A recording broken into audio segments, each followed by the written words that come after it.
Preface.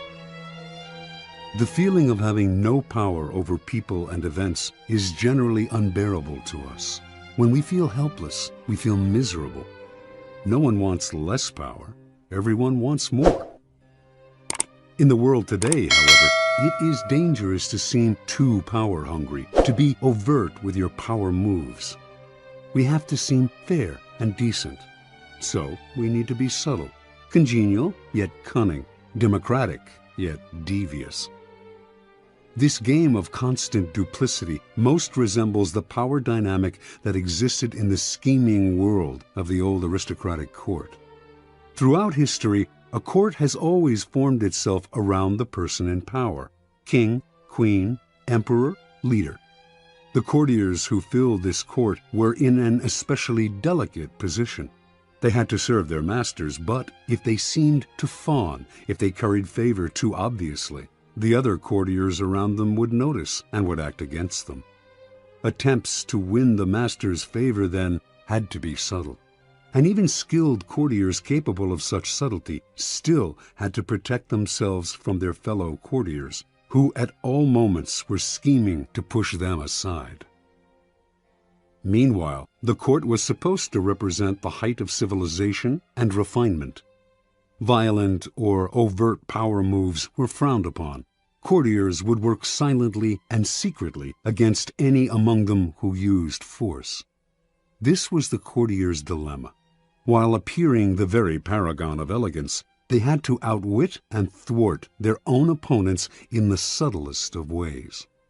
The successful courtier learned over time to make all of his moves indirect.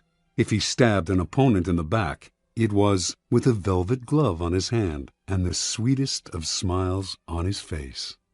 Instead of using coercion or outright treachery, the perfect courtier got his way through seduction, charm, deception, and subtle strategy, always planning several moves ahead. Life in the court was a never-ending game that required constant vigilance and tactical thinking. It was civilized war. Today, we face a peculiarly similar paradox to that of the courtier. Everything must appear civilized, decent, democratic, and fair. But if we play by those rules too strictly, if we take them too literally, we are crushed by those around us who are not so foolish. As the great Renaissance diplomat and courtier Niccolò Machiavelli wrote, "Any man who tries to be good all the time is bound to come to ruin among the great number who are not good." The court imagined itself the pinnacle of refinement, but underneath its glittering surface a cauldron of dark emotions, greed, envy, lust, hatred, boiled and simmered. Our world today similarly imagines itself the pinnacle of fairness, yet the same ugly emotions still stir within us, as they have forever. The game is the same. Outwardly, you must seem to respect the niceties, but inwardly, unless you are a fool, you learn quickly to be prudent and to do as Napoleon advised: place your iron hand inside a velvet glove. If, like the courtier of times gone by, you can master the arts of indirection, learning to seduce, charm, deceive, and subtly outmaneuver your opponents, you will attain the heights of power. You will be able to make people bend to your will without their realizing what you have done. And if they do not realize what you have done, they will neither resent nor resist you. To some people, the notion of consciously playing power games, no matter how indirect, seems evil, asocial, a relic of the past. They believe they can opt out of the game by behaving in ways that have nothing to do with power. You must beware of such people. They are often among the most adept players at power.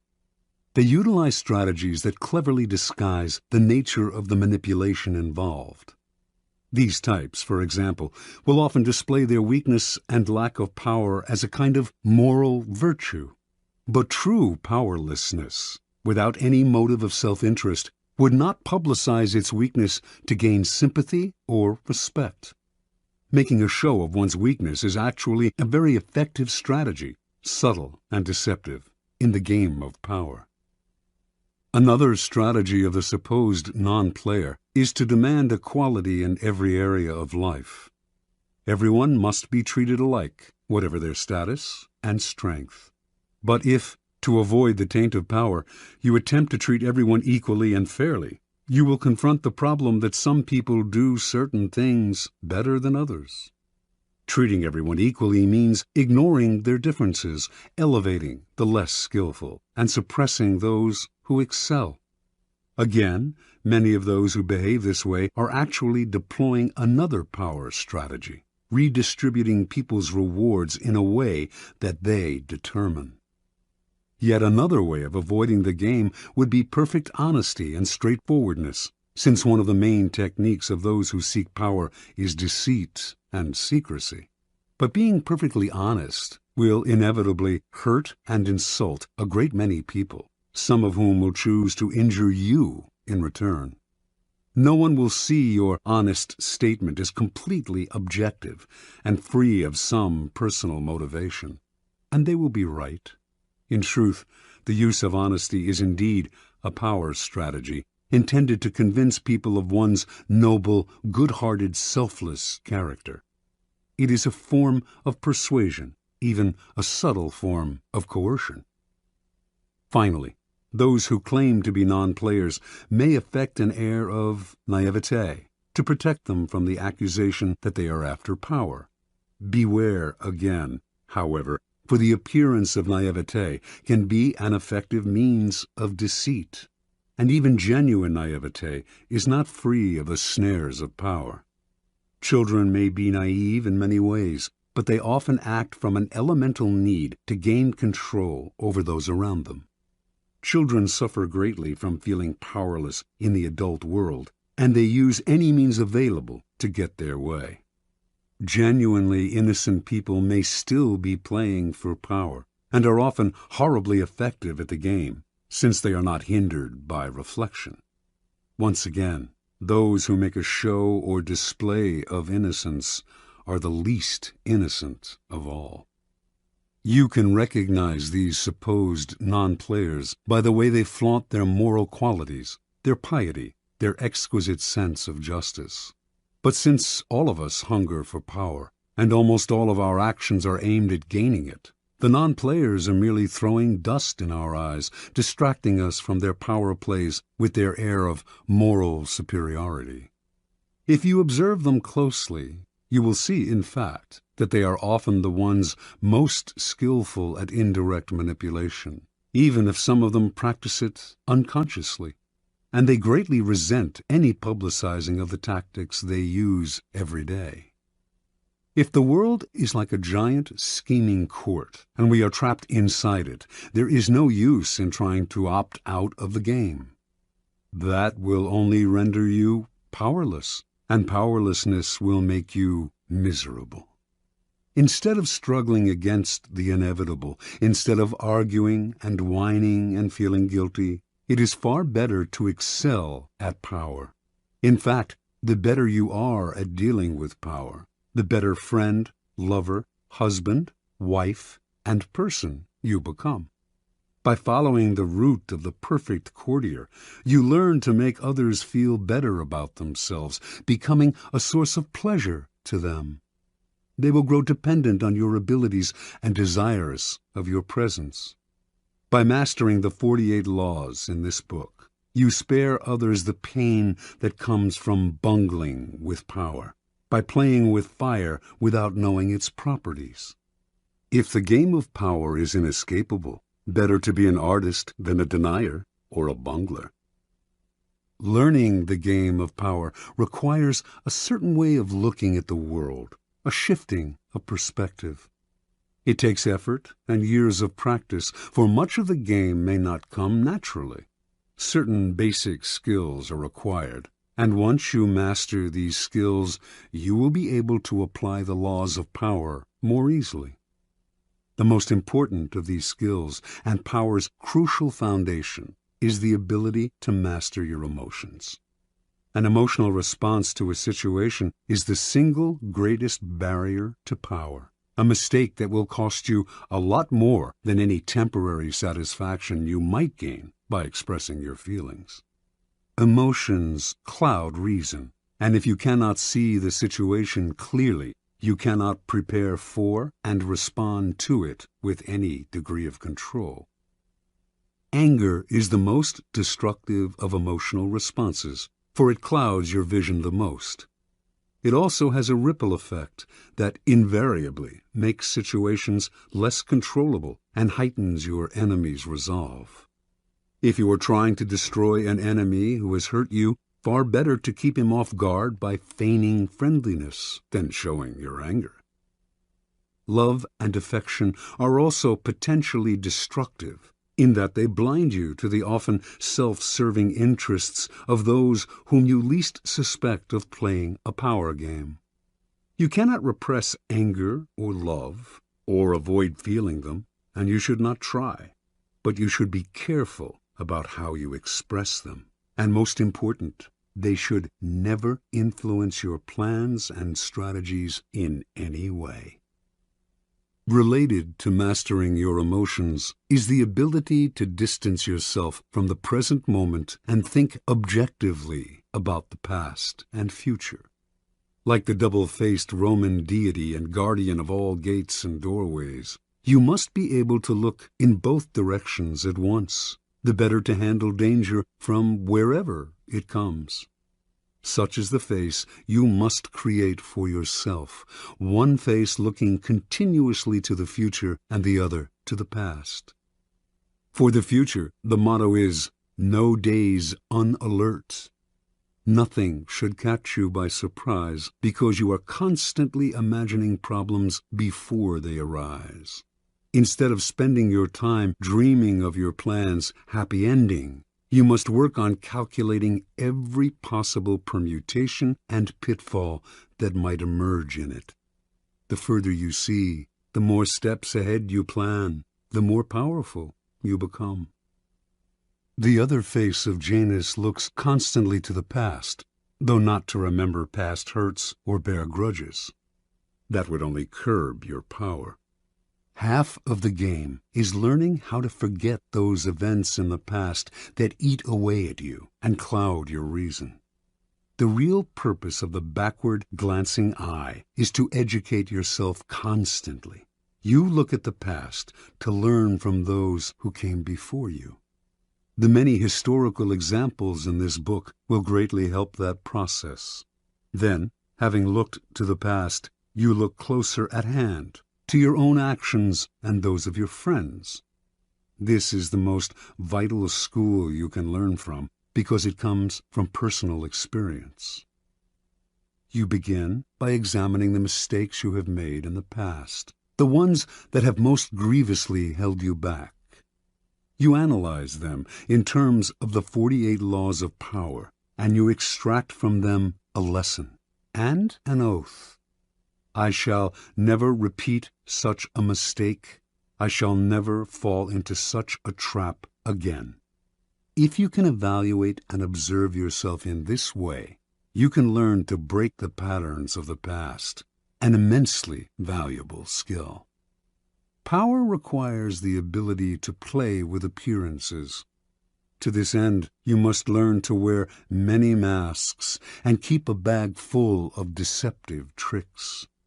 Deception and masquerade should not be seen as ugly or immoral. All human interaction requires deception on many levels, and in some ways, what separates humans from animals is our ability to lie and deceive.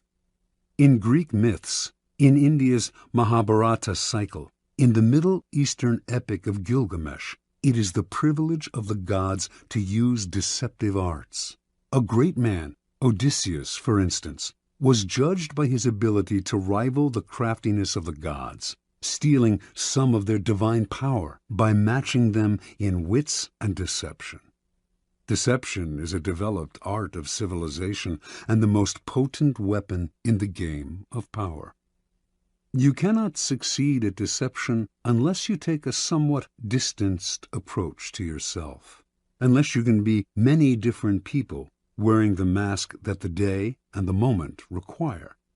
With such a flexible approach to all appearances, including your own, you lose a lot of the inward heaviness that holds people down. Make your face as malleable as the actors. Work to conceal your intentions from the others. Practice luring people into traps. Playing with appearances and mastering arts of deception are among the aesthetic pleasures of life. They are also key components in the acquisition of power. If deception is the most potent weapon in your arsenal, then patience in all things is your crucial shield. Patience will protect you from making moronic blunders. Like mastering your emotions, patience is a skill. It does not come naturally, but nothing about power is natural. Power is more godlike than anything in the natural world. And patience is the supreme virtue of the gods, who have nothing but time. Everything good will happen.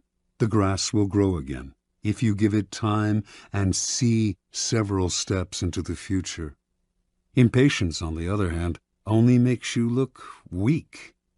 It is a principal impediment to power. Power is essentially amoral, and one of the most important skills to acquire is the ability to see circumstances rather than good or evil. Power is a game. This cannot be repeated too often. And in games, you do not judge your opponents by their intentions, but by the effect of their actions.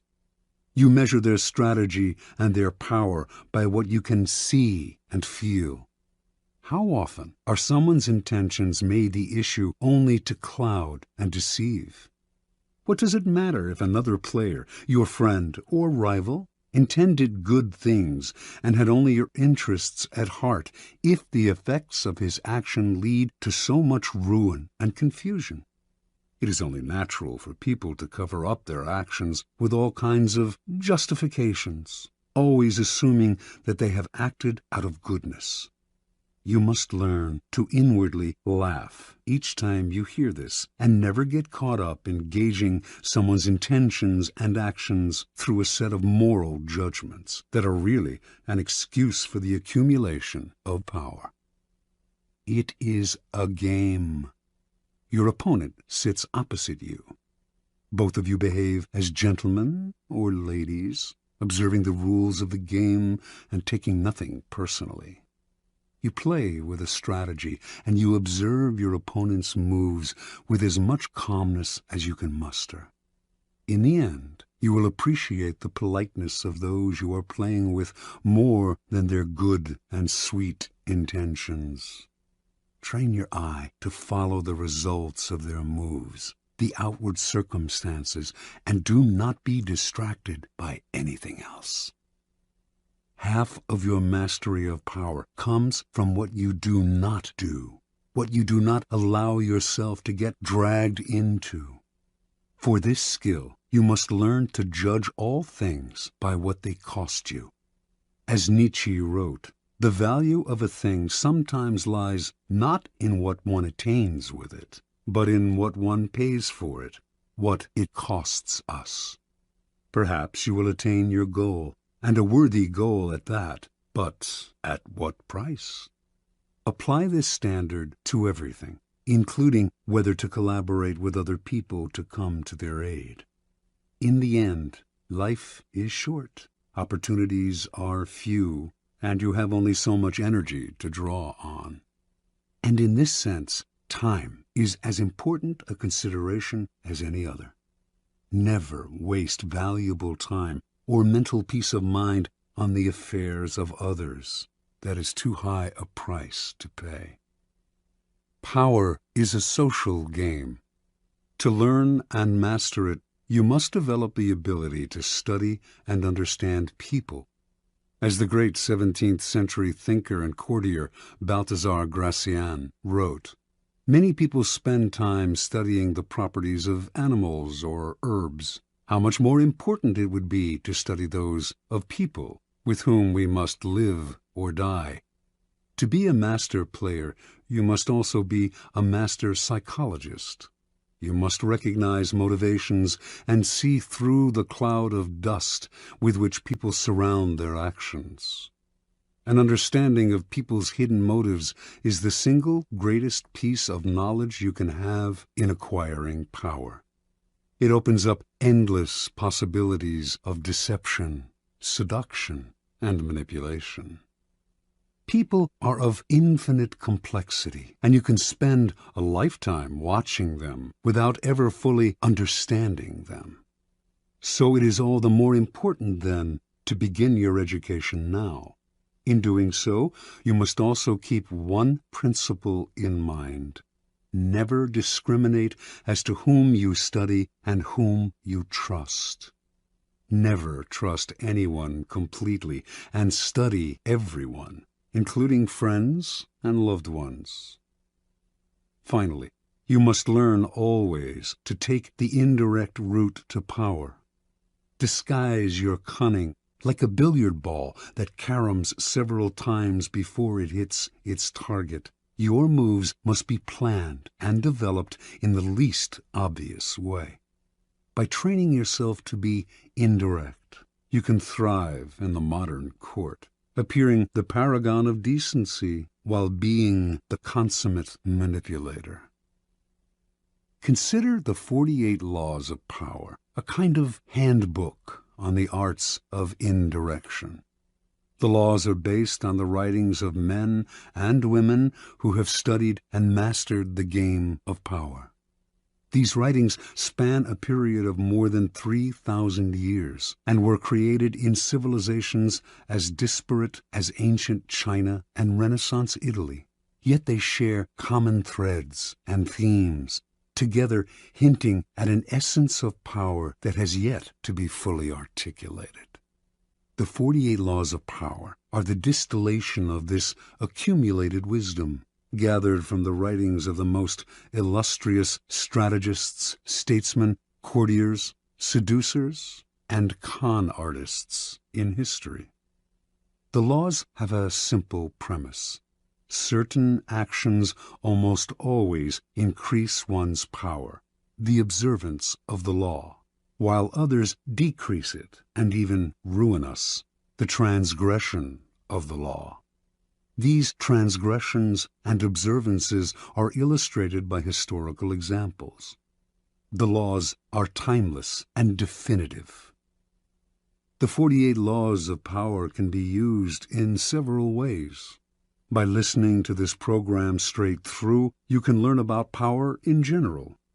Although several of the laws may seem not to pertain directly to your life, in time you will probably find that all of them have some application and that, in fact, they are interrelated. By getting an overview of the entire subject, you will best be able to evaluate your own past actions and gain a greater degree of control over your immediate affairs. The program can also be picked apart for entertainment, for an enjoyable ride through the foibles and great deeds of our predecessors in power. A warning, however, to those who use the program for this purpose: it might be better to turn back. Power is endlessly seductive and deceptive in its own way. It is a labyrinth. Your mind becomes consumed with solving its infinite problems, and you soon realize how pleasantly lost you have become. In other words, it becomes most amusing by taking it seriously. Do not be frivolous with such a critical matter. The gods of power frown on the frivolous. They give ultimate satisfaction only to those who study and reflect, and punish those who skim the surfaces looking for a good time.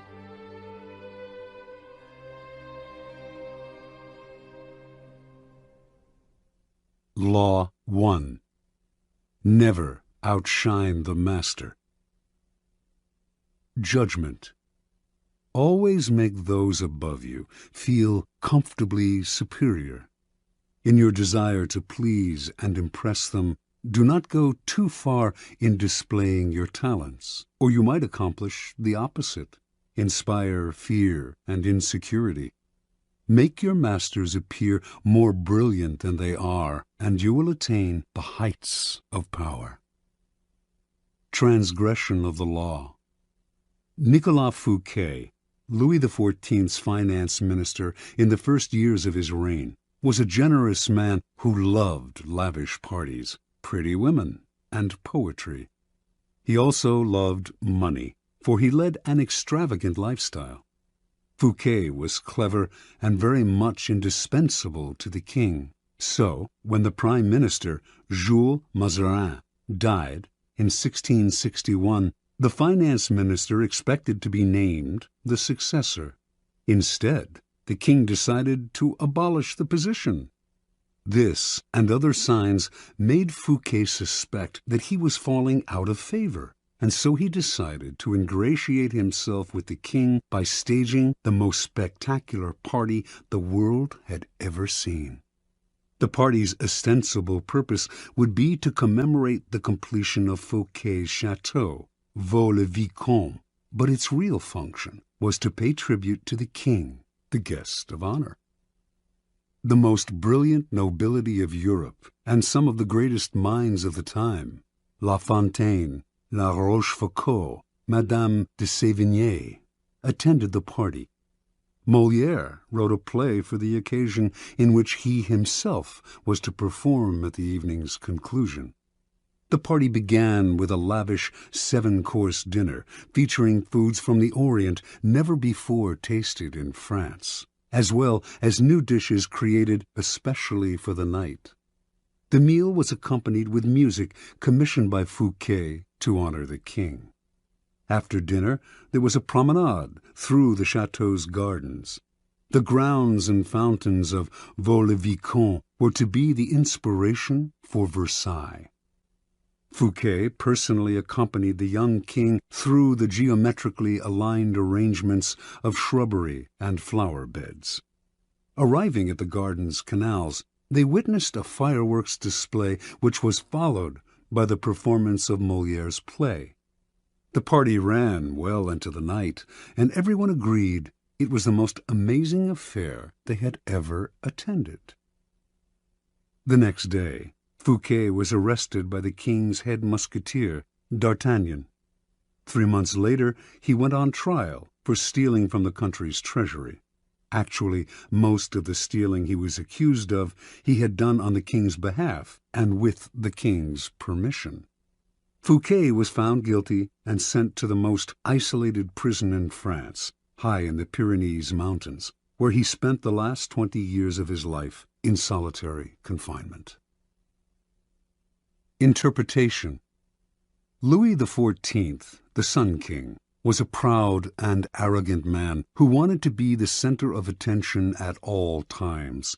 He could not countenance being outdone in lavishness by anyone, and certainly not his finance minister.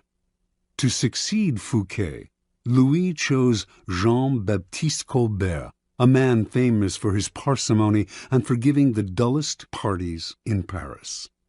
Colbert made sure that any money liberated from the treasury went straight into Louis's hands. With the money, Louis built a palace even more magnificent than Fouquet's, the glorious Palace of Versailles. He used the same architects, decorators, and garden designer. And at Versailles, Louis hosted parties even more extravagant than the one that cost Fouquet his freedom. Let us examine the situation. The evening of the party, as Fouquet presented spectacle on spectacle to Louis, each more magnificent than the one before, he imagined the affair as demonstrating his loyalty and devotion to the king. Not only did he think the party would put him back in the king's favor, he thought it would show his good taste, his connections, and his popularity, making him indispensable to the king and demonstrating that he would make an excellent prime minister. Instead, however, each new spectacle, each appreciative smile bestowed by the guests on Fouquet, made it seem to Louis that his own friends and subjects were more charmed by the finance minister than by the king himself, and that Fouquet was actually flaunting his wealth and power. Rather than flattering Louis XIV, Fouquet's elaborate party offended the king's vanity. Louis would not admit this to anyone, of course. Instead, he found a convenient excuse to rid himself of a man who had inadvertently made him feel insecure. Such is the fate, in some form or other, of all those who unbalance the master's sense of self, poke holes in his vanity, or make him doubt his preeminence. Observance of the law. In the early 1600s, the Italian astronomer and mathematician Galileo found himself in a precarious position. He depended on the generosity of great rulers to support his research, and so, like all Renaissance scientists, he would sometimes make gifts of his inventions and discoveries to the leading patrons of the time. Once, for instance, he presented a military compass he had invented to the Duke of Gonzaga. Then he dedicated a book explaining the use of the compass to the Medicis. Both rulers were grateful, and through them Galileo was able to find more students to teach. No matter how great the discovery, however, his patrons usually paid him with gifts, not cash. This made for a life of constant insecurity and dependence. There must be an easier way, he thought. Galileo hit on a new strategy in 1610 when he discovered the moons of Jupiter. Instead of dividing the discovery among his patrons, giving one the telescope he had used, dedicating a book to another, and so on, as he had done in the past, he decided to focus exclusively on the Medicis. He chose the Medicis for one reason. Shortly after Cosimo I had established the Medici dynasty in 1540, he had made Jupiter, the mightiest of the gods, the Medici symbol, a symbol of a power that went beyond politics and banking, one linked to ancient Rome and its divinities. Galileo turned his discovery of Jupiter's moons into a cosmic event honoring the Medici's greatness. Shortly after the discovery, he announced that the bright stars, the moons of Jupiter, offered themselves in the heavens to his telescope at the same time as Cosimo II's enthronement. He said that the number of the moons, 4, harmonized with the number of the Medicis. Cosimo II had 3 brothers, and that the moons orbited Jupiter as these 4 suns revolved around Cosimo I, the dynasty's founder. More than coincidence, this showed that the heavens themselves reflected the ascendancy of the Medici family. After he dedicated the discovery to the Medicis, Galileo commissioned an emblem representing Jupiter sitting on a cloud with the 4 stars circling about him, and presented this to Cosimo II as a symbol of his link to the stars. In 1610, Cosimo II made Galileo his official court philosopher and mathematician with a full salary. For a scientist, this was the coup of a lifetime. The days of begging for patronage were over. Interpretation. In one stroke, Galileo gained more with his new strategy than he had in years of begging. The reason is simple. All masters want to appear more brilliant than other people. The producer of a great work wants to feel he is more than just the provider of the financing. He wants to appear creative and powerful, and also more important than the work produced in his name. Instead of insecurity, you must give him glory. Galileo did not challenge the intellectual authority of the Medicis with his discovery, or make them feel inferior in any way. By literally aligning them with the stars, he made them shine brilliantly among the courts of Italy. He did not outshine the master. He made the master outshine all others. Keys to power. When it comes to power, outshining the master is perhaps the worst mistake of all. Do not fool yourself into thinking that life has changed much since the days of Louis XIV and the Medicis. Those who attain high standing in life are like kings and queens. They want to feel secure in their positions and superior to those around them in intelligence, wit, and charm. It is a deadly but common misperception to believe that by displaying and vaunting your gifts and talents, you are winning the master's affection. He may feign appreciation, but at his first opportunity he will replace you with someone less intelligent, less attractive, less threatening, just as Louis XIV replaced the sparkling Fouquet with the bland Colbert. And as with Louis, he will not admit the truth, but will find an excuse to rid himself of your presence. This law involves two rules that you must realize. First, you can inadvertently outshine a master simply by being yourself. There are masters who are more insecure than others, monstrously insecure. You may naturally outshine them by your charm and grace. No one had more natural talents than Astorre Manfredi, Prince of Faenza. The most handsome of all the young princes of Italy, he captivated his subjects with his generosity and open spirit. In the year 1500, Cesare Borgia laid siege to Faenza. When the city surrendered, the citizens expected the worst from the cruel Borgia, who, however, decided to spare the town. He simply occupied its fortress, executed none of its citizens, and allowed Prince Manfredi, 18 at the time, to remain with his court in complete freedom. A few weeks later, though, soldiers hauled Astorre Manfredi away to a Roman prison. A year after that, his body was fished out of the river Tiber, a stone tied around his neck. Borgia justified the horrible deed with some sort of trumped-up charge of treason and conspiracy. But the real problem was that he was notoriously vain and insecure. The young man was outshining him without even trying. Given Manfredi's natural talents, the prince's mere presence made Borgia seem less attractive and charismatic. The lesson is simple. If you cannot help being charming and superior, you must learn to avoid such monsters of vanity. Either that, or find a way to mute your good qualities when in the company of a Cesare Borgia. Second, never imagine that because the master loves you, you can do anything you want.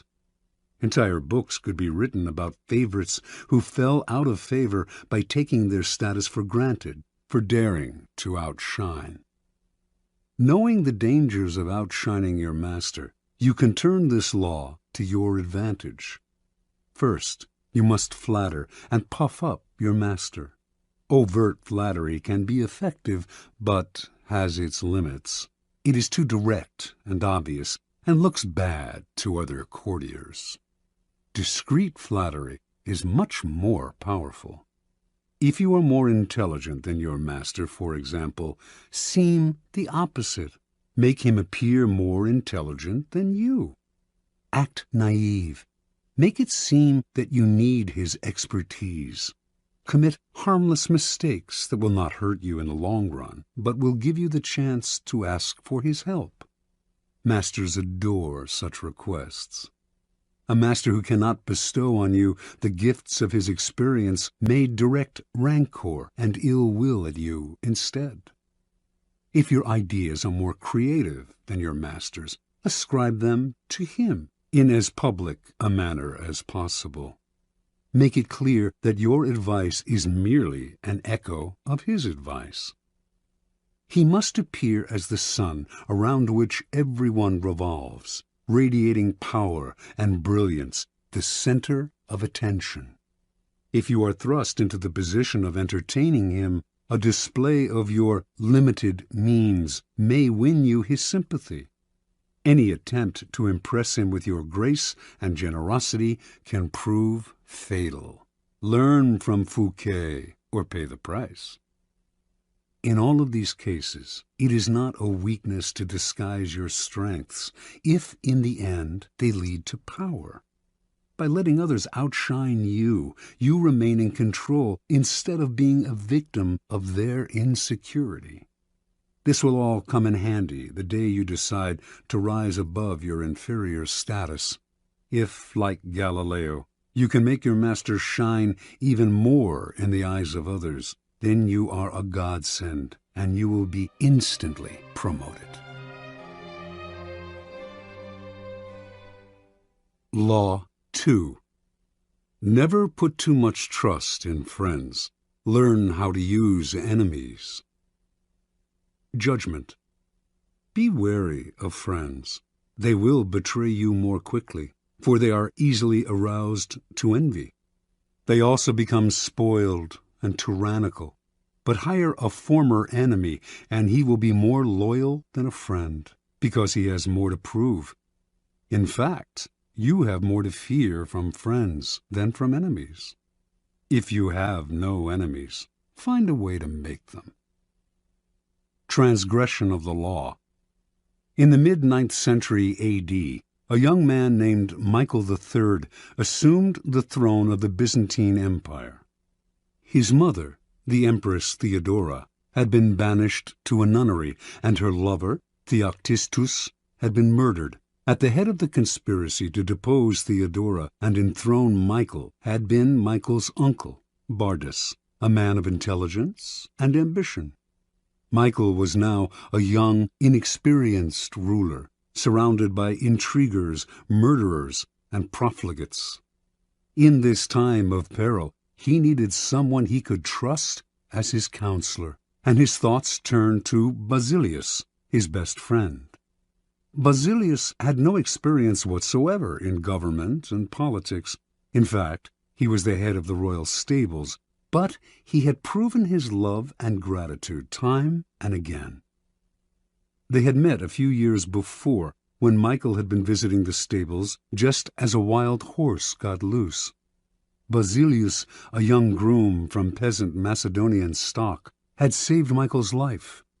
The groom's strength and courage had impressed Michael, who immediately raised Basilius from the obscurity of being a horse trainer to the position of head of the stables.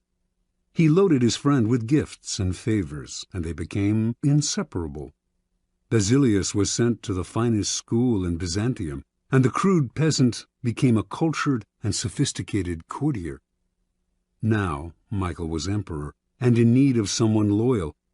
Who could he better trust with the post of chamberlain and chief counselor than a young man who owed him everything?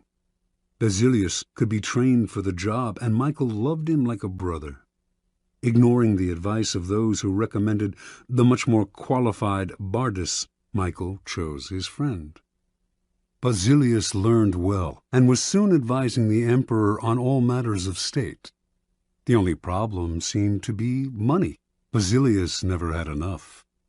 Exposure to the splendor of Byzantine court life made him avaricious for the perks of power.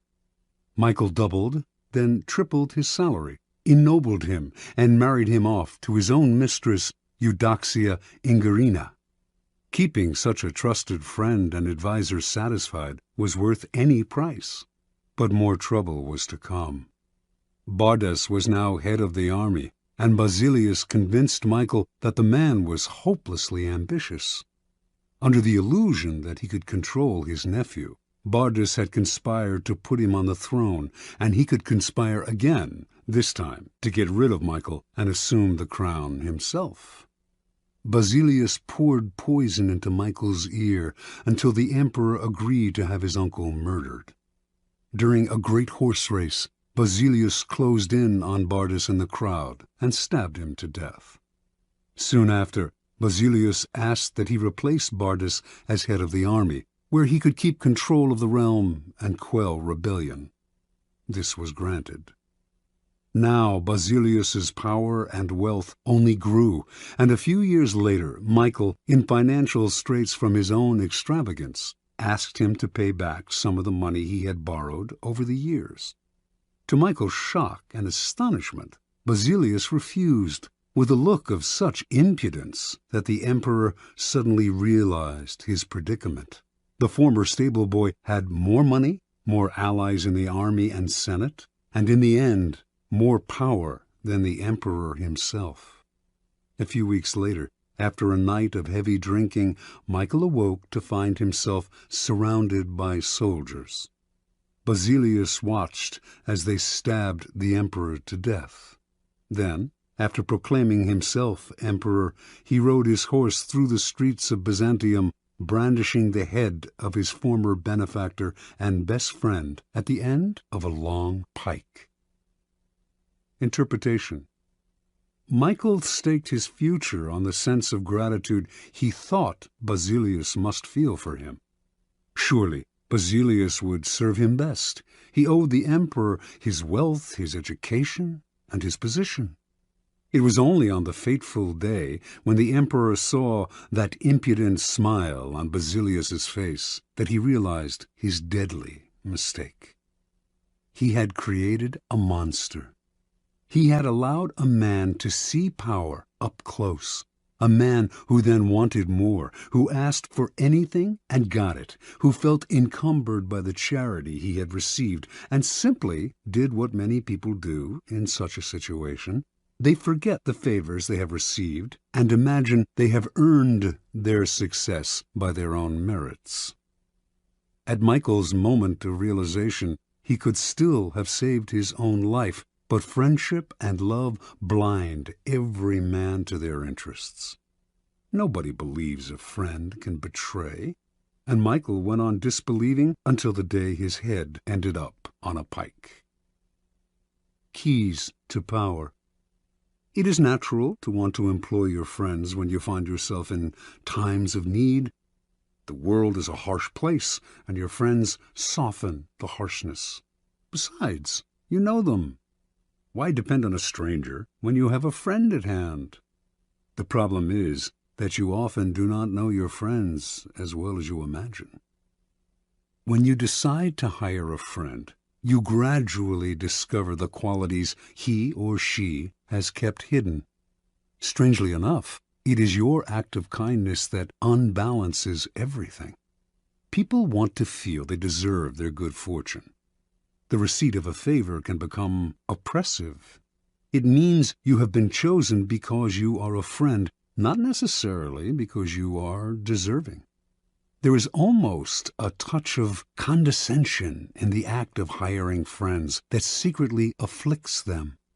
The injury will come out slowly, a little more honesty, flashes of resentment and envy here and there, and before you know it, your friendship fades. The more favors and gifts you supply to revive the friendship, the less gratitude you receive. All working situations require a kind of distance between people. You are trying to work, not make friends. Friendliness, real or false, only obscures that fact. The key to power, then, is the ability to judge who is best able to further your interests in all situations. Keep friends for friendship, but work with the skilled and competent. Whenever you can, bury the hatchet with an enemy and make a point of putting him in your service. Never let the presence of enemies upset or distress you. You are far better off with a declared opponent or two than not knowing where your real enemies lie. The man of power welcomes conflict, using enemies to enhance his reputation as a sure-footed fighter who can be relied upon in times of uncertainty. Law 3. Conceal your intentions. Judgment. Keep people off balance and in the dark by never revealing the purpose behind your actions. If they have no clue what you are up to, they cannot prepare a defense. Guide them far enough down the wrong path, envelop them in enough smoke, and by the time they realize your intentions, it will be too late. Part 1. Use decoyed objects of desire and red herrings to throw people off the scent. If at any point in the deception you practice, people have the slightest suspicion as to your intentions, all is lost. Do not give them the chance to sense what you are up to. Throw them off the scent by dragging red herrings across the path. Use false sincerity, send ambiguous signals, set up misleading objects of desire. Unable to distinguish the genuine from the false, they cannot pick out your real goal. Observance of the law. In 1850, the young Otto von Bismarck, then a 35-year-old deputy in the Prussian parliament, was at a turning point in his career. The issues of the day were the unification of the many states, including Prussia, into which Germany was then divided, and a war against Austria, the powerful neighbor to the south that hoped to keep the Germans weak and at odds, even threatening to intervene if they tried to unite. Prince William, next in line to be Prussia's king, was in favor of going to war, and the Parliament rallied to the cause, prepared to back any mobilization of troops. The only ones to oppose war were the present king, Frederick William IV, and his ministers, who preferred to appease the powerful Austrians. Throughout his career, Bismarck had been a loyal, even passionate supporter of Prussian might and power. He dreamed of German unification, of going to war against Austria and humiliating the country that for so long had kept Germany divided. A former soldier, he saw warfare as a glorious business. This, after all, was the man who years later would say, "The great questions of the time will be decided not by speeches and resolutions, but by iron and blood." Passionate patriot and lover of military glory, Bismarck nevertheless gave a speech in Parliament at the height of the war fever that astonished all who heard it. "Woe unto the statesman," he said, "who makes war without a reason that will still be valid when the war is over. After the war, you will all look differently at these questions. Will you then have the courage to turn to the peasant contemplating the ashes of his farm, to the man who has been crippled, to the father who has lost his children?" Not only did Bismarck go on to talk of the madness of this war, but, strangest of all, he praised Austria and defended her actions. This went against everything he had stood for. The consequences were immediate. Bismarck was against the war. What could this possibly mean? Other deputies were confused, and several of them changed their votes. Eventually, the king and his ministers won out, and war was averted. A few weeks after Bismarck's infamous speech, the king, grateful that he had spoken for peace, made him a cabinet minister. A few years later, he became the Prussian premier. In this role, he eventually led his country and the peace-loving king into a war against Austria, crushing the former empire and establishing a mighty German state, with Prussia at its head. Interpretation. At the time of his speech, in 1850, Bismarck made several calculations. First, he sensed that the Prussian military, which had not kept pace with other European armies, was unready for war, that Austria, in fact, might very well win, a disastrous result for the future. Second, if the war were lost and Bismarck had supported it, his career would be gravely jeopardized. The king and his conservative ministers wanted peace. Bismarck wanted power. The answer was to throw people off the scent by supporting a cause he detested, saying things he would laugh at if said by another. A whole country was fooled. It was because of Bismarck's speech that the king made him a minister, a position from which he quickly rose to be prime minister, attaining the power to strengthen the Prussian military and accomplish what he had wanted all along: the humiliation of Austria and the unification of Germany under Prussia's leadership. Through insincerity and misleading signals, he deceived everyone, concealed his purpose, and attained everything he wanted. Such is the power of hiding your intentions. Keys to power. Most people are open books. They say what they feel, blurt out their opinions at every opportunity, and constantly reveal their plans and intentions.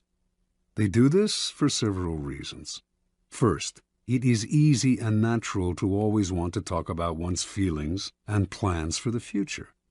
It takes effort to control your tongue and monitor what you reveal.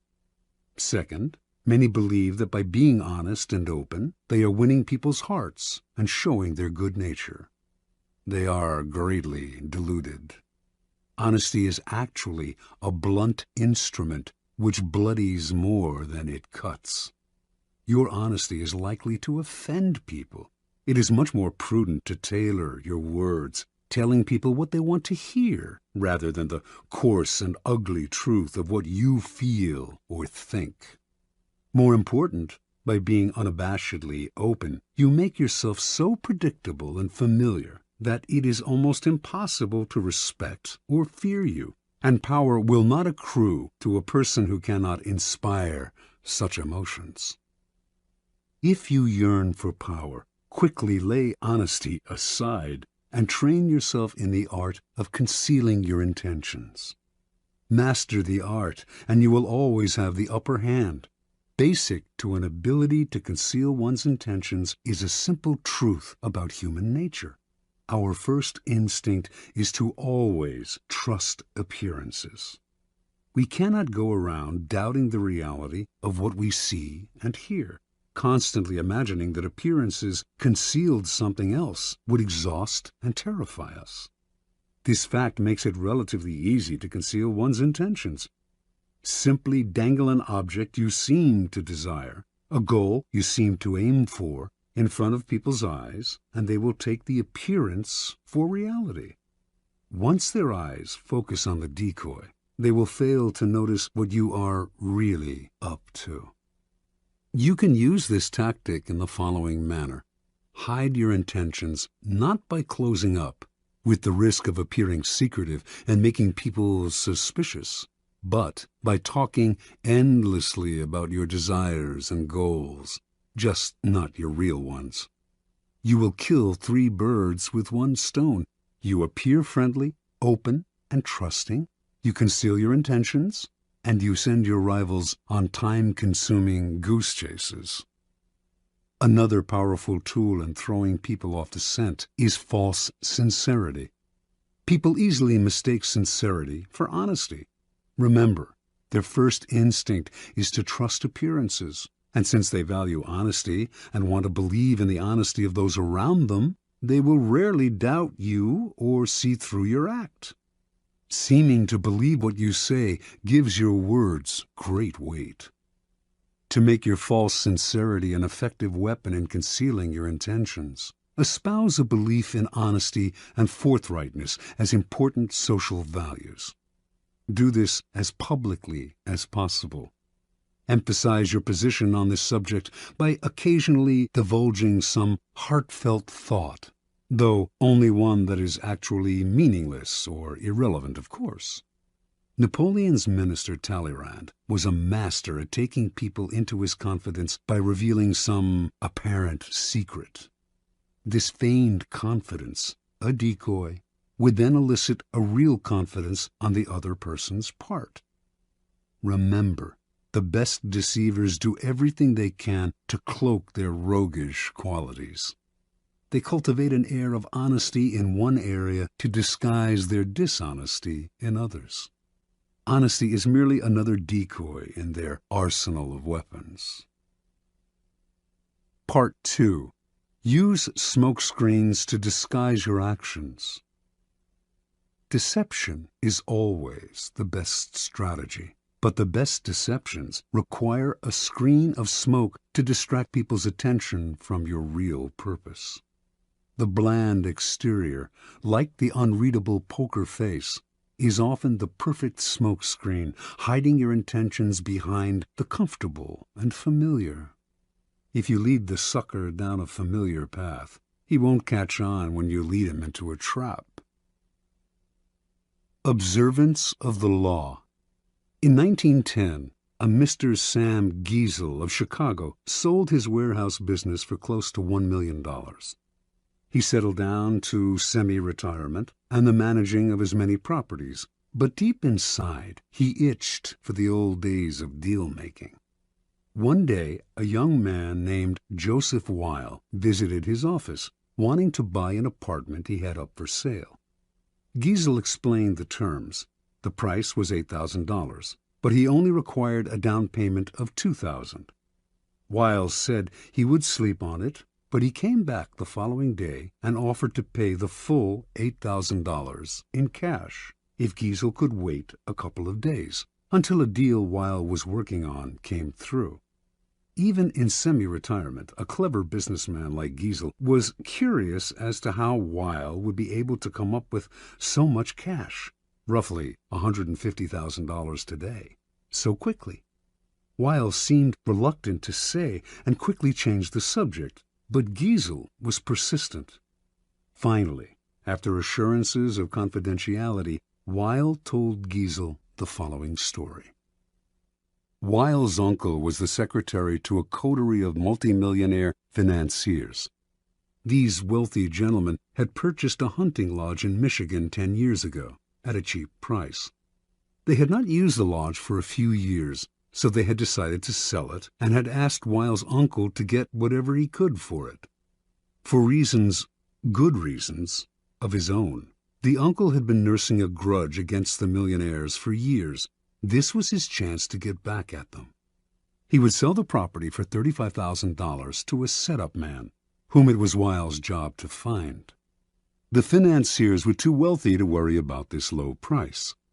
The setup man would then turn around and sell the property again for its real price, around $155,000. The uncle, Weil, and the third man would split the profits from this second sale. It was all legal and for a good cause, the uncle's just retribution. Giesel had heard enough. He wanted to be the set-up buyer. Weil was reluctant to involve him, but Giesel would not back down. The idea of a large profit plus a little adventure had him champing at the bit. Weil explained that Giesel would have to put up the $35,000 in cash to bring the deal off. Giesel, a millionaire, said he could get the money with a snap of his fingers. Weil finally relented and agreed to arrange a meeting between the uncle, Giesel, and the financiers in the town of Galesburg, Illinois. On the train ride to Galesburg, Giesel met the uncle, an impressive man, with whom he avidly discussed business. Weil also brought along a companion, a somewhat paunchy man named George Gross. Weil explained to Giesel that he himself was a boxing trainer, that Gross was one of the promising prize fighters he trained, and that he had asked Gross to come along to make sure the fighters stayed in shape. For a promising fighter, Gross was unimpressive looking.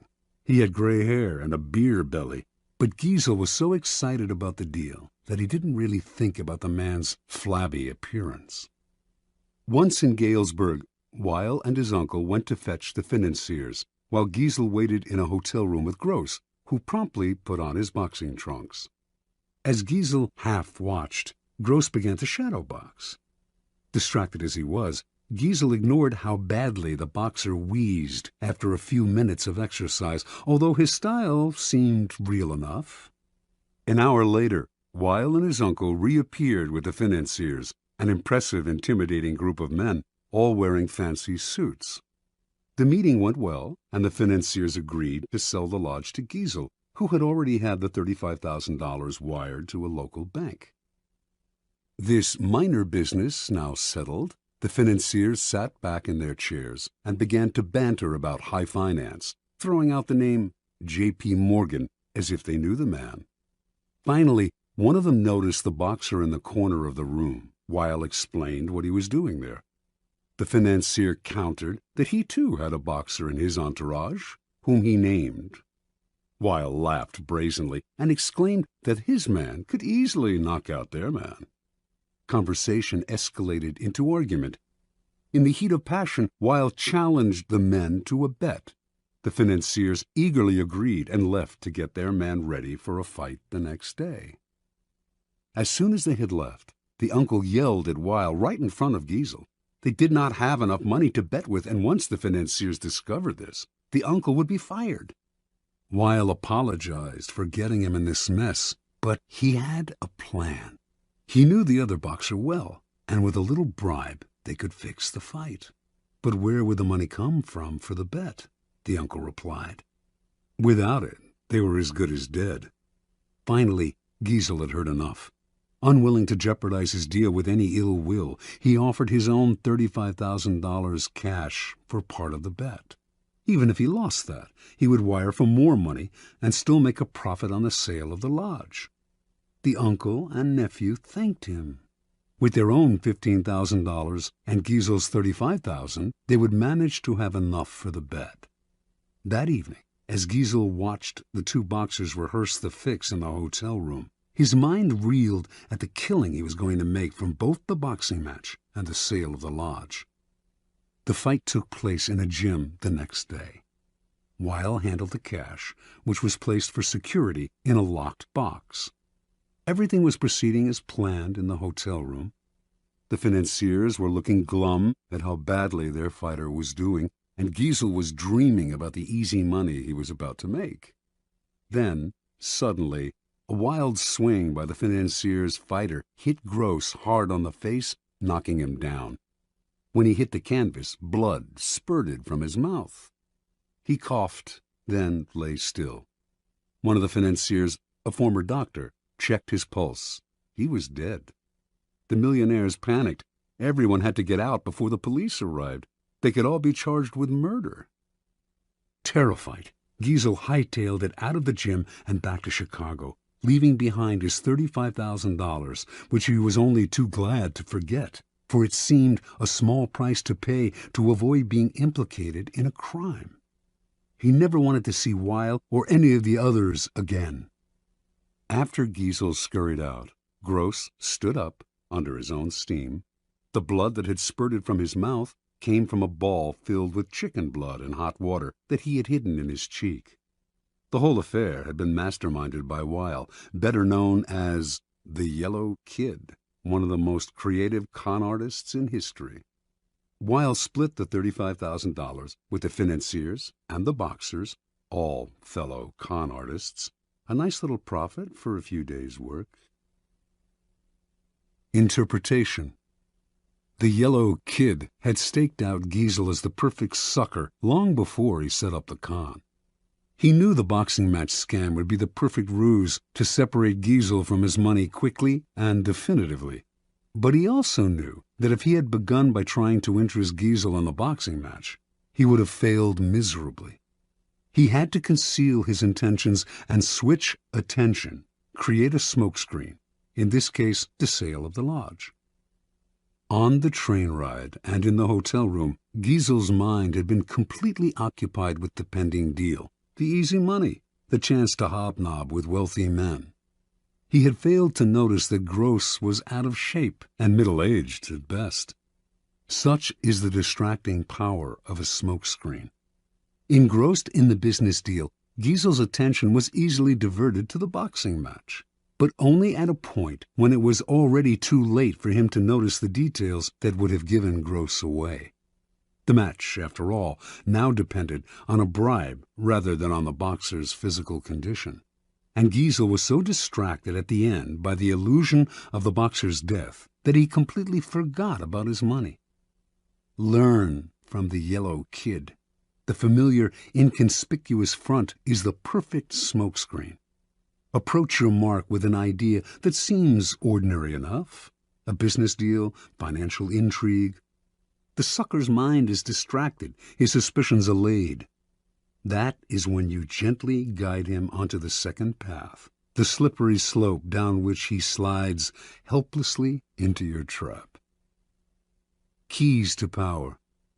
If you believe that the deceivers are colorful folk who mislead with elaborate lies and tall tales, you are greatly mistaken.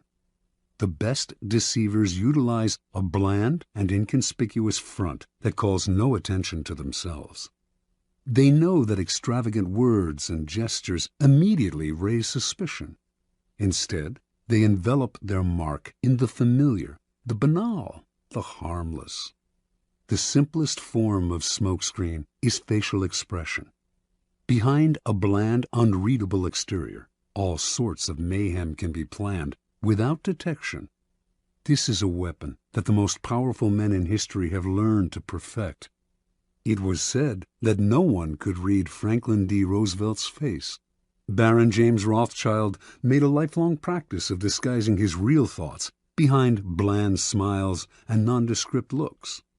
Stendhal wrote of Talleyrand, "Never was a face less of a barometer."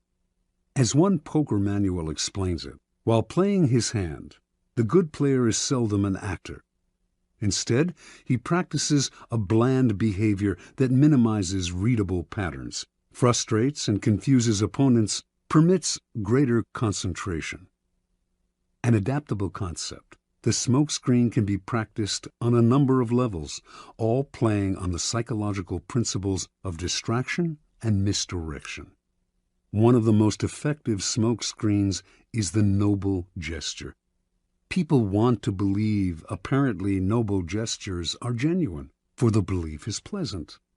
They rarely notice how deceptive these gestures can be. Another effective smokescreen is the pattern, the establishment of a series of actions that seduce the victim into believing you will continue in the same way. The pattern plays on the psychology of anticipation. Our behavior conforms to patterns, or so we like to think. In 1878, the American robber baron Jay Gould created a company that began to threaten the monopoly of the telegraph company Western Union. The directors of Western Union decided to buy Gould's company up. They had to spend a hefty sum, but they figured they had managed to rid themselves of an irritating competitor. A few months later, though, Gould was at it again, complaining he had been treated unfairly. He started up a second company to compete with Western Union and its new acquisition. The same thing happened again. Western Union bought him out to shut him up. Soon the pattern began for the third time, but now Gould went for the jugular.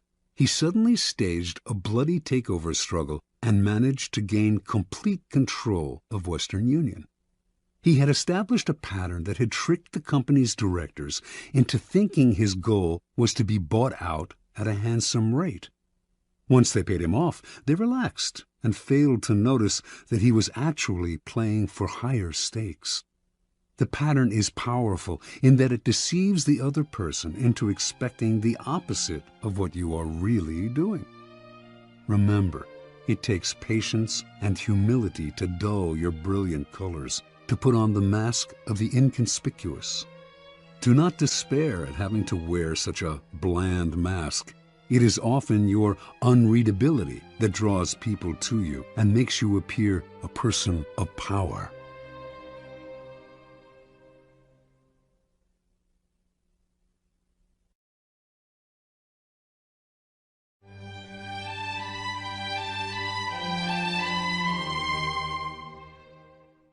Law 4.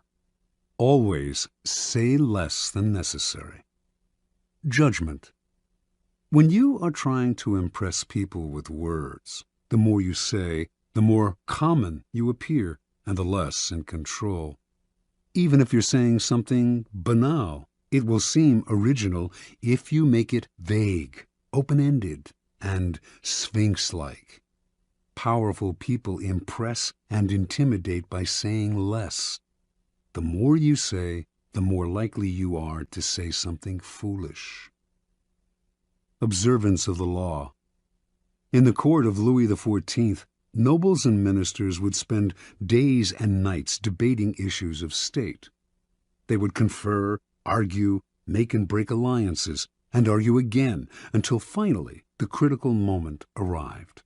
Two of them would be chosen to represent the different sides to Louis himself, who would decide what should be done. After these persons were chosen, everyone would argue some more. How should the issues be phrased? What would appeal to Louis? What would annoy him? At what time of day should the representatives approach him, and in what part of the Versailles Palace? What expression should they have on their faces? Finally, after all this was settled, the fateful moment would finally arrive. The two men would approach Louis, always a delicate matter, and when they finally had his ear, they would talk about the issue at hand, spelling out the options in detail. Louis would listen in silence, a most enigmatic look on his face. Finally, when each had finished his presentation and had asked for the king's opinion, he would look at them both and say, "I shall see." Then he would walk away. The ministers and courtiers would never hear another word on this subject from the king. They would simply see the result weeks later, when he would come to a decision and act. He would never bother to consult them on the matter again. Interpretation. Louis XIV was a man of very few words. His most famous remark is, "L'État, c'est moi." The state is me. Nothing could be more pithy, yet more eloquent. His infamous, "I shall see," was one of several extremely short phrases that he would apply to all manner of requests.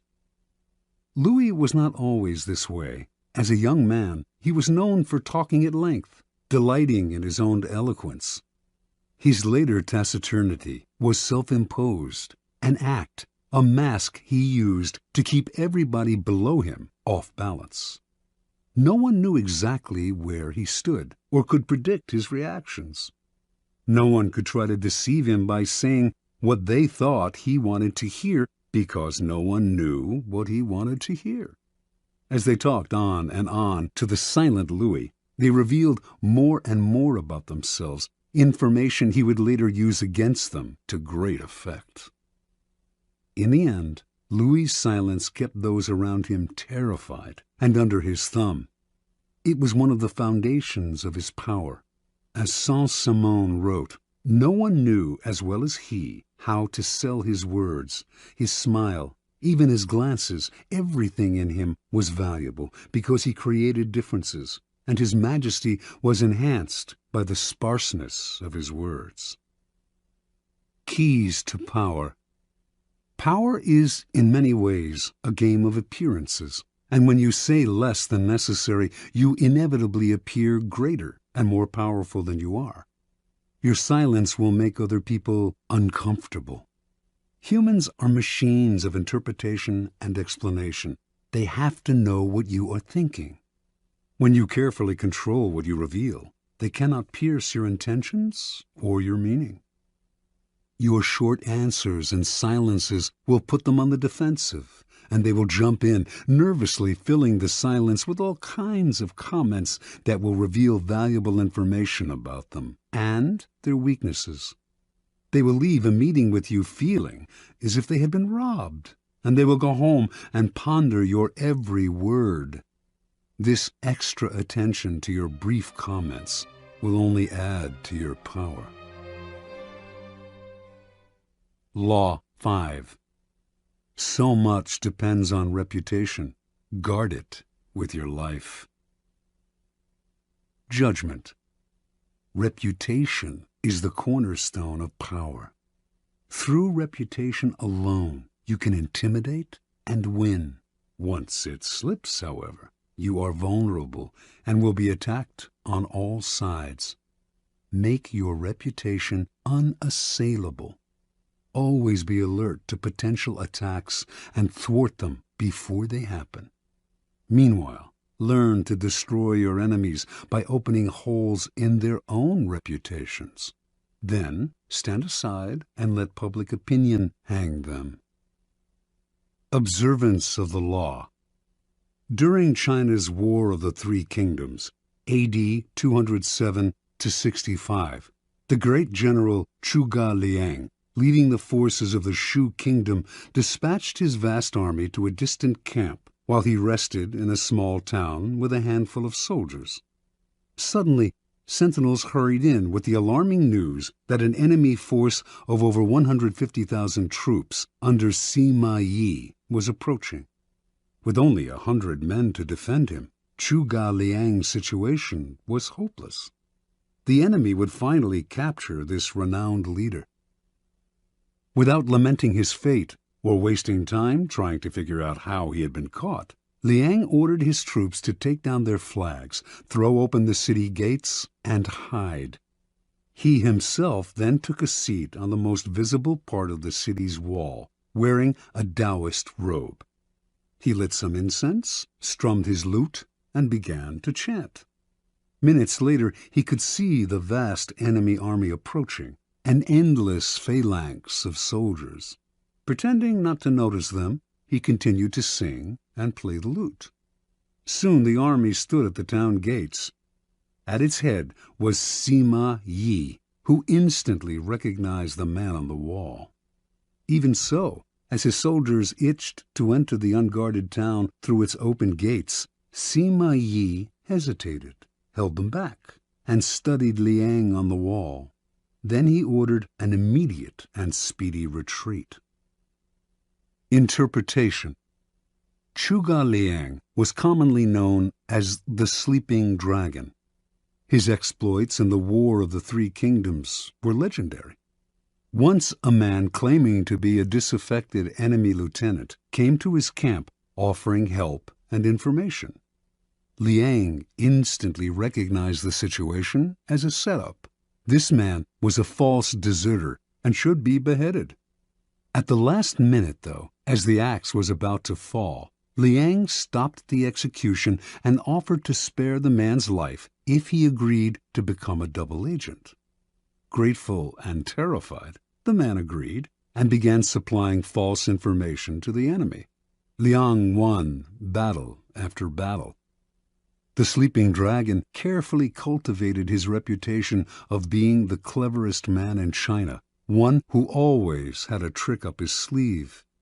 As powerful as any weapon, this reputation struck fear into his enemy. Sima Yi had fought against Zhuge Liang dozens of times and knew him well. When he came on the empty city, with Liang praying on the wall, he was stunned.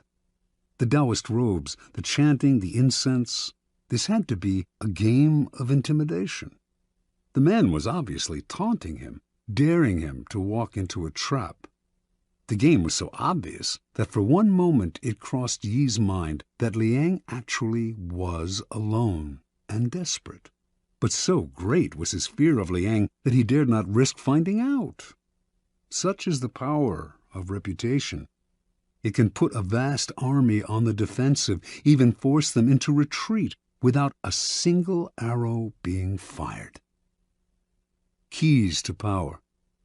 The people around us, even our closest friends, will always, to some extent, remain mysterious and unfathomable.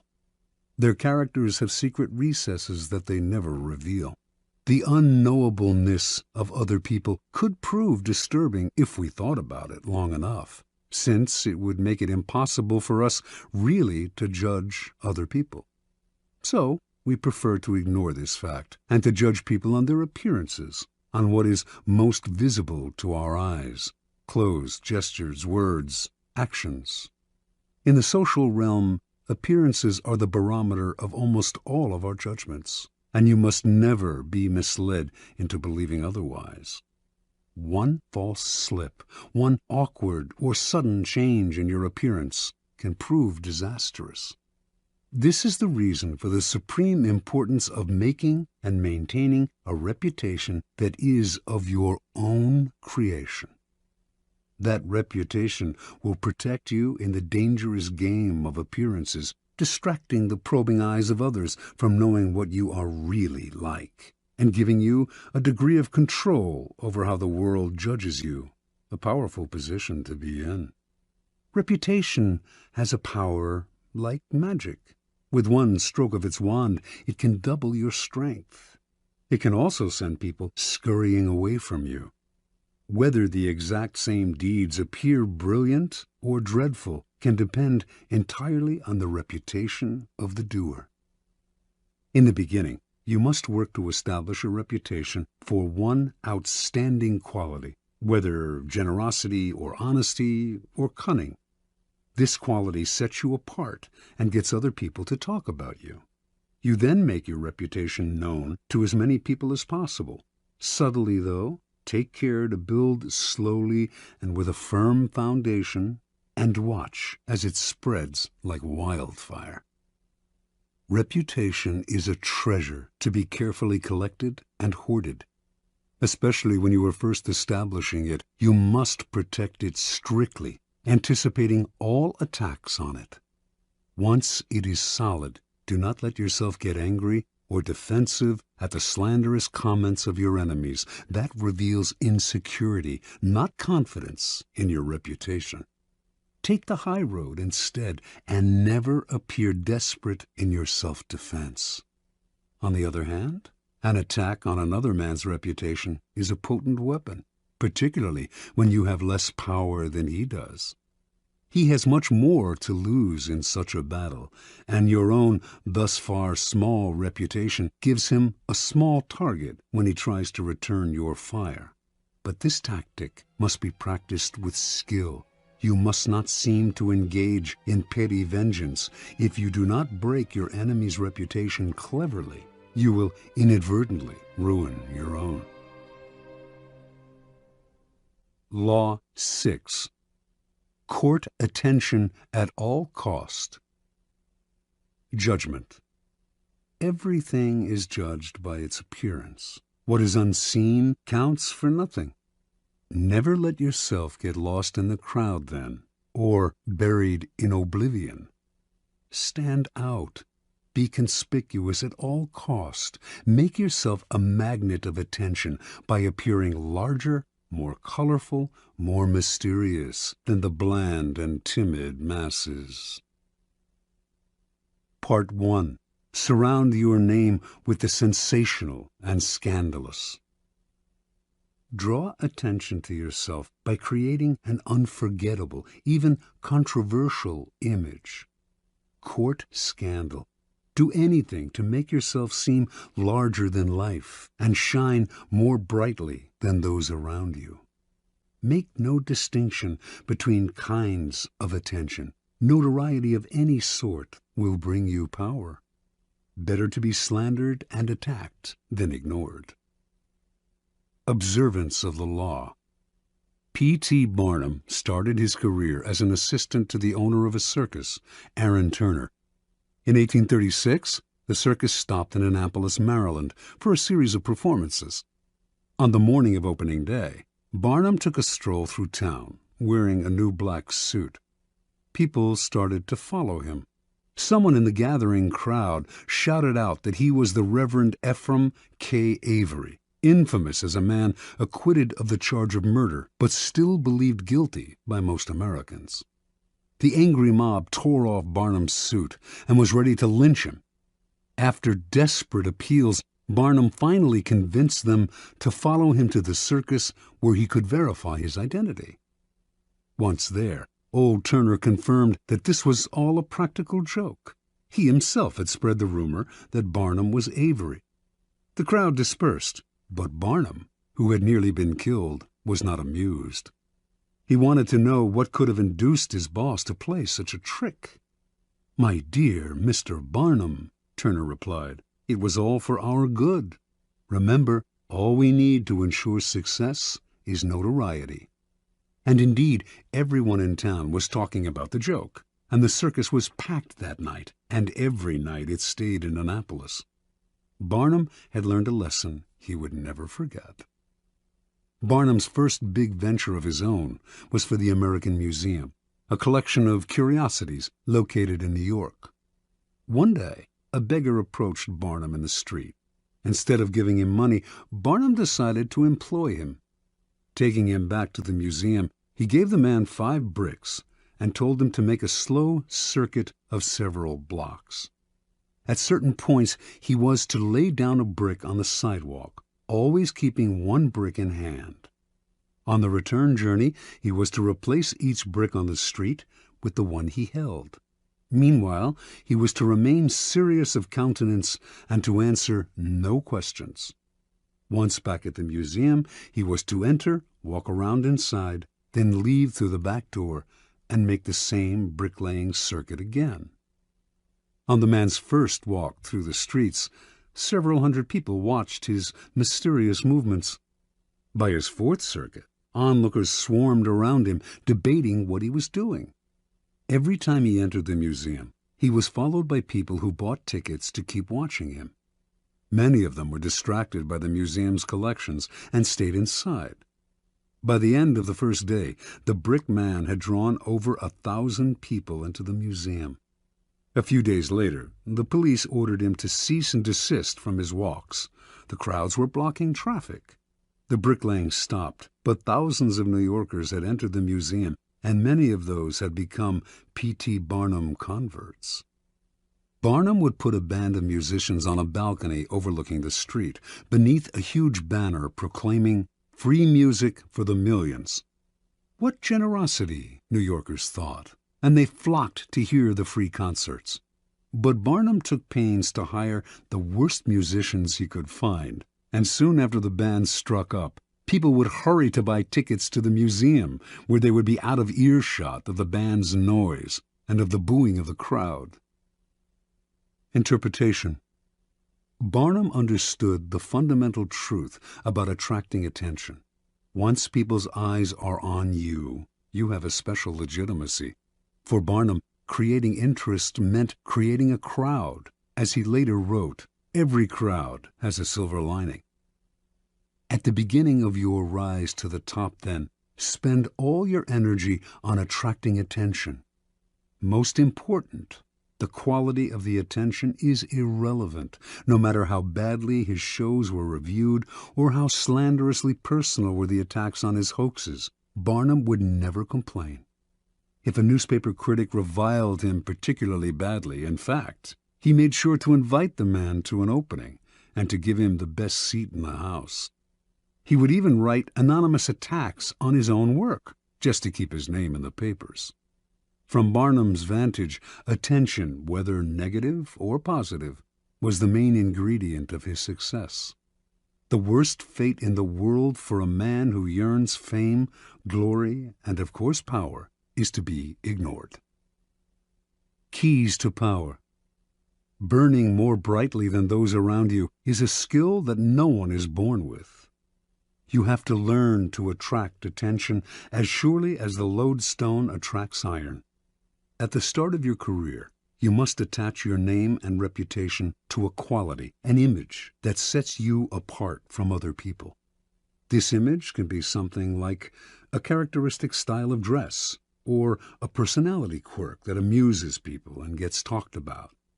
Once the image is established, you have an appearance, a place in the sky for your star. It is a common mistake to imagine that this peculiar appearance of yours should not be controversial, that to be attacked is somehow bad. Nothing could be further from the truth.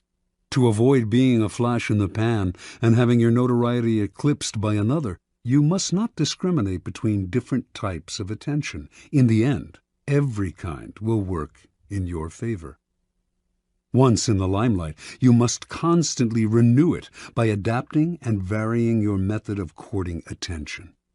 If you don't, the public will grow tired, will take you for granted, and will move on to a newer star. The game requires constant vigilance and creativity. Part 2. Create an air of mystery.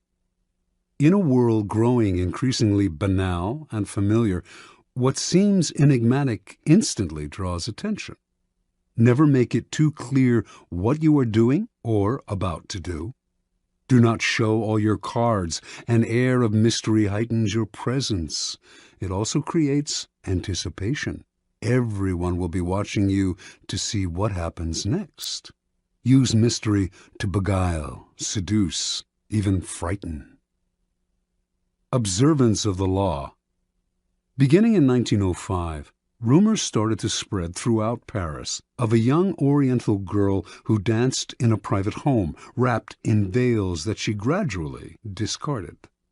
A local journalist who had seen her dancing reported that a woman from the Far East had come to Europe laden with perfume and jewels to introduce some of the richness of the Oriental color and life into the satiated society of European cities. Soon everyone knew the dancer's name, Mata Hari. Early that year, in the winter, small and select audiences would gather in a salon filled with Indian statues and other relics, while an orchestra played music inspired by Hindu and Javanese melodies. After keeping the audience waiting and wondering, Mata Hari would suddenly appear in a startling costume, a white cotton brassiere covered with Indian-type jewels, jeweled bands at the waist supporting a sarong that revealed as much as it concealed, bracelets up the arms. Then Mata Hari would dance, in a style no one in France had seen before, her whole body swaying as if she were in a trance. She told her excited and curious audience that her dances told stories from Indian mythology and Javanese folk tales. Soon, the cream of Paris, ambassadors from far-off lands, were competing for invitations to the salon, where it was rumored that Mata Hari was actually performing sacred dances in the nude. The public wanted to know more about her.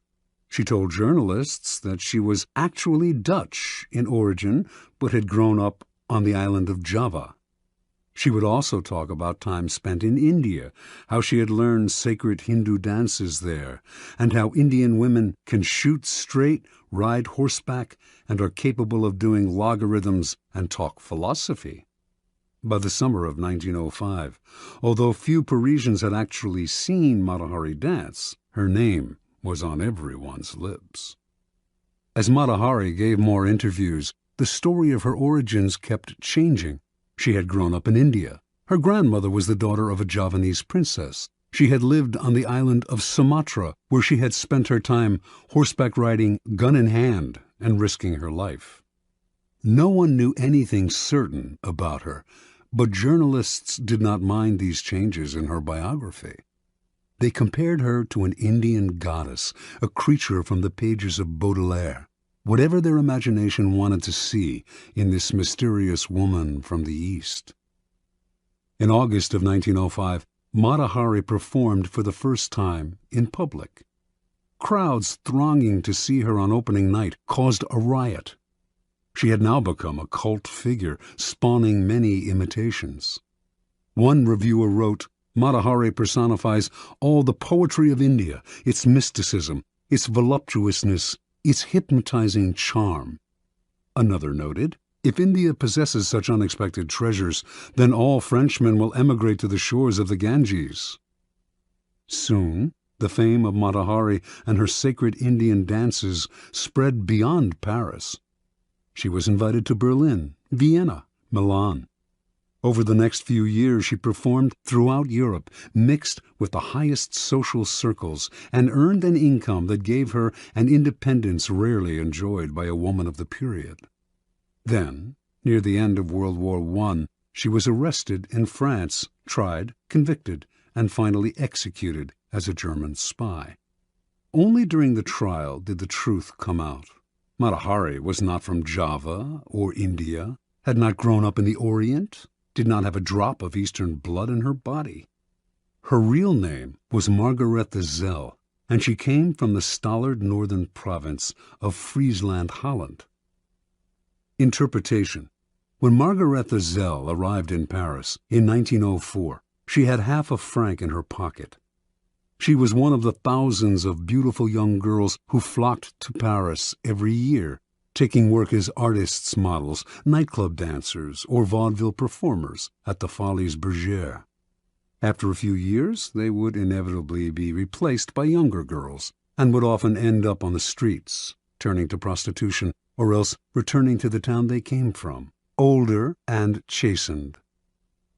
Zell had higher ambitions. She had no dance experience and had never performed in the theater, but as a young girl, she had traveled with her family and had witnessed local dances in Java and Sumatra. Zell clearly understood that what was important in her act was not the dance itself, or even her face or figure, but her ability to create an air of mystery about herself. The mystery she created lay not just in her dancing, or her costumes, or the stories she would tell, or her endless lies about her origins.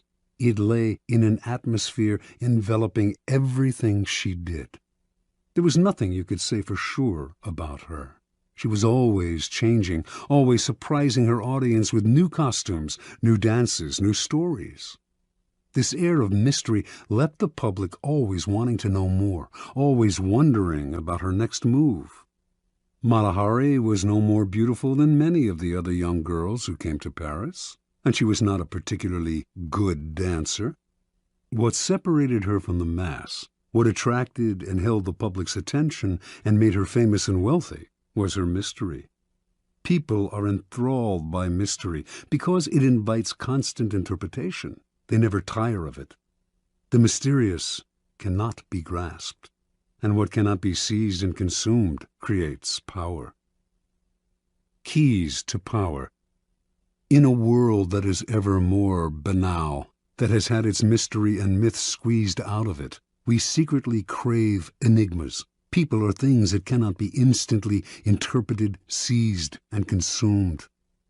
That is the power of the mysterious. It invites layers of interpretation, excites our imagination, seduces us into believing that it conceals something marvelous. The world has become so familiar and its inhabitants so predictable that what wraps itself in mystery will almost always draw the limelight to it and make us watch it. Do not imagine that to create an air of mystery, you have to be grand and awe-inspiring. Mystery that is woven into your day-to-day demeanor and is subtle has that much more power to fascinate and attract attention. Remember, most people are up front, can be read like an open book, take little care to control their words or image, and are hopelessly predictable. By simply holding back, keeping silent, occasionally uttering ambiguous phrases, deliberately appearing inconsistent, and acting odd in the subtlest of ways, you will emanate an aura of mystery. The people around you will then magnify that aura by constantly trying to interpret you. Mysterious people put others in a kind of inferior position, that of trying to figure them out. To degrees that they can control, they also elicit the fear surrounding anything uncertain or unknown. All great leaders know that an aura of mystery draws attention to them and creates an intimidating presence. If your social position prevents you from completely wrapping your actions in mystery, you must at least learn to make yourself less obvious. Every now and then, act in a way that does not mesh with other people's perception of you. This way, you keep those around you on the defensive, eliciting the kind of attention that makes you powerful.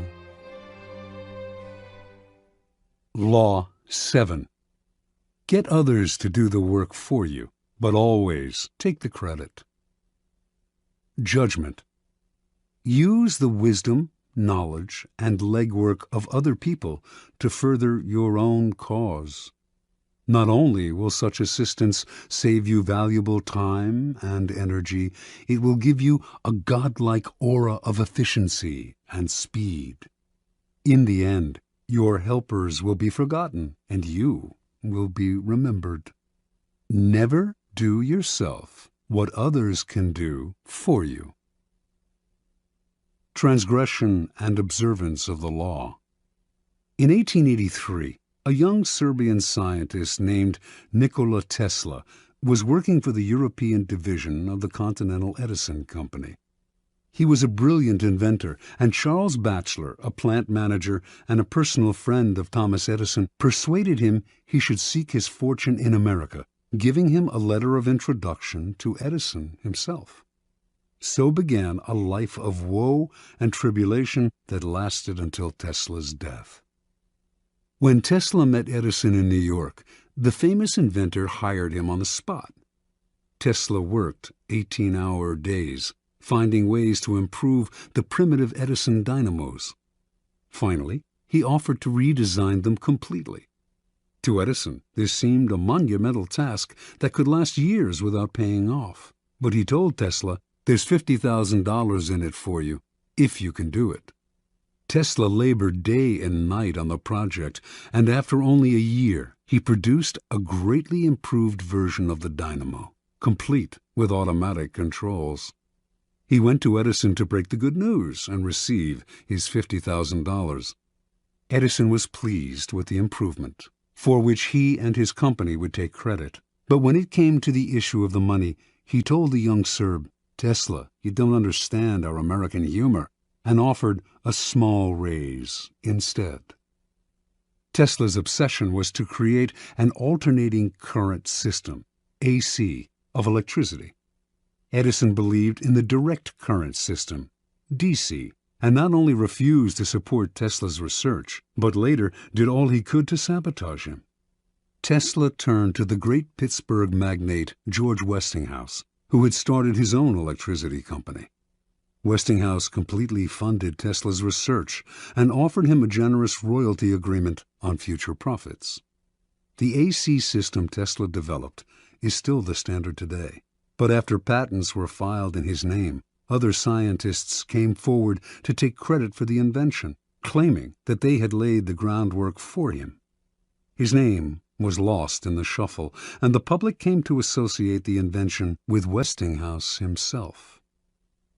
A year later, Westinghouse was caught in a takeover bid from J. Pierpont Morgan, who made him rescind the generous royalty contract he had signed with Tesla. Westinghouse explained to the scientist that his company would not survive if it had to pay him his full royalties. He persuaded Tesla to accept a buyout of his patents for $216,000.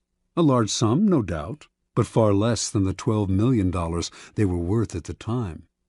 The financiers had divested Tesla of the riches, the patents, and essentially the credit for the greatest invention of his career. The name of Guglielmo Marconi is forever linked with the invention of radio. But few know that in producing his invention, he broadcast a signal across the English Channel in 1899. Marconi made use of a patent Tesla had filed in 1897, and that his work depended on Tesla's research. Once again, Tesla received no money and no credit. Tesla invented an induction motor as well as the AC power system, and he is the real father of radio. Yet none of these discoveries bear his name. As an old man, he lived in poverty. In 1917, during his later impoverished years, Tesla was told he was to receive the Edison Medal of the American Institute of Electrical Engineers. He turned the medal down. "You propose," he said, "to honor me with a medal which I could pin upon my coat and strut for a vain hour before the members of your institute. You would decorate my body and continue to let starve for failure to supply recognition my mind and its creative products, which have supplied the foundation upon which the major portion of your institute exists." Interpretation. Many harbor the illusion that science, dealing with facts as it does, is beyond the petty rivalries that trouble the rest of the world. Nikola Tesla was one of those. He believed science had nothing to do with politics, and claimed not to care for fame and riches. As he grew older, though, this ruined his scientific work. Not associated with any particular discovery, he could attract no investors to his many ideas. While he pondered great inventions for the future, others stole the patents he had already developed and got the glory for themselves. He wanted to do everything on his own, but merely exhausted and impoverished himself in the process. Edison was Tesla's polar opposite. He wasn't actually much of a scientific thinker or inventor. He once said that he had no need to be a mathematician because he could always hire one. That was Edison's main method. He was really a businessman and publicist, spotting the trends and the opportunities that were out there, then hiring the best in the field to do the work for him. If he had to, he would steal from his competitors. Yet his name is much better known than Tesla's. and is associated with more inventions. The lesson is twofold. First, the credit for an invention or creation is as important, if not more important, than the invention itself. You must secure the credit for yourself and keep others from stealing it away or from piggybacking on your hard work. To accomplish this, you must always be vigilant and ruthless, keeping your creation quiet until you can be sure there are no vultures circling overhead. Second, learn to take advantage of other people's work to further your own cause. Time is precious and life is short. If you try to do it all on your own, you run yourself ragged, waste energy, and burn yourself out. It is far better to conserve your forces, pounce on the work others have done, and find a way to make it your own. Keys to power. This is the essence of the law. Learn to get others to do the work for you, while you take the credit and you appear to be of godlike strength and power. If you think it important to do all the work yourself, you will never get far, and you will suffer the fate of the Teslas of the world. Find people with the skills and creativity you lack. Either hire them while putting your own name on top of theirs, or find a way to take their work and make it your own. Their creativity thus becomes yours, and you seem a genius to the world. Law 8. Make other people come to you. Use bait if necessary. Judgment. When you force the other person to act, you are the one in control. It is always better to make your opponent come to you, abandoning his own plans in the process. Lure him with fabulous gains, then attack. You hold the cards. Observance of the law. At the Congress of Vienna in 1814, the major powers of Europe gathered to carve up the remains of Napoleon's fallen empire. The city was full of gaiety, and the balls were the most splendid in memory. Hovering over the proceedings, however, was the shadow of Napoleon himself.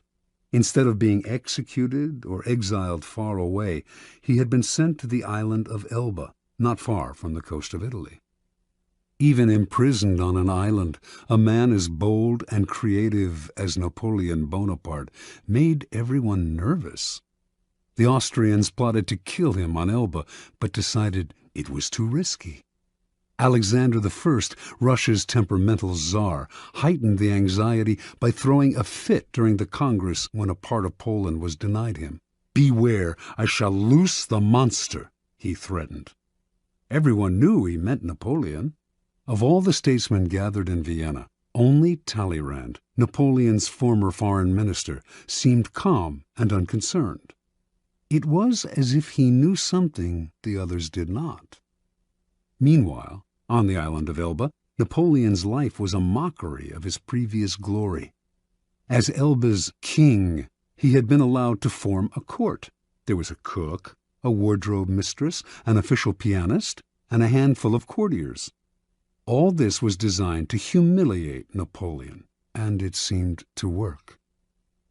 That winter, however, there occurred a series of events so strange and dramatic they might have been scripted in a play.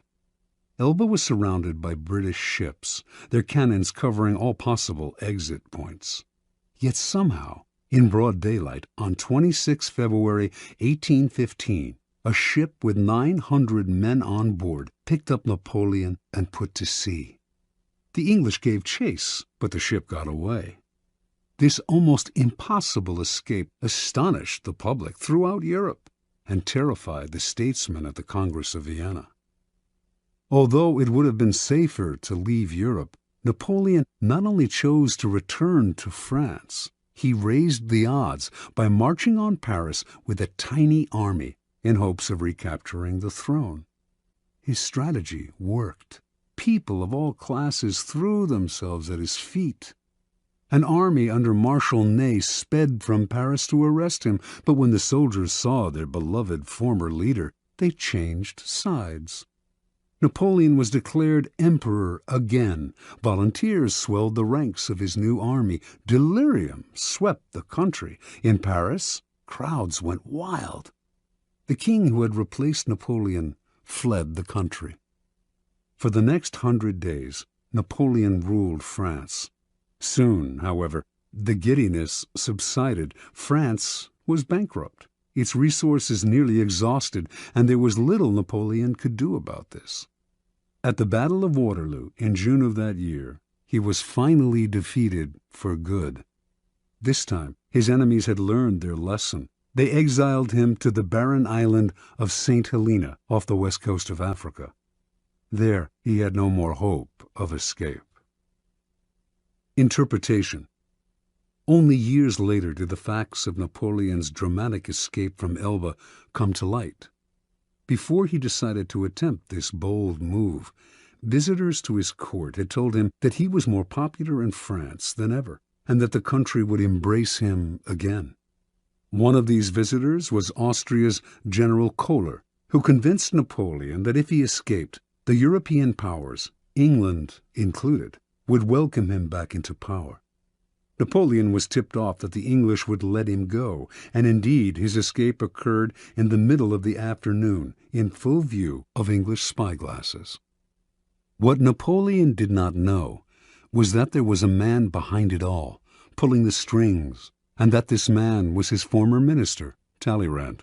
And Talleyrand was doing all this, not to bring back the glory days, but to crush Napoleon once and for all.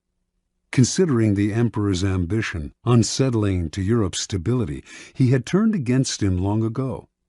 When Napoleon was exiled to Elba, Talleyrand had protested. Napoleon should be sent farther away, he argued, or Europe would never have peace. But no one listened. Instead of pushing his opinion, Talleyrand bided his time. Working quietly, he eventually won over Castlereagh and Metternich, the foreign ministers of England and Austria. Together, these men baited Napoleon into escaping. Even Kohler's visit, to whisper the promise of glory in the exile's ear, was part of the plan. Like a master card player, Talleyrand figured everything out in advance. He knew Napoleon would fall into the trap he had set. He also foresaw that Napoleon would lead the country into a war which, given France's weakened condition, could only last a few months. One diplomat in Vienna, who understood that Talleyrand was behind it all, said, "He has set the house ablaze in order to save it from the plague." Keys to power. How many times has this scenario played itself out in history? An aggressive leader initiates a series of bold moves that begin by bringing him much power. Slowly, however, his power reaches a peak, and soon everything turns against him. His numerous enemies band together, trying to maintain his power. He exhausts himself going in this direction and that, and inevitably he collapses. The reason for this pattern is that the aggressive person is rarely in full control. He cannot see more than a couple of moves ahead, cannot see the consequences of this bold move or that one, because he is constantly being forced to react to the moves of his ever-growing host of enemies, and to the unforeseen consequences of his own rash actions. His aggressive energy is turned against him. In the realm of power, you must ask yourself, what is the point of chasing here and there, trying to solve problems and defeat my enemies if I never feel in control? Why am I always having to react to events instead of directing them? The answer is simple. Your idea of power is wrong. You have mistaken aggressive action for effective action.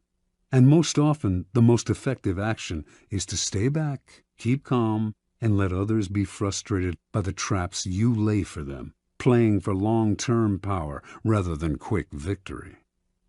Remember, the essence of power is the ability to keep the initiative, to get others to react to your moves, to keep your opponent and those around you on the defensive. When you make other people come to you, you suddenly become the one controlling the situation, and the one who has control has power.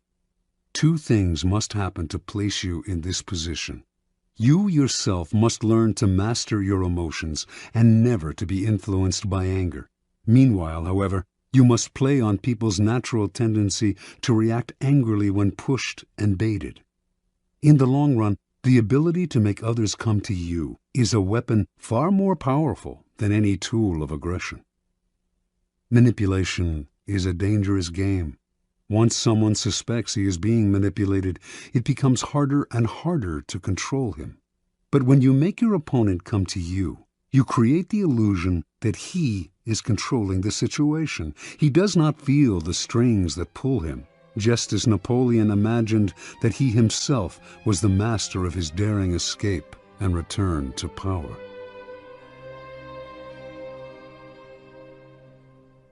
Law 9. Win through your actions, never through argument. Judgment. Any momentary triumph you think you have gained through argument is really a Pyrrhic victory.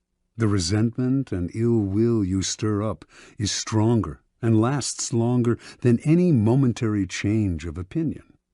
It is much more powerful to get others to agree with you through your actions without saying a word. Demonstrate, do not explicate. Observance of the law. In 1502, in Florence, Italy, an enormous block of marble stood in the works department of the church of Santa Maria del Fiore.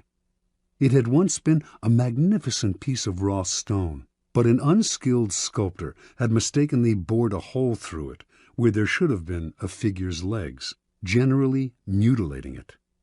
Piero Soderini, Florence's mayor, had contemplated trying to save the block by commissioning Leonardo da Vinci to work on it, or some other master, but had given up, since everyone agreed that the stone had been ruined. So, despite the money that had been wasted on it, it gathered dust in the dark halls of the church. This was where things stood until some Florentine friends of the great Michelangelo decided to write to the artist, then living in Rome. He alone, they said, could do something with the marble, which was still magnificent raw material. Michelangelo traveled to Florence, examined the stone, and came to the conclusion that he could, in fact, carve a fine figure from it by adapting the pose to the way the rock had been mutilated. Soderini argued that this was a waste of time. Nobody could salvage such a disaster, but he finally agreed to let the artist work on it. Michelangelo decided he would depict a young David, sling in hand. Weeks later, as Michelangelo was putting the final touches on the statue, Soderini entered the studio. Fancying himself a bit of a connoisseur, he studied the huge work and told Michelangelo that while he thought it was magnificent, the nose, he judged, was too big. Michelangelo realized that Soderini was standing in a place right under the giant figure and did not have the proper perspective. Without a word, he gestured for Soderini to follow him up the scaffolding. Reaching the nose, he picked up his chisel, as well as a bit of marble dust that lay on the planks. With Soderini just a few feet below him on the scaffolding, Michelangelo started to tap lightly with the chisel, letting the bits of dust he had gathered in his hand to fall little by little. He actually did nothing to change the nose, but gave every appearance of working on it. After a few minutes of the charade, he stood aside. "Look at it now." "I like it better," replied Soderini. "You've made it come alive."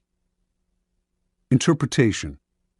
Michelangelo knew that by changing the shape of the nose, he might ruin the entire sculpture.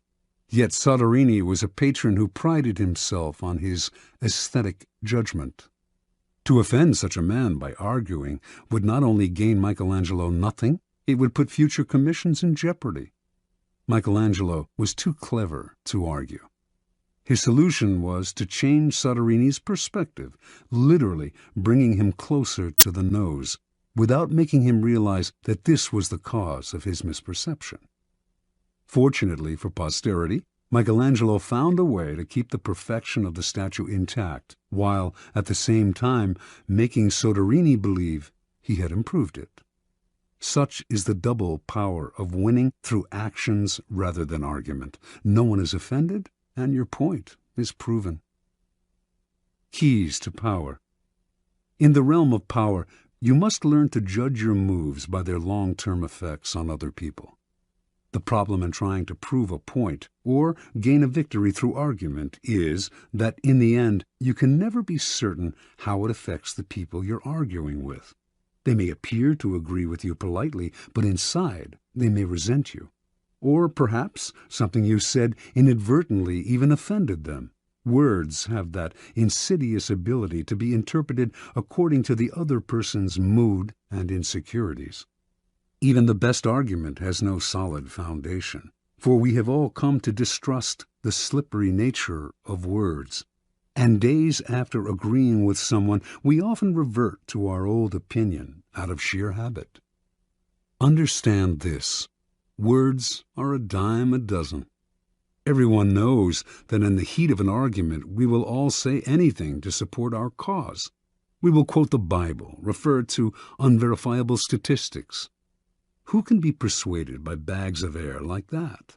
Action and demonstration are much more powerful and meaningful. They are there before our eyes for us to see. Yes, now the statue's nose does look just right. There are no offensive words, no possibility of misinterpretation. No one can argue with a demonstrated proof. As Balthazar Gracian remarks, the truth is generally seen, rarely heard. Law 10. Infection. Avoid the unhappy and unlucky. Judgment. You can die from someone else's misery. Emotional states are as infectious as diseases. You may feel you are helping the drowning man, but you are only precipitating your own disaster. The unfortunate sometimes draw misfortune on themselves. They will also draw it on you. Associate with the happy and fortunate instead. Transgression of the law. Born in Limerick, Ireland in 1818, Marie Gilbert came to Paris in the 1840s to make her fortune as a dancer and performer. Taking the name Lola Montez, her mother was of distant Spanish descent. She claimed to be a flamenco dancer from Spain. By 1845, her career was languishing, and to survive, she became a courtesan, quickly one of the more successful in Paris. Only one man could salvage Lola's dancing career: Alexandre Dujarier, owner of the newspaper with the largest circulation in France, and also the newspaper's drama critic. She decided to woo and conquer him. Investigating his habits, she discovered that he went riding every morning. An excellent horsewoman herself, she rode out one morning and accidentally ran into him. Soon they were riding together every day. A few weeks later, Lola moved into his apartment. For a while, the two were happy together. With Dujarrier's help, Lola began to revive her dancing career. Despite the risk to his social standing, Dujarrier told friends he would marry her in the spring. Lola had never told him that she had eloped at age 19 with an Englishman and was still legally married. Although Dujarrier was deeply in love, his life started to slide downhill. His fortunes in business changed, and influential friends began to avoid him. One night, Dujarrier was invited to a party, attended by some of the wealthiest young men in Paris. Lola wanted to go too, but he would not allow it. They had their first quarrel, and Dujarrier attended the party by himself. There, hopelessly drunk, he insulted an influential drama critic, Jean-Baptiste Rosemond de Beauvalon, perhaps because of something the critic had said about Lola. The following morning, Beauvalon challenged him to a duel. Beauvalon was one of the best pistol shots in France. Dujarrier tried to apologize, but the duel took place, and he was shot and killed. Thus ended the life of one of the most promising young men of Paris society. Devastated, Lola left Paris. In 1846, Lola Montez found herself in Munich, where she decided to woo and conquer King Ludwig of Bavaria. The best way to Ludwig, she discovered, was through his aide-de-camp, Count Otto von Rechberg, a man with a fondness for pretty girls. One day, when the Count was breakfasting at an outdoor cafe, Lola rode by on her horse, was accidentally thrown from the saddle, and landed at Rechberg's feet. The Count rushed to help her and was enchanted. He promised to introduce her to Ludwig.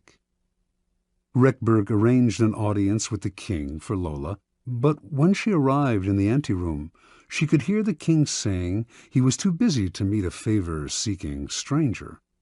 Lola pushed aside the sentries and entered his room anyway. In the process, the front of her dress somehow got torn, perhaps by her, perhaps by one of the sentries, and to the astonishment of all, most especially the king, her bare breasts were brazenly exposed. Lola was granted her audience with Ludwig. 55 hours later, she made her debut on the Bavarian stage. The reviews were terrible, but that did not stop Ludwig from arranging more performances. Ludwig was, in his own words, bewitched by Lola. He started to appear in public with her on his arm, and then he bought and furnished an apartment for her on one of Munich's most fashionable boulevards. Although he had been known as a miser and was not given to flights of fancy, he started to shower Lola with gifts and to write poetry for her. Now his favored mistress, she catapulted to fame and fortune overnight. Lola began to lose her sense of proportion. One day, when she was out riding, an elderly man rode ahead of her, a bit too slowly for her liking. Unable to pass him, she began to slash him with her riding crop. On another occasion, she took her dog, unleashed, out for a stroll. The dog attacked a passer-by, but instead of helping the man get the dog away, she whipped him with the leash. Incidents like this infuriated the stolid citizens of Bavaria, but Ludwig stood by Lola and even had her naturalized as a Bavarian citizen. The king's entourage tried to wake him to the dangers of the affair, but those who criticized Lola were summarily fired. While Bavarians who had loved their king now outwardly disrespected him, Lola was made a countess, had a new palace built for herself, and began to dabble in politics, advising Ludwig on policy. She was the most powerful force in the kingdom. Her influence in the king's cabinet continued to grow, and she treated the other ministers with disdain. As a result, riots broke out throughout the realm. A once peaceful land was virtually in the grip of civil war, and students everywhere were chanting, "Raus mit Lola!" By February of 1848, Ludwig was finally unable to withstand the pressure. With great sadness, he ordered Lola to leave Bavaria immediately. She left, but not until she was paid off. For the next 5 weeks, the Bavarians' wrath was turned against their formerly beloved king. In March of that year, he was forced to abdicate. Lola Montez moved to England. More than anything, she needed respectability, and despite being married, she still had not arranged a divorce from the Englishman she had wed years before. She set her sights on George Trafford Heald, a promising young army officer who was the son of an influential barrister. Although he was 10 years younger than Lola and could have chosen a wife among the prettiest and wealthiest young girls of English society, Heald fell under her spell. They were married in 1849. Soon, arrested on the charge of bigamy, she skipped bail, and she and Heald made their way to Spain. They quarreled horribly, and on one occasion Lola slashed him with a knife. Finally, she drove him away. Returning to England, he found he had lost his position in the army. Ostracized from English society, he moved to Portugal, where he lived in poverty. After a few months, his short life ended in a boating accident. A few years later, the man who published Lola Montez's autobiography went bankrupt. In 1853, Lola moved to California, where she met and married a man named Pat Hull. Their relationship was as stormy as all the others, and she left Hull for another man. He took to drink and fell into a deep depression that lasted until he died 4 years later, still a relatively young man. At the age of 41, Lola gave away her clothes and finery and turned to God. She toured America lecturing on religious topics, dressed in white and wearing a halo-like white headgear. She died 2 years later, in 1861. Interpretation. Lola Montez attracted men with her wiles, but her power over them went beyond the sexual. It was through the force of her character that she kept her lovers enthralled. Men were sucked into the maelstrom she churned up around her. They felt confused, upset, but the strength of the emotions she stirred also made them feel more alive. As is often the case with infection, the problems would only arise over time. Lola's inherent instability would begin to get under her lover's skin. They would find themselves drawn into her problems, but their emotional attachment to her would make them want to help her. This was the crucial point of the disease, for Lola Montez could not be helped. Her problems were too deep. Once the lover identified with them, he was lost. He would find himself embroiled in quarrels. The infection would spread to his family and friends, or, in the case of Ludwig, to an entire nation. You could spend a lifetime studying the pathology of infecting characters, but don't waste your time. Just learn the lesson. When you suspect you are in the presence of an infector, don't argue, don't try to help, don't pass the person on to your friends, or you will become enmeshed. Flee the infector's presence or suffer the consequences. Keys to power. Those misfortunates among us who have been brought down by circumstances beyond their control deserve all the help and sympathy we can give them. But there are others who are not born to misfortune or unhappiness, but who draw it upon themselves by their destructive actions and unsettling effect on others. It would be a great thing if we could raise them up, change their patterns, but more often than not, it is their patterns that end up getting inside and changing us. The incurably unhappy and unstable have a particularly strong infecting power because their characters and emotions are so intense. They often present themselves as victims, making it difficult, at first, to see their miseries as self-inflicted. Before you realize the real nature of their problems, you have been infected by them. Understand this. In the game of power, the people you associate with are critical. The risk of associating with infectors is that you will waste valuable time and energy trying to free yourself. Through a kind of guilt by association, you will also suffer in the eyes of others. Never underestimate the dangers of infection. Law 11. Learn to keep people dependent on you. Judgment.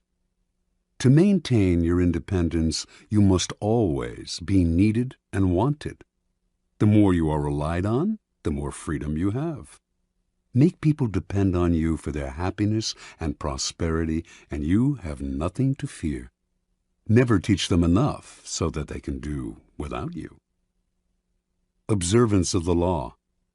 When Otto von Bismarck became a deputy in the Prussian Parliament in 1847, he was 32 years old and without an ally or friend. Looking around him, he decided that the side to ally himself with was not the Parliament's liberals or conservatives, not any particular minister, and certainly not the people. It was with the king, Frederick William IV. This was an odd choice, to say the least, for Frederick was at a low point of his power. A weak, indecisive man, he consistently gave in to the liberals in Parliament. In fact, he was spineless and stood for much that Bismarck disliked personally and politically. Yet Bismarck courted Frederick night and day. When other deputies attacked the king for his many inept moves, only Bismarck stood by him. Finally, It all paid off. In 1851, Bismarck was made a minister in the king's cabinet. Now he went to work.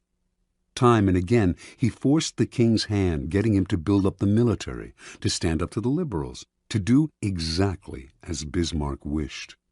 He worked on Frederick's insecurity about his manliness, challenging him to be firm and to rule with pride. And he slowly restored the king's powers until the monarchy was once again the most powerful force in Prussia. When Frederick died in 1861, his brother William assumed the throne. William disliked Bismarck intensely and had no intention of keeping him around.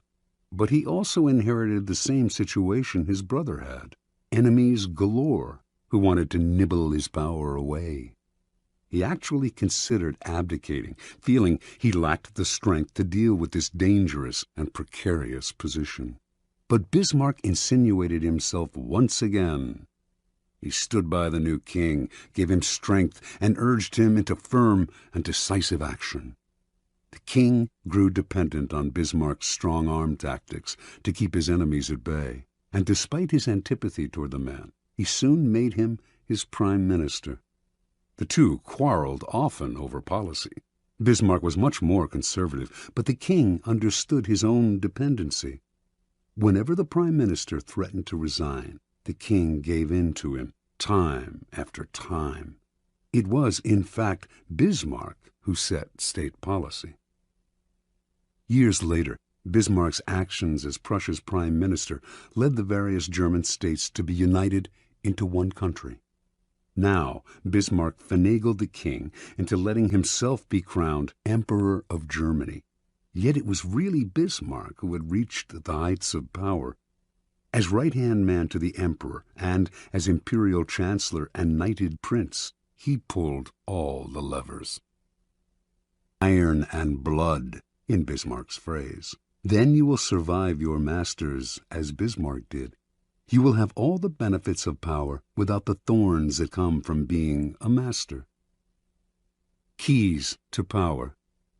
The ultimate power is the power to get people to do as you wish. When you can do this without having to force people or hurt them, when they willingly grant you what you desire, then your power is untouchable. The best way to achieve this position is to create a relationship of dependence. The master requires your services. He is weak or unable to function without you. You have enmeshed yourself in his work so deeply that doing away with you would bring him great difficulty, or at least would mean valuable time lost in training another to replace you.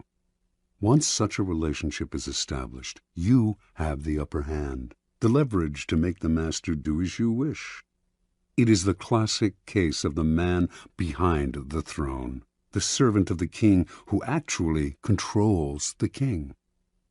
Do not be one of the many who mistakenly believe that the ultimate form of power is independence. Power involves a relationship between people. You will always need others as allies, pawns, or even as weak masters who serve as your front. The completely independent man would live in a cabin in the woods. He would have the freedom to come and go as he pleased, but he would have no power. The best you can hope for is that others will grow so dependent on you that you enjoy a kind of reverse independence. Their need for you frees you. One last warning. Do not imagine that your master's dependence on you will make him love you. In fact, he may resent and fear you. But as Machiavelli said, it is better to be feared than loved. Fear you can control. Love? Never. Depending on an emotion as subtle and changeable as love or friendship will only make you insecure. Better to have others depend on you out of fear of the consequences of losing you than out of love of your company.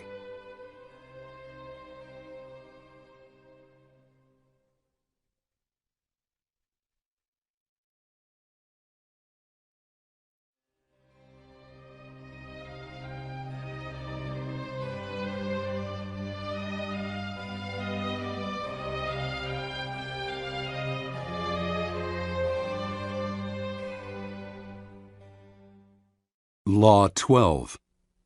Use selective honesty and generosity to disarm your victim. Judgment. One sincere and honest move will cover over dozens of dishonest ones. Open-hearted gestures of honesty and generosity bring down the guard of even the most suspicious people. Once your selective honesty opens a hole in their armor, you can deceive and manipulate them at will. A timely gift, a Trojan horse, will serve the same purpose. Observance of the law. Sometime in 1926, a tall, dapperly dressed man paid a visit to Al Capone, the most feared gangster of his time. Speaking with an elegant continental accent, the man introduced himself as Count Victor Lustig. He promised that if Capone gave him $50,000, he could double it. Capone had more than enough funds to cover the investment, but he wasn't in the habit of entrusting large sums to total strangers. He looked the Count over. Something about the man was different, his classy style, his manner, and so Capone decided to play along. He counted out the bills personally and handed them to Lustig. "Okay, Count," said Capone. "Double it in 60 days like you said." Lustig left with the money, put it in a safe deposit box in Chicago, then headed to New York, where he had several other money-making schemes in progress. The $50,000 remained in the bank box untouched. Lustig made no effort to double it. 2 months later, he returned to Chicago, took the money from the box, and paid Capone another visit. He looked at the gangster's stony-faced bodyguards, smiled apologetically, and said, "Please accept my profound regrets, Mr. Capone. I'm sorry to report that the plan failed. I failed." Capone slowly stood up. He glowered at Lustig, debating which part of the river to throw him in, but the Count reached into his coat pocket, withdrew the $50,000, and placed it on the desk. "Here, sir, is your money, to the penny. Again, my sincere apologies. This is most embarrassing. Things didn't work out the way I thought they would. I would have loved to have doubled your money for you, and for myself. Lord knows I need it, but the plan just didn't materialize." Capone sagged back into his chair, confused. "I know you're a con man, Count," said Capone. "I knew it the moment you walked in here. I expected either $100,000 or nothing. But this, getting my money back, well... Again, my apologies, Mr. Capone," said Lustig, as he picked up his hat and began to leave. "My God, you're honest," yelled Capone. "If you're on the spot, here's 5 to help you along." He counted out 5 $1,000 bills out of the $50,000. The Count seemed stunned, bowed deeply, mumbled his thanks, and left, taking the money.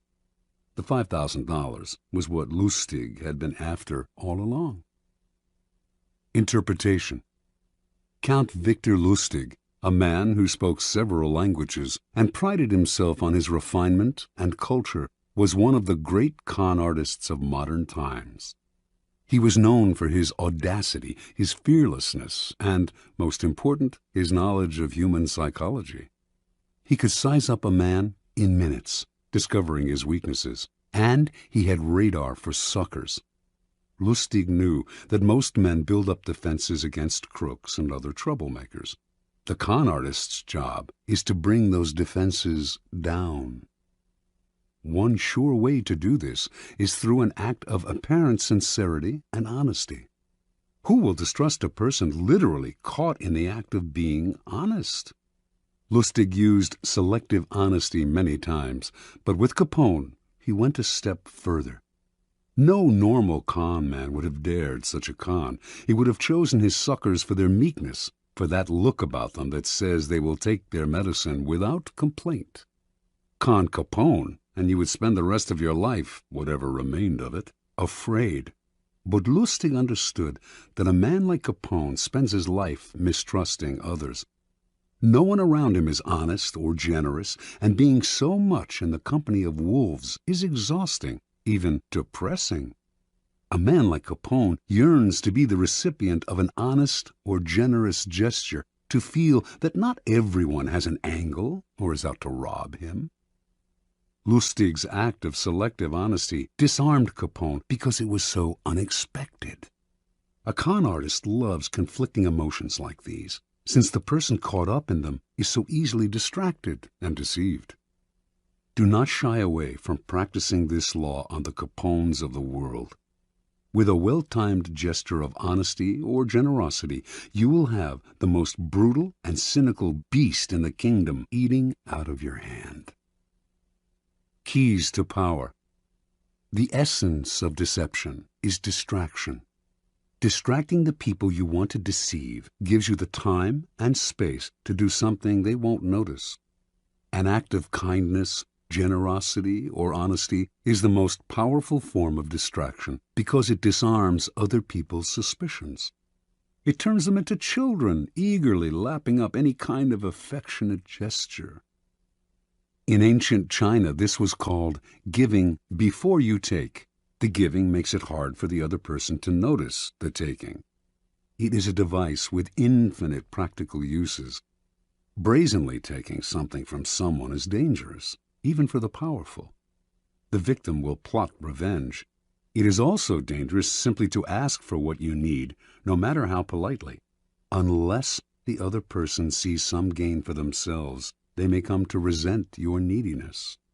Learn to give before you take. It softens the ground, takes the bite out of a future request, or simply creates a distraction. And the giving can take many forms: an actual gift, a generous act, a kind favor, an honest admission, whatever it takes. Selective honesty is best employed on your first encounter with someone. We are all creatures of habit, and our first impressions last a long time. If someone believes you are honest at the start of your relationship, it takes a lot to convince them otherwise.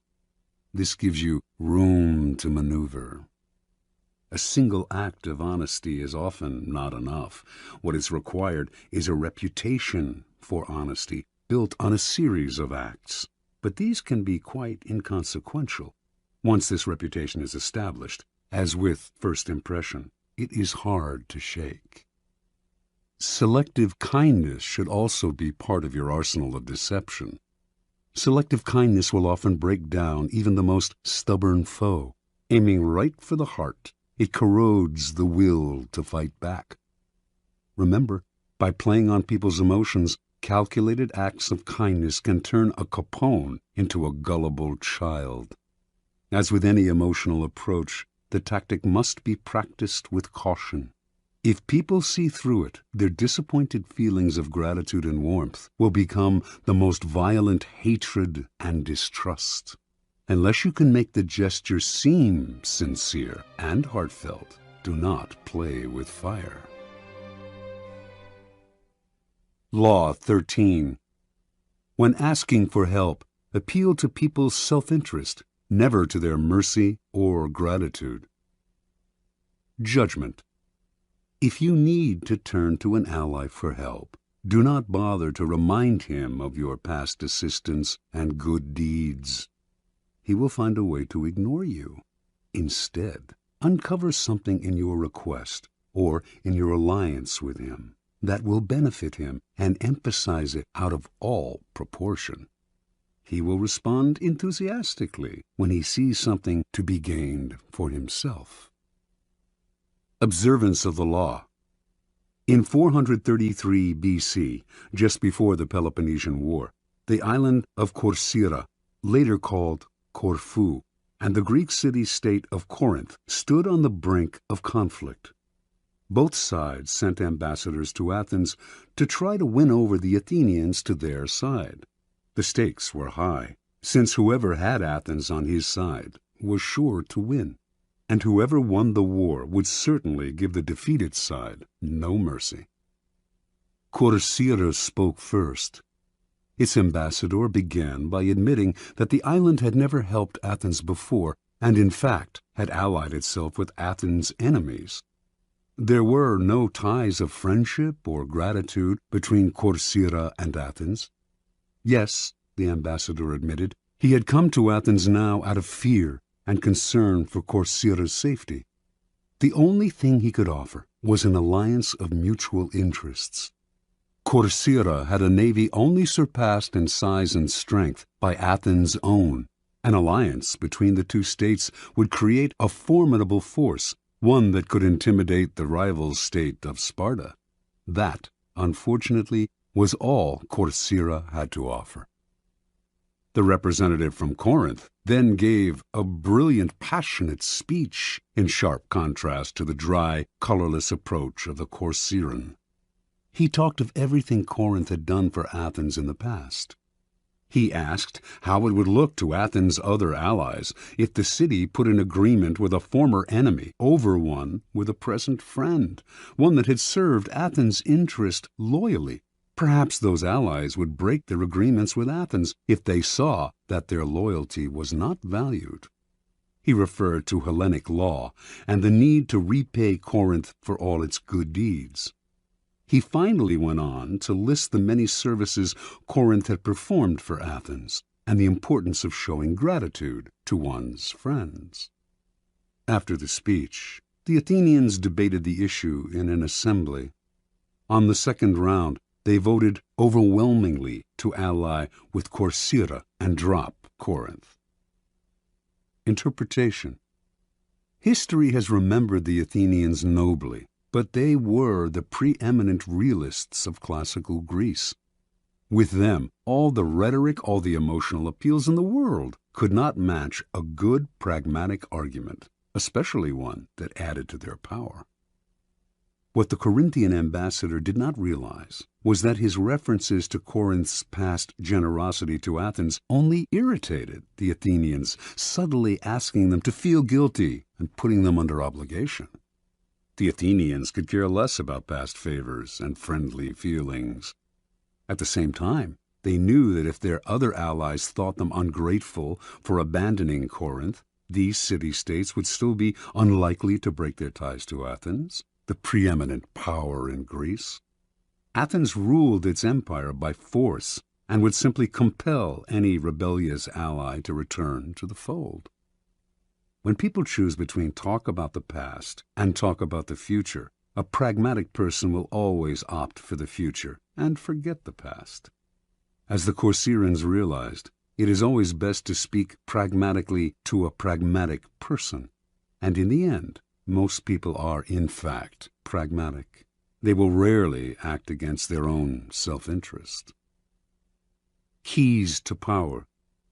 In your quest for power, you will constantly find yourself in the position of asking for help from those more powerful than you.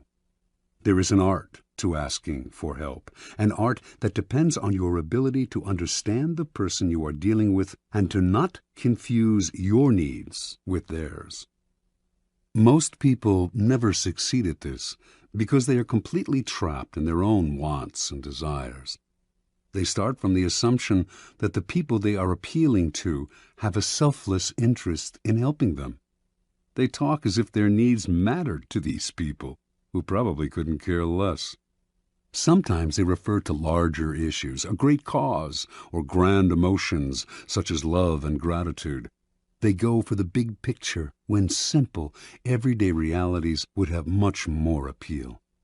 What they do not realize is that even the most powerful person is locked inside needs of his own, and that if you make no appeal to his self-interest, he merely sees you as desperate, or at best, a waste of time. A key step in the process is to understand the other person's psychology. Is he vain?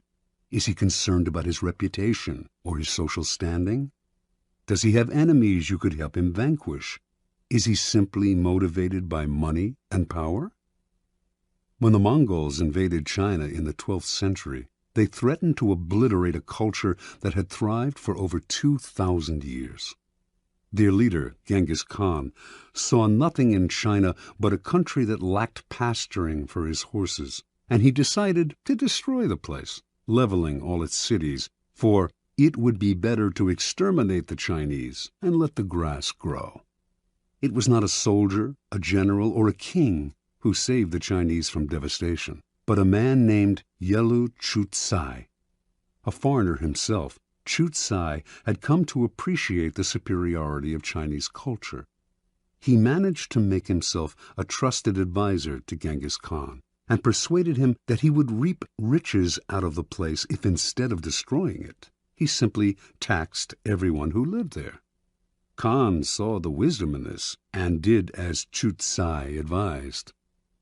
When Khan took the city of Kaifeng after a long siege and decided to massacre its inhabitants, as he had in other cities that had resisted him, Chutsai told him that the finest craftsmen and engineers in China had fled to Kaifeng, and it would be better to put them to use. Kaifeng was spared. Never before had Genghis Khan shown such mercy, but then it really wasn't mercy that saved Kaifeng. Chutsai knew Khan well. He was a barbaric peasant who cared nothing for culture, or indeed for anything other than warfare and practical results. Chutsai chose to appeal to the only emotion that would work on such a man: greed. Self-interest is the lever that will move people. Once you make them see how you can in some way meet their needs or advance their cause, their resistance to your requests for help will magically fall away. At each step on the way to acquiring power, you must train yourself to think your way inside the other person's mind, to see their needs and interests, to get rid of the screen of your own feelings that obscure the truth. Master this art, and there will be no limits to what you can accomplish. Law 14. Pose as a friend, work as a spy. Judgment. Knowing about your rival is critical. Use spies to gather valuable information that will keep you a step ahead. Better still, play the spy yourself. In polite social encounters, learn to probe. Ask indirect questions to get people to reveal their weaknesses and intentions. There is no occasion that is not an opportunity for artful spying. Observance of the law. Joseph Devine was undoubtedly the greatest art dealer of his time. From 1904 to 1940, he almost single-handedly monopolized America's millionaire art collecting market. But one prize plum eluded him: the industrialist Andrew Mellon.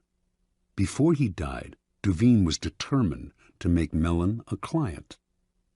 Devine's friends said this was an impossible dream. Mellon was a stiff, taciturn man. The stories he had heard about the congenial, talkative Devine rubbed him the wrong way. He had made it clear he had no desire to meet the man. Yet Devine told his doubting friends, "Not only will Mellon buy from me, but he will buy only from me." For several years he tracked his prey, learning the man's habits, tastes, phobias. To do this, he secretly put several of Mellon's staff on his own payroll, worming valuable information out of them. By the time he moved into action, he knew Mellon about as well as Mellon's wife did. In 1921, Mellon was visiting London and staying in a palatial suite on the third floor of Claridge's Hotel. Devine booked himself into the suite just below Mellon's on the second floor. He had arranged for his valet to befriend Mellon's valet, and on the fateful day he had chosen to make his move, Mellon's valet told Devine's valet, who told Devine, that he had just helped Mellon on with his overcoat and that the industrialist was making his way down the corridor to ring for the lift. Devine's valet hurriedly helped Devine with his own overcoat. Seconds later, Devine entered the lift, and lo and behold, there was Mellon. "How do you do, Mr. Mellon?" said Devine, introducing himself. "I am on my way to the National Gallery to look at some pictures." How uncanny! That was precisely where Mellon was headed. And so Devine was able to accompany his prey to the one location that would ensure his success. He knew Mellon's taste, inside and out, and while the two men wandered through the museum, he dazzled the magnate with his knowledge. Once again, quite uncannily, they seemed to have remarkably similar tastes. Mellon was pleasantly surprised. This wasn't the Duveen he had expected. The man was charming and agreeable, and clearly had exquisite taste. When they returned to New York, Mellon visited Duveen's exclusive gallery and fell in love with the collection.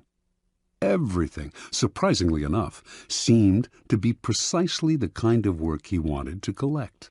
For the rest of his life, he was Duveen's best and most generous client. Interpretation. A man as ambitious and competitive as Joseph Duveen left nothing to chance. What's the point of winging it, or just hoping you may be able to charm this or that client? It's like shooting ducks blindfolded. Arm yourself with a little knowledge and your aim improves. Mellon was the most spectacular of Duveen's catches, but he spied on many a millionaire. By secretly putting members of his clients' household staffs on his own payroll, he would gain constant access to valuable information about their master's comings and goings, changes in taste, and other such tidbits of information that would put him a step ahead. A rival of Duveen's, who wanted to make Henry Frick a client, noticed that whenever he visited this wealthy New Yorker, Duveen was there before him, as if he had a sixth sense. To other dealers, Duveen seemed to be everywhere, and to know everything before they did. His powers discouraged and disheartened them, until many simply gave up going after the wealthy clients who could make a dealer rich. Such is the power of artful spying. It makes you seem all-powerful, clairvoyant. Your knowledge of your mark can also make you seem charming. So well can you anticipate their desires. No one sees the source of your power, and what they cannot see, they cannot fight. Keys to power. In the realm of power, your goal is a degree of control over future events. Part of the problem you face, then, is that people won't tell you all their thoughts, emotions, and plans. Carefully controlling what they say, they keep the most critical parts of their character hidden, their weaknesses, ulterior motives, obsessions. The result is that you cannot predict their moves and are constantly in the dark. The trick is to find a way to probe them, to find out their secrets and hidden intentions without letting them know what you are up to. This is not as difficult as you might think. A friendly front will let you secretly gather information on friends and enemies alike. Let others consult the horoscope or read tarot cards. You have more concrete means of seeing into the future. The most common way of spying is to use other people, as Duveen did. The method is simple, powerful, but risky. You will certainly gather information, but you have little control over the people who are doing the work. Perhaps they will ineptly reveal your spying, or even secretly turn against you. It is far better to be the spy yourself, to pose as a friend while secretly gathering information. During social gatherings and innocuous encounters, pay attention. This is when people's guards are down. By suppressing your own personality, you can make them reveal things. The brilliance of the maneuver is that they will mistake your interest in them for friendship, so that you not only learn, you make allies. Nevertheless, you should practice this tactic with caution and care. If people begin to suspect you are worming secrets out of them under the cover of conversation, they will strictly avoid you. Emphasize friendly chatter, not valuable information. Your search for gems of information cannot be too obvious, or your probing questions will reveal more about yourself and your intentions than about the information you hope to find. A trick to try in spying comes from La Rochefoucauld, who wrote, "Sincerity is found in very few men, and is often the cleverest of ruses. One is sincere in order to draw out the confidence and secrets of the other. By pretending to bare your heart to another person, in other words, you make them more likely to reveal their own secrets. Give them a false confession, and they will give you a real one."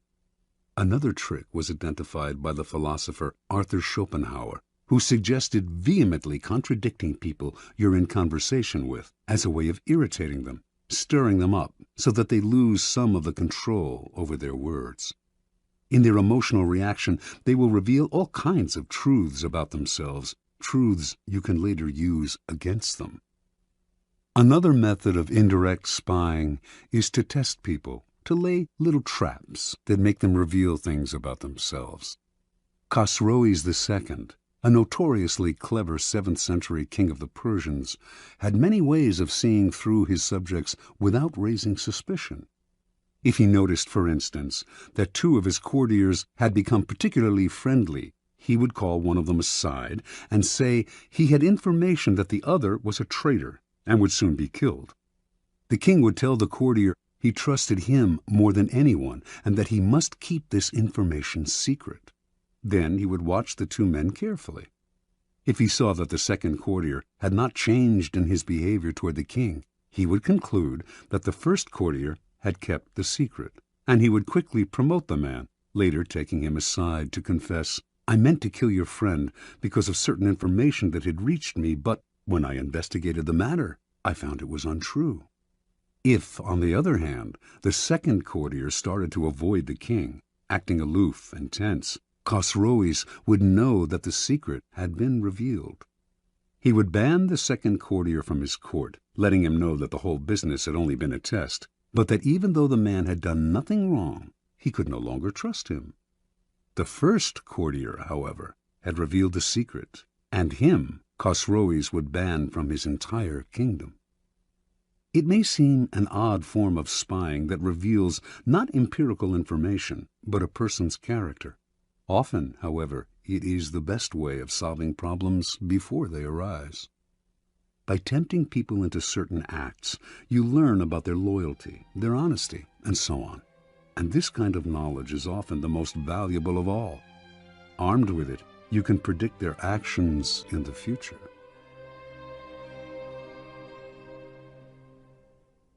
Law 15.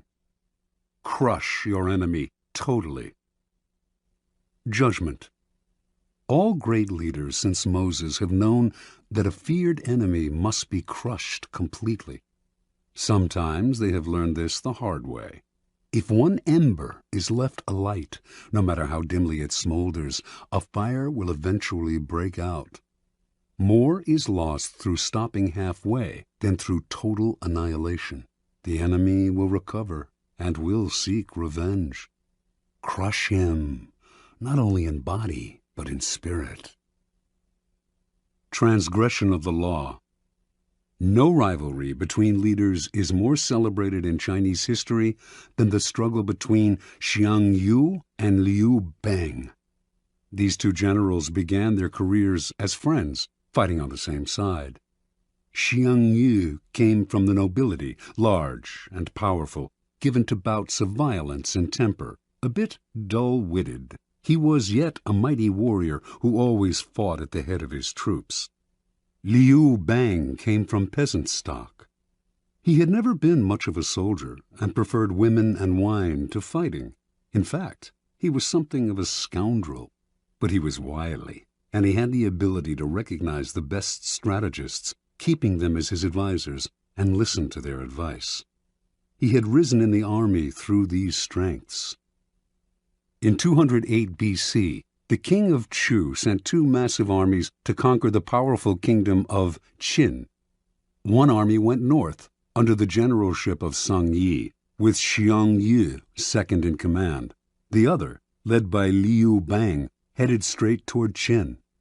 The target was the kingdom's splendid capital, Xianyang, and Xiang Yu, ever violent and impatient, could not stand the idea that Liu Bang would get to Xianyang first and perhaps would assume command of the entire army.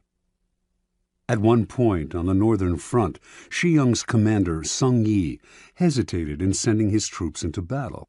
Furious, Xiang entered Song Yi's tent, proclaimed him a traitor, cut off his head, and assumed sole command of the army. Without waiting for orders, he left the northern front and marched directly on Xianyang.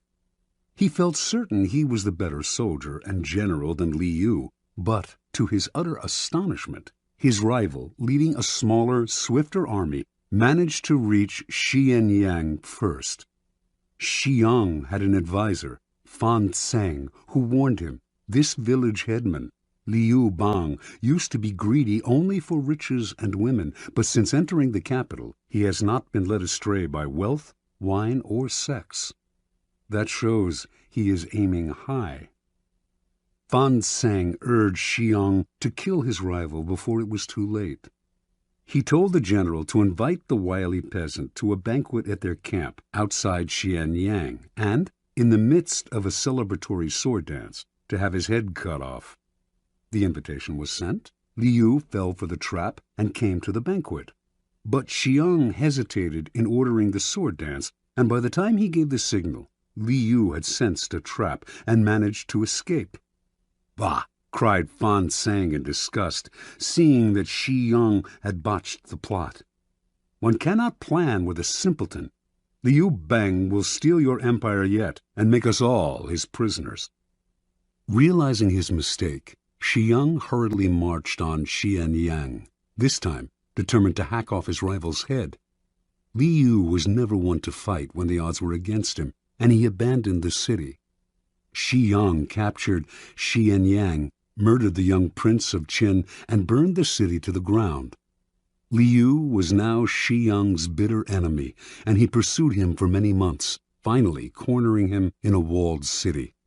Lacking food, his army in disarray, Liu sued for peace. Again, Fan Tseng warned Xiang, "Crush him now. If you let him go again, you will be sorry later." But Xiang decided to be merciful. He wanted to bring Liu back to Chu alive, and to force his former friend to acknowledge him as master. But Fan proved right. Liu managed to use the negotiations for surrender as a distraction, and he escaped with a small army. Xiang, amazed that he had yet again let his rival slip away, once more set out after Liu, this time with such ferocity that he seemed to have lost his mind. A few weeks later, in the thick of the hunt, Xiang scattered his forces unwisely, and in a surprise attack, Liu was able to surround his main garrison. For the first time, the tables were turned. Now it was Xiang who sued for peace. Liu's top advisor urged him to destroy Xiang, crush his army, show no mercy. Making a false treaty, he lured Xiang into relaxing his defense, then slaughtered almost all of his army. Xiang managed to escape.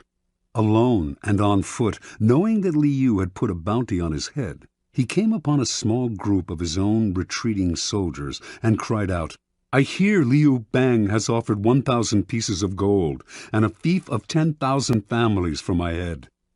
Let me do you a favor." Then he slit his own throat and died. Interpretation. This is the fate that faces all of us when we sympathize with our enemies, when pity or the hope of reconciliation makes us pull back from doing away with them. We only strengthen their fear and hatred of us.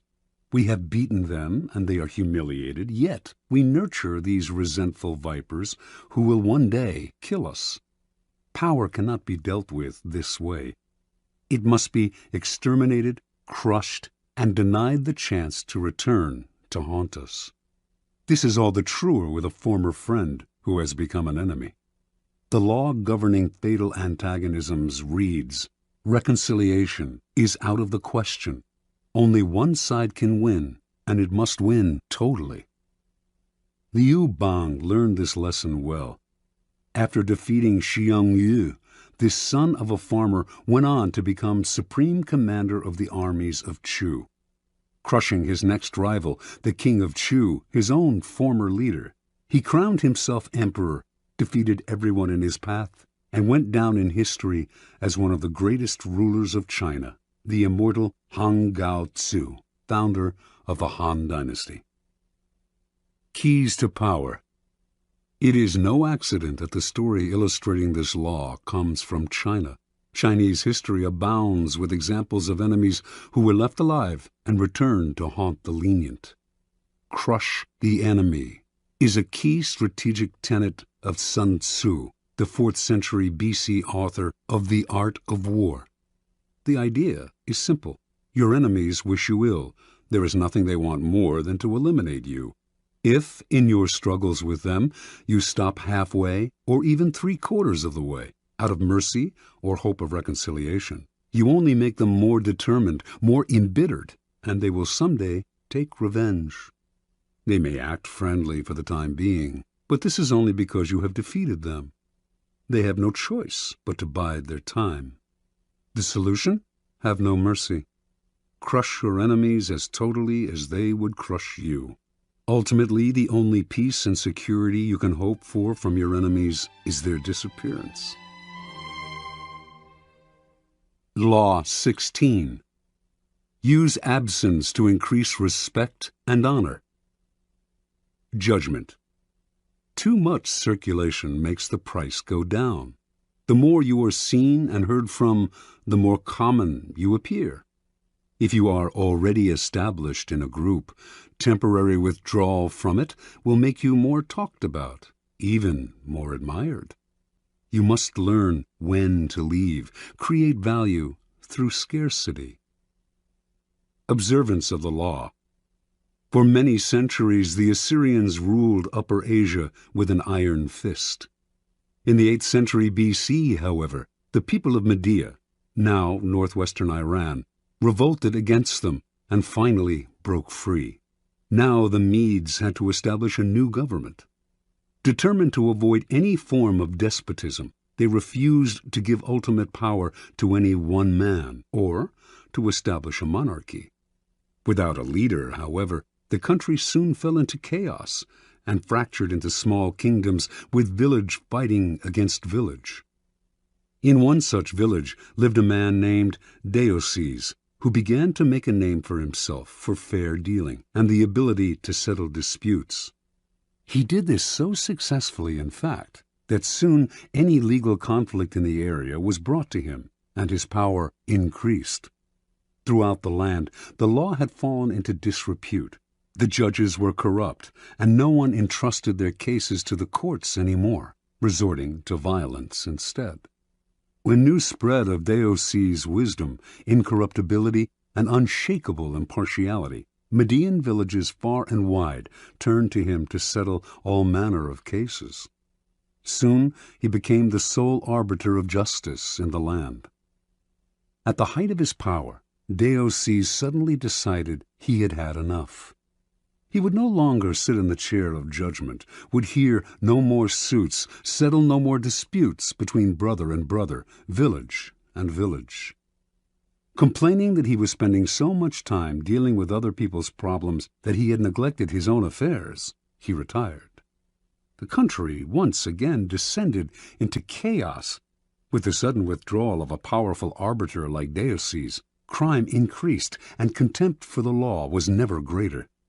The Medes held a meeting of all the villages to decide how to get out of their predicament. "We cannot continue to live in this country under these conditions," said one tribal leader. "Let us appoint one of our number to rule so that we can live under orderly government rather than losing our homes altogether in the present chaos." And so, despite all that the Medes had suffered under the Assyrian despotism, they decided to set up a monarchy and name a king. And the man they most wanted to rule, of course, was the fair-minded Deioces. He was hard to convince, for he wanted nothing more to do with the village's infighting and bickering. But the Medes begged and pleaded. Without him, the country had descended into a state of lawlessness. Deioces finally agreed. Yet he also imposed conditions. An enormous palace was to be constructed for him. He was to be provided with bodyguards, and a capital city was to be built from which he could rule. All of this was done, and Deioces settled into his palace. In the center of the capital, the palace was surrounded by walls and completely inaccessible to ordinary people. Deioces then established the terms of his rule. Admission to his presence was forbidden. Communication with the king was only possible through messengers. No one in the royal court could see him more than once a week, and then only by permission. Deioces ruled for 53 years, extended the Median Empire, and established the foundation for what would later be the Persian Empire under his great-great-grandson Cyrus. During Deioces' reign, the people's respect for him gradually turned into a form of worship. He was not a mere mortal, they believed, but the son of a god. Interpretation. Deioces was a man of great ambition. He determined early on that the country needed a strong ruler and that he was the man for the job. In a land plagued with anarchy, the most powerful man is the judge and arbiter, so Deioces began his career by making his reputation as a man of impeccable fairness. At the height of his power as a judge, however, Deioces realized the truth of the law of absence and presence. By serving so many clients, he had become too noticeable, too available, and had lost the respect he had earlier enjoyed. People were taking his services for granted. The only way to regain the veneration and power he wanted was to withdraw completely and let the Medes taste what life was like without him. As he expected, they came begging for him to rule. Once Deioces had discovered the truth of this law, he carried it to its ultimate realization. In the palace his people had built for him, none could see him, except a few courtiers, and those only rarely. As Herodotus wrote, there was a risk that if they saw him habitually, it might lead to jealousy and resentment, and plots would follow. But if nobody saw him, the legend would grow that he was a being of a different order from mere men. Keys to power. Everything in the world depends on absence and presence. A strong presence will draw power and attention to you. You shine more brightly than those around you. But a point is inevitably reached where too much presence creates the opposite effect. The more you are seen and heard from, the more your value degrades. You become a habit. No matter how hard you try to be different, subtly, without your knowing why, people respect you less and less. At the right moment, you must learn to withdraw yourself before they unconsciously push you away. It is a game of hide and seek. Another, more everyday side of this law, but one that demonstrates its truth even further, is the law of scarcity in the science of economics. By withdrawing something from the market, you create instant value. Extend the law of scarcity to your own skills. Make what you are offering the world rare and hard to find, and you instantly increase its value. There always comes a point when those in power overstay their welcome. We have grown tired of them, lost respect for them. We see them as no different from the rest of mankind, which is to say that we see them as rather worse, since we inevitably compare their current status in our eyes to their former one. There is an art to knowing when to retire. If it is done right, you regain the respect you had lost and retain a part of your power. Make yourself too available, and the aura of power you have created around yourself will wear away. Turn the game around. Make yourself less accessible, and you increase the value of your presence. Law 17. Keep others in suspense. Cultivate an air of unpredictability. Judgment. Humans are creatures of habit, with an insatiable need to see familiarity in other people's actions. Your predictability gives them a sense of control. Turn the tables. Be deliberately unpredictable. Behavior that seems to have no consistency or purpose will keep them off balance, and they will wear themselves out trying to explain your moves. Taken to an extreme, this strategy can intimidate and terrorize. Observance of the law. In May of 1972, chess champion Boris Spassky anxiously awaited his rival Bobby Fischer in Reykjavik, Iceland. The two men had been scheduled to meet for the World Championship of Chess, but Fischer had not arrived on time, and the match was on hold. Fischer had problems with the size of the prize money, problems with the way the money was to be distributed, problems with the logistics of holding the match in Iceland. He might back out at any moment.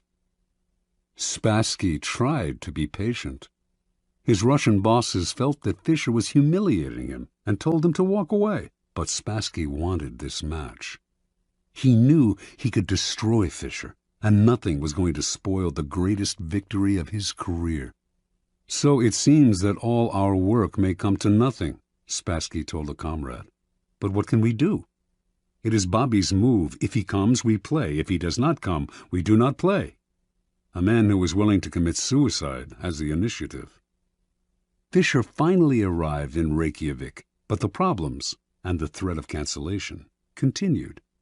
He disliked the hall where the match was to be fought. He criticized the lighting. He complained about the noise of the cameras. He even hated the chairs in which he and Spassky were to sit. Now the Soviet Union took the initiative and threatened to withdraw their man. The bluff apparently worked. After all the weeks of waiting, the endless and infuriating negotiations, Fischer agreed to play. Everyone was relieved. No one more than Spassky, but on the day of the official introductions, Fischer arrived very late, and on the day when the match of the century was to begin, he was late again. This time, however, the consequences would be dire. If he showed up too late, he would forfeit the first game. What was going on?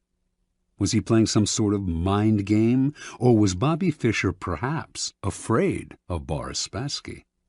It seemed to the assembled Grand Masters and to Spassky that this young kid from Brooklyn had a terrible case of the jitters. At 5:09, Fischer showed up exactly 1 minute before the match was to be cancelled. The first game of a chess tournament is critical, since it sets the tone for the months to come. It is often a slow and quiet struggle, with the two players preparing themselves for the war and trying to read each other's strategies. This game was different. Fischer made a terrible move early on, perhaps the worst of his career, and when Spassky had him on the ropes, he seemed to give up. Yet Spassky knew that Fischer never gave up. Even when facing checkmate, he fought to the bitter end, wearing the opponent down. This time, though, he seemed resigned. Then, suddenly, he broke out a bold move that put the room in a buzz. The move shocked Spassky, but he recovered and managed to win the game. But no one could figure out what Fischer was up to. Had he lost deliberately? Or was he rattled? Unsettled? Even as some thought, insane? After his defeat in the first game, Fischer complained all the more loudly about the room, the cameras, and everything else. He also failed to show up on time for the second game. This time, the organizers had had enough. He was given a forfeit. Now he was down 2-0, a position from which no one had ever come back to win a chess championship. Fischer was clearly unhinged. Yet, in the third game, as all those who witnessed it remember, he had a ferocious look in his eye, a look that clearly bothered Spassky.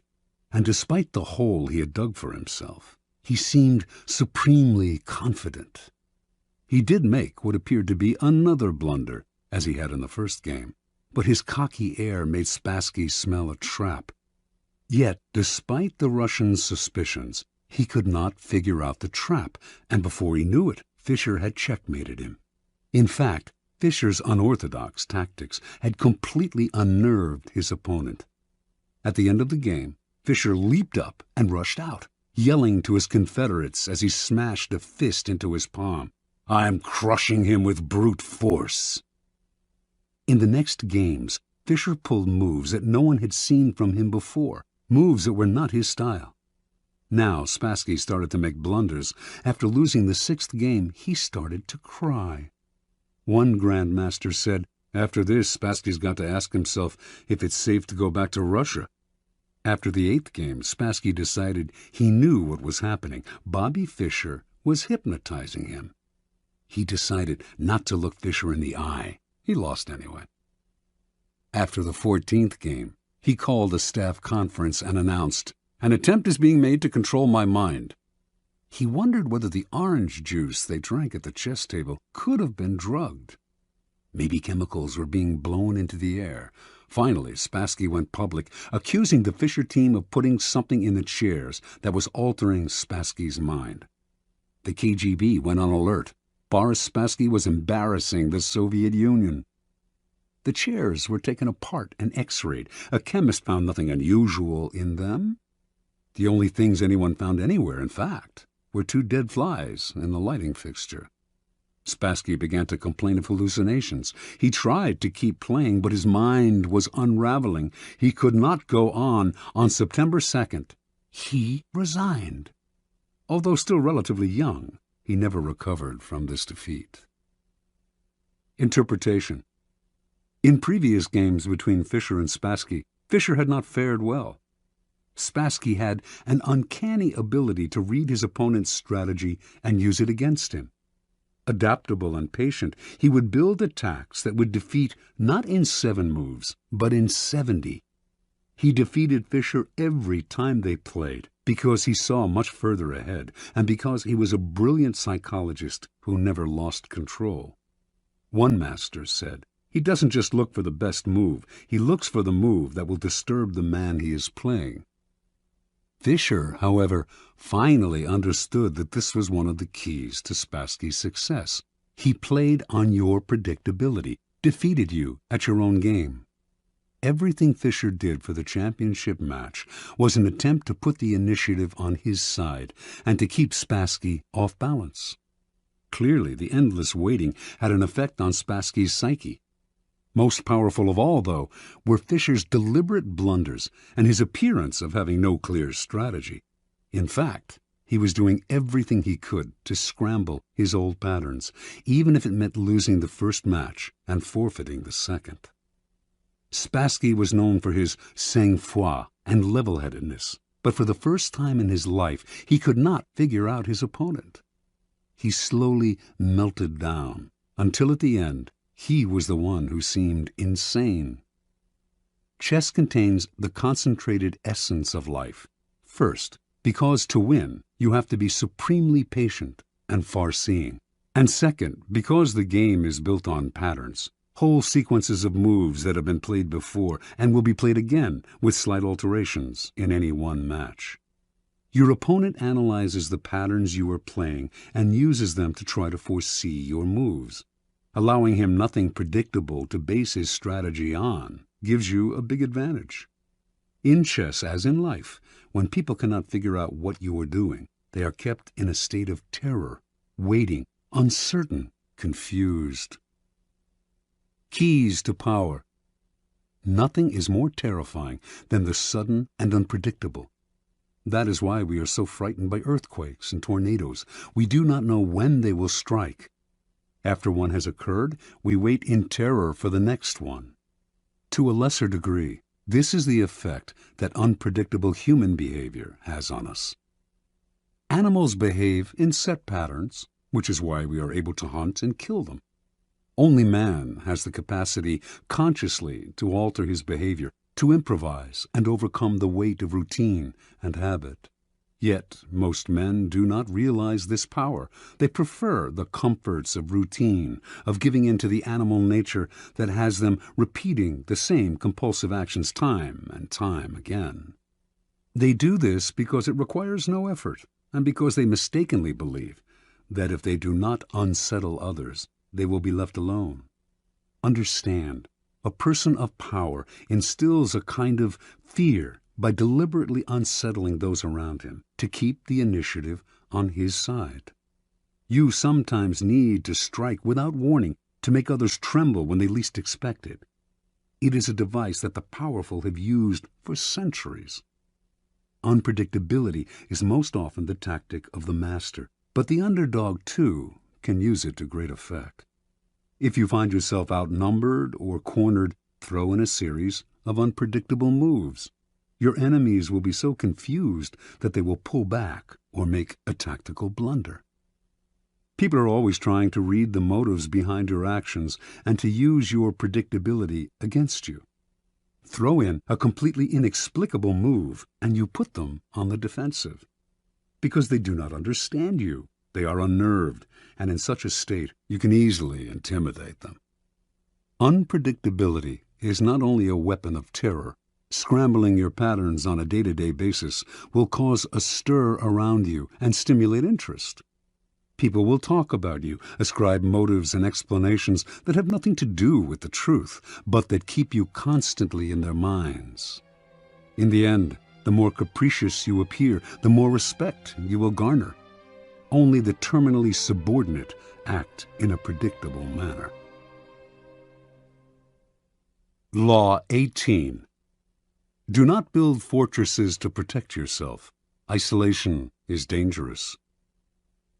Judgment. The world is dangerous and enemies are everywhere. Everyone has to protect themselves. A fortress seems the safest, but isolation exposes you to more dangers than it protects you from. It cuts you off from valuable information. It makes you conspicuous and an easy target. Better to circulate among people, find allies, mingle. You are shielded from your enemies by the crowd. Transgression of the law. Qin Shi Huangdi, the first emperor of China in 221 to 210 B.C., was the mightiest man of his day. His empire was vaster and more powerful than that of Alexander the Great. He had conquered all of the kingdoms surrounding his own kingdom of Qin and unified them into one massive realm called China. But in the last years of his life, few, if anyone, saw him. The emperor lived in the most magnificent palace built to that date, in the capital of Xianyang. The palace had 270 pavilions. All of these were connected by secret underground passageways, allowing the emperor to move through the palace without anyone seeing him. He slept in a different room every night, and anyone who inadvertently laid eyes on him was instantly beheaded. Only a handful of men knew his whereabouts, and if they revealed it to anyone, they too were put to death. The first emperor had grown so terrified of human contact that when he had to leave the palace, he traveled incognito, disguising himself carefully. On one such trip through the provinces, he suddenly died. His body was borne back to the capital in the emperor's carriage, with a cart packed with salted fish trailing behind it to cover up the smell of the rotting corpse. No one was to know of his death. He died alone, far from his wives, his family, his friends, and his courtiers, accompanied only by a minister and a handful of eunuchs. Interpretation. Shi Huangdi started off as the king of Qin, a fearless warrior of unbridled ambition. Writers of the time described him as a man with a waspish nose, eyes like slits, the voice of a jackal, and the heart of a tiger or wolf. He could be merciful sometimes, but more often he swallowed men up without a scruple.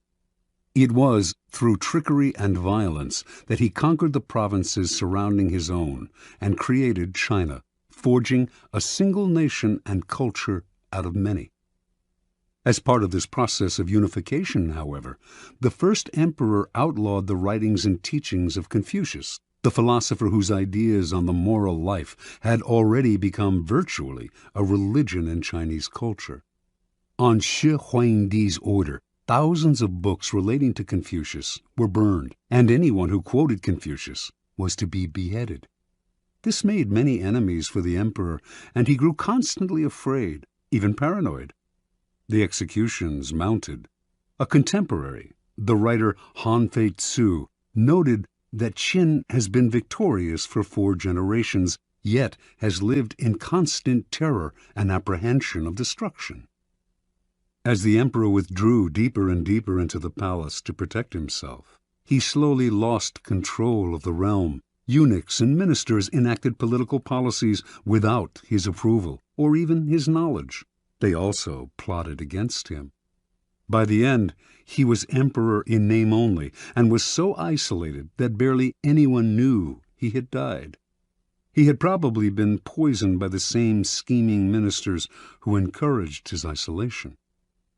That is what isolation brings: Retreat into a fortress and you lose contact with the sources of your power.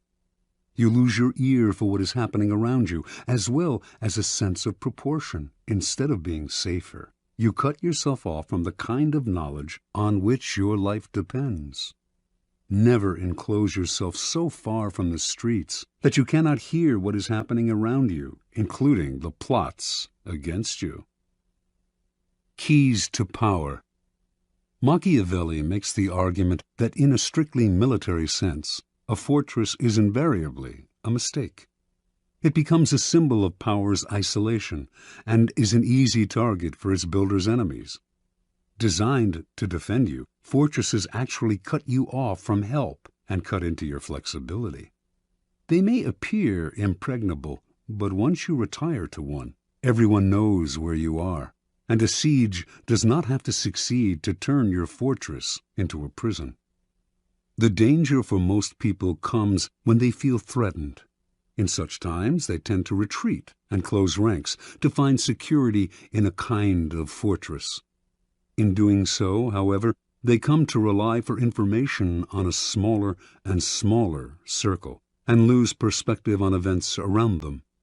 They lose maneuverability and become easy targets, and their isolation makes them paranoid. As in warfare and most games of strategy, isolation often precedes defeat and death. In moments of uncertainty and danger, you need to fight this desire to turn inward. Instead, make yourself more accessible, seek out old allies and make new ones, force yourself into more and more different circles. This has been the trick of powerful people for centuries. Finally, since power is a human creation, it is inevitably increased by contact with other people. Instead of falling into the fortress mentality, view the world in the following manner. It is like a vast palace, with every room communicating with another. You need to be permeable, able to float in and out of different circles and mix with different types. That kind of mobility and social contact will protect you from plotters, who will be unable to keep secrets from you and from your enemies, who will be unable to isolate you from your allies. Always on the move, you mix and mingle in the rooms of the palace, never sitting or settling in one place. No hunter can fix his aim on such a swift-moving creature. Law 19. Know who you are dealing with. Do not offend the wrong person. Judgment. There are many different kinds of people in the world, and you can never assume that everyone will react to your strategies in the same way.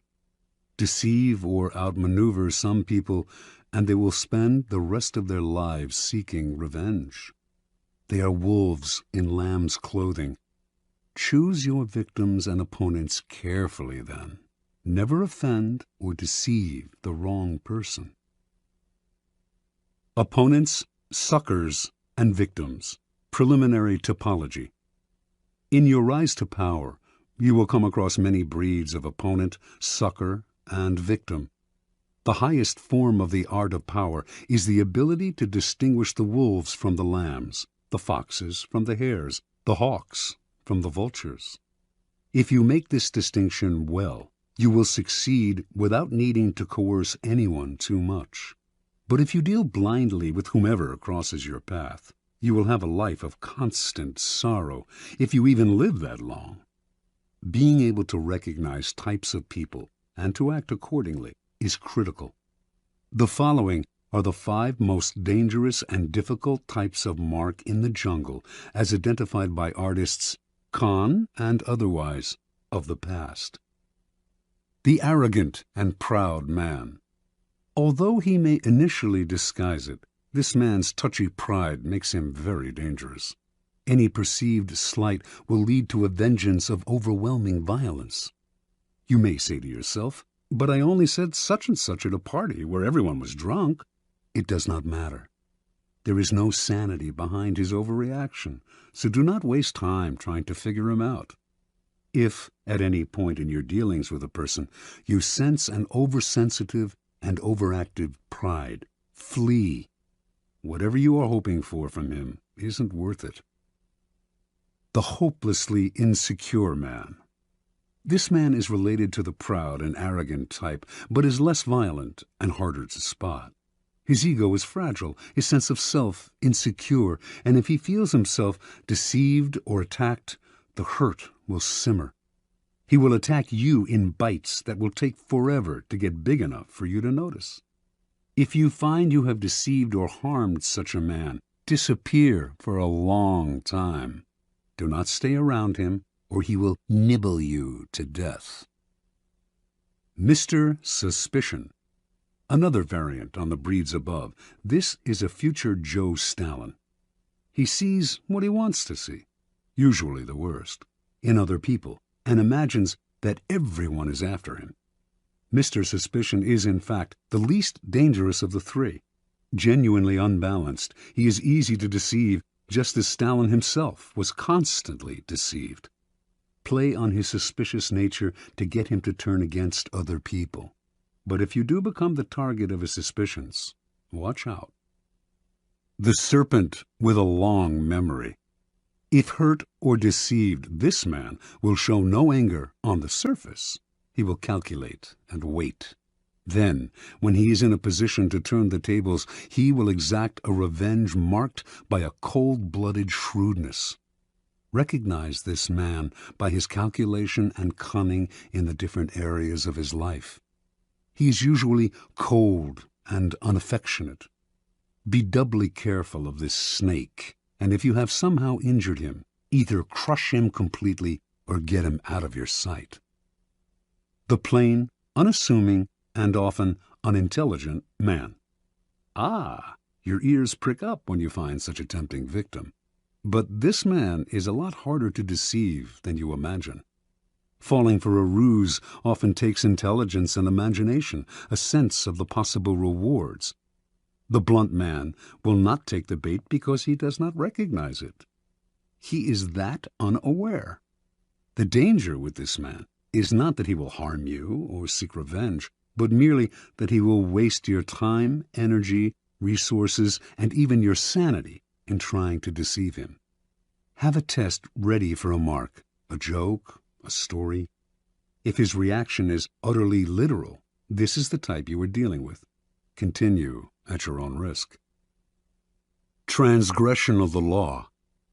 In the early part of the 13th century, Muhammad, the Shah of Khwarezm, managed after many wars to forge a huge empire, extending west to present-day Turkey and south to Afghanistan. The empire's center was the great Asian capital of Samarkand. The Shah had a powerful, well-trained army and could mobilize 200,000 warriors within days. In 1219, Muhammad received an embassy from a new tribal leader to the east, Genghis Khan.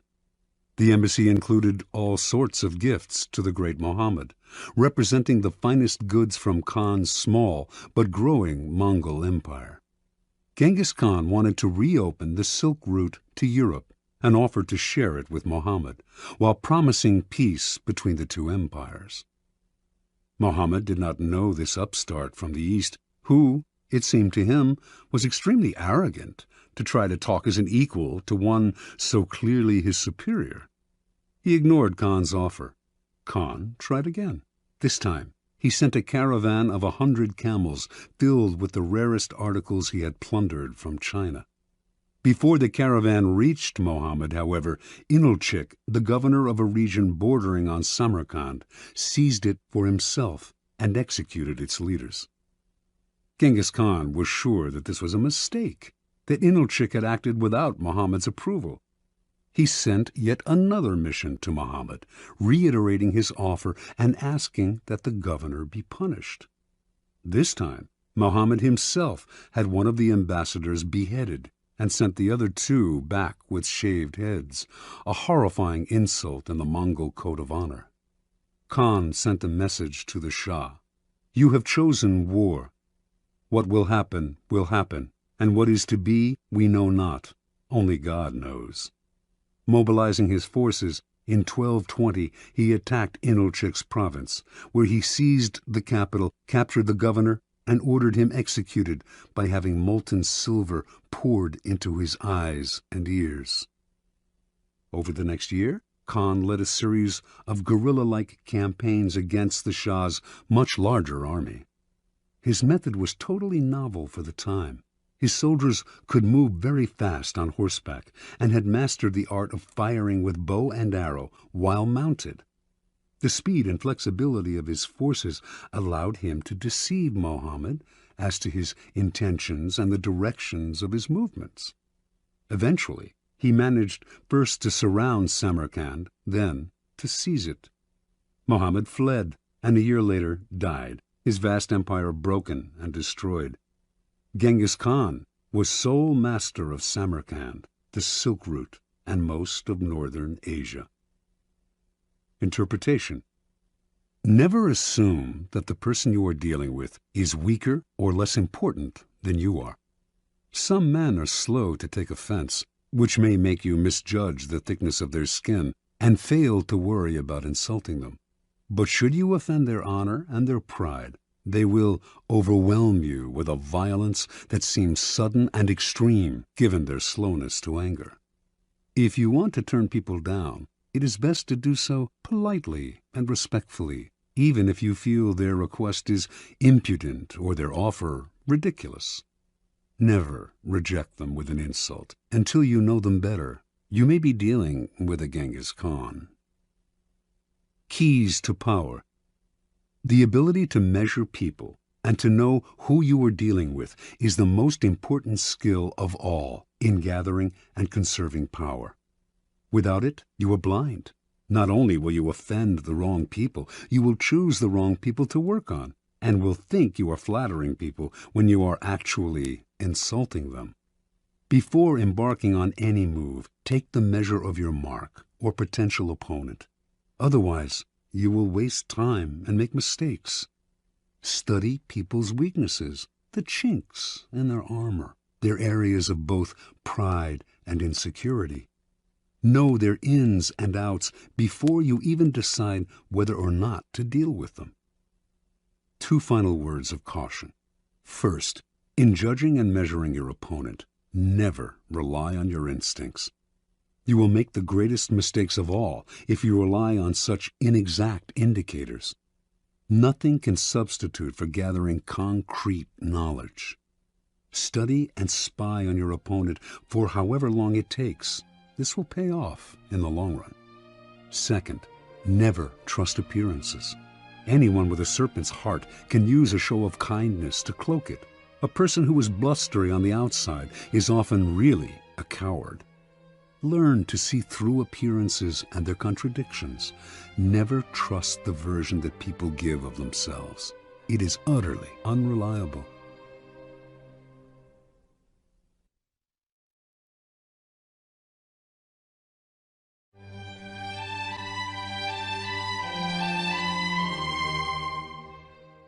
Law 20.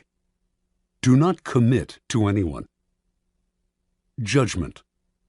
It is the fool who always rushes to take sides. Do not commit to any side or cause but yourself. By maintaining your independence, you become the master of others, playing people against one another, making them pursue you.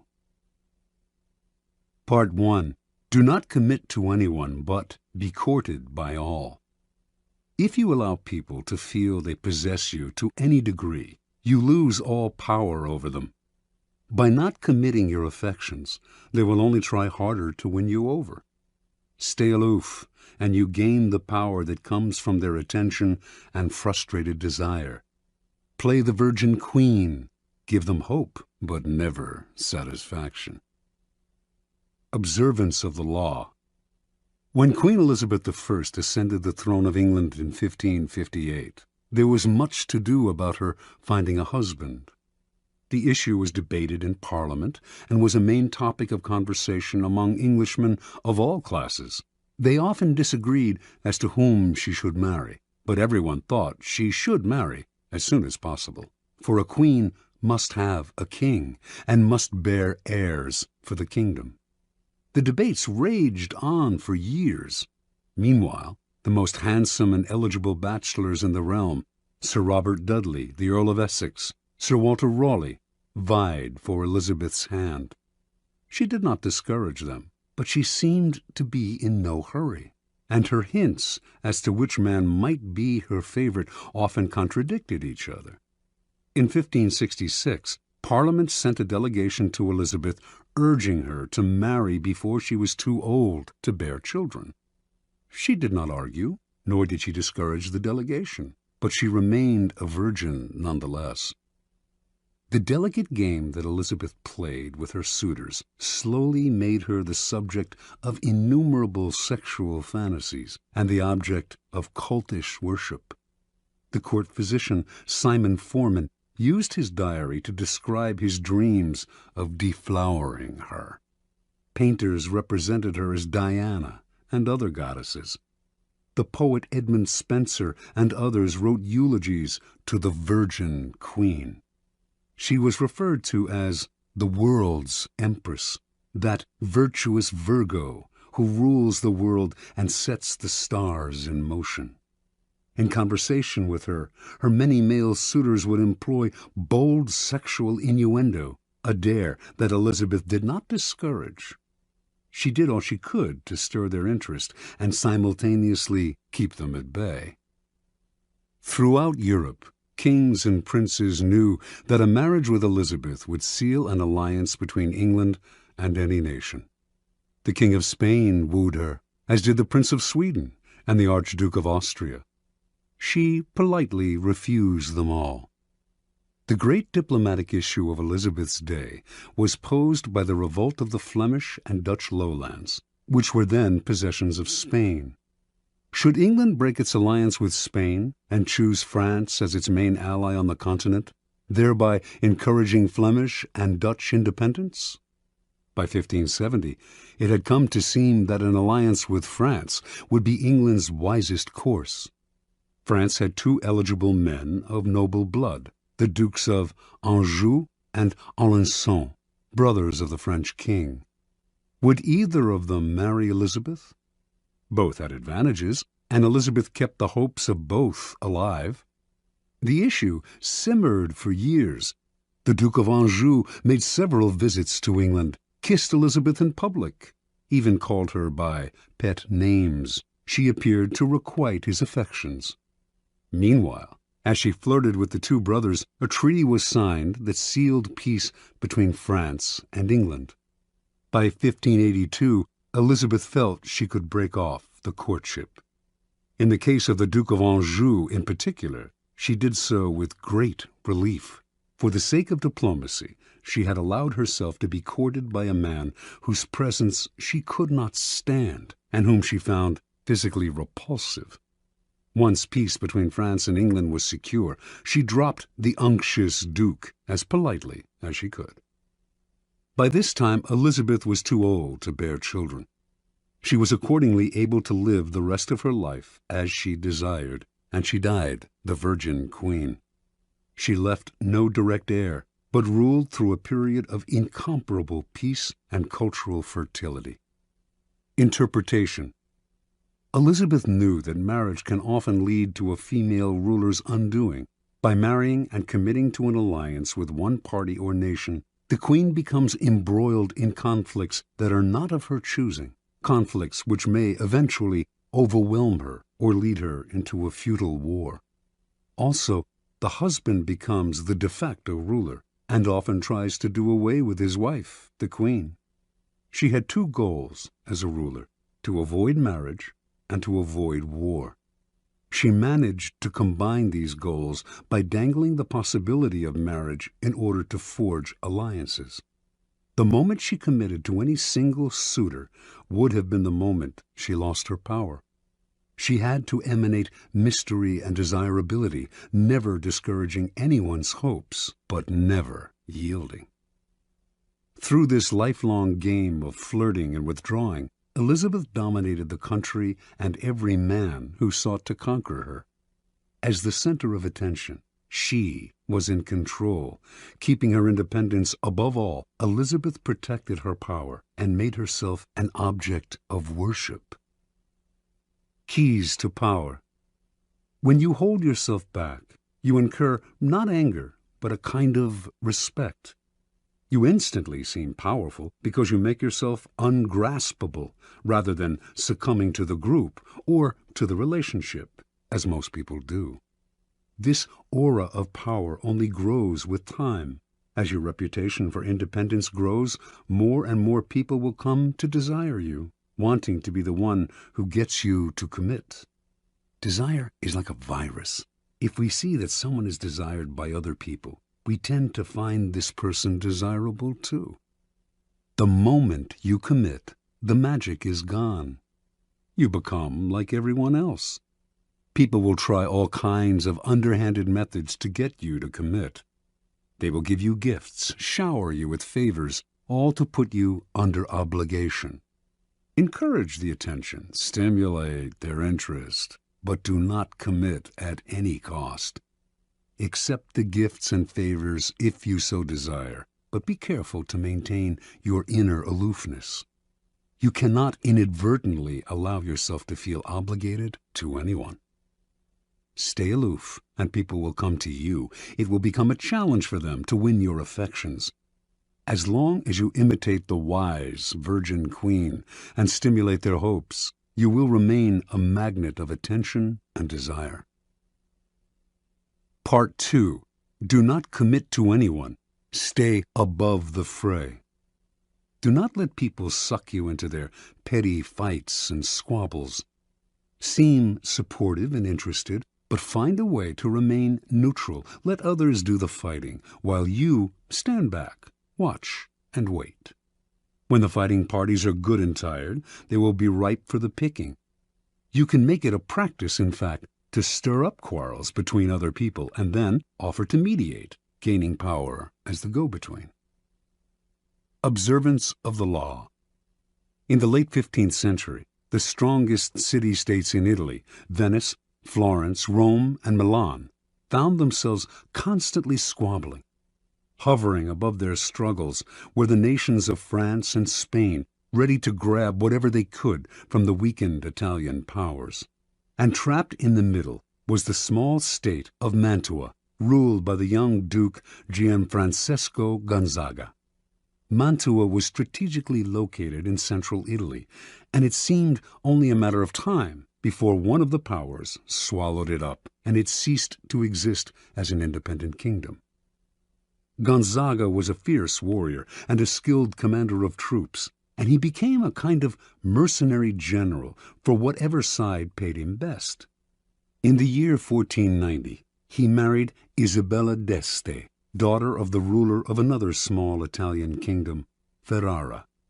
Since he now spent most of his time away from Mantua, it fell to Isabella to rule in his stead. Isabella's first true test as ruler came in 1498. When King Louis XII of France was preparing armies to attack Milan. In their usual perfidious fashion, the Italian states immediately looked for ways to profit from Milan's difficulties. Pope Alexander VI promised not to intervene, thereby giving the French carte blanche.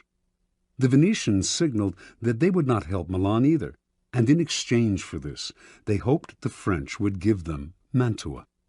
The ruler of Milan, Lodovico Sforza, suddenly found himself alone and abandoned. He turned to Isabella d'Este, one of his closest friends, also rumored to be his lover, and begged her to persuade Duke Gonzaga to come to his aid. Isabella tried, but her husband balked, for he saw Sforza's cause as hopeless. And so, in 1499, Louis swooped down on Milan and took it with ease. Isabella now faced a dilemma. If she stayed loyal to Lodovico, the French would now move against her. But if, instead, she allied herself with France, she would make enemies elsewhere in Italy, compromising Mantua once Louis eventually withdrew. And if she looked to Venice or Rome for help, they would simply swallow up Mantua under the cloak of coming to her aid. Yet she had to do something. The mighty king of France was breathing down her neck.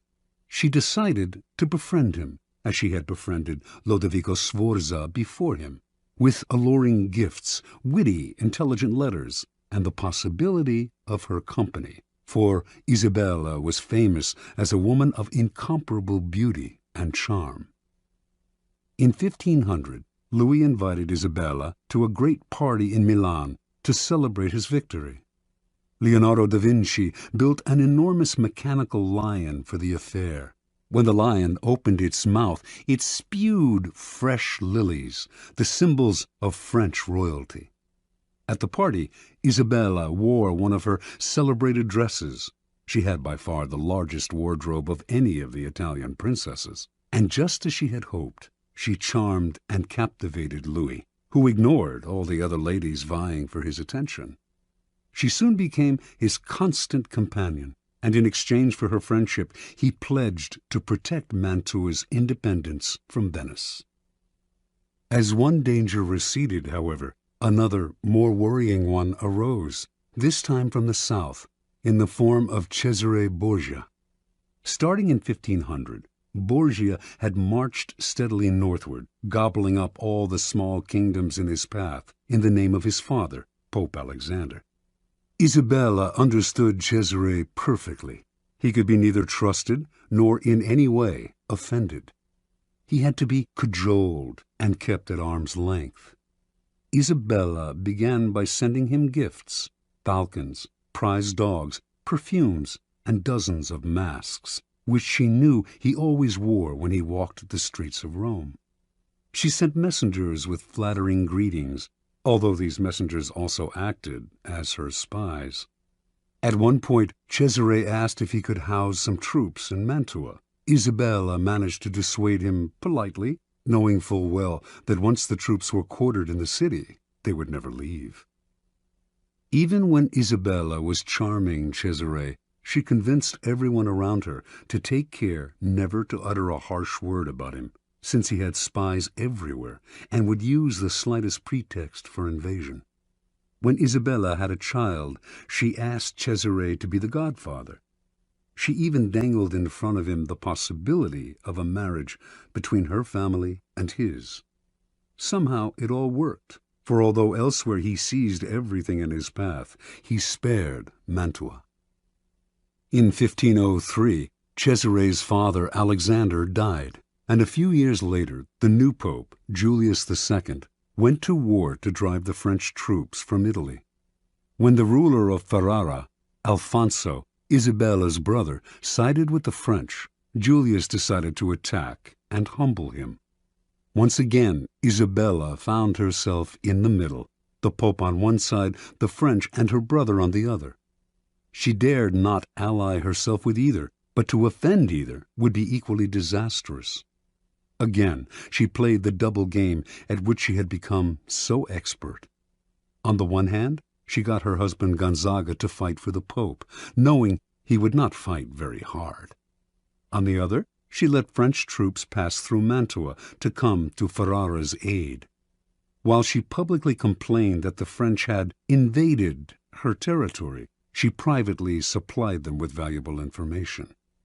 To make the invasion plausible to Julius, she even had the French pretend to plunder Mantua. It worked once again. The Pope left Mantua alone. In 1513, after a lengthy siege, Julius defeated Ferrara, and the French troops withdrew. Worn out by the effort, the Pope died a few months later. With his death, the nightmarish cycle of battles and petty squabbles began to repeat itself. A great deal changed in Italy during Isabella's reign. Popes came and went. Cesare Borgia rose and then fell. Venice lost its empire. Milan was invaded. Florence fell into decline. And Rome was sacked by the Habsburg Emperor Charles V. Through all this, tiny Mantua not only survived, but thrived. Its court the envy of Italy. Its wealth and sovereignty would remain intact for a century after Isabella's death in 1539. Interpretation. Learn to control yourself, to restrain your natural tendency to take sides and join the fight. Be friendly and charming to each of the combatants, then step back as they collide. With every battle, they grow weaker, while you grow stronger with every battle you avoid. Keys to power. To succeed in the game of power, you have to master your emotions. But even if you succeed in gaining such self-control, you can never control the temperamental dispositions of those around you. And this presents a great danger. Most people operate in a whirlpool of emotions, constantly reacting, churning up squabbles and conflicts. Your self-control and autonomy will only bother and infuriate them. They will try to draw you into the whirlpool, begging you to take sides in their endless battles or to make peace for them. If you succumb to their emotional entreaties, little by little, you will find your mind and time occupied by their problems.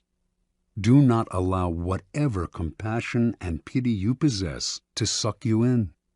You can never win in this game. The conflicts can only multiply. On the other hand, you cannot completely stand aside, for that would cause needless offense. To play the game properly, you must seem interested in other people's problems, even sometimes appear to take their side. But while you make outward gestures of support, you must maintain your inner energy and sanity by keeping your emotions disengaged. No matter how hard people try to pull you in, never let your interest in their affairs and petty squabbles go beyond the surface. Give them gifts. Listen with a sympathetic look. Even occasionally, play the charmer. But inwardly, keep both the friendly kings and the perfidious Borgias at arm's length.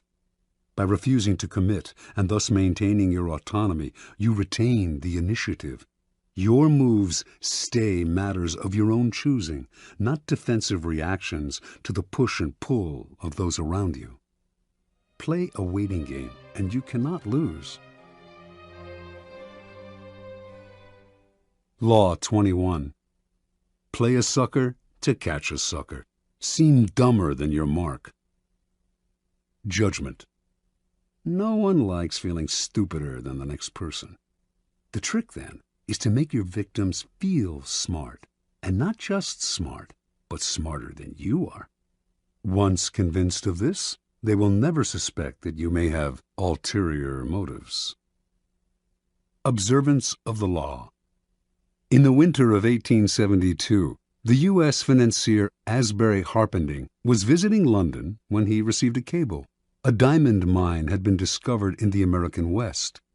The cable came from a reliable source, William Ralston, owner of the Bank of California, but Harpending nevertheless took it as a practical joke, probably inspired by the recent discovery of huge diamond mines in South Africa.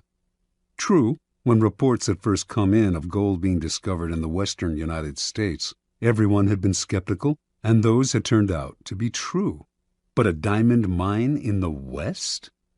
Harpending showed the cable to his fellow financier, Baron Rothschild, one of the richest men in the world, saying it must be a joke. The Baron, however, replied, "Don't be too sure about that. America is a very large country. It has furnished the world with many surprises already. Perhaps it has others in store." Harpending promptly took the first ship back to the States. When Harpending reached San Francisco, there was an excitement in the air, recalling the gold rush days of the late 1840s. Two crusty prospectors named Philip Arnold and John Slack had been the ones to find the diamond mine. They had not divulged its location in Wyoming, but had led a highly respected mining expert to it several weeks back, taking a circular route so he could not guess his whereabouts. Once there, the expert had watched as the miners dug up diamonds. Back in San Francisco, the expert had taken the gems to various jewelers, one of whom had estimated their worth at $1.5 million. Harpending and Ralston now asked Arnold and Slack to accompany them back to New York, where the jeweler Charles Tiffany would verify the original estimates. The prospectors responded uneasily. They smelled a trap. How could they trust these city slickers? What if Tiffany and the financiers managed to steal the whole mine out from under them? Ralston tried to allay their fears by giving them $100,000 and placing another $300,000 in escrow for them. If the deal went through, they would be paid an additional $300,000. The miners agreed. The little group traveled to New York, where a meeting was held at the mansion of Samuel L. Barlow. The cream of the city's aristocracy was in attendance. General George Brenton McClellan, commander of the Union forces in the Civil War, General Benjamin Butler, Horace Greeley, editor of the newspaper The New York Tribune, Harpending, Ralston, and Tiffany. Only Slack and Arnold were missing. As tourists in the city, they had decided to go sightseeing. When Tiffany announced that the gems were real and worth a fortune, the financiers could barely control their excitement. They wired Rothschild and other tycoons to tell them about the diamond mine and inviting them to share in the investment. At the same time, they also told the prospectors that they wanted one more test. They insisted that a mining expert of their choosing accompany Slack and Arnold to the site to verify its wealth. The prospectors reluctantly agreed. In the meantime, they said, they had to return to San Francisco. The jewels that Tiffany had examined they left with Harpending for safekeeping. Several weeks later, a man named Louis Janin, the best mining expert in the country, met the prospectors in San Francisco. Janin was a born skeptic who was determined to make sure that the mine was not a fraud. Accompanying Janin were Harpending and several other interested financiers. As with the previous expert, the prospectors led the team through a complex series of canyons, completely confusing them as to their whereabouts. Arriving at the site, the financiers watched in amazement as Janin dug the area up, leveling anthills, turning over boulders, and finding emeralds, rubies, sapphires, and most of all, diamonds. The dig lasted 8 days, and by the end, Janin was convinced. He told the investors that they now possessed the richest field in mining history. With 100 men and proper machinery, he told them, I would guarantee to send out $1 million in diamonds every 30 days. Returning to San Francisco a few days later, Ralston, Harpending, and Company acted fast to form a $10 million corporation of private investors. First, however, they had to get rid of Arnold and Slack. That meant hiding their excitement. They certainly did not want to reveal the field's real value. So they played possum. Who knows if Janin is right, they told the prospectors. The mine may not be as rich as we think. This just made the prospectors angry. Trying a different tactic, the financiers told the two men that if they insisted on having shares in the mine, they would end up being fleeced by the unscrupulous tycoons and investors who would run the corporation. Better, they said, to take the $700,000 already offered, an enormous sum at the time, and put their greed aside. This the prospectors seemed to understand, and they finally agreed to take the money, in return signing the rights to the site over to the financiers and leaving maps to it. News of the mine spread like wildfire. Prospectors fanned out across Wyoming. Meanwhile, Harpending and group began spending the millions they had collected from their investors, buying equipment, hiring the best men in the business, and furnishing luxurious offices in New York and San Francisco. A few weeks later, on their first trip back to the site, they learned the hard truth. Not a single diamond or ruby was to be found. It was all a fake. They were ruined. Harpending had unwittingly lured the richest men in the world into the biggest scam of the century. Interpretation. Arnold and Slack pulled off their stupendous con, not by using a fake engineer or bribing Tiffany. All of the experts had been real. All of them honestly believed in the existence of the mine and in the value of the gems. What had fooled them all was nothing else than Arnold and Slack themselves. The two men seemed to be such rubes, such hayseeds, so naive, that no one for an instant had believed them capable of an audacious scam. The prospectors had simply observed the law of appearing more stupid than the mark, the deceiver's first commandment. The logistics of the con were quite simple. Months before Arnold and Slack announced the discovery of the diamond mine, they traveled to Europe, where they purchased some real gems for around $12,000, part of the money they had saved from their days as gold miners. They then salted the mine with these gems, which the first expert dug up and brought to San Francisco. The jewelers who had appraised these stones, including Tiffany himself, had gotten caught up in the fever and had grossly overestimated their value. Then Ralston gave the prospectors $100,000 as security, and immediately after their trip to New York, they simply went to Amsterdam, where they bought sacks of uncut gems before returning to San Francisco. The second time they salted the mine, there were many more jewels to be found. The effectiveness of the scheme, however, rested not on tricks like these, but on the fact that Arnold and Slack played their parts to perfection. On their trip to New York, where they mingled with millionaires and tycoons, they played up their clodhopper image, wearing pants and coats a size or two too small, and acting incredulous at everything they saw in the big city. No one believed that these country simpletons could possibly be conning the most devious, unscrupulous financiers of the time. Keys to power. Given how important the idea of intelligence is to most people's vanity, it is critical never inadvertently to insult or impugn a person's brain power.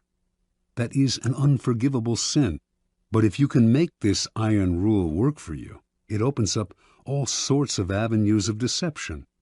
Subliminally reassure people that they are more intelligent than you are, or even that you are a bit of a moron, and you can run rings around them. The feeling of intellectual superiority you give them will disarm their suspicion muscles. Intelligence is the obvious quality to downplay, but why stop there? Taste and sophistication rank close to intelligence on the vanity scale, make people feel they are more sophisticated than you are, and their guard will come down. As Arnold and Slack knew, an air of complete naivete can work wonders.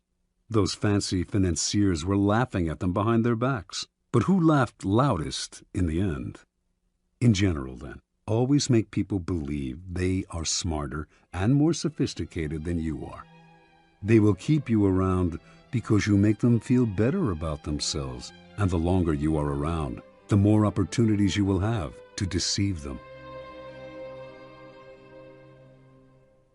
Law 22. Use the surrender tactic. Transform weakness into power. Judgment. When you are weaker, never fight for honor's sake. Choose surrender instead. Surrender gives you time to recover, time to torment and irritate your conqueror, time to wait for his power to wane. Do not give him the satisfaction of fighting and defeating you. Surrender first. By turning the other cheek, you infuriate and unsettle him. Make surrender a tool of power. Observance of the law. Sometime in the 1920s, the German writer Bertolt Brecht became a convert to the cause of communism. From then on, his plays, essays, and poems reflected his revolutionary fervor, and he generally tried to make his ideological statements as clear as possible. When Hitler came to power in Germany, Brecht and his communist colleagues became marked men. He had many friends in the United States, Americans who sympathized with his beliefs, as well as fellow German intellectuals who had fled Hitler. In 1941, accordingly, Brecht emigrated to the United States and chose to settle in Los Angeles, where he hoped to make a living in the film business. Over the next few years, Brecht wrote screenplays with a pointedly anti-capitalist slant. He had little success in Hollywood, so in 1947, the war having ended, he decided to return to Europe. That same year, however, the U.S. Congress's House Un-American Activities Committee began its investigation into supposed communist infiltration in Hollywood. It began to gather information on Brecht, who had so openly espoused Marxism, and on September 19, 1947, Only a month before he had planned to leave the United States, he received a subpoena to appear before the committee. In addition to Brecht, a number of other writers, producers, and directors were summoned to appear as well, and this group came to be known as the Hollywood 19. Before going to Washington, the Hollywood 19 met to decide on a plan of action. Their approach would be confrontational. Instead of answering questions about their membership, or lack of it, in the Communist Party, they would read prepared statements that would challenge the authority of the committee and argue that its activities were unconstitutional. Even if this strategy meant imprisonment, it would gain publicity for their cause. Brecht disagreed. What good was it, he asked, to play the martyr and gain a little public sympathy if in the process they lost the ability to stage their plays and sell their scripts for years to come? He felt certain they were all more intelligent than the members of the committee. Why lower themselves to the level of their opponents by arguing with them? Why not outfox the committee by appearing to surrender to it while subtly mocking it? The Hollywood 19 listened to Brecht politely, but decided to stick to their plan, leaving Brecht to go his own way. The committee finally summoned Brecht on October 30th. They expected him to do what others among the Hollywood 19 who had testified before him had done: argue, refuse to answer questions, challenge the committee's right to hold its hearing, even yell and hurl insults. Much to their surprise, however, Brecht was the very picture of congeniality. He wore a suit, something he rarely did, smoked a cigar. He had heard that the committee chairman was a passionate cigar smoker, answered their questions politely, and generally deferred to their authority. Unlike the other witnesses, Brecht answered the question of whether he belonged to the Communist Party. He was not a member, he said, which happened to be the truth. One committee member asked him, "Is it true you have written a number of revolutionary plays?" Brecht had written many plays with overt communist messages, but he responded, "I have written a number of poems and songs and plays in the fight against Hitler, and, of course, they can be considered, therefore, as revolutionary because I, of course, was for the overthrow of that government." This statement went unchallenged. Brecht's English was more than adequate, but he used an interpreter throughout his testimony, a tactic that allowed him to play subtle games with language. When committee members found communist leanings in lines from English editions of his poems, he would repeat the lines in German for the interpreter, who would then retranslate them, and somehow they would come out innocuous. At one point, a committee member read one of Brecht's revolutionary poems out loud in English and asked him if he had written it. "No," he responded, "I wrote a German poem, which is very different from this." The author's elusive answers baffled the committee members, but his politeness and the way he yielded to their authority made it impossible for them to get angry with him. After only an hour of questioning, the committee members had had enough. "Thank you very much," said the chairman. "You are a good example to the other witnesses." Not only did they free him, they offered to help him if he had any trouble with immigration officials who might detain him for their own reasons. The following day, Brecht left the U.S., never to return. Interpretation.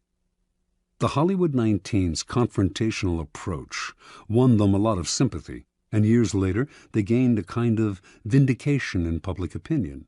But they were also blacklisted and lost valuable years of profitable working time. Brecht, on the other hand, expressed his disgust at the committee more indirectly. It was not that he changed his beliefs or compromised his values. Instead, during his short testimony, he kept the upper hand by appearing to yield, while all the time running circles around the committee with vague responses, outright lies that went unchallenged because they were wrapped in enigmas and word games. In the end, he kept the freedom to continue his revolutionary writing, as opposed to suffering imprisonment or detainment in the United States, even while subtly mocking the committee and its authority with his pseudo-obedience. Keep in mind the following. People trying to make a show of their authority are easily deceived by the surrender tactic. Your outward sign of submission makes them feel important. Satisfied that you respect them, they become easier targets for a later counterattack or for the kind of indirect ridicule used by Brecht. Measuring your power over time, never sacrifice long-term maneuverability for the short-lived glories of martyrdom. Keys to power. What gets us into trouble in the realm of power is often our own overreaction to the moves of our enemies and rivals. That overreaction creates problems we would have avoided had we been more reasonable. It also has an endless rebound effect, for the enemy then overreacts as well. It is always our first instinct to react, to meet aggression with some other kind of aggression. But the next time someone pushes you, and you find yourself starting to react, try this. Do not resist or fight back, but yield, turn the other cheek, bend. You will find that this often neutralizes their behavior. They expected, even wanted you to react with force, and so they are caught off guard and confounded by your lack of resistance. By yielding, you in fact control the situation, because your surrender is part of a larger plan to lull them into believing they have defeated you. This is the essence of the surrender tactic. Inwardly, you stay firm, but outwardly, you bend. Deprived of a reason to get angry, your opponents will often be bewildered instead, and they are unlikely to react with more violence, which would demand a reaction from you. Instead, you are allowed the time and space to plot the counter moves that will bring them down. In the battle of the intelligent against the brutal and the aggressive, the surrender tactic is the supreme weapon. It does require self-control. Those who genuinely surrender give up their freedom and may be crushed by the humiliation of their defeat. You have to remember that you only appear to surrender, like the animal that plays dead to save its hide. Power is always in flux. Since the game is, by nature, fluid and an arena of struggle, those with power almost always find themselves eventually on the downward swing. If you find yourself temporarily weakened, the surrender tactic is perfect for raising yourself up again. It disguises your ambition.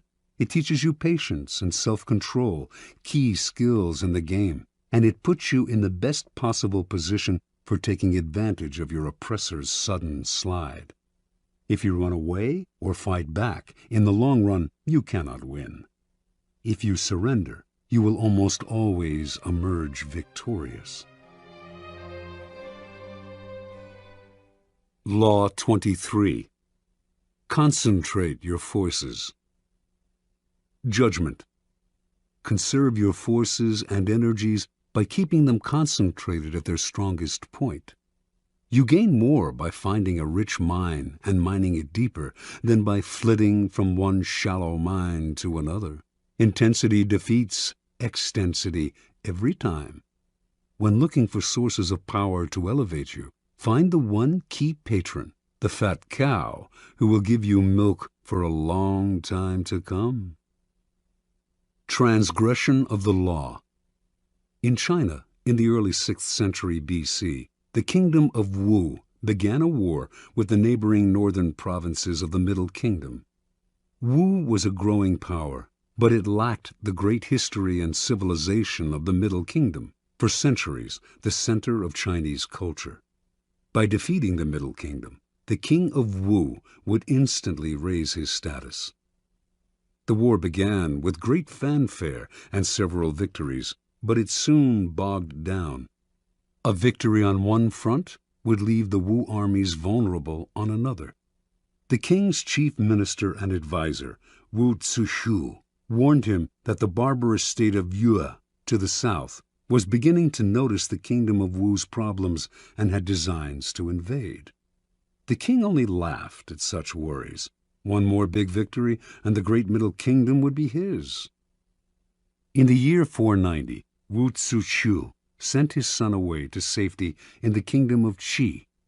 In doing so, he sent the king a signal that he disapproved of the war and that he believed the king's selfish ambition was leading Wu to ruin. The king, sensing betrayal, lashed out at his minister, accusing him of a lack of loyalty, and, in a fit of anger, ordered him to kill himself. Wu Zishu obeyed his king, but before he plunged the knife into his chest, he cried, "Tear out my eyes, O king, and fix them on the gate of Wu, so that I may see the triumphant entry of Yue." As Wu Zishu had predicted, within a few years a Yue army passed beneath the gate of Wu. As the barbarians surrounded the palace, the king remembered his minister's last words, and felt the dead man's disembodied eyes watching his disgrace. Unable to bear his shame, the king killed himself, covering his face so that he would not have to meet the reproachful gaze of his minister in the next world. Interpretation. The story of Wu is a paradigm of all the empires that have come to ruin by overreaching. Drunk with success and sick with ambition, such empires expand to grotesque proportions and meet a ruin that is total. For the Chinese, the fate of the kingdom of Wu serves as an elemental lesson on what happens when you dissipate your forces on several fronts, losing sight of distant dangers for the sake of present gain. If you are not in danger, says Sun Tzu, do not fight. It is almost a physical law. What is bloated beyond its proportions inevitably collapses. The mind must not wander from goal to goal, or be distracted by success from its sense of purpose and proportion. What is concentrated, coherent, and connected to its past has power. What is dissipated, divided, and distended rots and falls to the ground. The bigger it bloats, the harder it falls. Keys to power. As Schopenhauer wrote, intellect is a magnitude of intensity, not a magnitude of extensity. Napoleon knew the value of concentrating your forces at the enemy's weakest spot. It was the secret of his success on the battlefield. But his willpower and his mind were equally modeled on this notion. Single-mindedness of purpose, total concentration on the goal, and the use of these qualities against people less focused, people in a state of distraction, such an arrow will find its mark every time and overwhelm the enemy. Concentrate on a single goal, a single task, and beat it into submission. In the world of power, you will constantly need help from other people, usually those more powerful than you. The fool flits from one person to another, believing that he will survive by spreading himself out. It is a corollary of the law of concentration, however, that much energy is saved and more power is attained by affixing yourself to a single, appropriate source of power. Throughout his life, the 16th century writer Pietro Aretino suffered the indignities of having to please this prince and that. At last, he had had enough and decided to woo Charles V, promising the emperor the services of his powerful pen. He finally discovered the freedom that came from attachment to a single source of power. Michelangelo found this freedom with Pope Julius II, Galileo with the Medicis. In the end, the single patron appreciates your loyalty and becomes dependent on your services. In the long run, the master serves the slave. Power always exists in concentrated forms. In any organization, it is inevitable for a small group to hold the strings, and often it is not those with the titles. In the game of power, only the fool flails about without fixing his target.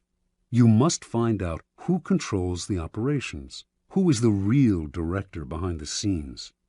As Richelieu discovered at the beginning of his rise to the top of the French political scene during the early 17th century, it was not King Louis XIII who decided things. It was the king's mother, and so he attached himself to her and catapulted through the ranks of the courtiers all the way to the top. It is enough to strike oil once. Your wealth and power are assured for a lifetime. Law 24. Play the perfect courtier. Judgment. The perfect courtier thrives in a world where everything revolves around power and political dexterity. He has mastered the art of indirection. He flatters, yields to superiors, and asserts power over others in the most oblique and graceful manner. Learn and apply the laws of courtiership, and there will be no limit to how far you can rise in the court. Court society.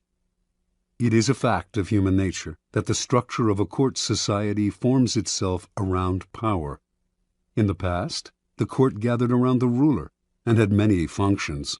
Besides keeping the ruler amused, it was a way to solidify the hierarchy of royalty, nobility, and the upper classes, and to keep the nobility both subordinate and close to the ruler, so that he could keep an eye on them.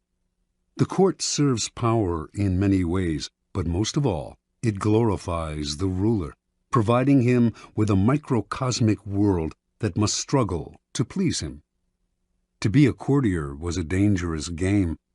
A 19th century Arab traveler to the court of Darfur, in what is now Sudan, reported that courtiers there had to do whatever the Sultan did. If he were injured, they had to suffer the same injury. If he fell off his horse during a hunt, they fell too. Mimicry like this appeared in courts all over the world. More troublesome was the danger of displeasing the ruler. One wrong move spelled death or exile. The successful courtier had to walk a tightrope, pleasing but not pleasing too much, obeying but somehow distinguishing himself from the other courtiers, while also never distinguishing himself so far as to make the ruler insecure. Great courtiers throughout history have mastered the science of manipulating people.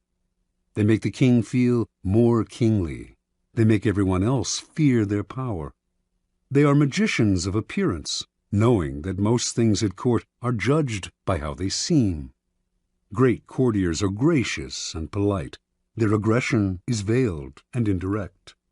Masters of the word, they never say more than necessary, getting the most out of a compliment or hidden insult.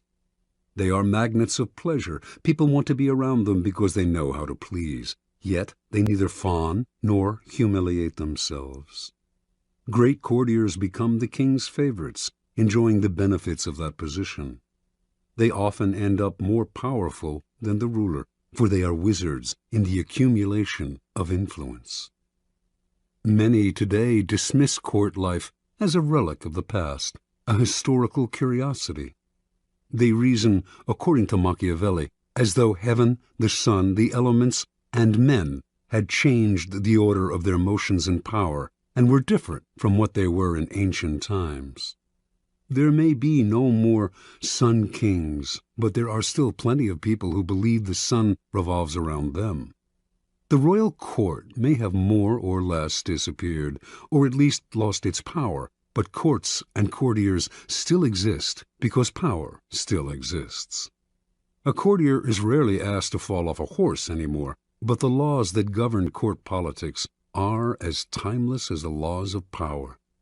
There is much to be learned, then, from great courtiers past and present. The laws of court politics. Avoid ostentation. It is never prudent to prattle on about yourself or call too much attention to your actions. The more you talk about your deeds, the more suspicion you cause. You also stir up enough envy among your peers to induce treachery and backstabbing. Be careful, ever so careful, in trumpeting your own achievements, and always talk less about yourself than about other people. Modesty is generally preferable. Practice nonchalance. Never seem to be working too hard. Your talent must appear to flow naturally, with an ease that makes people take you for a genius rather than a workaholic. Be frugal with flattery.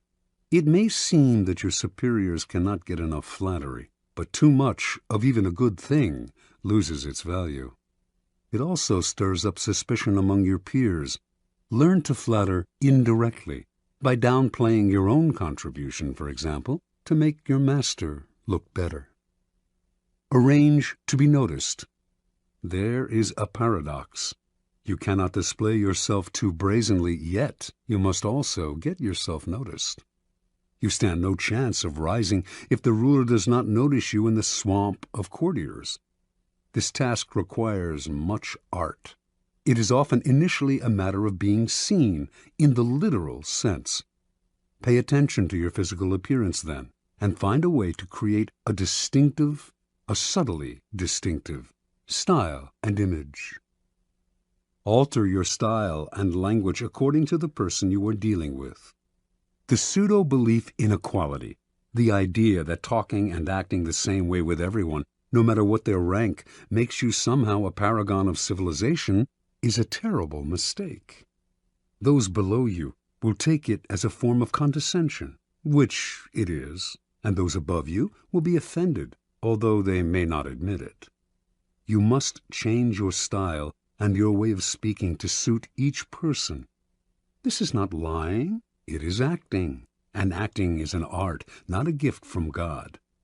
Learn the art. Never be the bearer of bad news. The king kills the messenger who brings bad news. This is a cliché, but there is truth to it. You must struggle and, if necessary, lie and cheat to be sure that the lot of the bearer of bad news falls on a colleague, never on you. Bring only good news, and your approach will gladden your master. Never affect friendliness and intimacy with your master. He does not want a friend for a subordinate. He wants a subordinate. Never approach him in an easy, friendly way, or act as if you are on the best of terms. That is his prerogative. If he chooses to deal with you on this level, assume a wary chumminess. Otherwise, err in the opposite direction, and make the distance between you clear.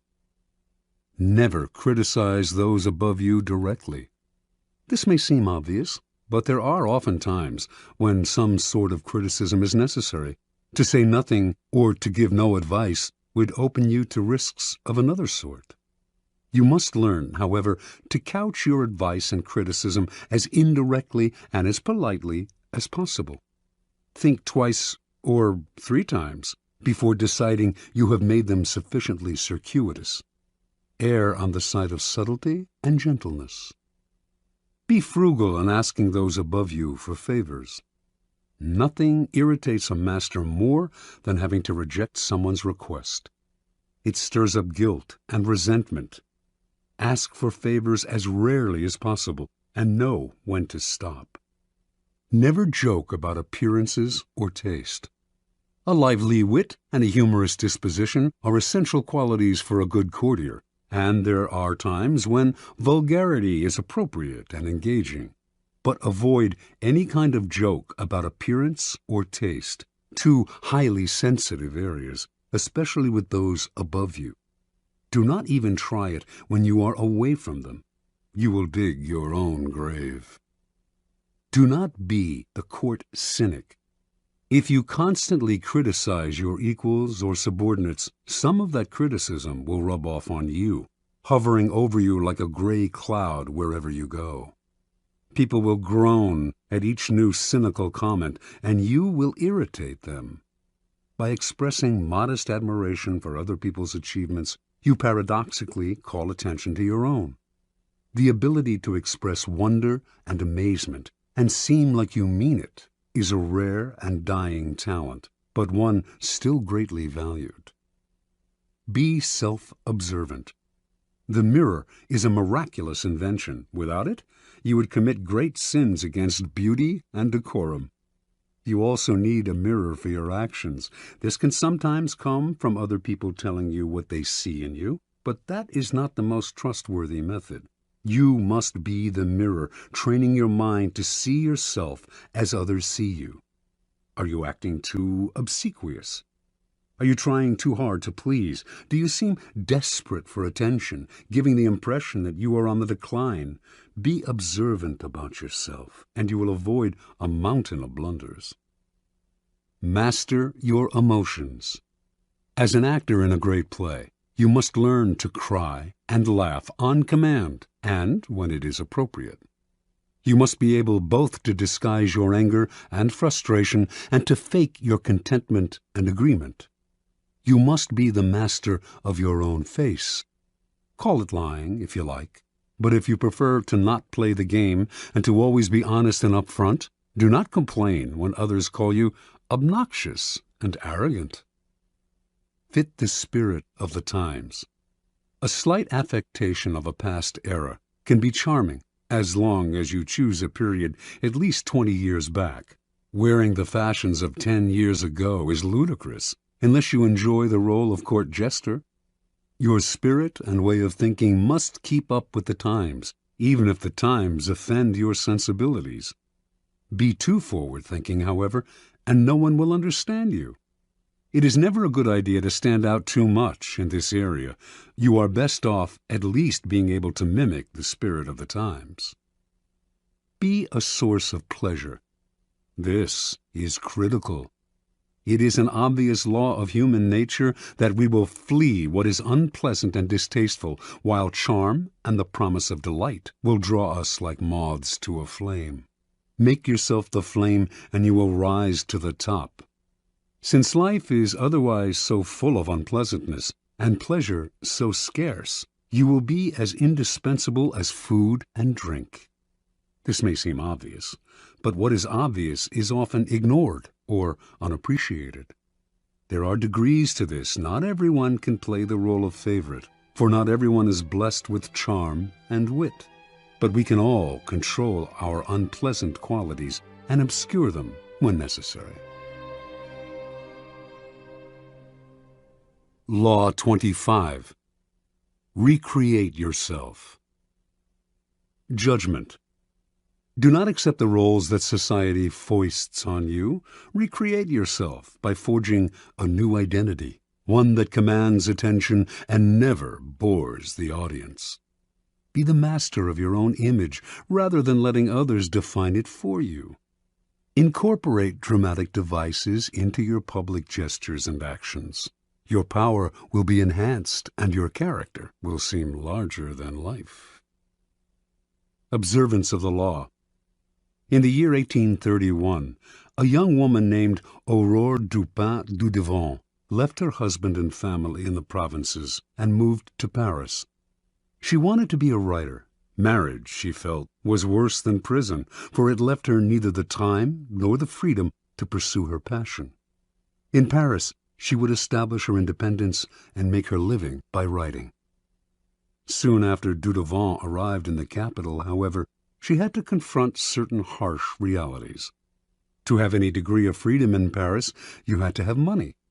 For a woman, money could only come through marriage or prostitution. No woman had ever come close to making a living by writing. Women wrote as a hobby, supported by their husbands, or by an inheritance. In fact, when Dudevant first showed her writing to an editor, he told her, "You should make babies, madam, not literature." Clearly, Dudevant had come to Paris to attempt the impossible. In the end, though, she came up with a strategy to do what no woman had ever done, a strategy to recreate herself completely, forging a public image of her own making. Women writers before her had been forced into a ready-made role, that of the second-rate artist who wrote mostly for other women. Dudevant decided that if she had to play a role, she would turn the game around. She would play the part of a man. In 1832, a publisher accepted Dudevant's first major novel, Indiana. She had chosen to publish it under a pseudonym, George Sand, and all of Paris assumed this impressive new writer was male. Dudevant had sometimes worn men's clothing before creating George Sand. She had always found men's shirts and riding breeches more comfortable. Now, as a public figure, she exaggerated the image. She added long men's coats, gray hats, heavy boots, and dandyish cravats to her wardrobe. She smoked cigars and in conversation expressed herself like a man, unafraid to dominate the conversation or to use a saucy word. This strange male-female writer fascinated the public, and unlike other women writers, Sand found herself accepted into the clique of male artists. She drank and smoked with them, even carried on affairs with the most famous artists of Europe, Musset, Liszt, Chopin. It was she who did the wooing, and also the abandoning. She moved on at her discretion. Those who knew Sand well understood that her male persona protected her from the public's prying eyes. Out in the world, she enjoyed playing the part to the extreme. In private, she remained herself. She also realized that the character of George Sand could grow stale or predictable, and to avoid this, she would, every now and then, dramatically alter the character she had created. Instead of conducting affairs with famous men, she would begin meddling in politics, leading demonstrations, inspiring student rebellions. No one would dictate to her the limits of the character she had created. Long after she died, and after most people had stopped reading her novels, the larger-than-life theatricality of that character has continued to fascinate and inspire. Interpretation. The world wants to assign you a role in life, and once you accept that role, you are doomed. Your power is limited to the tiny amount allotted to the role you have selected or have been forced to assume. An actor, on the other hand, plays many roles. Enjoy that protean power, and if it is beyond you, at least forge a new identity, one of your own making, one that has had no boundaries assigned to it by an envious and resentful world. This act of defiance is Promethean. It makes you responsible for your own creation. Your new identity will protect you from the world precisely because it is not you. It is a costume you put on and take off. You need not take it personally, and your new identity sets you apart, gives you theatrical presence. Those in the back rows can see you and hear you. Those in the front rows marvel at your audacity. Keys to power. The character you seem to have been born with is not necessarily who you are. Beyond the characteristics you have inherited, your parents, your friends, and your peers have helped to shape your personality. The Promethean task of the powerful is to take control of the process, to stop allowing others that ability to limit and mold them. Remake yourself into a character of power. Working on yourself like clay should be one of your greatest and most pleasurable life tasks. It makes you, in essence, an artist creating yourself. The first step in the process of self-creation is self-consciousness, being aware of yourself as an actor and taking control of your appearance and emotions. The bad actor is the one who is always sincere. People who wear their hearts on their sleeves out in society are tiresome and embarrassing. Their sincerity notwithstanding, it is hard to take them seriously. Good actors control themselves better. They can play sincere and heartfelt, can affect a tear and a compassionate look at will, but they don't have to feel it. They externalize emotion in a form that others can understand. Method acting is fatal in the real world. No ruler or leader could possibly play the part if all the emotions he showed had to be real. So learn self-control. Adopt the plasticity of the actor, who can mold his or her face to the emotion required. The second step in the process of self-creation is a variation on the George Sand strategy. The creation of a memorable character, one that compels attention, that stands out above the other players on the stage. This was the game Abraham Lincoln played. The homespun, common countryman he knew was a kind of president that America had never had but would delight in electing. Although many of these qualities came naturally to him, he played them up, the hat and clothes, the beard. No president before him had worn a beard. Lincoln was also the first president to use photographs to spread his image, helping to create the icon of the homespun president. You must appreciate the importance of stage entrances and exits. When Cleopatra first met Caesar in Egypt, she arrived rolled up in a carpet, which she arranged to have unfurled at his feet. Your own entrances and exits should be crafted and planned as carefully. Remember that overacting can be counterproductive. It is another way of spending too much effort trying to attract attention. The actor Richard Burton discovered early in his career that by standing totally still on stage, he drew attention to himself and away from the other actors. It is less what you do that matters clearly than how you do it. Your gracefulness and imposing stillness on the social stage count for more than overdoing your part and moving around too much. Finally, learn to play many roles, to be whatever the moment requires. Adapt your mask to the situation. Be protean in the faces you wear. Bismarck played this game to perfection. To a liberal, he was a liberal. To a hawk, he was a hawk. He could not be grasped, and what cannot be grasped cannot be consumed.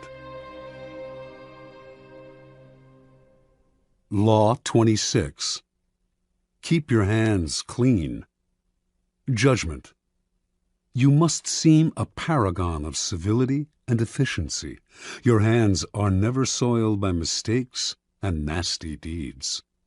Maintain such a spotless appearance by using others as unwitting pawns and screens to disguise your involvement. Part 1. Conceal your mistakes. Have a scapegoat around to take the blame. Our good name and reputation depend more on what we conceal than on what we reveal. Everyone makes mistakes, but those who are truly clever manage to hide them and to make sure someone else is blamed. A convenient scapegoat should always be kept around for such moments. Observance of the law. Near the end of the 2nd century A.D., as China's mighty Han Empire slowly collapsed, the great general and imperial minister Cao Cao emerged as the most powerful man in the country. Seeking to extend his power base and to rid himself of the last of his rivals, Cao Cao began a campaign to take control of the strategically vital Central Plain. During the siege of a key city, he slightly miscalculated the timing for supplies of grain to arrive from the capital. As he waited for the shipment to come in, the army ran low on food, and Cao Cao was forced to order the chief of commissariat to reduce its rations. Cao Cao kept a tight rein on the army and ran a network of informers. His spies soon reported that the men were complaining, grumbling that he was living well while they themselves had barely enough to eat. Perhaps Cao Cao was keeping the food for himself, they murmured. If the grumbling spread, Cao Cao could have a mutiny on his hands. He summoned the chief of commissariat to his tent. "I want to ask you to lend me something, and you must not refuse," Cao Cao told the chief. "What is it?" the chief replied. "I want the loan of your head to show to the troops," said Cao Cao. "But I've done nothing wrong," cried the chief. "I know," said Cao Cao with a sigh, "but if I do not put you to death, there will be a mutiny. Do not grieve. After you're gone, I'll look after your family." Put this way, the request left the chief no choice. So he resigned himself to his fate and was beheaded that very day. Seeing his head on public display, the soldiers stopped grumbling.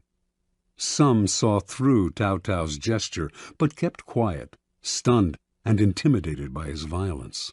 And most accepted his version of who was to blame, preferring to believe in his wisdom and fairness than in his incompetence and cruelty. Interpretation. Occasional mistakes are inevitable. The world is just too unpredictable. People of power, however, are undone not by the mistakes they make, but by the way they deal with them. Like surgeons, they must cut away the tumor with speed and finality. Excuses satisfy no one, and apologies make everyone uncomfortable. The mistake does not vanish with an apology. It deepens and festers. Better to cut it off instantly, Distract attention from yourself and focus attention on a convenient scapegoat before people have time to ponder your responsibility or your possible incompetence. Keys to power. The use of scapegoats is as old as civilization itself, and examples of it can be found in cultures around the world. The main idea behind these sacrifices is the shifting of guilt and sin to an outside figure, object, animal, or man, which is then banished or destroyed. The bloody sacrifice of the scapegoat seems a barbaric relic of the past, but the practice lives on to this day, if indirectly and symbolically. Since power depends on appearances, and those in power must seem never to make mistakes, the use of scapegoats is as popular as ever. What modern leader will take responsibility for his blunders? He searches out others to blame, a scapegoat to sacrifice. When Mao Zedong's Cultural Revolution failed miserably, he made no apologies or excuses to the Chinese people. Instead, like Cao Cao before him, he offered up scapegoats, including his own personal secretary and high-ranking member of the party, Chen Bo-da. Franklin D. Roosevelt had a reputation for honesty and fairness. Throughout his career, however, he faced many situations in which being the nice guy would have spelled political disaster, yet he could not be seen as the agent of any foul play. For 20 years, then, his secretary, Lewis Howe, handled the backroom deals, the manipulation of the press, the underhanded campaign maneuvers. And whenever a mistake was committed, or a dirty trick contradicting Roosevelt's carefully crafted image became public, Howe served as a scapegoat and never complained. Finally, history has time and again shown the value of using a close associate as a scapegoat. This is known as the fall of the favorite. Most kings had a personal favorite at court, a man whom they singled out, sometimes for no apparent reason, and lavished with favors and attention. But this court favorite could serve as a convenient scapegoat in case of a threat to the king's reputation. The public would readily believe in the scapegoat's guilt. Why would the king sacrifice his favorite unless he were guilty? And the other courtiers, resentful of the favorite anyway, would rejoice at his downfall. The king, meanwhile, would rid himself of a man who by that time had probably learned too much about him, perhaps becoming arrogant and even disdainful of him. Choosing a close associate as a scapegoat has the same value as the fall of the favorite. You may lose a friend or aide, but in the long-term scheme of things, it is more important to hide your mistakes than to hold on to someone who one day will probably turn against you. Besides, you can always find a new favorite to take his place. Part 2. Make use of the cat's paw. In the fable, the monkey grabs the paw of his friend, the cat, and uses it to fish chestnuts out of the fire, thus getting the nuts he craves without hurting himself. If there is something unpleasant or unpopular that needs to be done, it is far too risky for you to do the work yourself. You need a cat's paw, someone who does the dirty, dangerous work for you. The cat's paw grabs what you need, hurts whom you need hurt, and keeps people from noticing that you are the one responsible. Let someone else be the executioner or the bearer of bad news, while you bring only joy and glad tidings.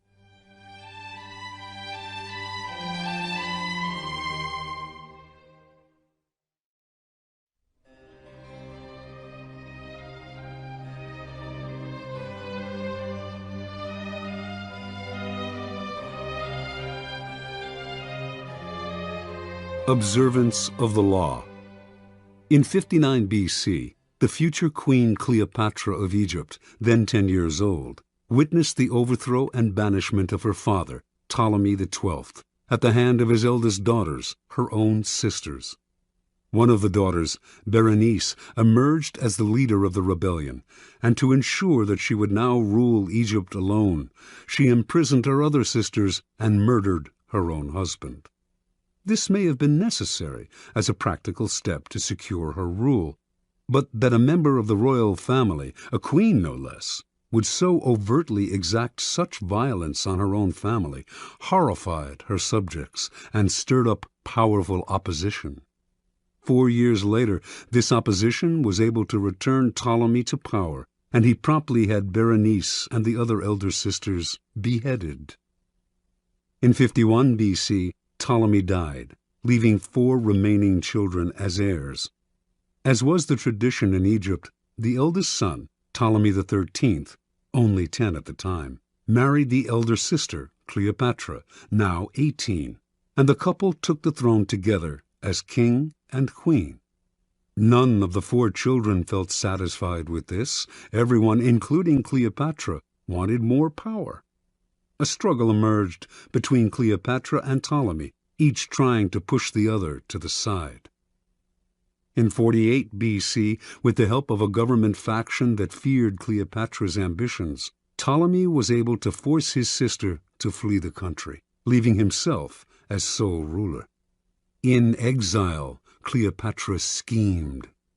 She wanted to rule alone and to restore Egypt to its past glory, a goal she felt none of her other siblings could achieve, yet as long as they were alive, she could not realize her dream.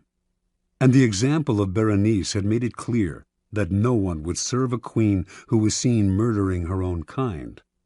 Even Ptolemy XIII had not dared murder Cleopatra, although he knew she would plot against him from abroad. Within a year after Cleopatra's banishment, the Roman dictator Julius Caesar arrived in Egypt, determined to make the country a Roman colony. Cleopatra saw her chance. Re-entering Egypt in disguise, she traveled hundreds of miles to reach Caesar in Alexandria. Legend has it that she had herself smuggled into his presence rolled up inside a carpet, which was gracefully unfurled at his feet, revealing the young queen. Cleopatra immediately went to work on the Roman. She appealed to his love of spectacle and his interest in Egyptian history, and poured on her feminine charms. Caesar soon succumbed and restored Cleopatra to the throne. Cleopatra's siblings seethed. She had outmaneuvered them. Ptolemy XIII would not wait to see what happened next. From his palace in Alexandria, he summoned a great army to march on the city and attack Caesar.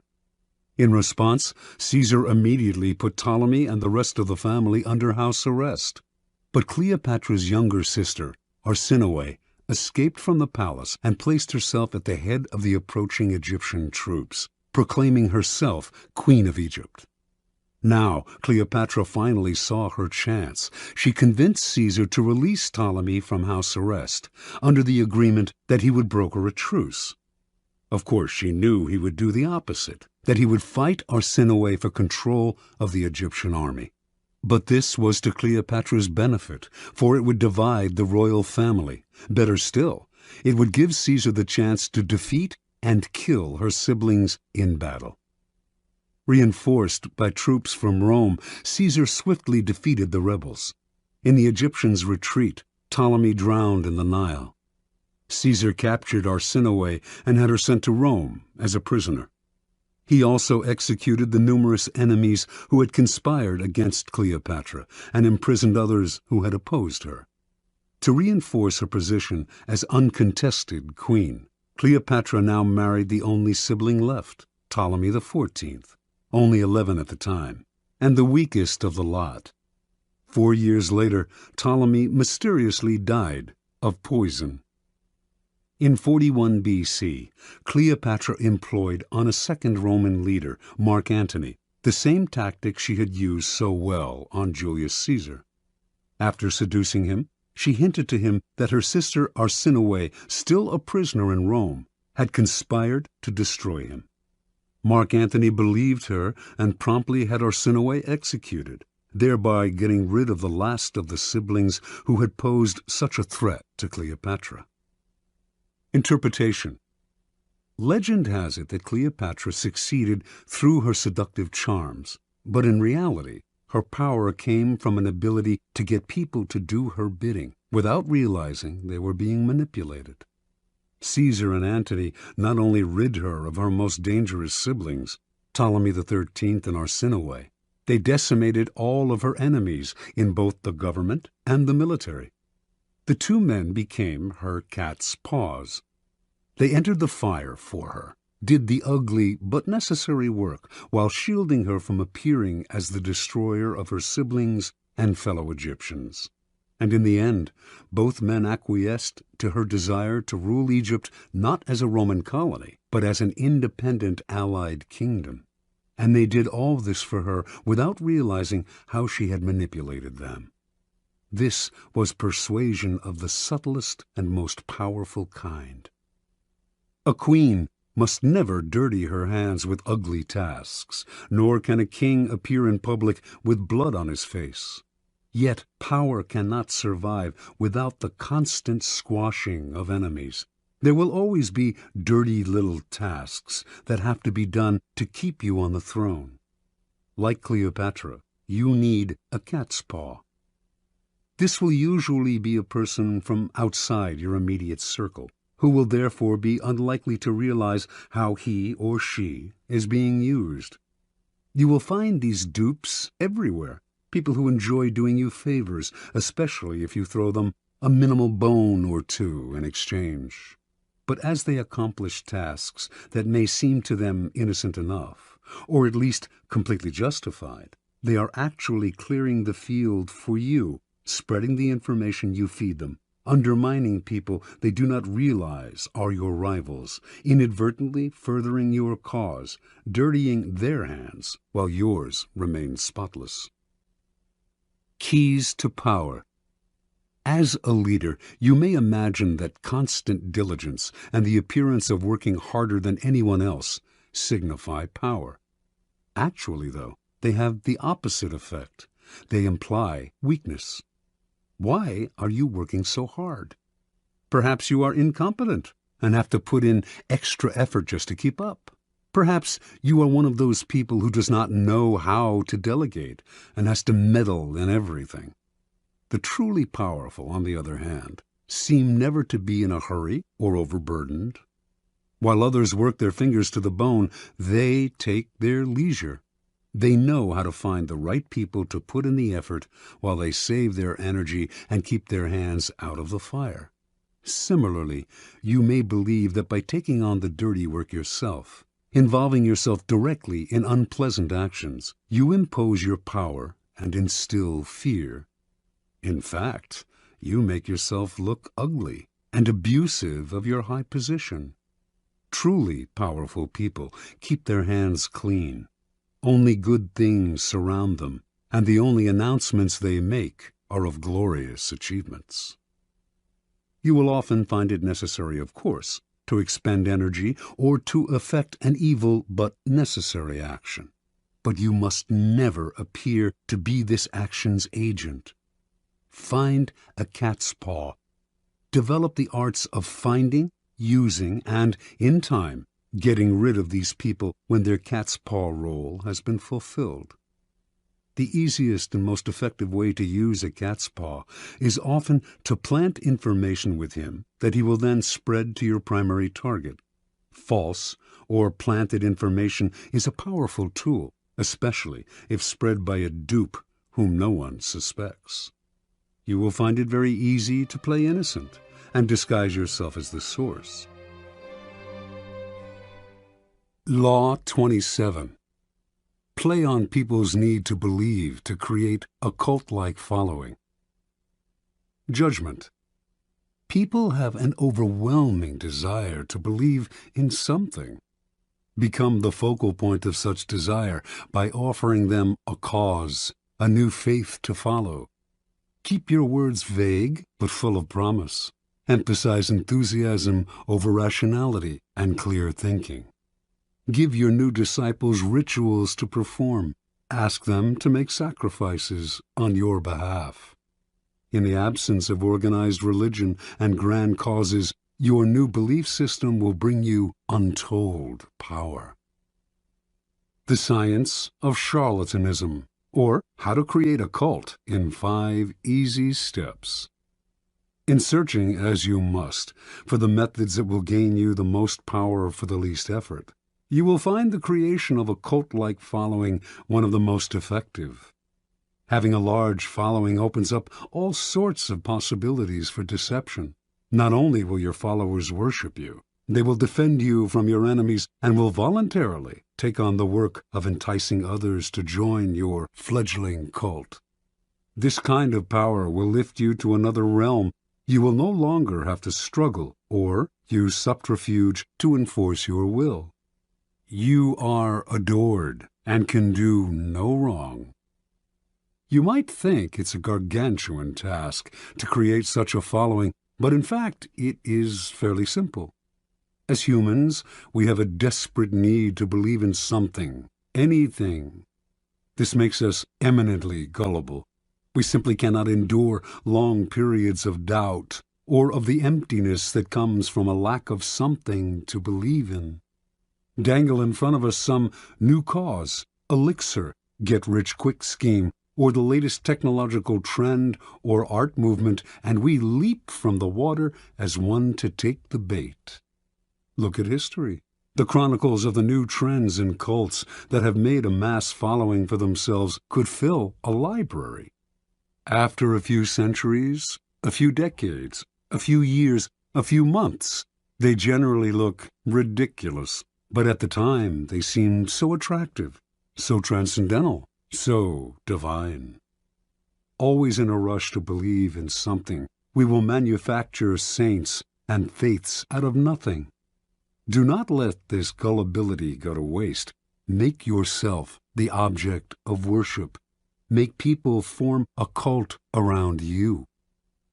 The great European charlatans of the 16th and 17th centuries mastered the art of cult-making. They lived, as we do now, in a time of transformation. Organized religion was on the wane, science on the rise. People were desperate to rally around a new cause or faith. The charlatans had begun by peddling health elixirs and alchemic shortcuts to wealth. Moving quickly from town to town, they originally focused on small groups, until, by accident, they stumbled on a truth of human nature. The larger the group they gathered around themselves, the easier it was to deceive. The charlatan would station himself on a high wooden platform, hence the term mountebank, and crowds would swarm around him. In a group setting, people were more emotional, less able to reason. Had the charlatan spoken to them individually, they might have found him ridiculous. But lost in a crowd, they got caught up in a communal mood of rapt attention. It became impossible for them to find the distance, to be skeptical. Any deficiencies in the charlatan's ideas were hidden by the zeal of the mass. Passion and enthusiasm swept through the crowd like a contagion, and they reacted violently to anyone who dared to spread a seed of doubt. Both consciously studying this dynamic over decades of experiment and spontaneously adapting to these situations as they happened, the charlatans perfected the science of attracting and holding a crowd, molding the crowd into followers and the followers into a cult. The gimmicks of the charlatans may seem quaint today, but there are thousands of charlatans among us still, using the same tried-and-true methods their predecessors refined centuries ago, only changing the names of their elixirs and modernizing the look of their cults. We find these latter-day charlatans in all arenas of life: business, fashion, politics, art. Many of them, perhaps, are following in the charlatan tradition without having any knowledge of its history. But you can be more systematic and deliberate. Simply follow the 5 steps of cult-making that our charlatan ancestors perfected over the years. Step 1. Keep it vague. Keep it simple. To create a cult, you must first attract attention. This you should do not through actions, which are too clear and readable, but through words, which are hazy and deceptive. Your initial speeches, conversations, and interviews must include 2 elements. On the one hand, the promise of something great and transformative, and on the other, a total vagueness.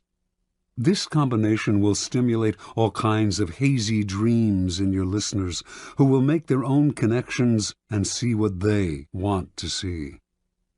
As a corollary to its vagueness, your appeal should also be simple. Most people's problems have complex causes, deep-rooted neurosis, interconnected social factors, roots that go way back in time and are exceedingly hard to unravel. Few, however, have the patience to deal with this. Most people want to hear that a simple solution will cure their problems. The ability to offer this kind of solution will give you great power and build you a following. Step 2. Emphasize the visual and the sensual over the intellectual. Once people have begun to gather around you, two dangers will present themselves: boredom and skepticism. Boredom will make people go elsewhere. Skepticism will allow them the distance to think rationally about whatever it is you are offering, blowing away the mist you have artfully created and revealing your ideas for what they are. You need to amuse the bored, then ward off the cynics. The best way to do this is through theater or other devices of its kind. Surround yourself with luxury. Dazzle your followers with visual splendor. Fill their eyes with spectacle. Not only will this keep them from seeing the ridiculousness of your ideas, the holes in your belief system, it will also attract more attention, more followers. Appeal to all the senses. Use incense for scent, soothing music for hearing, colorful charts and graphs for the eye. You might even tickle the mind, perhaps by using new technological gadgets to give your cult a pseudo-scientific veneer, as long as you do not make anyone really think. Use the exotic, distant cultures' strange customs to create theatrical effects, and to make the most banal and ordinary affairs seem signs of something extraordinary. Step 3. Borrow the forms of organized religion to structure the group. Your cult-like following is growing. It is time to organize it. Find a way, both elevating and comforting. Organized religions have long held unquestioned authority for large numbers of people, and continue to do so in our supposedly secular age. And even if the religion itself has faded some, its forms will resonate with power. The lofty and holy associations of organized religion can be endlessly exploited. Create rituals for your followers. Organize them into a hierarchy, ranking them in grades of sanctity, and giving them names and titles that resound with religious overtones. Ask them for sacrifices that will fill your coffers and increase your power. To emphasize your gathering's quasi-religious nature, talk and act like a prophet. You are not a dictator. After all, you are a priest, a guru, a sage, a shaman, or any other word that hides your real power in the mist of religion. Step 4. Disguise your source of income. Your group has grown, and you have structured it in a church-like form. Your coffers are beginning to fill with your followers' money. You must never be seen as hungry for money and the power it brings. It is at this moment that you must disguise the source of your income. Your followers want to believe that if they follow you, all sorts of good things will fall into their lap. By surrounding yourself with luxury, you become living proof of the soundness of your belief system. Never reveal that your wealth actually comes from your followers' pockets. Instead, make it seem to come from the truth of your methods. Followers will copy your each and every move in the belief that it will bring them the same results, and their imitative enthusiasm will blind them to the charlatan nature of your wealth. Step 5. Set up an us versus them dynamic. The group is now large and thriving, a magnet attracting more and more particles. If you are not careful, though, inertia will set in, and time and boredom will demagnetize the group. To keep your followers united, you must now do what all religions and belief systems have done: create an us versus them dynamic. First, make sure your followers believe they are part of an exclusive club, unified by a bond of common goals. Then, to strengthen this bond, manufacture the notion of a devious enemy out to ruin you. There is a force of non-believers that will do anything to stop you. Any outsider who tries to reveal the charlatan nature of your belief system can now be described as a member of this devious force. If you have no enemies, invent one. Given a straw man to react against, your followers will tighten and cohere. They have your cause to believe in, and infidels to destroy. Observance of the law. In the year 1653, a 27-year-old Milan man named Francesco Giuseppe Borri claimed to have had a vision.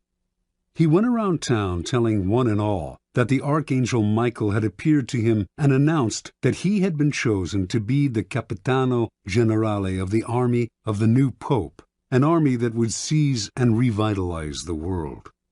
The Archangel had further revealed that Borri now had the power to see people's souls, and that he would soon discover the philosopher's stone, a long sought-after substance that could change base metals into gold. Friends and acquaintances who heard Borri explain the vision and who witnessed the change that had come over him were impressed, for Borri had previously devoted himself to a life of wine, women, and gambling. Now he gave all that up, plunging himself into the study of alchemy and talking only of mysticism and the occult. The transformation was so sudden and miraculous, and Borri's words were so filled with enthusiasm, that he began to create a following. Unfortunately, the Italian Inquisition began to notice him as well. They prosecuted anyone who delved into the occult, so he left Italy and began to wander Europe, from Austria to Holland, telling one and all that, "To those who follow me, all joy shall be granted." Wherever Borri stayed, he attracted followers. His method was simple. He spoke of his vision, which had grown more and more elaborate, and offered to look into the soul of anyone who believed him, and they were many. Seemingly in a trance, he would stare at this new follower for several minutes, then claim to have seen the person's soul, degree of enlightenment, and potential for spiritual greatness. If what he saw showed promise, he would add the person to his growing order of disciples, an honor indeed. The cult had 6 degrees, into which the disciples were assigned according to what Borri had glimpsed in their souls. With work and total devotion to the cult, they could graduate to a higher degree. Borri, whom they called His Excellency and Universal Doctor, demanded from them the strictest vows of poverty. All the goods and monies they possessed had to be turned over to him, but they did not mind handing over their property, for Borri had told them, "I shall soon bring my chemical studies to a happy conclusion by the discovery of the philosopher's stone, and by this means we shall all have as much gold as we desire." Given his growing wealth, Borri began to change his style of living. Renting the most splendid apartment in the city into which he had temporarily settled, he would furnish it with fabulous furniture and accessories which he had begun to collect. He would drive through the city in a coach studded with jewels, with 6 magnificent black horses at its head. He never stayed too long in one place, and when he disappeared, saying he had more souls to gather into his flock, his reputation only grew in his absence. He became famous, although, in fact, he had never done a single concrete thing. From all over Europe, the blind, the crippled, and the desperate came to visit Borri, for word had spread that he had healing powers. He asked no fee for his services, which only made him seem more marvelous, and indeed some claimed that in this or that city he had performed a miracle cure. By only hinting at his accomplishments, he encouraged people's imaginations to blow them up to fantastic proportions. His wealth, for example, actually came from the vast sums he was collecting from his increasingly select group of rich disciples. Yet it was presumed that he had, in fact, perfected the philosopher's stone. The Church continued to pursue him, denouncing him for heresy and witchcraft, and Bodhi's response to these charges was a dignified silence. This only enhanced his reputation and made his followers more passionate. Only the great are persecuted, after all. How many understood Jesus Christ in his own time? Bodhi did not have to say a word. His followers now called the Pope the Antichrist. And so Bodhi's power grew and grew, until one day he left the city of Amsterdam, where he had settled for a while, absconding with huge sums of borrowed money and diamonds that had been entrusted to him.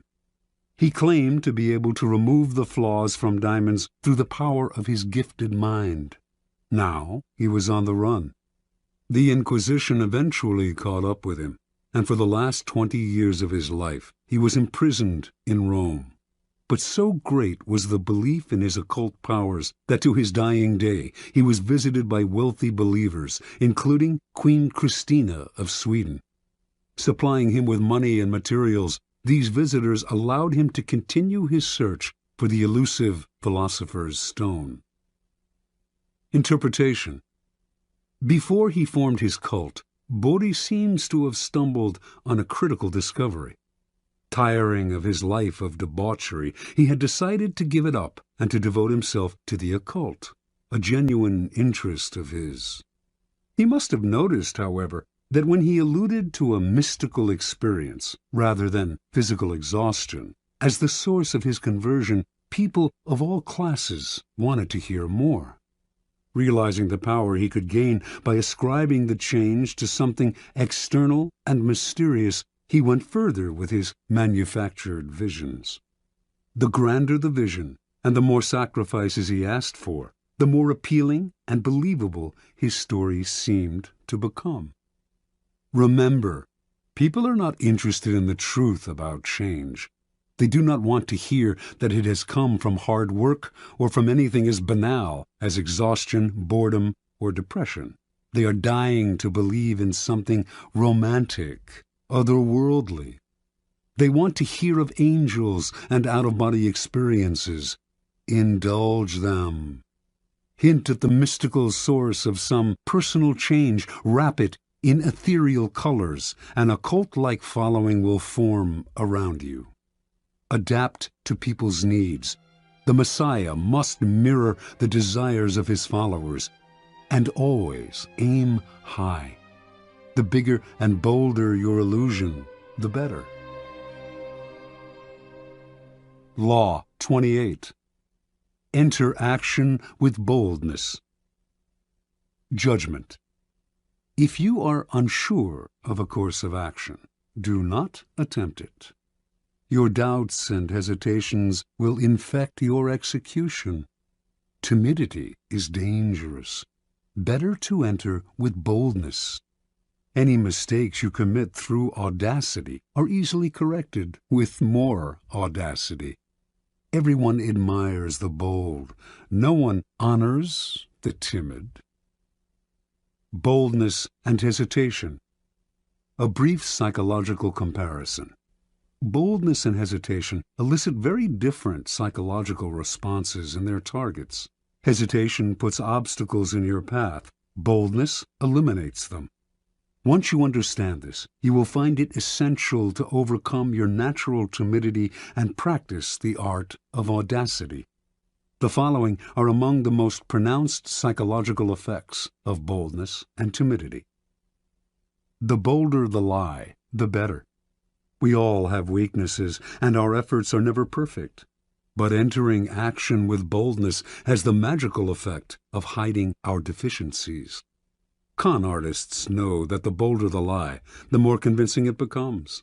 The sheer audacity of the story makes it more credible, distracting attention from its inconsistencies. When putting together a con or entering any kind of negotiation, go further than you planned. Ask for the moon, and you will be surprised how often you get it. Lions circle the hesitant prey. People have a sixth sense for the weaknesses of others. If, in a first encounter, you demonstrate your willingness to compromise, back down, and retreat, you bring out the lion even in people who are not necessarily bloodthirsty. Everything depends on perception, and once you are seen as the kind of person who quickly goes on the defensive, who is willing to negotiate and be amenable, you will be pushed around without mercy. Boldness strikes fear. Fear creates authority. The bold move makes you seem larger and more powerful than you are.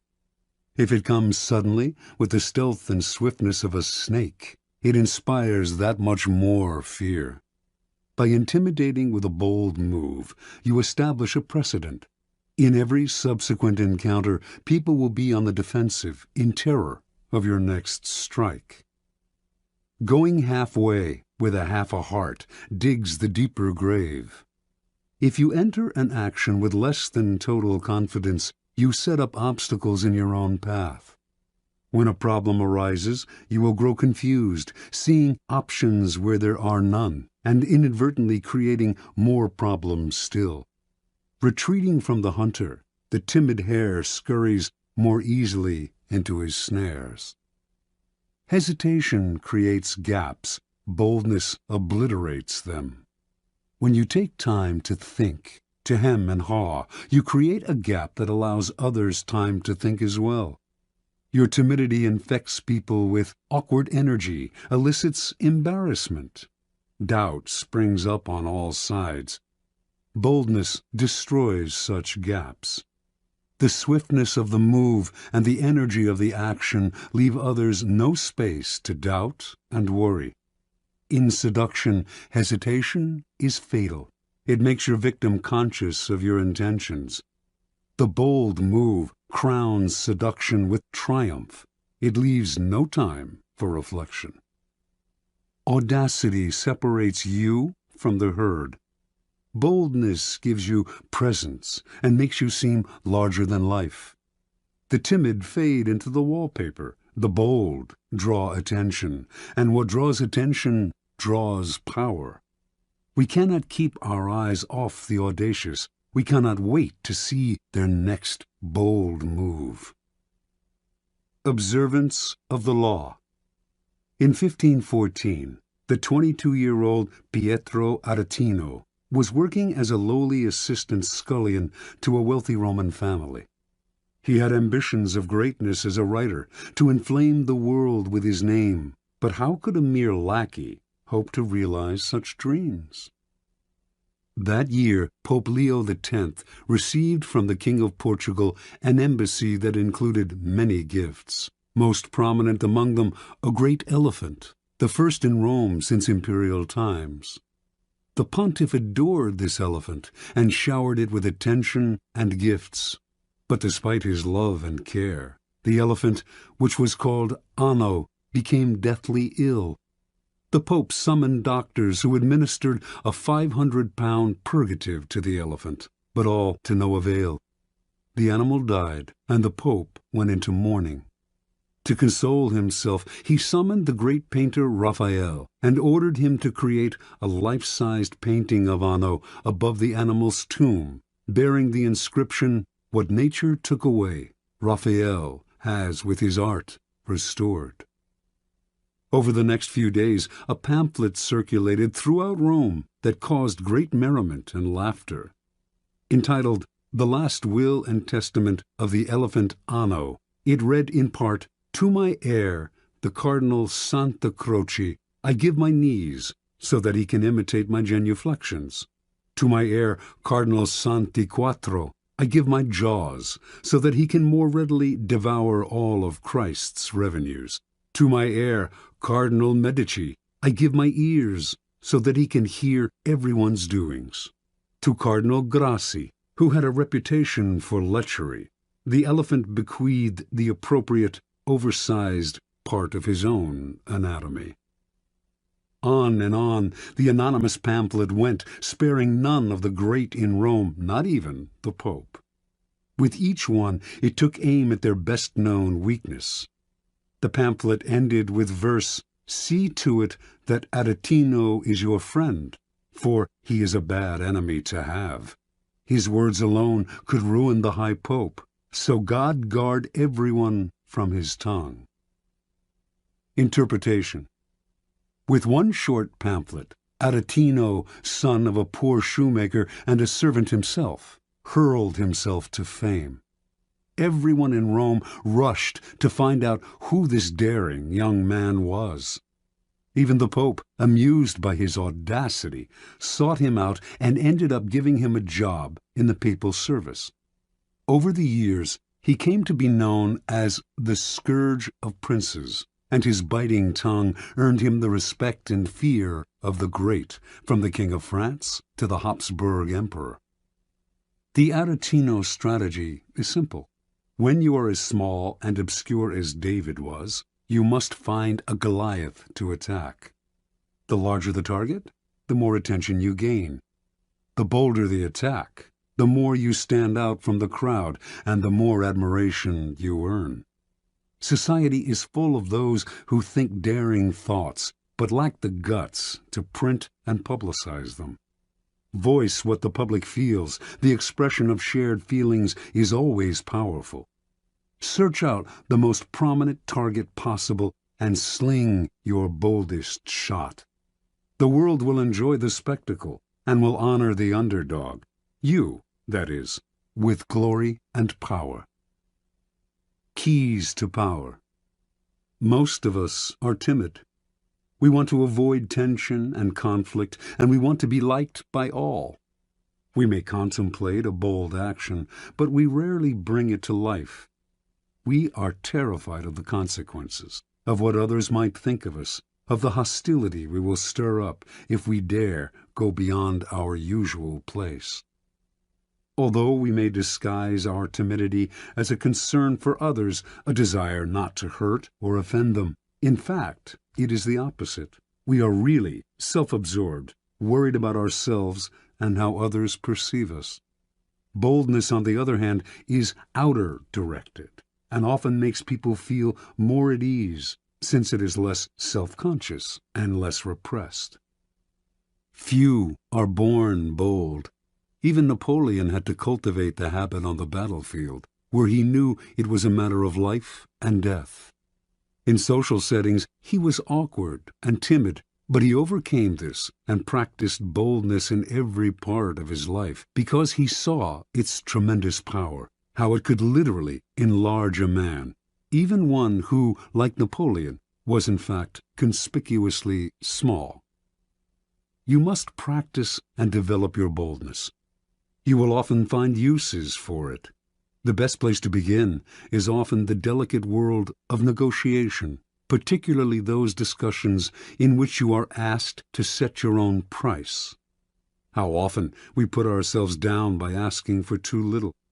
When Christopher Columbus proposed that the Spanish court finance his voyage to the Americas, he also made the insanely bold demand that he be called Grand Admiral of the Ocean. The court agreed. The price he set was the price he received. He demanded to be treated with respect, and so he was. Understand, if boldness is not natural, neither is timidity. It is an acquired habit, picked up out of a desire to avoid conflict. If timidity has taken hold of you, then root it out. Your fears of the consequences of a bold action are way out of proportion to reality. And in fact, the consequences of timidity are worse. Your value is lowered, and you create a self-fulfilling cycle of doubt and disaster. Remember, the problems created by an audacious move can be disguised, even remedied, by more and greater audacity. Law 29. Plan all the way to the end. Judgment. The ending is everything. Plan all the way to it. taking into account all the possible consequences, obstacles, and twists of fortune that might reverse your hard work and give the glory to others. By planning to the end, you will not be overwhelmed by circumstances, and you will know when to stop. Gently guide fortune and help determine the future by thinking far ahead. Transgression of the law. In 1510, a ship set out from the island of Hispaniola, now Haiti and the Dominican Republic, for Venezuela, where it was to rescue a besieged Spanish colony. Several miles out of port, a stowaway climbed out of a provision chest. Vasco Núñez de Balboa, a noble Spaniard who had come to the New World in search of gold, but had fallen into debt and had escaped his creditors by hiding in the chest. Balboa had been obsessed with gold ever since Columbus had returned to Spain from his voyages with tales of a fabulous but as yet undiscovered kingdom called El Dorado. Balboa was one of the first adventurers to come in search of Columbus's land of gold, and he had decided from the beginning that he would be the one to find it, through sheer audacity and single-mindedness. Now that he was free of his creditors, nothing would stop him. Unfortunately, the ship's owner, a wealthy jurist named Francisco Fernandez de Incisco, was furious when told of the stowaway, and he ordered that Balboa be left on the first island they came across. Before they found any island, however, Incisco received news that the colony he was to rescue had been abandoned. This was Balboa's chance. He told the sailors of his previous voyages to Panama and of the rumors he had heard of gold in the area. The excited sailors convinced Incisco to spare Balboa's life and to establish a colony in Panama. Weeks later, they named their new settlement Darien. Darien's first governor was Incisco, but Balboa was not a man to let others steal the initiative. He campaigned against Incisco among the sailors, who eventually made it clear that they preferred him as governor. Incisco fled to Spain, fearing for his life. Months later, when a representative of the Spanish crown arrived to establish himself as the new official governor of Darien, he was turned away. On his return voyage to Spain, this man drowned. The drowning was accidental, but under Spanish law, Balboa had murdered the governor and usurped his position. Balboa's bravado had got him out of scrapes before, but now his hopes of wealth and glory seemed doomed. To lay claim to El Dorado, should he discover it, he would need the approval of the Spanish king, which, as an outlaw, he would never receive. There was only one solution. Panamanian Indians had told Balboa of a vast ocean on the other side of the Central American Isthmus, and had said that by traveling south upon this western coast, he would reach a fabulous land of gold, called by a name that to his ears sounded like Biru. Balboa decided he would cross the treacherous jungles of Panama and become the first European to bathe his feet in this new ocean. From there he would march on El Dorado. If he did this on Spain's behalf, he would obtain the eternal gratitude of the king and would secure his own reprieve. Only he had to act before Spanish authorities came to arrest him. In 1513, then, Balboa set out with 190 soldiers. Halfway across the isthmus, some 90 miles wide at that point, only 60 soldiers remained, many having succumbed to the harsh conditions, the blood-sucking insects, the torrential rainfall, fever. Finally, from a mountaintop, Balboa became the first European to lay eyes on the Pacific Ocean. Days later he marched in his armor into its waters, bearing the banner of Castile and claiming all its seas, lands, and islands in the name of the Spanish throne. Indians from the area greeted Balboa with gold, jewels, and precious pearls, the like of which he had never seen. When he asked where these had come from, the Indians pointed south to the land of the Incas. But Balboa had only a few soldiers left, For the moment, he decided he should return to Darien, send the jewels and gold to Spain as a token of goodwill, and ask for a large army to aid him in the conquest of El Dorado.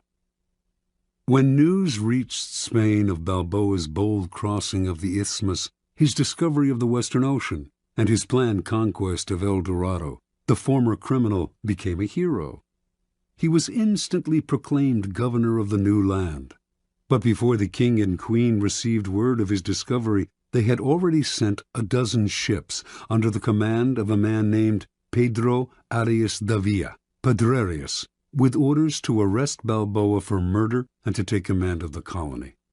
By the time Pedrerius arrived in Panama, he had learned that Balboa had been pardoned and that he was to share the governorship with the former outlaw. All the same, Balboa felt uneasy. Gold was his dream, El Dorado his only desire. In pursuit of this goal, he had nearly died many times over, and to share the wealth and glory with a newcomer would be intolerable. He also soon discovered that Pedrerius was a jealous, bitter man, and equally unhappy with the situation. Once again, the only solution for Balboa was to seize the initiative by proposing to cross the jungle with a larger army, carrying shipbuilding materials and tools. Once on the Pacific coast, he would create an armada with which to conquer the Incas. Surprisingly enough, Pedrerius agreed to the plan, perhaps sensing it would never work. Hundreds died in this second march through the jungle, and the timber they carried rotted in the torrential rains. Balboa, as usual, was undaunted. No power in the world could thwart his plan, and on arriving at the Pacific, he began to cut down trees for new lumber. But the men remaining to him were too few and too weak to mount an invasion, and once again Balboa had to return to Darien. Pedrerius had, in any case, invited Balboa back to discuss a new plan, and on the outskirts of the settlement, the explorer was met by Francisco Pizarro, an old friend who had accompanied him on his first crossing of the Isthmus. But this was a trap. Leading 100 soldiers, Pizarro surrounded his former friend, arrested him, and returned him to Pedrerius, who tried him on charges of rebellion. A few days later, Balboa's head fell into a basket, along with those of his most trusted followers. Years later, Pizarro himself reached Peru, and Balboa's deeds were forgotten. Interpretation. Most men are ruled by the heart, not the head. Their plans are vague, and when they meet obstacles, they improvise. But improvisation will only bring you as far as the next crisis, and is never a substitute for thinking several steps ahead and planning to the end. Balboa had a dream of glory and wealth, and a vague plan to reach it. Yet his bold deeds and his discovery of the Pacific are largely forgotten, for he committed what in the world of power is the ultimate sin. He went part way, leaving the door open for others to take over. A real man of power would have had the prudence to see the dangers in the distance, the rivals who would want to share in the conquests, the vultures that would hover once they heard the word gold. Balboa should have kept his knowledge of the Incas secret until after he had conquered Peru. Only then would his wealth and his head have been secure. Once Pedrerius arrived on the scene, a man of power and prudence would have schemed to kill or imprison him, and to take over the army he had brought for the conquest of Peru. But Balboa was locked in the moment, always reacting emotionally, never thinking ahead. What good is it to have the greatest dream in the world if others reap the benefits and the glory? Never lose your head over a vague, open-ended dream. Plan to the end. Keys to power. Most people believe that they are, in fact, aware of the future, that they are planning and thinking ahead. They are usually deluded. What they are really doing is succumbing to their desires, to what they want the future to be. Their plans are vague, based on their imaginations rather than their reality. They may believe they are thinking all the way to the end, but they are really only focusing on the happy ending and deluding themselves by the strength of their desire. The ending is everything. It is the end of the action that determines who gets the glory, the money, the prize. Your conclusion must be crystal clear, and you must keep it constantly in mind. You must also figure out how to ward off the vultures circling overhead, trying to live off the carcass of your creation. And you must anticipate the many possible crises that will tempt you to improvise. When you see several steps ahead and plan your moves all the way to the end, you will no longer be tempted by emotion or by the desire to improvise. Your clarity will rid you of the anxiety and vagueness that are the primary reasons why so many fail to conclude their actions successfully. You see the ending, and you tolerate no deviation. Law 30. Make your accomplishments seem effortless. Judgment. Your actions must seem natural and executed with ease. All the toil and practice that go into them, and also all the clever tricks, must be concealed. When you act effortlessly, as if you could do much more. Avoid the temptation of revealing how hard you work. It only raises questions. Teach no one your tricks, or they will be used against you. Observance of the law.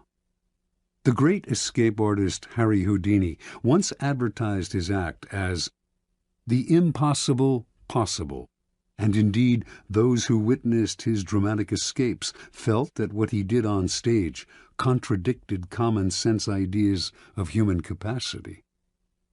Over the years, Houdini escaped from the chained carcass of an embalmed sea monster, a half-octopus, half-whale-like beast that had beached near Boston. He had himself sealed inside an enormous envelope from which he emerged without breaking the paper. He passed through brick walls. He wriggled free from straitjackets while dangling high in the air. He leaped from bridges into icy waters, his hands manacled and his legs in chains. He had himself submerged in glass cases full of water, hands padlocked, while the audience watched in amazement as he worked himself free, struggling for close to an hour, apparently without breathing. Each time he seemed to court certain death, yet survived with superhuman aplomb. Meanwhile, he said nothing about his methods, gave no clues as to how he accomplished any of his tricks. He left his audiences and critics speculating, his power and reputation enhanced by their struggles with the inexplicable. Perhaps the most baffling trick of all was making a 10,000-pound elephant disappear before an audience's eyes, a feat he repeated on stage for over 19 weeks. No one has ever really explained how he did this, for in the auditorium where he performed the trick, there was simply nowhere for an elephant to hide.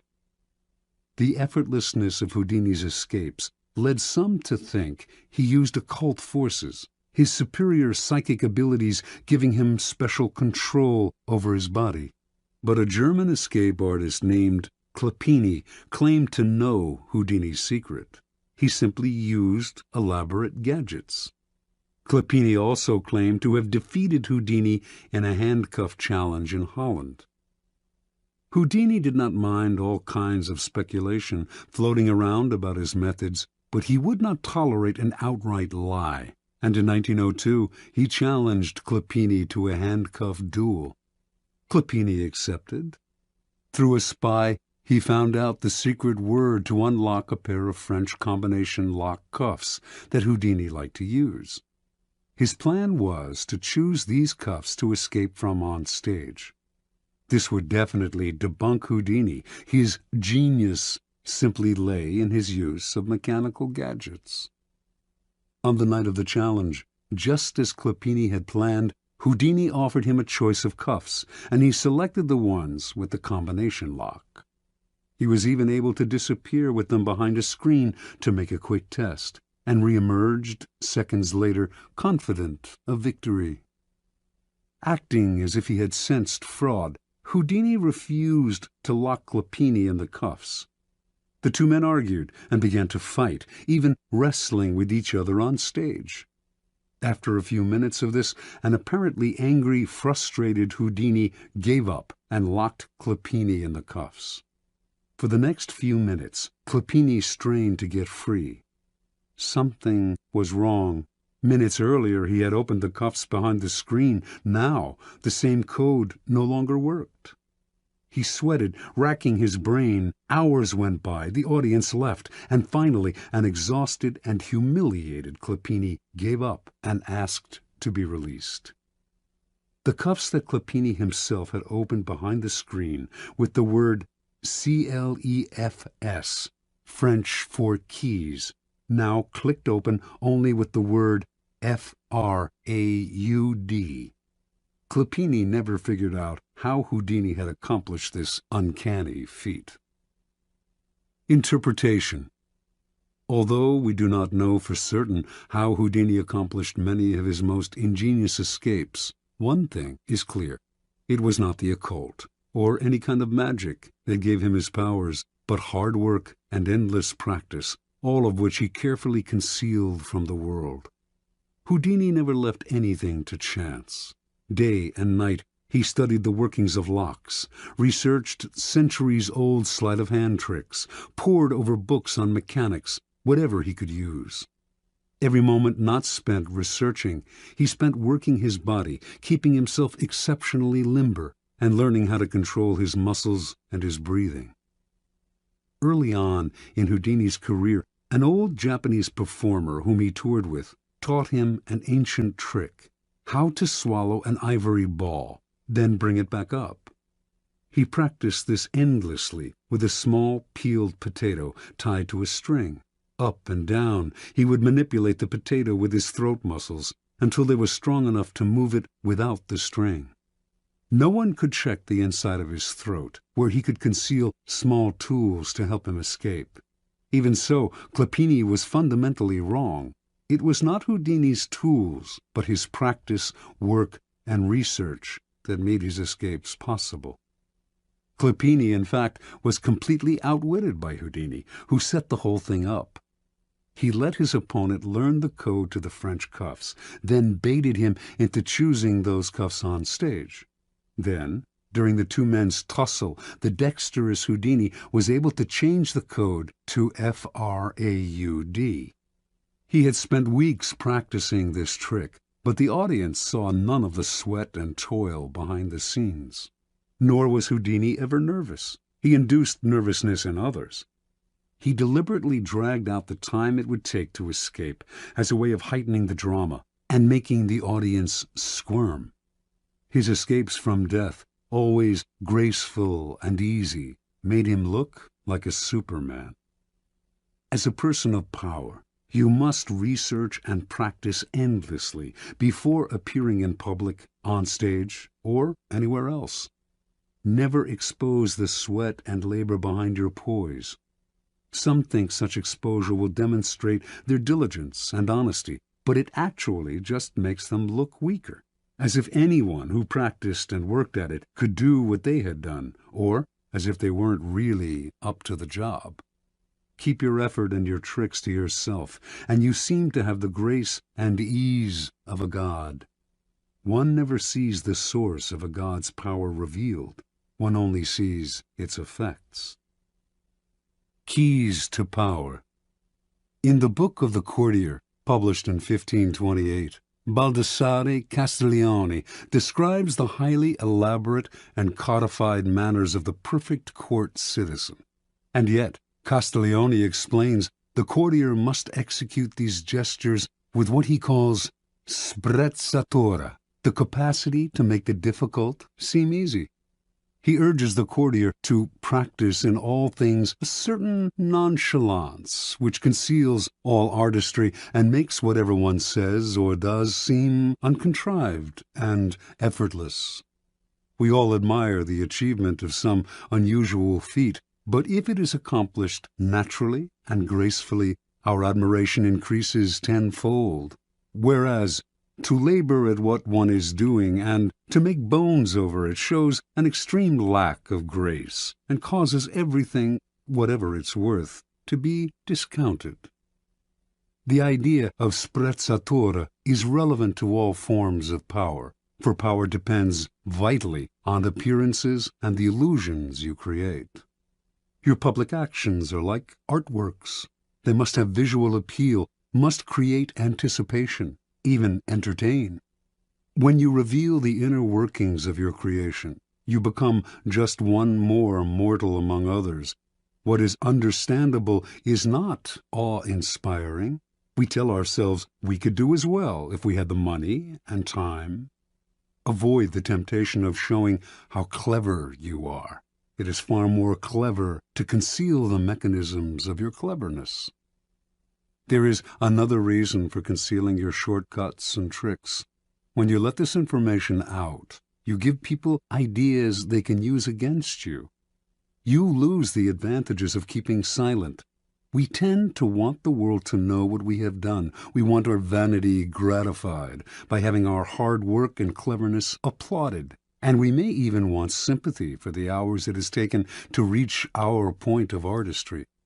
Learn to control this propensity to blab, for its effect is often the opposite of what you expected. Remember, the more mystery surrounds your actions, the more awesome your power seems. You appear to be the only one who can do what you do, and the appearance of having an exclusive gift is immensely powerful. Finally, because you achieve your accomplishments with grace and ease, people believe that you could always do more if you tried harder. This elicits not only admiration, but a touch of fear. Your powers are untapped. No one can fathom their limits. Law 31. Control the options. Get others to play with the cards you deal. Judgment. The best deceptions are the ones that seem to give the other person a choice. Your victims feel they are in control, but are actually your puppets. Give people options that come out in your favor, whichever one they choose. Force them to make choices between the lesser of two evils, both of which serve your purpose. Put them on the horns of a dilemma. They are gored wherever they turn. Observance of the law. From early in his reign, Ivan IV, later known as Ivan the Terrible, had to confront an unpleasant reality. The country desperately needed reform, but he lacked the power to push it through. The greatest limit to his authority came from the boyars, the Russian princely class that dominated the country and terrorized the peasantry. In 1553, at the age of 23, Ivan fell ill. Lying in bed, nearing death, he asked the boyars to swear allegiance to his son as the new Tsar. Some hesitated, some even refused. Then and there, Ivan saw he had no power over the boyars. He recovered from his illness, but he never forgot the lesson. The boyars were out to destroy him, and indeed, in the years to come, many of the most powerful of them defected to Russia's main enemies, Poland and Lithuania, where they plotted their return and the overthrow of the Tsar. Even one of Ivan's closest friends, Prince Andrei Kurbsky, suddenly turned against him, defecting to Lithuania in 1564 and becoming the strongest of Ivan's enemies. When Kurbsky began raising troops for an invasion, the royal dynasty seemed suddenly more precarious than ever. With émigré nobles fomenting invasion from the west, Tartars bearing down from the east, and the boyars stirring up trouble within the country, Russia's vast size made it a nightmare to defend. In whatever direction Ivan struck, he would leave himself vulnerable on the other side. Only if he had absolute power could he deal with this many-headed hydra, and he had no such power. Ivan brooded until the morning of December 3rd, 1564, when the citizens of Moscow awoke to a strange sight. Hundreds of sleds filled the square before the Kremlin, loaded with the Tsar's treasures and with provisions for the entire court. They watched in disbelief as the Tsar and his court boarded the sleds and left town. Without explaining why, he established himself in a village south of Moscow. For an entire month, a kind of terror gripped the capital, for the Muscovites feared that Ivan had abandoned them to the bloodthirsty boyars. Shops closed up, and riotous mobs gathered daily. Finally, on January 3rd of 1565, a letter arrived from the Tsar explaining that he could no longer bear the boyars' betrayals and had decided to abdicate once and for all. Read aloud in public, the letter had a startling effect. Merchants and commoners blamed the boyars for Ivan's decision and took to the streets, terrifying the nobility with their fury. Soon a group of delegates representing the church, the princes, and the people made the journey to Ivan's village and begged the Tsar, in the name of the Holy Land of Russia, to return to the throne. Ivan listened, but would not change his mind. After days of hearing their pleas, however, he offered his subjects a choice. Either they grant him absolute powers to govern as he pleased, with no interference from the boyars, or they find a new leader. Faced with a choice between civil war and the acceptance of despotic power, almost every sector of Russian society opted for a strong Tsar, calling for Ivan's return to Moscow and the restoration of law and order. In February, with much celebration, Ivan returned to Moscow. The Russians could no longer complain if he behaved dictatorially. They had given him this power themselves. Interpretation. Withdrawal and disappearance are classic ways of controlling the options. You give people a sense of how things will fall apart without you, and you offer them a choice. I stay away, and you suffer the consequences, or I return under circumstances that I dictate. In this method of controlling people's options, they choose the option that gives you power because the alternative is just too unpleasant. You force their hand, but indirectly. They seem to have a choice. Whenever people feel they have a choice, they walk into your trap that much more easily.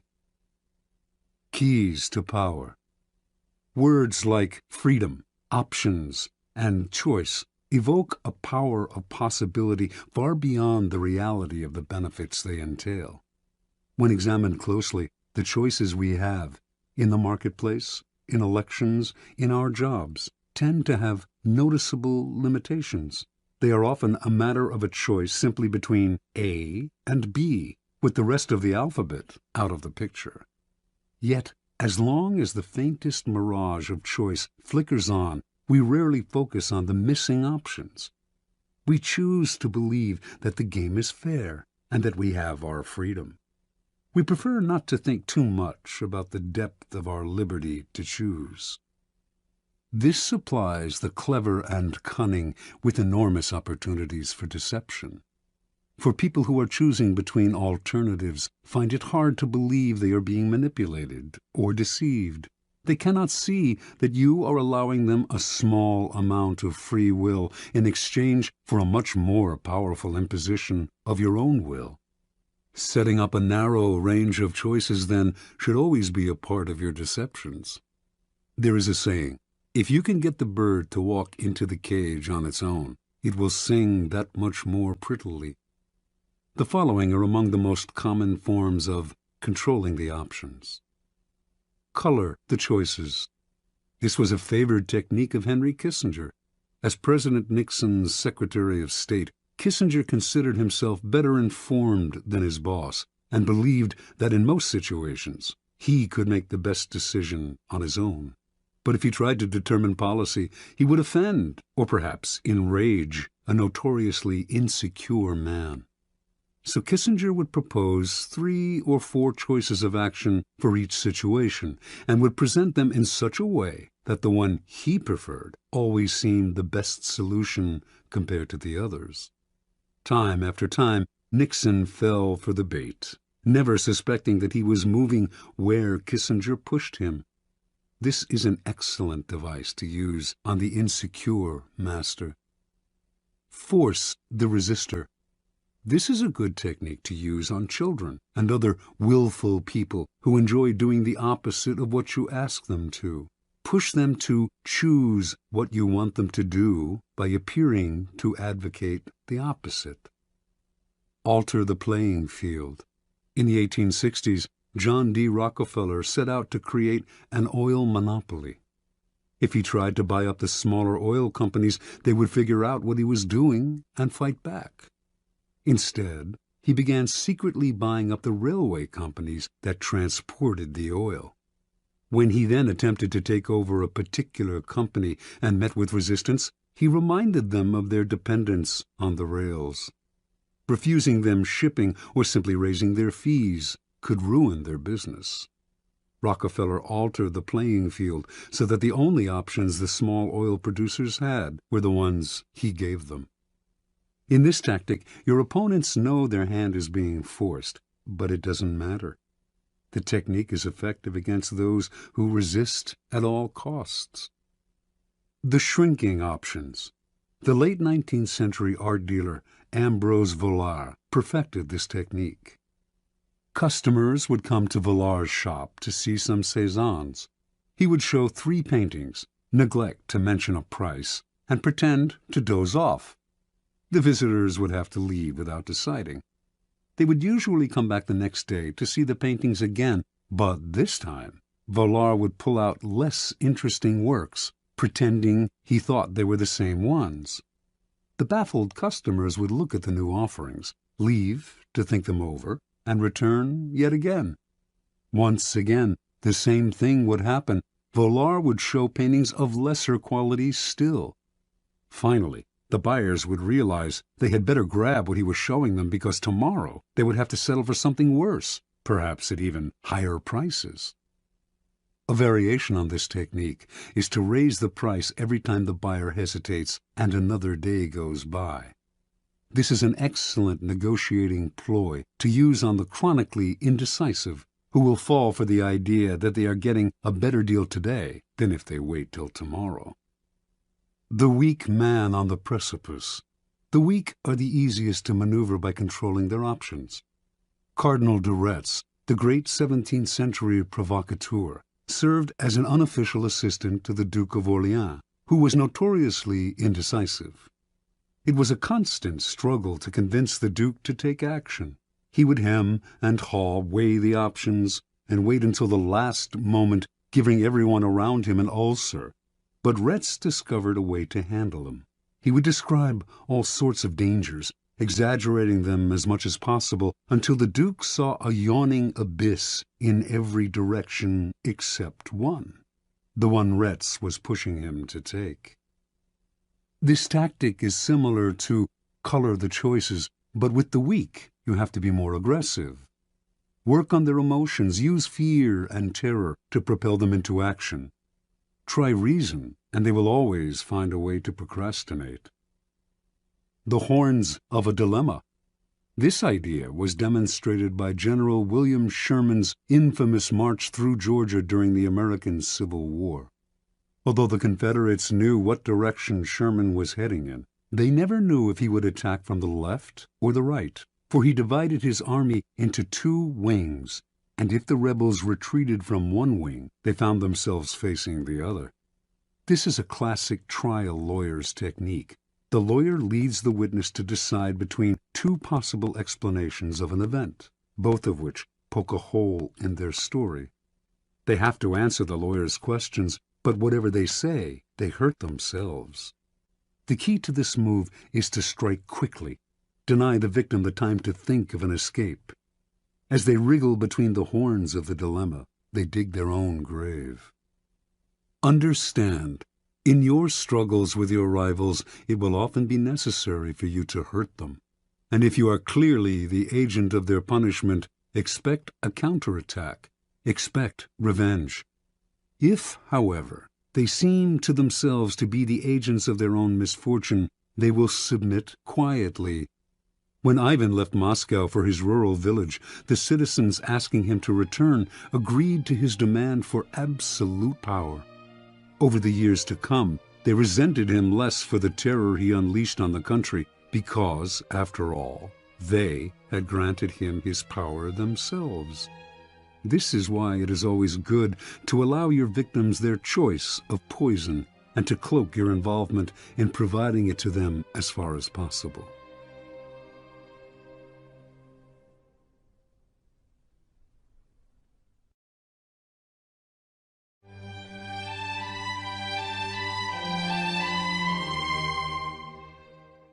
Law 32. Play to people's fantasies. Judgment.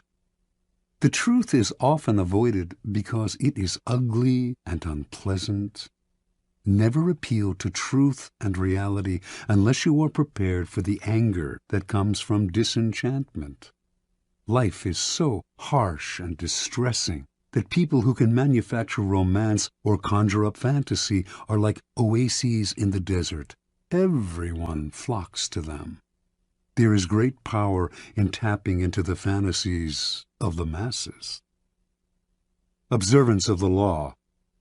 The city-state of Venice was prosperous for so long that its citizens felt their small republic had destiny on its side.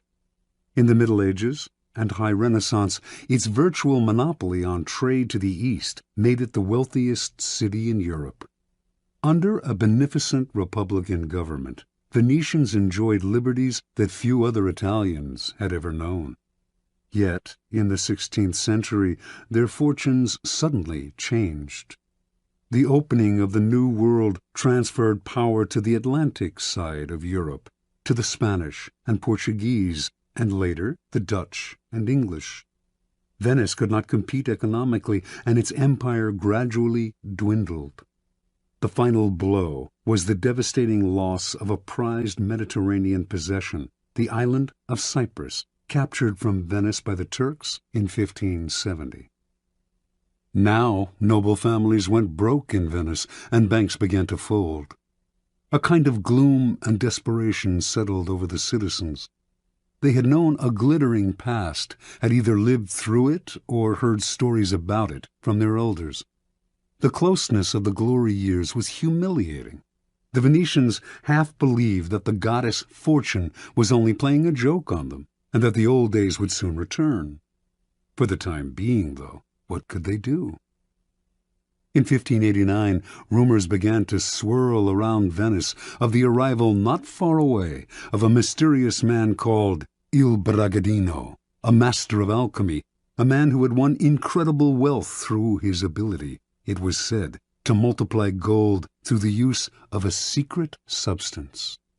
The rumors spread quickly because a few years earlier, a Venetian nobleman passing through Poland had heard a learned man prophesy that Venice would recover her past glory and power if she could find a man who understood the alchemic art of manufacturing gold.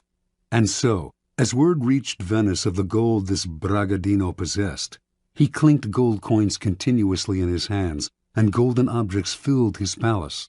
Some began to dream. Through him, their city would prosper again. Members of Venice's most important noble families accordingly went together to Brescia, where Bragadino lived. They toured his palace and watched in awe as he demonstrated his gold-making abilities, taking a pinch of seemingly worthless minerals and transforming it into several ounces of gold dust. The Venetian Senate prepared to debate the idea of extending an official invitation to Bragadino to stay in Venice at the city's expense, when word suddenly reached them that they were competing with the Duke of Mantua for his services. They heard of a magnificent party in Bragadino's palace for the Duke, featuring garments with golden buttons, gold watches, gold plates, and on and on. Worried they might lose Bragadino to Mantua, the Senate voted almost unanimously to invite him to Venice. promising him the mountain of money he would need to continue living in his luxurious style, but only if he came right away. Late that year, the mysterious Bragadino arrived in Venice. With his piercing dark eyes under thick brows, and the two enormous black mastiffs that accompanied him everywhere, he was forbidding and impressive. He took up residence in a sumptuous palace on the island of Giudecca, with the Republic funding his banquets, his expensive clothes, and all his other whims. A kind of alchemy fever spread through Venice. On street corners, hawkers would sell coal, distilling apparatus, bellows, how-to books on the subject. Everyone began to practice alchemy, everyone except Bragadino. The alchemist seemed to be in no hurry to begin manufacturing the gold that would save Venice from ruin. Strangely enough, this only increased his popularity and following. People thronged from all over Europe, even Asia, to meet this remarkable man. Months went by, with gifts pouring in to Bragadino from all sides. Still, he gave no sign of the miracle that the Venetians confidently expected him to produce. Eventually, the citizens began to grow impatient, wondering if he would wait forever. At first the senators warned them not to hurry him. He was a capricious devil who needed to be cajoled. Finally, though, the nobility began to wonder too, and the Senate came under pressure to show a return on the city's ballooning investment. Bragadino had only scorn for the doubters, but he responded to them.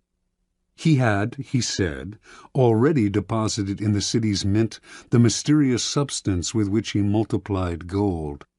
He could use this substance up all at once and produce double the gold, but the more slowly the process took place, the more it would yield. If left alone for 7 years, sealed in a casket, the substance would multiply the gold in the mint 30 times over. Most of the senators agreed to wait to reap the gold mine Bragadino promised. Others, however, were angry. 7 more years of this man living royally at the public trough? And many of the common citizens of Venice echoed these sentiments. Finally, the alchemist's enemies demanded he produce a proof of his skills, a substantial amount of gold, and soon. Lofty, apparently devoted to his art, Bragadino responded that Venice, in its impatience, had betrayed him, and would therefore lose his services.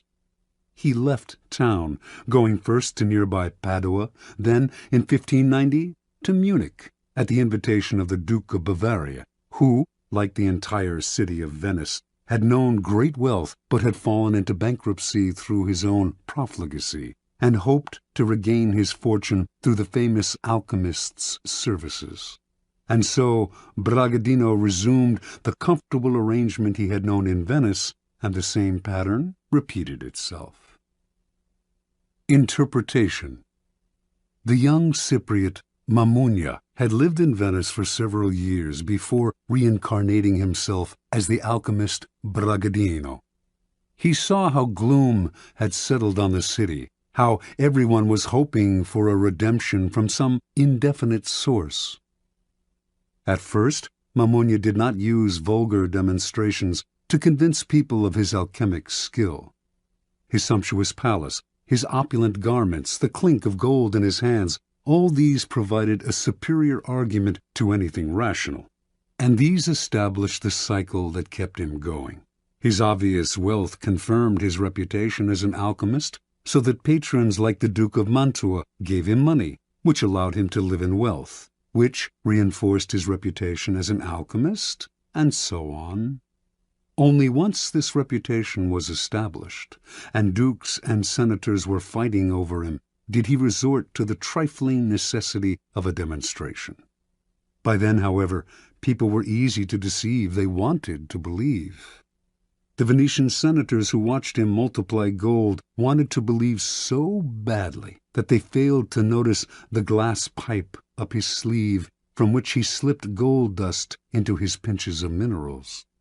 Brilliant and capricious, He was the alchemist of their fantasies, and once he had created an aura like this, no one noticed his simple deceptions.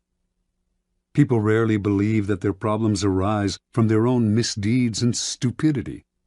Someone or something out there is to blame, the other, the world, the gods, and so salvation comes from the outside as well. Had Bragadino arrived in Venice armed with a detailed analysis of the reasons behind the city's economic decline, and of the hard-nosed steps that it could take to turn things around, he would have been scorned.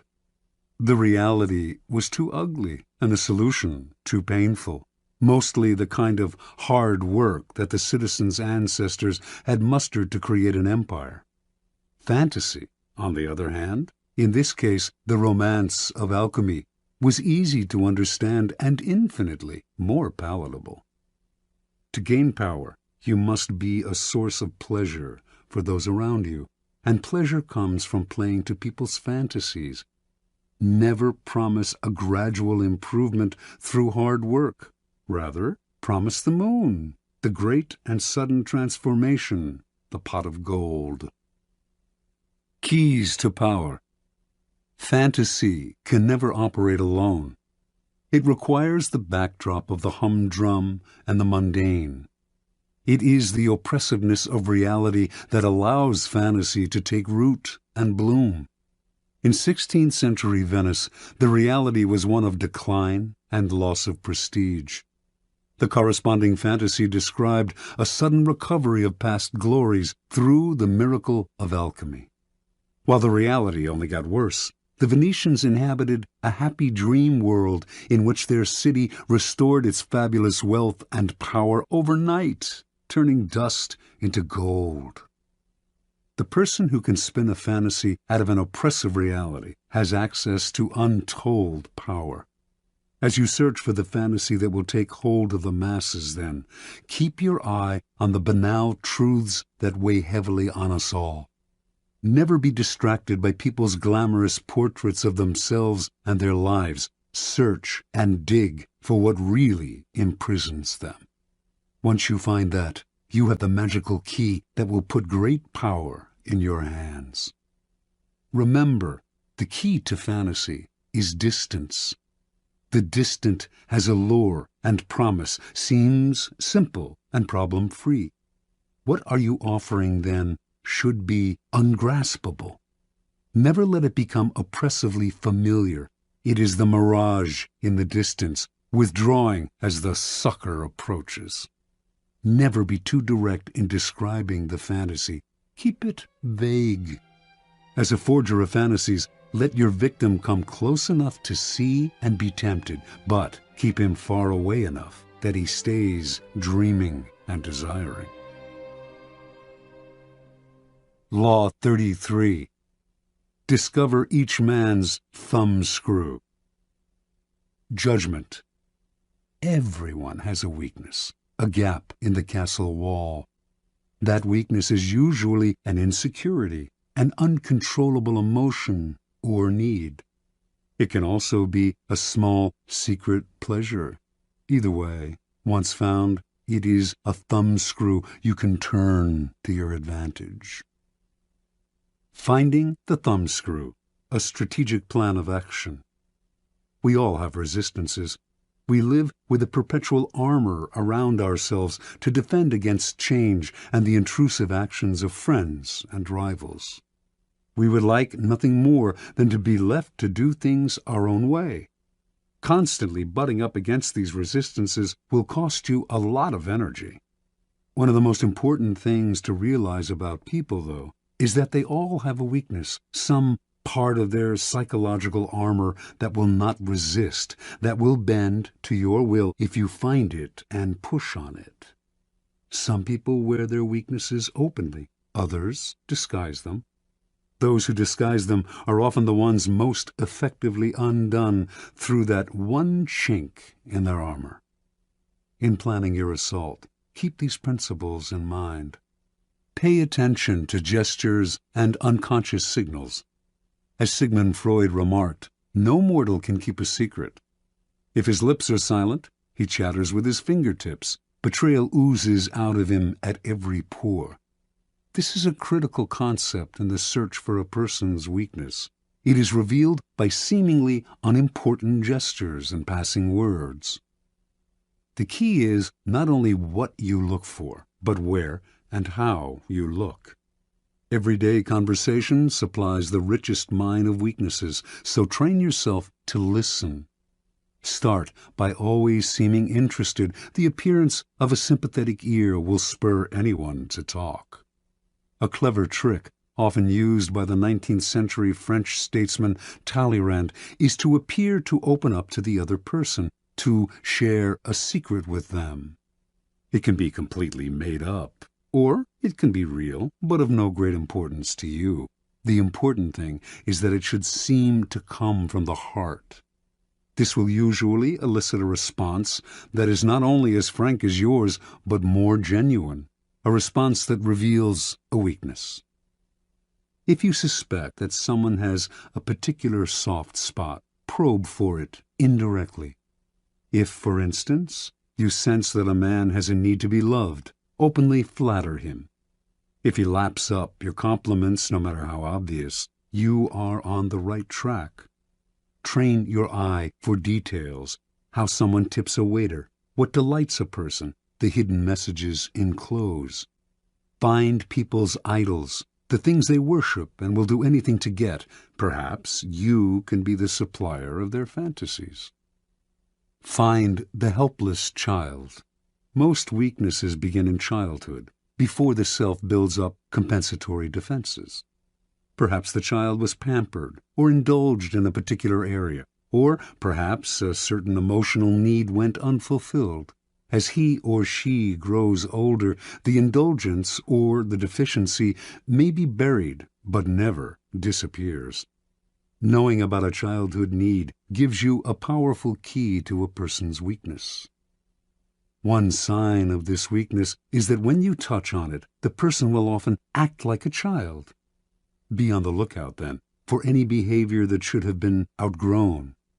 If your victims or rivals went without something important, such as parental support when they were children, supply it, or its facsimile. If they reveal a secret taste, a hidden indulgence, indulge it. In either case, they will be unable to resist you. Look for contrasts. An overt trait often conceals its opposite. People who thump their chests are often big cowards. A prudish exterior may hide a lascivious soul. The uptight are often screaming for adventure. The shy are dying for attention. By probing beyond appearances, you will often find people's weaknesses in the opposite of the qualities they reveal to you. Find the weak link. Sometimes in your search for weaknesses, it is not what, but who that matters. In today's versions of the court, there is often someone behind the scenes who has a great deal of power, a tremendous influence over the person superficially on top. These behind-the-scenes power brokers are the group's weak link. Win their favor, and you indirectly influence the king. Alternatively, even in a group of people acting with the appearance of one will, as when a group under attack closes ranks to resist an outsider, there is always a weak link in the chain. Find the one person who will bend under pressure. Fill the void. The two main emotional voids to fill are insecurity and unhappiness. The insecure are suckers for any kind of social validation. As for the chronically unhappy, look for the roots of their unhappiness. The insecure and the unhappy are the people least able to disguise their weaknesses. The ability to fill their emotional voids is a great source of power and an indefinitely prolongable one. Feed on uncontrollable emotions. The uncontrollable emotion can be a paranoid fear, a fear disproportionate to the situation, or any base motive such as lust, greed, vanity, or hatred. People in the grip of these emotions often cannot control themselves, and you can do the controlling for them. Observance of the law. Arabella Huntington, wife of the great late 19th century railroad magnate Collis P. Huntington, came from humble origins and always struggled for social recognition among her wealthy peers. When she gave a party in her San Francisco mansion, few of the social elite would show up. Most of them took her for a gold digger, not their kind. Because of her husband's fabulous wealth, art dealers courted her, but with such condescension they obviously saw her as an upstart. Only one man of consequence treated her differently, the dealer Joseph Duveen. For the first few years of Duveen's relationship with Arabella, he made no effort to sell expensive art to her. Instead, he accompanied her to fine stores, chatted endlessly about queens and princesses he knew, on and on. At last, she thought, a man who treated her as an equal, even a superior, in high society. Meanwhile, if Duveen did not try to sell art to her, he did subtly educate her in his aesthetic ideas, namely, that the best art was the most expensive art. And after Arabella had soaked up his way of seeing things, Duveen would act as if she always had exquisite taste, even though before she met him her aesthetics had been abysmal. When Collis Huntington died in 1900, Arabella came into a fortune. She suddenly started to buy expensive paintings, by Rembrandt and Velázquez, for example, and only from Duveen. Years later, Duveen sold her Gainsborough's Blue Boy for the highest price ever paid for a work of art at the time, an astounding purchase for a family that previously had shown little interest in collecting. Interpretation. Joseph Duveen instantly understood Arabella Huntington and what made her tick. She wanted to feel important, at home in society. Intensely insecure about her lower-class background, she needed confirmation of her new social status. Duveen waited. Instead of rushing into trying to persuade her to collect art, he subtly went to work on her weaknesses. He made her feel that she deserved his attention not because she was the wife of one of the wealthiest men in the world, but because of her own special character, and this completely melted her. Duveen never condescended to Arabella. Rather than lecturing to her, he instilled his ideas in her indirectly. The result was one of his best and most devoted clients, and also the sale of the Blue Boy. People's need for validation and recognition, their need to feel important, is the best kind of weakness to exploit. First, it is almost universal. Second, exploiting it is so very easy. All you have to do is find ways to make people feel better about their taste, their social standing, their intelligence. Once the fish are hooked, you can reel them in again and again for years. You are filling a positive role, giving them what they cannot get on their own. They may never suspect that you are turning them like a thumbscrew, and if they do, they may not care, because you are making them feel better about themselves, and that is worth any price. Law 34. Be royal in your own fashion. Act like a king to be treated like one. Judgment. The way you carry yourself will often determine how you are treated. In the long run, appearing vulgar or common will make people disrespect you. For a king respects himself and inspires the same sentiment in others. By acting regally and confident of your powers, you make yourself seem destined to wear a crown. Observance of the law. When Christopher Columbus was trying to find funding for his legendary voyages, many around him believed he came from the Italian aristocracy. This view was passed into history through a biography written after the explorer's death by his son, which describes him as a descendant of a Count Colombo of the castle of Cuccaro in Montferrat.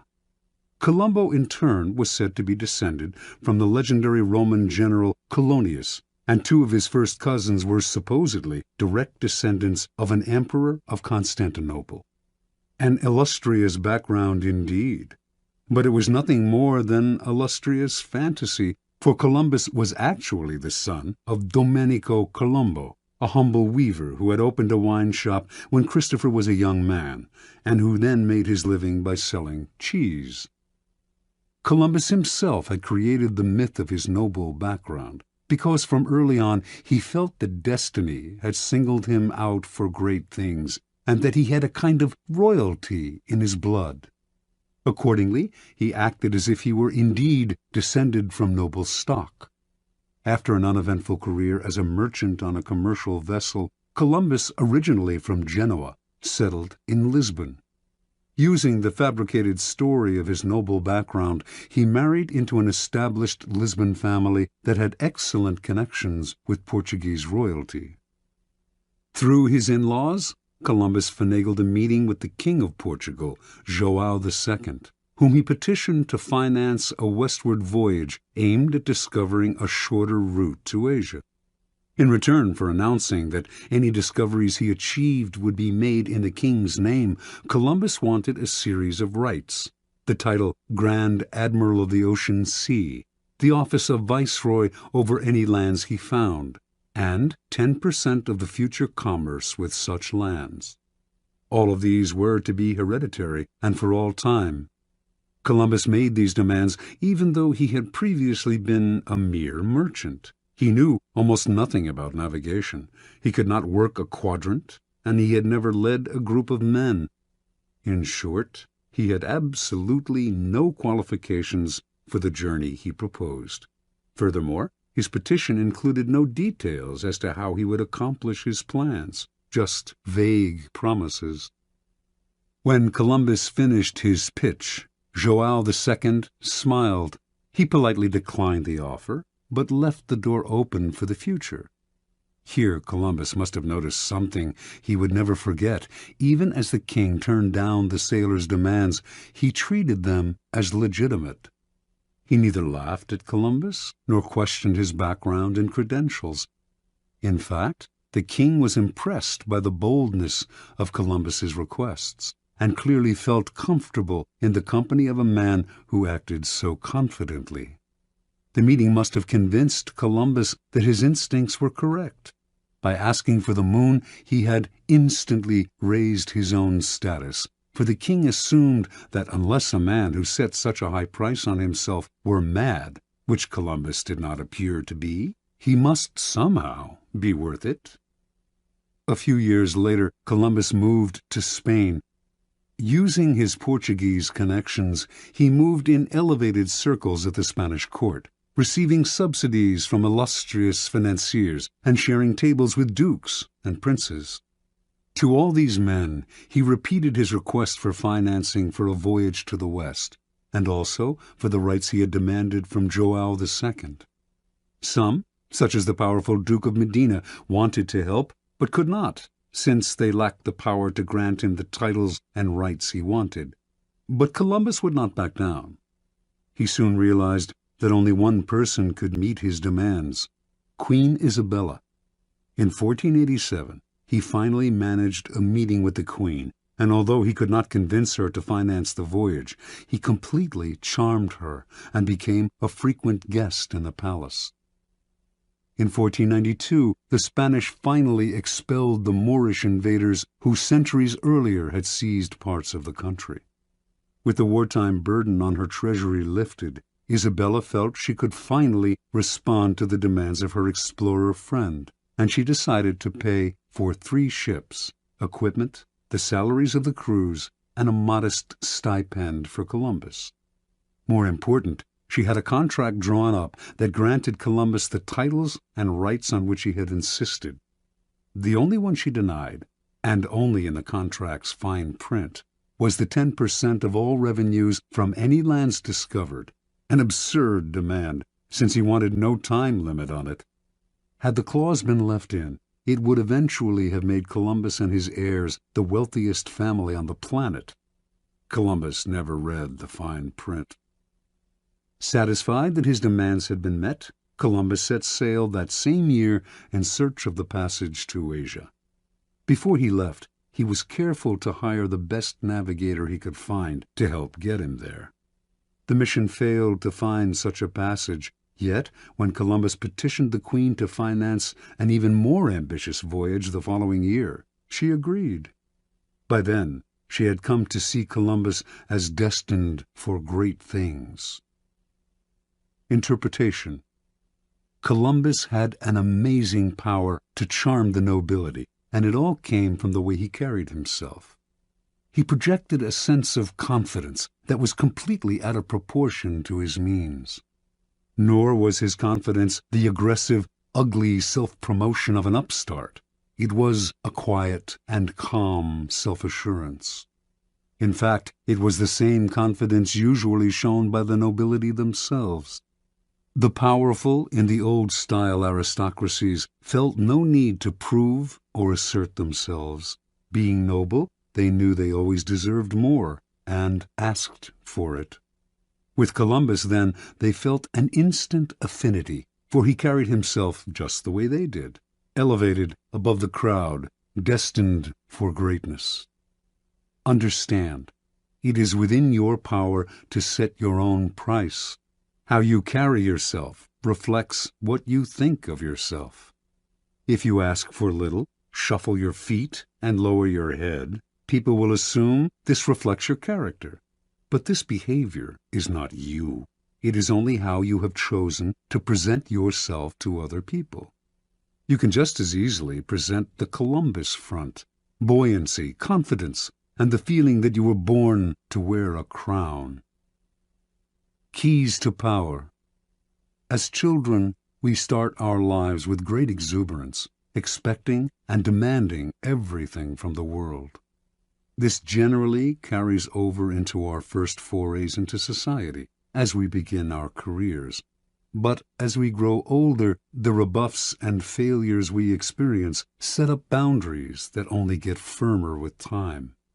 Coming to expect less from the world, we accept limitations that are really self-imposed. We start to bow and scrape and apologize for even the simplest of requests. The solution to such a shrinking of horizons is to deliberately force ourselves in the opposite direction, to downplay the failures and ignore the limitations, to make ourselves demand and expect as much as the child. To accomplish this, we must use a particular strategy upon ourselves. Call it the strategy of the crown. The strategy of the crown is based on a simple chain of cause and effect. If we believe we are destined for great things, our belief will radiate outward just as a crown creates an aura around a king. This outward radiance will infect the people around us, who will think we must have reasons to feel so confident.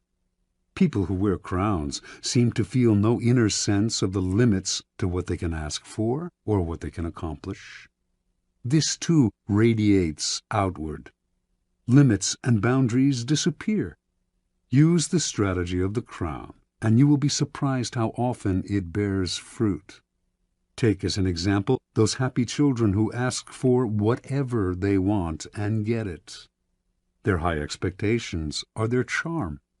Adults enjoy granting their wishes, just as Isabella enjoyed granting the wishes of Columbus. Law 35. Master the art of timing. Judgment. Never seem to be in a hurry. Hurrying betrays a lack of control over yourself and over time. Always seem patient, as if you know that everything will come to you eventually. Become a detective of the right moment. Sniff out the spirit of the times, the trends that will carry you to power. Learn to stand back when the time is not yet ripe, and to strike fiercely when it has reached fruition. Observance of the law. Starting out in life as a nondescript French seminary school teacher, Joseph Fouché wandered from town to town for most of the decade of the 1780s, teaching mathematics to young boys. Yet he never completely committed himself to the church, never took his vows as a priest. He had bigger plans. Patiently waiting for his chance, he kept his options open. And when the French Revolution broke out in 1789, Fouché waited no longer. He got rid of his cassock, grew his hair long, and became a revolutionary. For this was the spirit of the times. To miss the boat at this critical moment could have spelt disaster. Fouché did not miss the boat. Befriending the revolutionary leader Robespierre, he quickly rose in the rebel ranks. In 1792, the town of Nantes elected Fouché to be its representative to the National Convention, created that year to frame a new constitution for a French republic.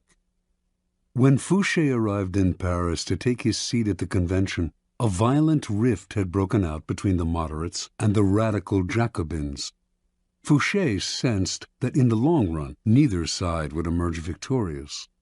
Power rarely ends up in the hands of those who start a revolution or even of those who further it. Power sticks to those who bring it to a conclusion. That was the side Fouché wanted to be on. His sense of timing was uncanny. He started as a moderate, for moderates were in the majority. When the time came to decide on whether or not to execute Louis XVI, however, he saw that the people were clamoring for the king's head, so he cast the deciding vote for the guillotine. Now he had become a radical. Yet, as tensions came to the boil in Paris, he foresaw the danger of being too closely associated with any one faction, so he accepted a position in the provinces where he could lay low for a while. A few months later, he was assigned to the post of proconsul in Lyon, where he oversaw the execution of dozens of aristocrats. At a certain moment, however, he called a halt to the killings, sensing that the mood of the country was turning, and despite the blood already on his hands, the citizens of Lyon hailed him as a savior from what had become known as the Terror. So far, Fouché had played his cards brilliantly, but in 1794, his old friend Robespierre recalled him to Paris to account for his actions in Lyon. Robespierre had been the driving force behind the Terror.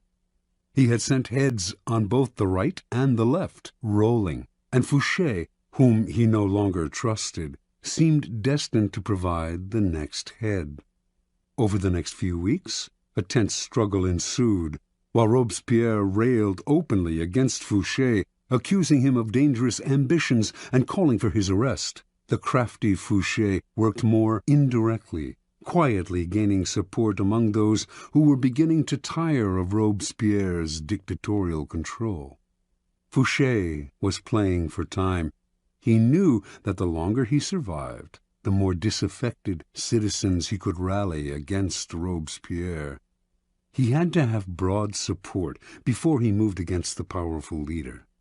He rallied support among both the moderates and the Jacobins, playing on the widespread fear of Robespierre.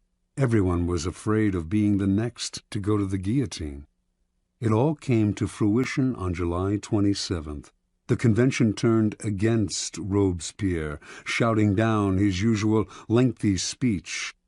He was quickly arrested, and a few days later it was Robespierre's head, not Fouché's, that fell into the basket. When Fouché returned to the convention after Robespierre's death, he played his most unexpected move. Having led the conspiracy against Robespierre, he was expected to sit with the moderates, but, lo and behold, he once again changed sides, joining the radical Jacobins. For perhaps the first time in his life, he aligned himself with the minority.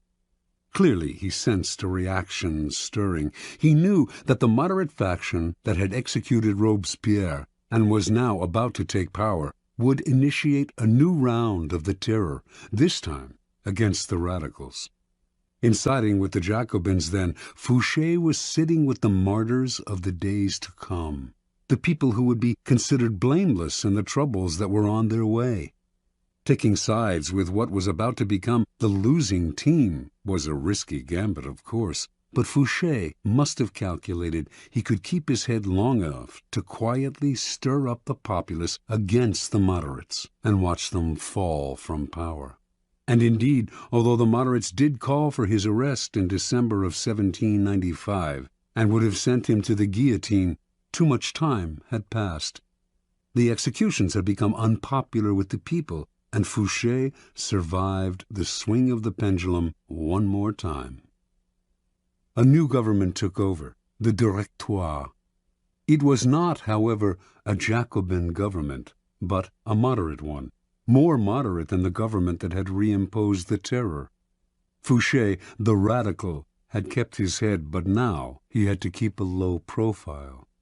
He waited patiently on the sidelines for several years, allowing time to soften any bitter feelings against him. Then he approached the Directoire and convinced them he had a new passion, intelligence gathering. He became a paid spy for the government, excelled at the job, and in 1799 was rewarded by being made Minister of Police. Now he was not just empowered, but required to extend his spying to every corner of France, a responsibility that would greatly reinforce his natural ability to sniff out where the wind was blowing. One of the first social trends he detected, in fact, came in the person of Napoleon, a brash young general whose destiny he right away saw was entwined with the future of France. When Napoleon unleashed a coup d'etat on November 9, 1799, Fouché pretended to be asleep. Indeed, he slept the whole day. For this indirect assistance, it might have been thought his job, after all, to prevent a military coup. Napoleon kept him on as Minister of Police in the new regime. Over the next few years, Napoleon came to rely on Fouché more and more. He even gave this former revolutionary a title, Duke of Otranto, and rewarded him with great wealth. By 1808, however, Fouché, always attuned to the times, sensed that Napoleon was on the downswing. His feudal war with Spain, a country that posed no threat to France, was a sign that he was losing a sense of proportion. Never one to be caught on a sinking ship, Fouché conspired with Talleyrand to bring about Napoleon's downfall. Although the conspiracy failed, Talleyrand was fired. Fouché stayed, but was kept on a tight leash. It publicized a growing discontent with the emperor, who seemed to be losing control. By 1814, Napoleon's power had crumbled, and Allied forces finally conquered him. The next government was a restoration of the monarchy in the form of King Louis XVIII, brother of Louis XVI. Fouché, his nose always sniffing the air for the next social shift, knew Louis would not last long. He had none of Napoleon's flair. Fouché once again played his waiting game, laying low, staying away from the spotlight. Sure enough, in February of 1815, Napoleon escaped from the island of Elba, where he had been imprisoned. Louis XVIII panicked. His policies had alienated the citizenry, who were clamoring for Napoleon's return. So Louis turned to the one man who could maybe have saved his hide, Fouché, the former radical who had sent his brother Louis XVI to the guillotine, but was now one of the most popular and widely admired politicians in France. Fouché, however, would not side with a loser. He refused Louis's request for help by pretending that his help was unnecessary, by swearing that Napoleon would never return to power, although he knew otherwise. A short time later, of course, Napoleon and his new citizen army were closing in on Paris. Seeing his reign about to collapse, feeling that Fouché had betrayed him, and certain that he did not want this powerful and able man on Napoleon's team, King Louis ordered the minister's arrest and execution. On March 16, 1815, policemen surrounded Fouché's coach on a Paris boulevard. Was this finally his end? Perhaps, but not immediately. Fouché told the police that an ex-member of government could not be arrested on the street. They fell for the story and allowed him to return home. Later that day, though, they came to his house and once again declared him under arrest. Fouché nodded, but would the officers be so kind as allow a gentleman to wash and to change his clothes before leaving his house for the last time? They gave their permission. Fouché left the room, and the minutes went by. Fouché did not return. Finally, the policemen went into the next room, where they saw a ladder against an open window leading down to the garden below. That day and the next the police combed Paris for Fouché, but by then Napoleon's cannons were audible in the distance, and the king and all the king's men had to flee the city. As soon as Napoleon entered Paris, Fouché came out of hiding. He had cheated the executioner once again. Napoleon greeted his former minister of police and gladly restored him to his old post. During the 100 days that Napoleon remained in power, until Waterloo, it was essentially Fouché who governed France. After Napoleon fell, Louis XVIII returned to the throne, and like a cat with 9 lives, Fouché stayed on to serve in yet another government. By then, his power and influence had grown so great that not even the king dared challenge him. Interpretation. In a period of unprecedented turmoil, Joseph Fouché thrived through his mastery of the art of timing. He teaches us a number of key lessons. First, it is critical to recognize the spirit of the times. Fouché always looked 2 steps ahead, found the wave that would carry him to power, and rode it. You must always work with the times, anticipate their twists and turns, and never miss the boat. Sometimes the spirit of the times is obscure. Recognize it not by what is loudest and most obvious in it, but by what lies hidden and dormant. Look forward to the Napoleons of the future rather than holding on to the ruins of the past. Second, recognizing the prevailing winds does not necessarily mean running with them. Any potent social movement creates a powerful reaction, and it is wise to anticipate what that reaction will be, as Fouché did after the execution of Robespierre. Rather than ride the cresting wave of the moment, wait for the tide's ebb to carry you back to power. Upon occasion, bet on the reaction that is brewing and place yourself in the vanguard of it. Finally, Fouché had remarkable patience. Without patience as your sword and shield, your timing will fail, and you will inevitably find yourself a loser. When the times were against Fouché, he did not struggle, get emotional, or strike out rashly. He kept his cool and maintained a low profile, patiently building support among the citizenry, the bulwark in his next rise to power. Whenever he found himself in the weaker position, he played for time, which he knew would always be his ally if he was patient. Recognize the moment then, to hide in the grass or slither under a rock, as well as the moment to bare your fangs and attack. Keys to power. There are 3 kinds of time for us to deal with. Each presents problems that can be solved with skill and patience. First, there is long time, the drawn-out, years-long kind of time that must be managed with patience and gentle guidance. Our handling of long time should be mostly defensive. This is the art of not reacting impulsively, of waiting for opportunity. Next, there is forced time, the short time that we can manipulate as an offensive weapon, upsetting the timing of our opponent. Finally, there is end time, when a plan must be executed with speed and force. We have waited, found the moment, and must not hesitate. Long time. When you force the pace out of fear and impatience, you create a nest of problems that require fixing, and you end up taking much longer than if you had taken your time.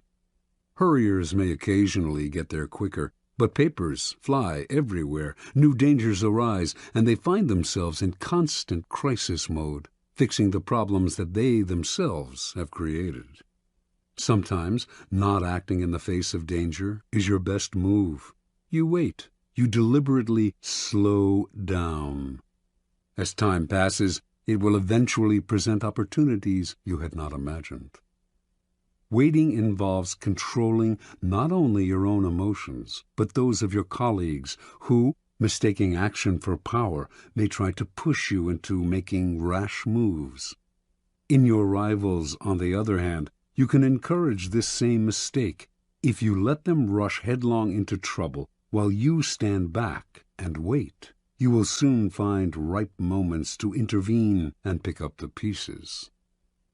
You do not deliberately slow time down to live longer or to take more pleasure in the moment, but the better to play the game of power. First, when your mind is uncluttered by constant emergencies, you will see further into the future. Second, you will be able to resist the baits that people dangle in front of you and will keep yourself from becoming another impatient sucker. Third, you will have more room to be flexible. Opportunities will inevitably arise that you had not expected and would have missed had you forced the pace. Fourth, you will not move from one deal to the next without completing the first one. To build your power's foundation can take years. Make sure that foundation is secure. Do not be a flash in the pan. Success that is built up slowly and surely is the only kind that lasts. Forced time. The trick in forcing time is to upset the timing of others, to make them hurry, to make them wait, to make them abandon their own pace, to distort their perception of time. By upsetting the timing of your opponent while you stay patient, you open up time for yourself, which is half the game. Making people wait is a powerful way of forcing time, as long as they do not figure out what you are up to. You control the clock. They linger in limbo and rapidly come unglued, opening up opportunities for you to strike. The opposite effect is equally powerful.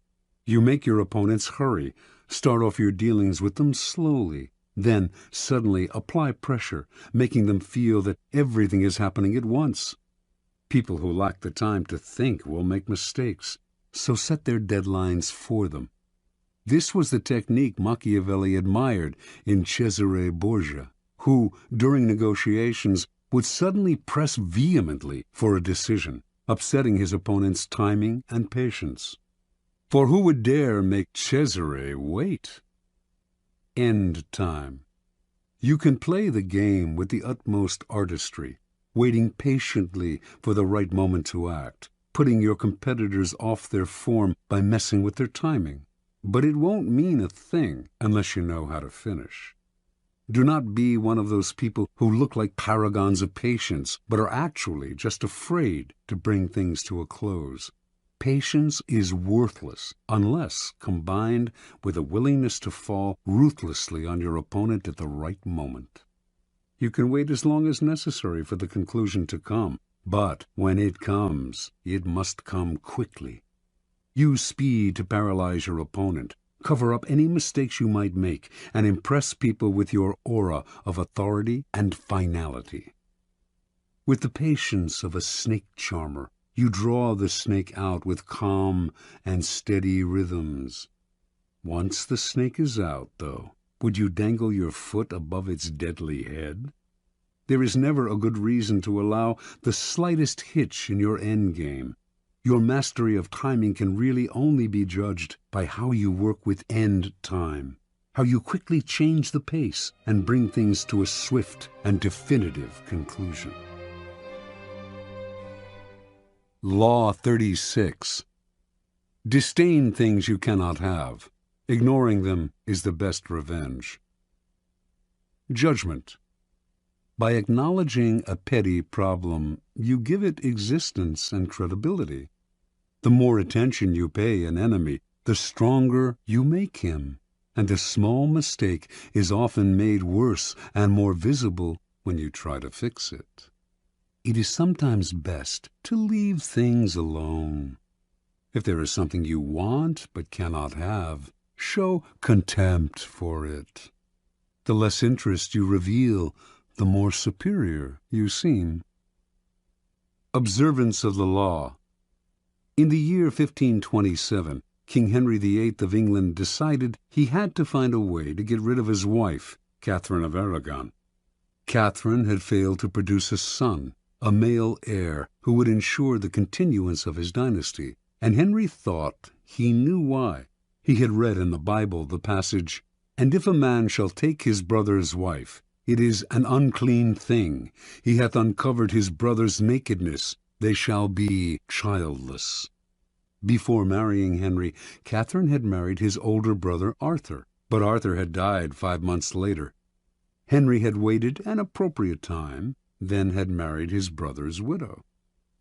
Catherine was the daughter of King Ferdinand and Queen Isabella of Spain, and by marrying her, Henry had kept alive a valuable alliance. Now, however, Catherine had to assure him that her brief marriage with Arthur had never been consummated.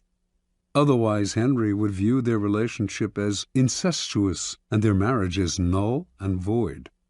Catherine insisted that she had remained a virgin through her marriage to Arthur, and Pope Clement VII supported her by giving his blessing to the union, which he could not have done had he considered it incestuous. Yet, after years of marriage to Henry, Catherine had failed to produce a son, and in the early 1520s she had entered menopause. To the king, this could only mean one thing. She had lied about her virginity. Their union was incestuous, and God had punished them. There was another reason why Henry wanted to get rid of Catherine. He had fallen in love with a younger woman, Anne Boleyn. Not only was he in love with her, but if he married her, he could still hope to sire a legitimate son. The marriage to Catherine had to be annulled. For this, however, Henry had to apply to the Vatican, but Pope Clement would never annul their marriage. By the summer of 1527, rumors spread throughout Europe that Henry was about to attempt the impossible, to annul his marriage against Clement's wishes. Catherine would never abdicate, let alone voluntarily enter a nunnery, as Henry had urged her. But Henry had his own strategy. He stopped sleeping in the same bed with Catherine, since he considered her his sister-in-law, not his lawful wife. He insisted on calling her Princess Dowager of Wales, her title as Arthur's widow. Finally, in 1531, he banished her from court and shipped her off to a distant castle. The Pope ordered him to return her to court on pain of excommunication, the most severe penalty a Catholic could suffer. Henry not only ignored this threat, he insisted that his marriage to Catherine had been dissolved, and in 1533 he married Anne Boleyn. Clement refused to recognize the marriage, but Henry did not care. He no longer recognized the Pope's authority and proceeded to break with the Roman Catholic Church, establishing the Church of England in its stead, with the king as the head of the new church. And so, not surprisingly, the newly formed Church of England proclaimed Anne Boleyn England's rightful queen. The Pope tried every threat in the book, but nothing worked. Henry simply ignored him. Clement fumed. No one had ever treated him so contemptuously. Henry had humiliated him, and he had no power of recourse. Even excommunication, which he constantly threatened but never carried out, would no longer matter. Catherine, too, felt the devastating sting of Henry's disdain. She tried to fight back, but in appealing to Henry, her words fell on deaf ears, and soon they fell on no one's. Isolated from the court, ignored by the king, mad with anger and frustration, Catherine slowly deteriorated, and finally died in January of 1536 from a cancerous tumor of the heart. Interpretation. When you pay attention to a person, the two of you become partners of sorts, each moving in step to the actions and reactions of the other.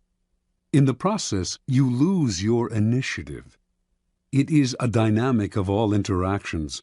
By acknowledging other people, even if only to fight with them. You open yourself to their influence. Had Henry locked horns with Catherine, he would have found himself mired in endless arguments that would have weakened his resolve and eventually worn him down. Had he set out to convince Clement to change his verdict on the marriage's validity, or tried to compromise and negotiate with him, he would have gotten bogged down in Clement's favorite tactic, playing for time, promising flexibility, but actually getting what popes always got, their way. Henry would have none of this. He played a devastating power game, total disdain. By ignoring people, you cancel them out. This unsettles and infuriates them, but since they have no dealings with you, there is nothing they can do. This is the offensive aspect of the law. Playing the card of contempt is immensely powerful, for it lets you determine the conditions of the conflict. The war is waged on your terms. This is the ultimate power pose. You are the king, and you ignore what offends you. Watch how this tactic infuriates people. Half of what they do is to get your attention, and when you withhold it from them, they flounder in frustration. Keys to power. If choosing to ignore enhances your power, it follows that the opposite approach, commitment and engagement, often weakens you. By paying undue attention to a puny enemy, you look puny, and the longer it takes you to crush such an enemy, the larger the enemy seems. When Athens set out to conquer the island of Sicily in 415 B.C., a giant power was attacking a tiny one. Yet by entangling Athens in a long, drawn-out conflict, Syracuse, Sicily's most important city-state, was able to grow in stature and confidence. Finally, defeating Athens, it made itself famous for centuries to come.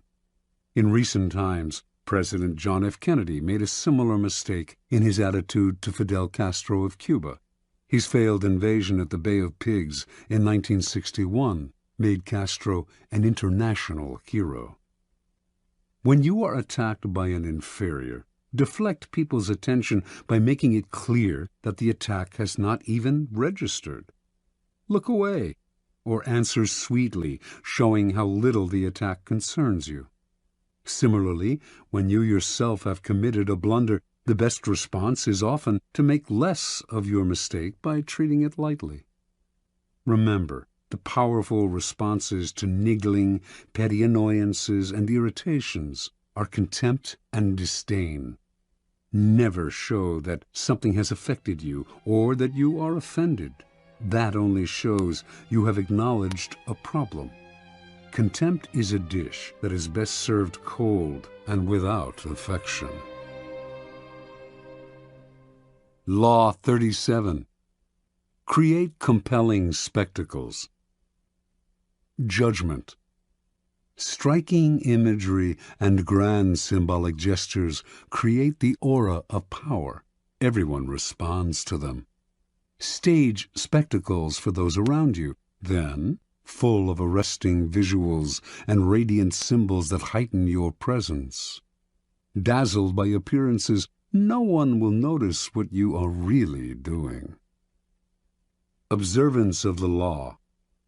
In 1536, the future king, Henry II of France, took his first mistress, Diane de Poitiers. Diane was 37 at the time, and was the widow of the Grand Seneschal of Normandy. Henry, meanwhile, was a sprightly lad of 17, who was just beginning to sow his wild oats. At first, their union seemed merely platonic, with Henry showing an intensely spiritual devotion to Diane. But it soon became clear that he loved her in every way, preferring her bed to that of his young wife, Catherine de' Medici. In 1547, King Francis died, and Henry ascended to the throne. This new situation posed perils for Diane de Poitiers. She had just turned 48, and despite her notorious cold baths and rumored youth potions, she was beginning to show her age. Now that Henry was king, perhaps he would return to the Queen's bed. and do as other kings had done, choose mistresses from the bevy of beauties who made the French court the envy of Europe. He was, after all, only 28, and cut a dashing figure. But Diane did not give up so easily. She would continue to enthrall her lover, as she had enthralled him for the past 11 years. Diane's secret weapons were symbols and images to which she had always paid great attention. Early on in her relationship with Henry, she had created a motif by intertwining her initials with his to symbolize their union. The idea worked like a charm. Henry put this insignia everywhere, on his royal robes, on monuments, on churches, on the façade of the Louvre, then the royal palace in Paris. Diane's favorite colors were black and white, which she wore exclusively, and wherever it was possible, the insignia appeared in these colors. Everyone recognized the symbol and its meaning. Soon after Henry took the throne, however, Diane went still further. She decided to identify herself with the Roman goddess Diana, her namesake. Diana was the goddess of the hunt, the traditional royal pastime, and the particular passion of Henry. Equally important, in Renaissance art, she symbolized chastity and purity. For a woman like Diane to identify herself with this goddess would instantly call up those images in the court, giving her an air of respectability.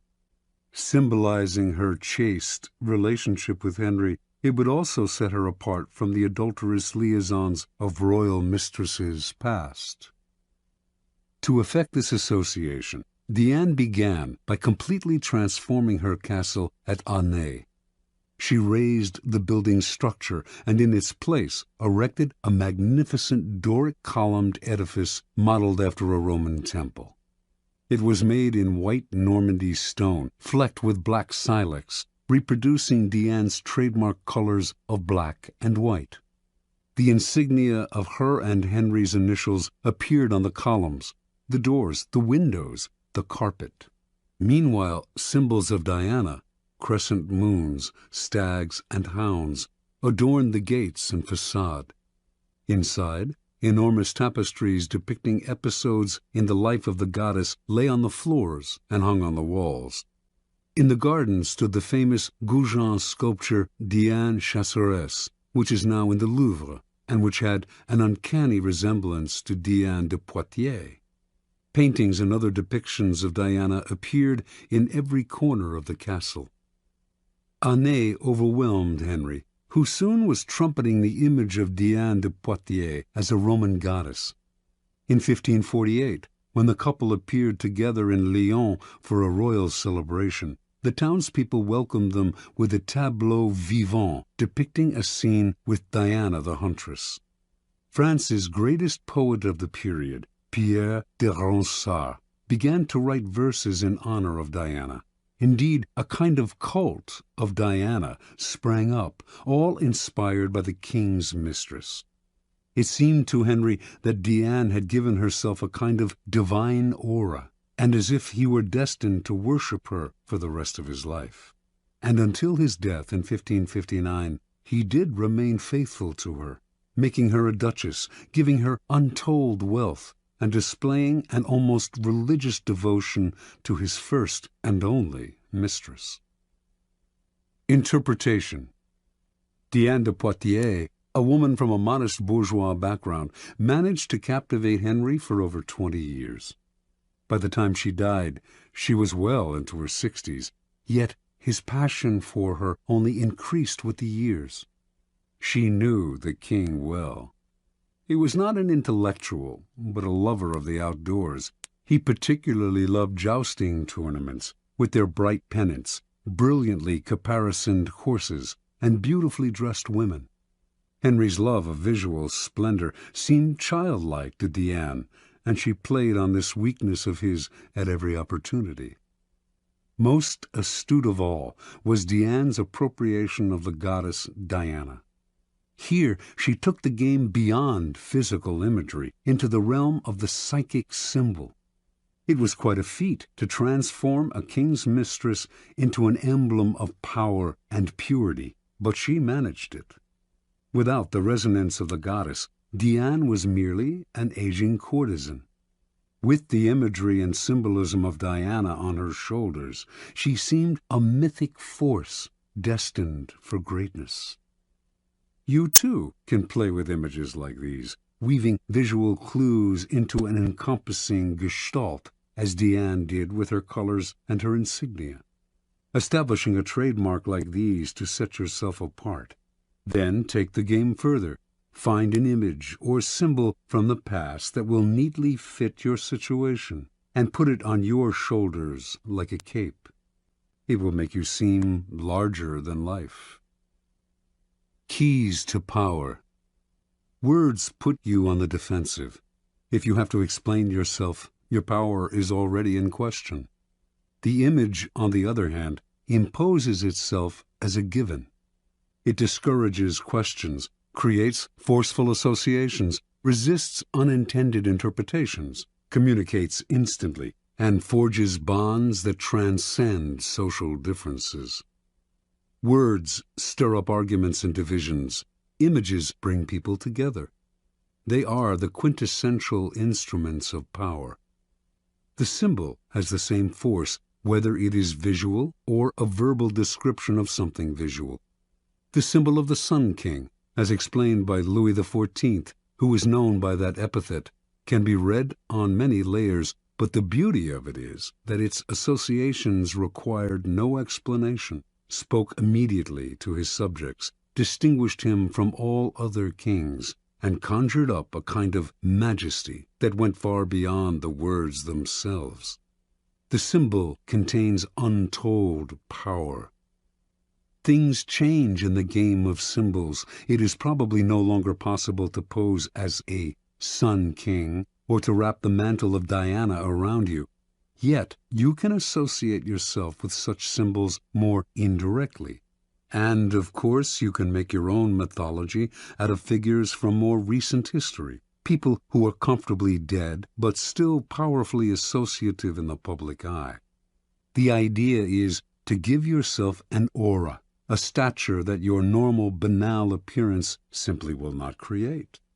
By herself, Diane de Poitiers had no such radiant powers. She was as human and ordinary as most of us, but the symbol elevated her above the human lot and made her seem divine. Use the power of symbols as a way to rally, animate, and unite your troops or team. Always find a symbol to represent your cause. The more emotional associations, the better. The best way to use images and symbols is to organize them into a grand spectacle that awes people and distracts them from unpleasant realities. This is easy to do. People love what is grand, spectacular, and larger than life. Appeal to their emotions, and they will flock to your spectacle in hordes. The visual is the easiest route to their hearts.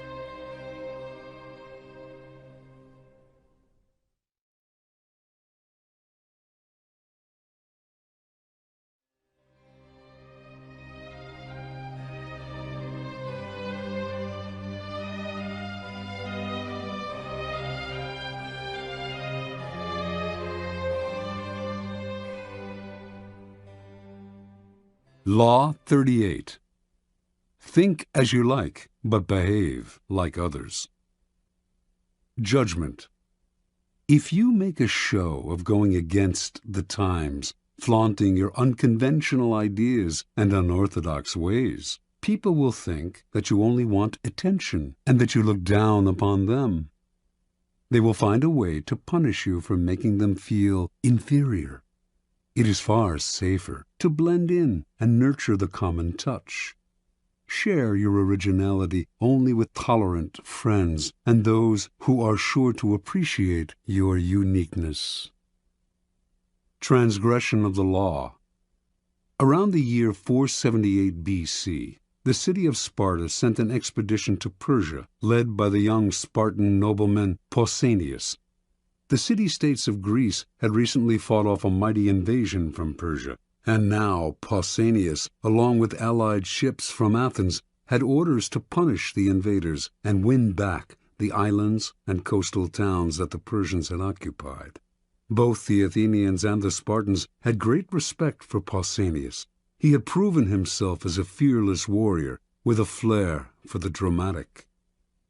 With amazing speed, Pausanias and his troops took Cyprus, then moved on to the mainland of Asia Minor known as the Hellespont, and captured Byzantium, modern-day Istanbul. Now, master of part of the Persian Empire, Pausanias began to show signs of behavior that went beyond his normal flamboyance.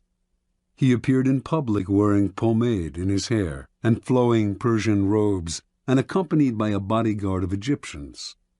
He held lavish banquets in which he sat in the Persian manner and demanded to be entertained. He stopped seeing his old friends, entered into communication with the Persian king Xerxes, and all in all affected the style and manner of a Persian dictator. Clearly power and success had gone to Pausanias' head. His army, Athenians and Spartans alike, at first thought this is a passing fancy. He had always been a bit exaggerated in his gestures, but when he flaunted his disdain for the Greek simple way of life and insulted the common Greek soldier, they began to feel he had gone too far. Although there was no concrete evidence for this, rumors spread that he had gone over to the other side, and that he dreamed of becoming a kind of Greek Xerxes. To quell the possibility of mutiny, the Spartans relieved Pausanias of his command and called him home. Pausanias, however, continued to dress in the Persian style, even in Sparta. After a few months he independently hired a trireme and returned to the Hellespont, telling his compatriots he was going to continue the fight against the Persians. Actually, however, he had different plans: to make himself ruler of all Greece with the aid of Xerxes himself. The Spartans declared him a public enemy and sent a ship to capture him. Pausanias surrendered, certain that he could clear himself of the charges of treason. It did come out during the trial that during his reign as commander he had offended his fellow Greeks time and again, erecting monuments, for instance, in his own name, rather than those of the cities whose troops had fought alongside him, as was the custom. Yet Pausanias proved right. Despite the evidence of his numerous contacts with the enemy, the Spartans refused to imprison a man of such noble birth and let him go. Now thinking himself untouchable, Pausanias hired a messenger to take a letter to Xerxes, but the messenger instead took the letter to the Spartan authorities. These men wanted to find out more, so they had the messenger arrange to meet Pausanias in a temple where they could hide and listen behind a partition. What Pausanias said shocked them. They had never heard such contempt for their ways spoken so brazenly by one of their own, and they made arrangements for his immediate arrest. On his way home from the temple, Pausanias got word of what had happened. He ran to another temple to hide, but the authorities followed him there and placed sentries all around. Pausanias refused to surrender. Unwilling to forcibly remove him from the sacred temple, the authorities kept him trapped inside until he eventually died of starvation. Interpretation. At first glance, it might seem that Pausanias simply fell in love with another culture, a phenomenon as old as time. Never comfortable with the asceticism of the Spartans, he found himself enthralled by the Persian love of luxury and sensual pleasure. He put on Persian robes and perfumes with a sense of deliverance from Greek discipline and simplicity. This is how it appears when people adopt a culture in which they were not raised. Often, however, there is also something else at play. People who flaunt their infatuation with a different culture are expressing a disdain and contempt for their own. They are using the outward appearance of the exotic to separate themselves from the common folk who unquestioningly follow the local customs and laws, and to express their sense of superiority. Otherwise, they would act with more dignity, showing respect for those who do not share their desires. Indeed, their need to show their difference so dramatically often makes them disliked by the people whose beliefs they challenge, indirectly and subtly, perhaps, but offensively nonetheless. Cultures have norms that reflect centuries of shared beliefs and ideals. Do not expect to scoff at such things with impunity. You will be punished somehow, even if just through isolation, a position of real powerlessness. Many of us, like Pausanias, feel the siren call of the exotic, the foreign. Measure and moderate this desire. Flaunting your pleasure in alien ways of thinking and acting will reveal a different motive to demonstrate your superiority over your fellows. Keys to power. Wise and clever people learn early on that they can display conventional behavior and mouth conventional ideas without having to believe in them. The power these people gain from blending in is that of being left alone to have the thoughts they want to have, and to express them to the people they want to express them to, without suffering isolation or ostracism. Once they have established themselves in a position of power, they can try to convince a wider circle of the correctness of their ideas, perhaps working indirectly. Make a show of blending in, even going so far as to be the most zealous advocate of the prevailing orthodoxy. If you stick to conventional appearances in public, few will believe you think differently in private. Do not be so foolish as to imagine that in our own time the old orthodoxies are gone. Jonas Salk, for instance, thought science had gotten past politics and protocol, and so, in his search for a polio vaccine, he broke all the rules, going public with the discovery before showing it to the scientific community, taking credit for the vaccine without acknowledging the scientists who had paved the way, making himself a star. The public may have loved him, but scientists shunned him. His disrespect for his community's orthodoxies left him isolated, and he wasted years trying to heal the breach and struggling for funding and cooperation. The logical extension of this law is the invaluable ability to be all things to all people. When you go into society, leave behind your own ideas and values, and put on the mask that is most appropriate for the group in which you find yourself. People will swallow the bait because it flatters them to believe that you share their ideas. They will not take you as a hypocrite if you are careful, for how can they accuse you of hypocrisy if you do not let them know exactly what you stand for? Nor will they see you as lacking in values. Of course you have values, the values you share with them while in their company. Law 39. Stir up waters to catch fish. Judgment. Anger and emotion are strategically counterproductive. You must always stay calm and objective, but if you can make your enemies angry while staying calm yourself, you gain a decided advantage. Put your enemies off balance. Find the chink in their vanity through which you can rattle them and you hold the strings. Observance of the law. By the late 1920s, Haile Selassie had nearly achieved his goal of assuming total control over Ethiopia, a country he felt needed strong and unified leadership. As regent to the Empress Zewditu, stepdaughter of the late queen and heir to the throne, Selassie had spent several years weakening the power of Ethiopia's various warlords. Now, only one real obstacle stood in his way: the Empress and her husband, Ras Gugsa.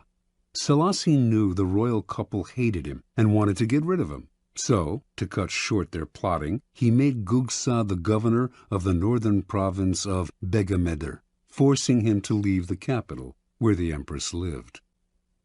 For several years, Gugsa played the loyal administrator, but Selassie did not trust him. He knew that Gugsa and the Empress were plotting revenge.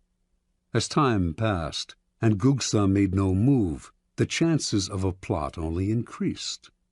Selassie knew what he had to do: draw Gugsa out, get under his skin, and push him into action before he was ready. For several years, a northern tribe, the Azibu Galas, had been in virtual rebellion against the throne, robbing and pillaging local villages and refusing to pay taxes. Selassie had done nothing to stop them, letting them grow stronger. Finally, in 1929, he ordered Ras Gugsa to lead an army against these disobedient tribesmen. Gugsa agreed, but inwardly he seethed. He had no grudge against the Azibu Galas, and the demand that he fight them hurt his pride. He could not disobey the order, but as he worked to put together an army, he began to spread an ugly rumor that Selassie was in cahoots with the Pope and planned to convert the country to Roman Catholicism and make it a colony of Italy. Gugsa's armies swelled, and some of the tribes from which his soldiers came secretly agreed to fight Selassie. In March of 1930, an enormous force of 35,000 men began to march, not on the Azibu Galas, but south, toward the capital of Addis Ababa. Made confident by his growing strength, Gugsa now openly led a holy war to depose Selassie and put the country back in the hands of true Christians. He did not see the trap that had been laid for him. Before Selassie had ordered Gugsa to fight the Azibu Galas, he had secured the support of the Ethiopian Church. And before the revolt got underway, he had bribed several of Gugsa's key allies not to show up for the battle. As the rebel army marched south, airplanes flew overhead, dropping leaflets announcing that the highest church officials had recognized Selassie as the true Christian leader of Ethiopia, and that they had excommunicated Gugsa for fomenting a civil war.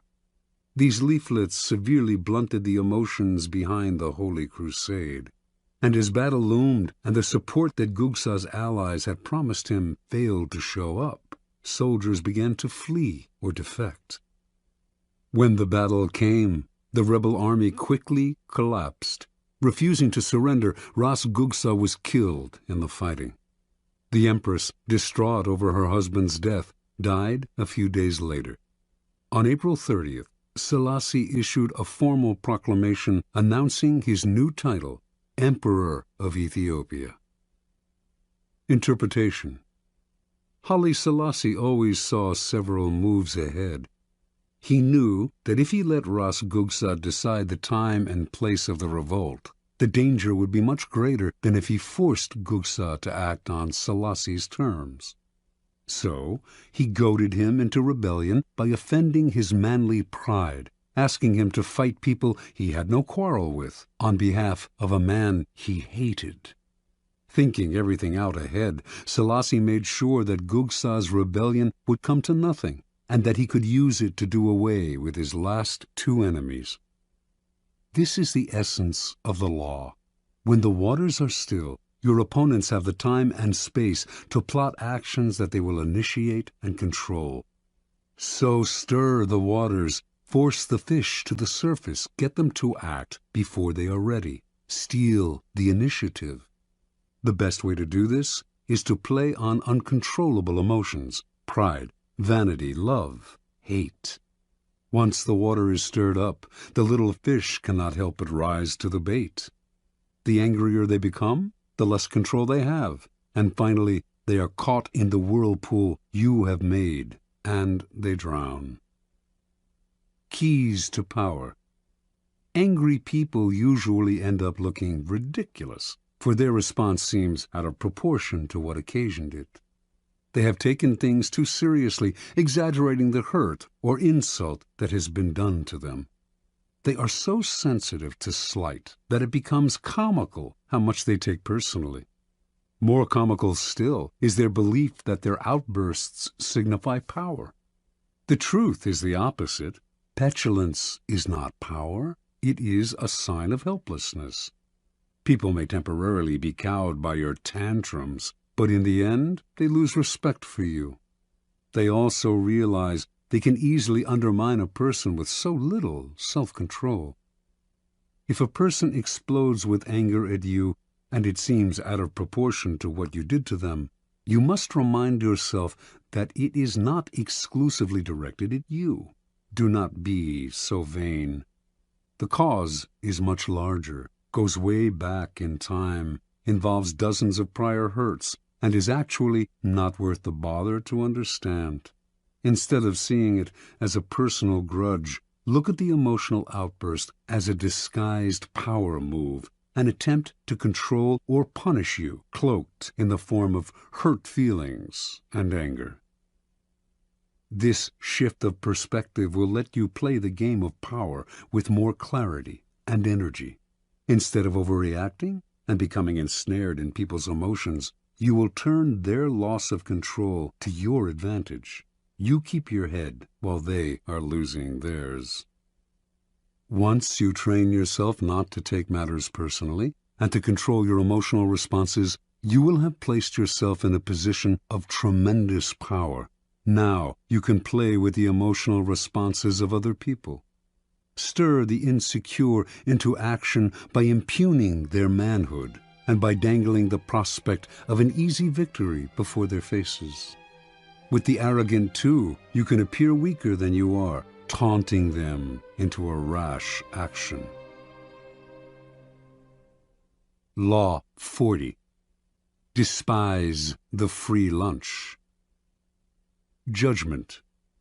What is offered for free is dangerous. It usually involves either a trick or a hidden obligation. What has worth is worth paying for. By paying your own way, you stay clear of gratitude, guilt, and deceit. It is also often wise to pay the full price. There is no cutting corners with excellence. Be lavish with your money and keep it circulating, for generosity is a sign and a magnet for power. Money and power. In the realm of power, everything must be judged by its cost, and everything has a price. What is offered for free or at bargain rates often comes with a psychological price tag. Complicated feelings of obligation, compromises with quality, the insecurity those compromises bring, on and on. The powerful learn early to protect their most valuable resources, independence and room to maneuver. By paying the full price, they keep themselves free of dangerous entanglements and worries. Being open and flexible with money also teaches the value of strategic generosity, a variation on the old trick of giving when you are about to take. By giving the appropriate gift, you put the recipient under obligation. Generosity softens people up. To be deceived. By gaining a reputation for liberality, you win people's admiration while distracting them from your power plays. By strategically spreading your wealth, you charm the other courtiers, creating pleasure and making valuable allies. Look at the masters of power, the Caesars, the Queen Elizabeths, the Michelangelos, the Medicis. Not a miser among them. Even the great con artists spend freely to swindle. Tight purse strings are unattractive. When engaged in seduction, Casanova would give completely, not only of himself, but of his wallet. The powerful understand that money is psychologically charged, and that it is also a vessel of politeness and sociability. They make the human side of money a weapon in their armory. For everyone able to play with money, thousands more are locked in a self-destructive refusal to use money creatively and strategically. These types represent the opposite pole to the powerful, and you must learn to recognize them, either to avoid their poisonous natures or to turn their inflexibility to your advantage. The greedy fish. The greedy fish take the human side out of money. Cold and ruthless, They see only the lifeless balance sheet, viewing others solely as either pawns or obstructions in their pursuit of wealth. They trample on people's sentiments and alienate valuable allies.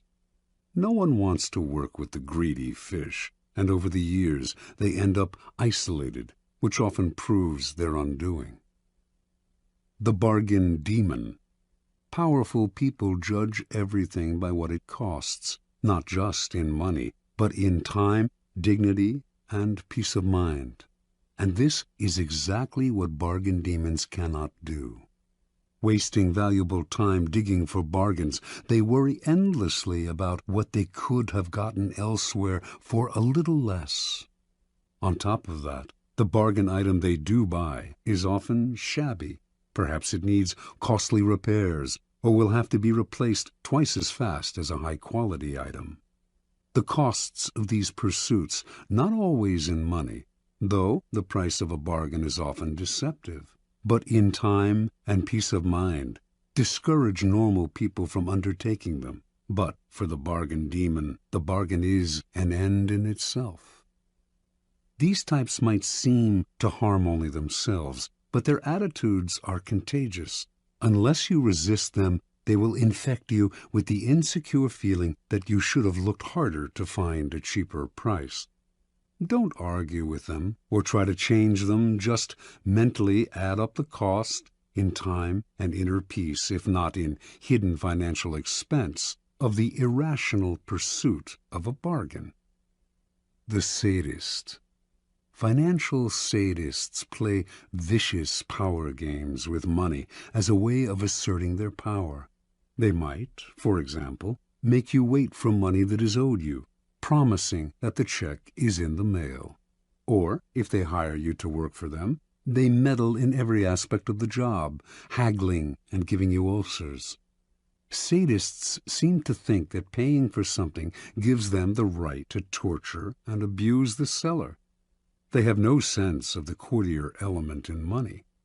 If you are unlucky enough to get involved with this type, accepting a financial loss may be better in the long run than getting entangled in their destructive power games.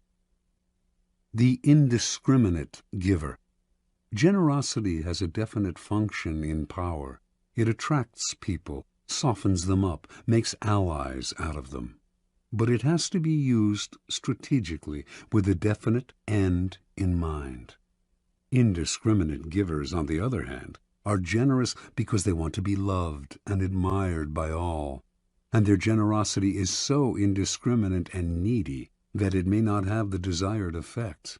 If they give to one and all, why should the recipient feel special? Attractive as it may seem to make an indiscriminate giver your mark, in any involvement with this type, you will often feel burdened by their insatiable emotional needs. Transgression of the law. In the early 18th century, no one stood higher in English society than the Duke and Duchess of Marlborough. The Duke, having led successful campaigns against the French, was considered Europe's premier general and strategist, and his wife, the Duchess, after much maneuvering, had established herself as the favorite of Queen Anne, who became ruler of England in 1702. In 1704, the Duke's triumph at the Battle of Blenheim made him the toast of England, and to honor him, the Queen awarded him a large plot of land in the town of Woodstock, and the funds to create a great palace there. Calling his planned home the Palace of Blenheim, the Duke chose as his architect the young John Vanbrugh, a kind of Renaissance man who wrote plays as well as designed buildings. And so construction began in the summer of 1705, with much fanfare and great hopes. Vanbrugh had a dramatist's sense of architecture. His palace was to be a monument to Marlborough's brilliance and power, and was to include artificial lakes, enormous bridges, elaborate gardens, and other fantastical touches. From day one, however, the Duchess could not be pleased. She thought Vanbrugh was wasting money on yet another stands of trees. She wanted the palace finished as soon as possible. The Duchess tortured Van Brugh and his workmen on every detail. She was consumed with petty matters. Although the government was paying for Blenheim, she counted every penny. Eventually, her grumbling about Blenheim and other things too created an irreparable rift between her and Queen Anne, who, in 1711, dismissed her from the court, ordering her to vacate her apartments at the royal palace. When the Duchess left, fuming over the loss of her position and also of her royal salary, she emptied the apartment of every fixture down to the brass doorknobs. Over the next 10 years, work on Blenheim would stop and start as the funds became harder to procure from the government. The Duchess thought Van Brugh was out to ruin her. She quibbled over every carload of stone and bushel of lime, counted every extra yard of iron railing or foot of wainscot, hurling abuse at the wasteful workmen, contractors, and surveyors. Marlborough, old and weary, wanted nothing more than to settle into the palace in his last years. But the project became bogged down in a swamp of litigation. The workmen suing the Duchess for wages, the Duchess suing the architect right back. In the midst of this interminable wrangling, the Duke died. He had never spent a night in his beloved Blenheim. After Marlborough's death, it became clear that he had a vast estate, worth over £2 million, more than enough to pay for finishing the palace. But the Duchess would not relent. She held back Van Brugh's wages as well as the workmen's, and finally had the architect dismissed. The man who took his place finished Blenheim in a few years, following Van Brugh's designs to the letter. Van Brugh died in 1726, locked out of the palace by the Duchess, unable to set foot in his greatest creation. Foreshadowing the Romantic movement, Blenheim had started a whole new trend in architecture, but had given its creator a 20-year nightmare. Interpretation. For the Duchess of Marlborough, money was a way to play sadistic power games. She saw the loss of money as a symbolic loss of power. With Van Brugh, her contortions went deeper still. He was a great artist, and she envied his power to create, to attain a fame outside her reach. She may not have had his gifts, but she did have the money to torture and abuse him over the pettiest details, to ruin his life. This kind of sadism, however, bears an awful price. It made construction that should have lasted 10 years take 20. It poisoned many a relationship, alienated the Duchess from the court, deeply pained the Duke, who wanted only to live peacefully in Blenheim, created endless lawsuits, and took years off Van Brugh's life. Finally, too, posterity had the last word. Van Brugh is recognized as a genius, while the Duchess is forever remembered for her consummate cheapness. The powerful must have grandeur of spirit. They can never reveal any pettiness. And money is the most visible arena in which to display either grandeur or pettiness. Best spend freely, then, and create a reputation for generosity, which in the end will pay great dividends. Never let financial details blind you to the bigger picture of how people perceive you.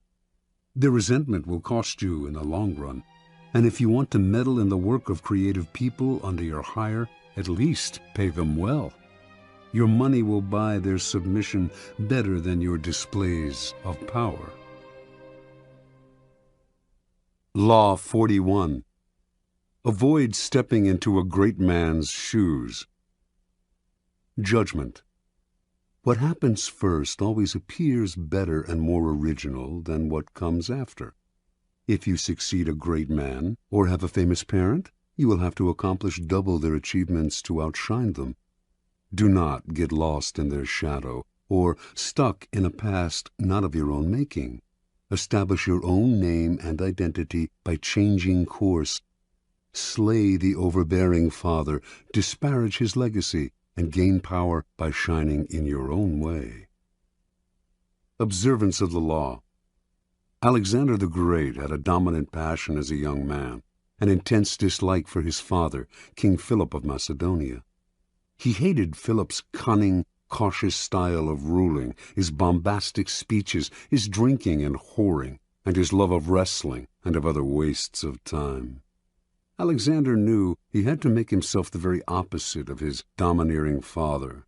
He would force himself to be bold and reckless. He would control his tongue and be a man of few words, and he would not lose precious time in pursuit of pleasures that brought no glory. Alexander also resented the fact that Philip had conquered most of Greece. "My father will go on conquering till there is nothing extraordinary left for me to do," he once complained. While other sons of powerful men were content to inherit wealth and live a life of leisure, Alexander wanted only to outdo his father, to obliterate Philip's name from history by surpassing his accomplishments. Alexander itched to show others how superior he was to his father. A Thessalian horse-dealer once brought a prize horse named Bucephalus to sell to Philip. None of the king's grooms could get near the horse. It was far too savage, and Philip berated the merchant for bringing him such a useless beast. Watching the whole affair, Alexander scowled and commented, "What a horse they are losing for want of skill and spirit to manage him." When he had said this several times, Philip finally had enough and challenged him to take on the horse. He called the merchant back, secretly hoping his son would have a nasty fall and learn a bitter lesson. But Alexander was the one to teach the lesson. Not only did he mount Bucephalus, he managed to ride him at full gallop, taming the horse that would later carry him all the way to India. The courtiers applauded wildly, but Philip seethed inside, seeing not a son but a rival to his power. Alexander's defiance of his father grew bolder. One day the two men had a heated argument before the entire court, and Philip drew his sword as if to strike his son. Having drunk too much wine, however, the king stumbled. Alexander pointed at his father and jeered, "Men of Macedonia, see there the man who is preparing to pass from Europe to Asia. He cannot pass from one table to another without falling." When Alexander was 18, a disgruntled courtier murdered Philip. As word of the regicide spread through Greece, city after city rose up in rebellion against their Macedonian rulers. Philip's advisers counseled Alexander, now the king, to proceed cautiously, to do as Philip had done and conquer through cunning. But Alexander would do things his way. He marched to the furthest reaches of the kingdom, suppressed the rebellious towns, and reunited the empire with brutal efficiency. As a young rebel grows older, his struggle against the father often wanes, and he gradually comes to resemble the very man he wanted to defy. But Alexander's loathing of his father did not end with Philip's death. Once he had consolidated Greece, he set his eyes on Persia, the prize that had eluded his father, who had dreamed of conquering Asia. If he defeated the Persians, Alexander would finally surpass Philip in glory and fame. Alexander crossed into Asia with an army of 35,000 to face a Persian force numbering over 1,000,000. Before engaging the Persians in battle, he passed through the town of Gordium. Here, in the town's main temple, there stood an ancient chariot tied with cords made of the rind of the cornel tree.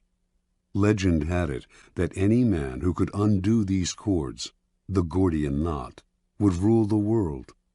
Many had tried to untie the enormous and intricate knot, but none had succeeded. Alexander, seeing he could not possibly untie the knot with his bare hands, took out his sword and with one slash cut it in half. This symbolic gesture showed the world that he would not do as others, but would blaze his own path. Against astounding odds, Alexander conquered the Persians. Most expected him to stop there. It was a great triumph, enough to secure his fame for eternity. But Alexander had the same relationship to his own deeds as he had to his father. His conquest of Persia represented the past, and he wanted never to rest on past triumphs, or to allow the past to outshine the present. He moved on to India, extending his empire beyond all known limits. Only his disgruntled and weary soldiers prevented him from going further. Interpretation. Alexander represents an extremely uncommon type in history, the son of a famous and successful man who manages to surpass the father in glory and power. The reason this type is uncommon is simple. The father most often manages to amass his fortune, his kingdom, because he begins with little or nothing. A desperate urge impels him to succeed. He has nothing to lose by cunning and impetuousness, and has no famous father of his own to compete against.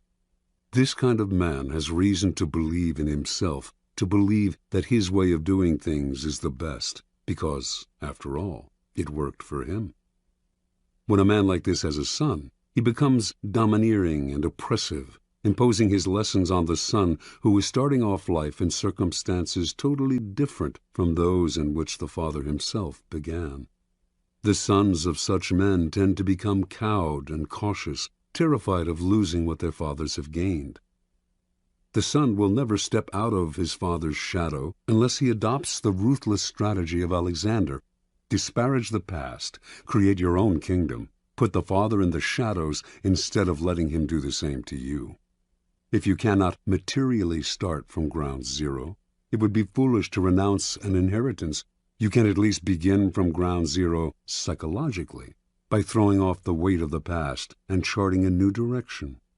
Alexander instinctively recognized that privileges of birth are impediments to power.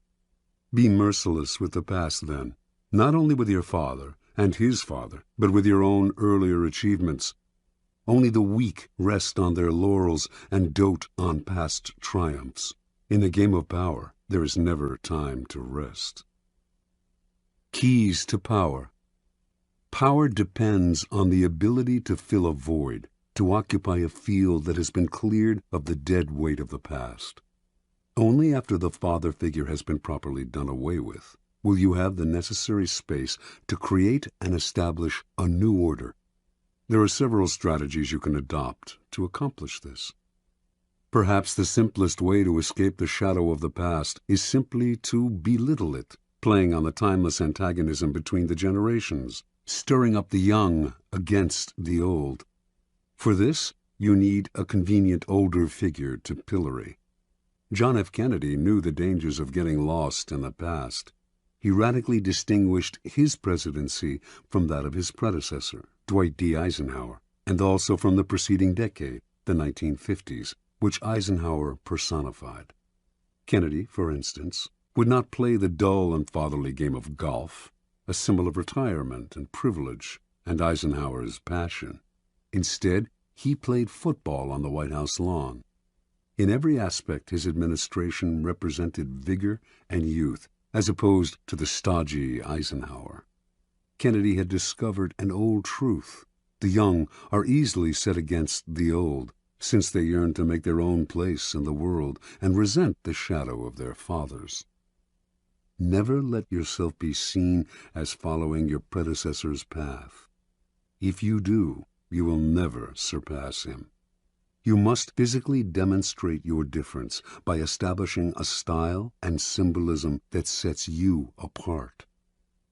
When General Douglas MacArthur assumed command of American forces in the Philippines during World War II, an assistant handed him a book containing the various precedents established by the commanders before him, the methods that had been successful for them.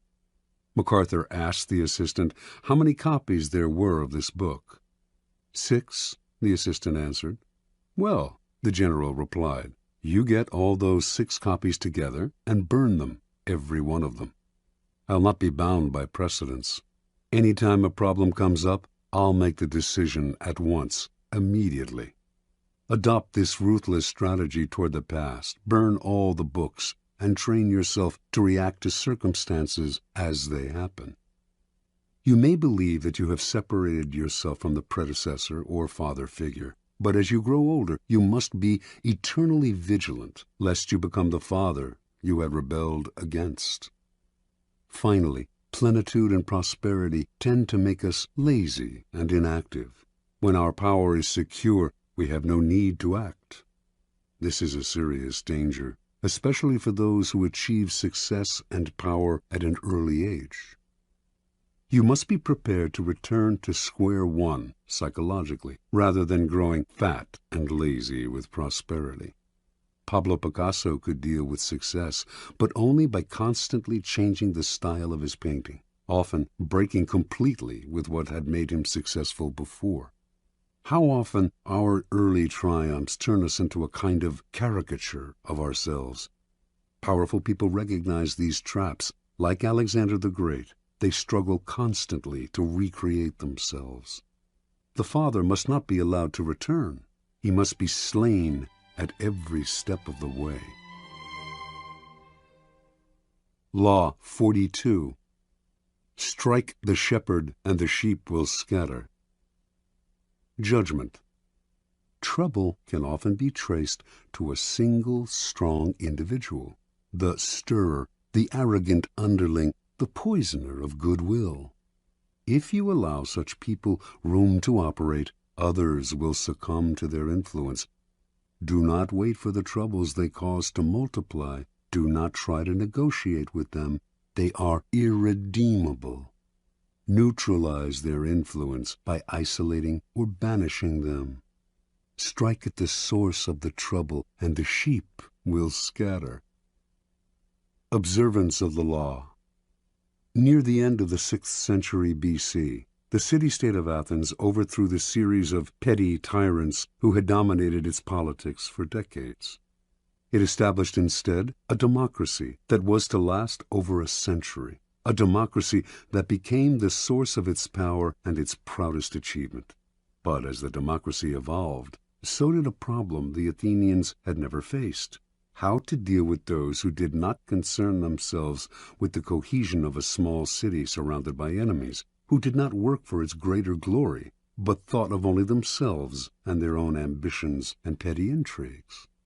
The Athenians understood that these people, if left alone, would sow dissension, divide the city into factions, and stir up anxieties, all of which could lead to the ruin of their democracy. Violent punishment no longer suited the new, civilized order that Athens had created. Instead, the citizens found another, more satisfying and less brutal way to deal with the chronically selfish. Every year, they would gather in the marketplace and write on a piece of earthenware, an ostrakon, the name of an individual they wanted to see banished from the city for 10 years. If a particular name appeared on 6,000 ballots, that person would instantly be exiled. If no one received 6,000 votes, the person with the most ostraka recording his name would suffer the 10-year ostracism. This ritual expulsion became a kind of festival. What a joy to be able to banish those irritating, anxiety-inducing individuals who wanted to rise above the group they should have served. In 490 BC, Aristides, one of the great generals of Athenian history, helped defeat the Persians at the Battle of Marathon. Meanwhile, off the battlefield, his fairness as a judge had earned him the nickname the Just. But as the years went by, the Athenians came to dislike him. He made such a show of his righteousness, and this, they believed, disguised his feelings of superiority and scorn for the common folk. His omnipresence in Athenian politics became obnoxious. The citizens grew tired of hearing him called the Just. They feared that this was just the type of man, judgmental, haughty, who would eventually stir up fierce divisions among them. In 482 BC, despite Aristides' invaluable expertise in the continuing war with the Persians, they collected the ostraka and had him banished. After Aristides' ostracism, the great general Themistocles emerged as the city's premier leader.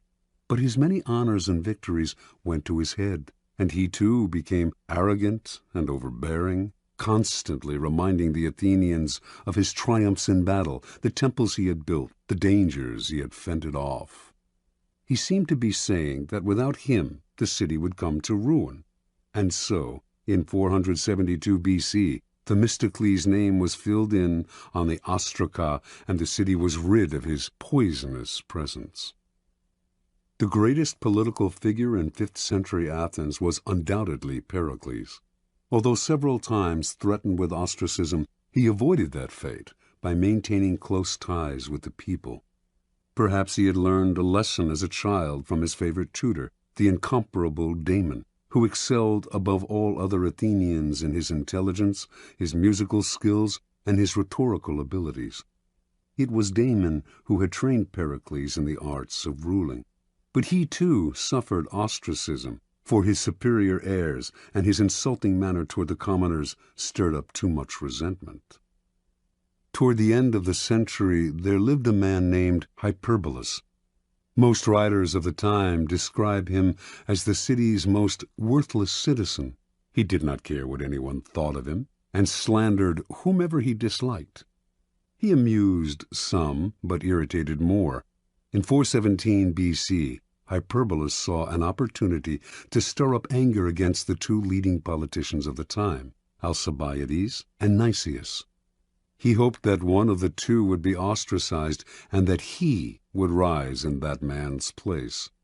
His campaign seemed likely to succeed. The Athenians disliked Alcibiades' flamboyant and carefree lifestyle, and were wary of Nicias's wealth and aloofness.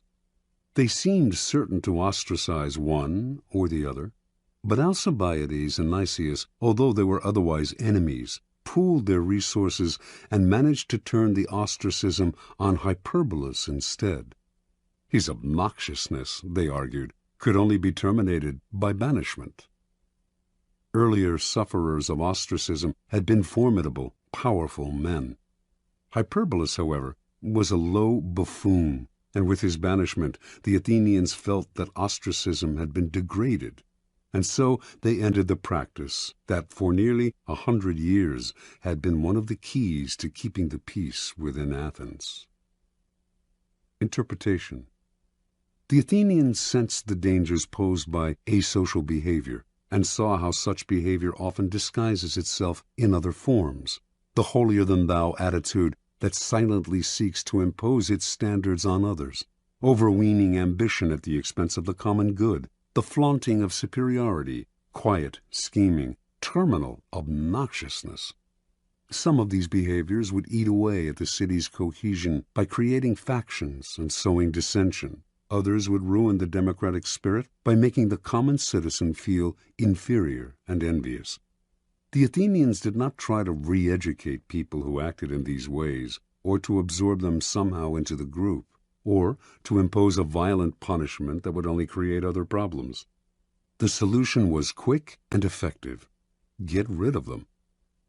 Within any group, trouble can most often be traced to a single source, the unhappy, chronically dissatisfied one who will always stir up dissension and infect the group with his or her ill ease. Before you know what hit you, the dissatisfaction spreads. Act before it becomes impossible to disentangle one strand of misery from another, or to see how the whole thing started.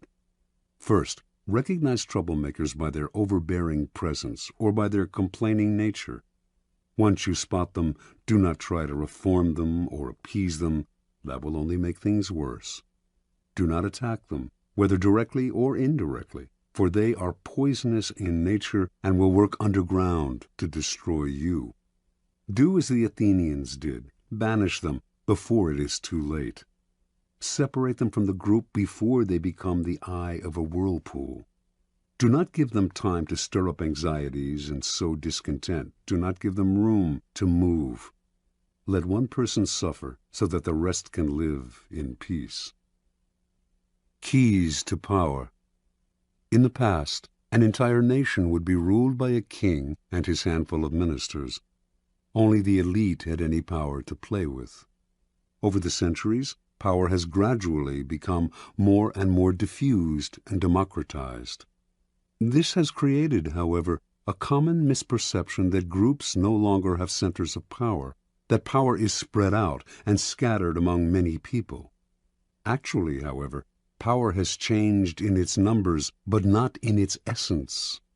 There may be fewer mighty tyrants commanding the power of life and death over millions, but there remain thousands of petty tyrants ruling smaller realms. and enforcing their will through indirect power games, charisma, and so on. In every group, power is concentrated in the hands of one or two people, for this is one area in which human nature will never change. People will congregate around a single, strong personality like stars orbiting a sun. To labor under the illusion that this kind of power center no longer exists is to make endless mistakes, waste energy and time, and never hit the target. Powerful people never waste time. Outwardly, they may play along with the game, pretending that power is shared among many, but inwardly, they keep their eyes on the inevitable few in the group who hold the cards. These are the ones they work on. When troubles arise, they look for the underlying cause, the single, strong character who started the stirring, and whose isolation or banishment will settle the waters again. In his family therapy practice, Dr. Milton H. Erickson found that if the family dynamic was unsettled and dysfunctional, there was inevitably one person who was the stirrer, the troublemaker. In his sessions, he would symbolically isolate this rotten apple by seating him or her apart from the others, if only by a few feet. Slowly, the other family members would see the physically separate person as the source of their difficulty. Once you recognize who the stirrer is, pointing it out to other people will accomplish a great deal. Understanding who controls the group dynamic is a critical realization. Remember, stirrers thrive by hiding in the group, disguising their actions among the reactions of others. Render their actions visible, and they lose their power to upset. Finally, the reason you strike at the shepherd is because such an action will dishearten the sheep beyond any rational measure.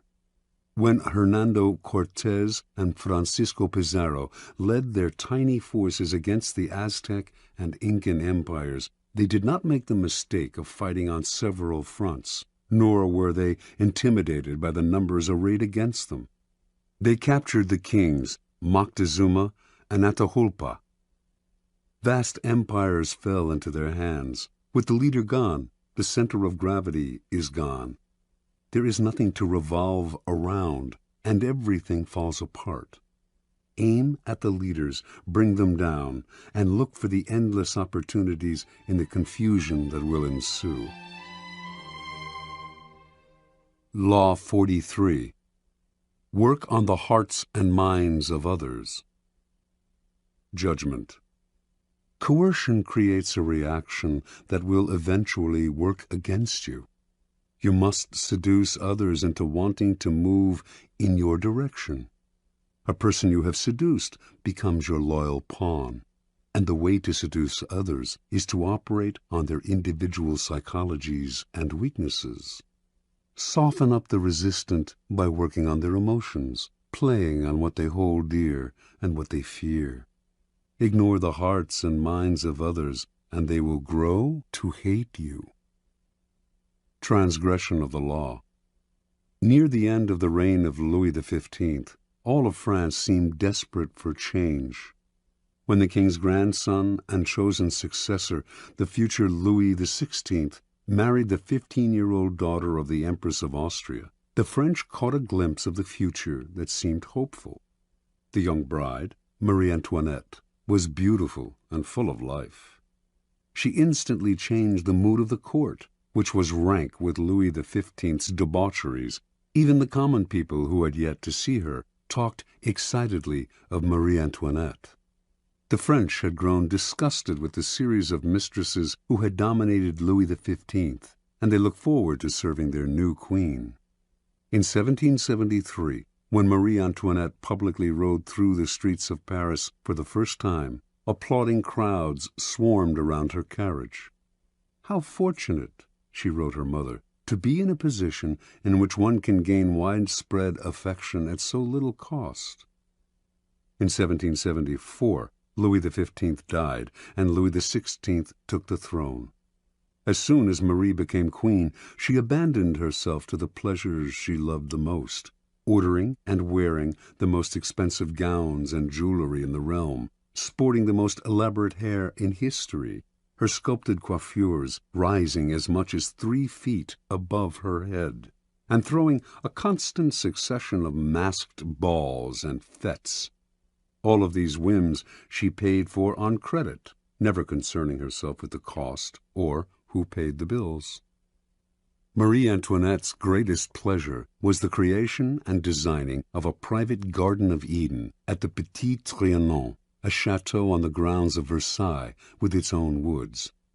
The gardens at Petit Trianon were to be as natural as possible, including moss applied by hand to the trees and rocks. To heighten the pastoral effect, Marie employed peasant milkmaids to milk the finest-looking cows in the realm. Launderers and cheesemakers in special peasant outfits she helped design, shepherds to tend sheep with silk ribbons around their necks.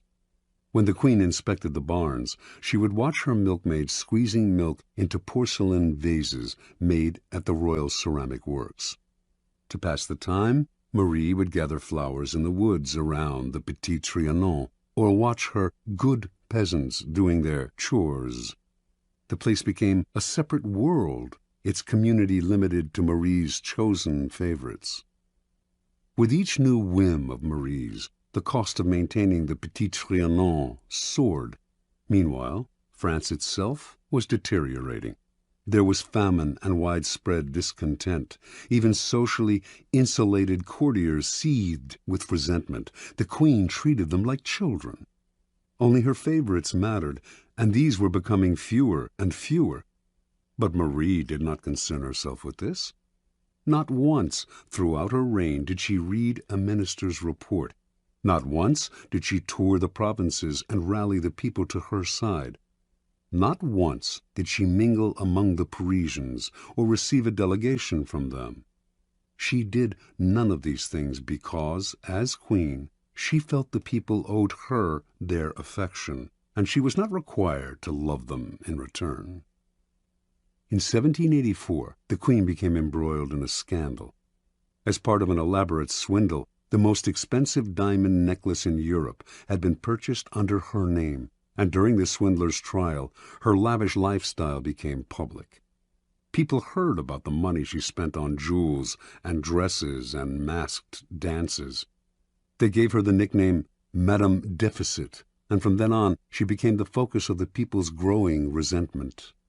When she appeared in her box at the opera, the audience greeted her with hisses. Even the court turned against her, for while she had been running up her huge expenditures, the country was headed for ruin.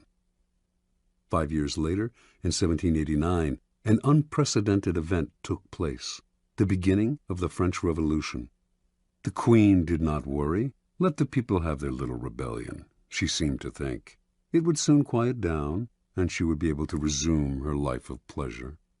That year, the people marched on Versailles, forcing the royal family to quit the palace and take residence in Paris. This was a triumph for the rebels, but it offered the queen an opportunity to heal the wounds she had opened and establish contact with the people. The queen, however, had not learned her lesson. Not once would she leave the palace during her stay in Paris. Her subjects could rot in hell for all she cared. In 1792, the royal couple was moved from the palace to a prison as the revolution officially declared the end of the monarchy. The following year, Louis XVI was tried, found guilty, and guillotined. As Marie Antoinette awaited the same fate, hardly a soul came to her defense. Not one of her former friends in the court, not one of Europe's other monarchs, who, as members of their own country's royal families, had all the reason in the world to show that revolution did not pay. Not even her own family in Austria, including her brother, who now sat on the throne. She had become the world's pariah. In October of 1793, she finally knelt at the guillotine, unrepentant and defiant to the bitter end. Interpretation. From early on, Marie Antoinette acquired the most dangerous of attitudes. As a young princess in Austria, she was endlessly flattered and cajoled. As the future queen of the French court, she was the center of everyone's attention. She never learned to charm or please other people, to become attuned to their individual psychologies. She never had to work to get her way, to use calculation or cunning or the arts of persuasion, and like everyone who was indulged from an early age, she evolved into a monster of insensitivity. Marie became the focus of an entire country's dissatisfaction because it is so infuriating to meet with a person who makes no effort to seduce you or attempt to persuade you, even if only for the purpose of deception. And do not imagine that she represents a bygone era, or that she is even rare. Her type is today more common than ever. Such types live in their own bubble. They seem to feel they are born kings and queens, and that attention is owed them. They do not consider anyone else's nature, but bulldoze over people with the self-righteous arrogance of a Marie Antoinette. Pampered and indulged as children, as adults, they still believe that everything must come to them. Convinced of their own charm, they make no effort to charm, seduce, or gently persuade. In the realm of power, such attitudes are disastrous. At all times you must attend to those around you, gauging their particular psychology, tailoring your words to what you know will entice and seduce them. This requires energy and art. The higher your station, the greater the need to remain attuned to the hearts and minds of those below you, creating a base of support to maintain you at the pinnacle. Without that base, your power will teeter, and at the slightest change of fortune, those below will gladly assist in your fall from grace. Keys to power. In the game of power, you are surrounded by people who have absolutely no reason to help you unless it is in their interest to do so. And if you have nothing to offer their self-interest, you are likely to make them hostile, for they will see in you just one more competitor, one more waster of their time. Those that overcome this prevailing coldness are the ones who find the key that unlocks the stranger's heart and mind, seducing him into their corner, if necessary, softening them up for a punch. But most people never learn this side of the game. When they meet someone new, rather than stepping back and probing to see what makes this person unique, they talk about themselves, eager to impose their own willpower and prejudices. They argue, boast, and make a show of their power. They may not know it, but they are secretly creating an enemy, a resistor, because there is no more infuriating feeling than having your individuality ignored, your own psychology unacknowledged. It makes you feel lifeless and resentful. Remember, the key to persuasion is softening people up and breaking them down, gently.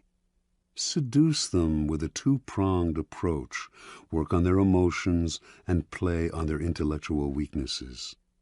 Be alert to both what separates them from everyone else, their individual psychology, and what they share with everyone else, their basic emotional responses. Aim at the primary emotions: love, hate, jealousy.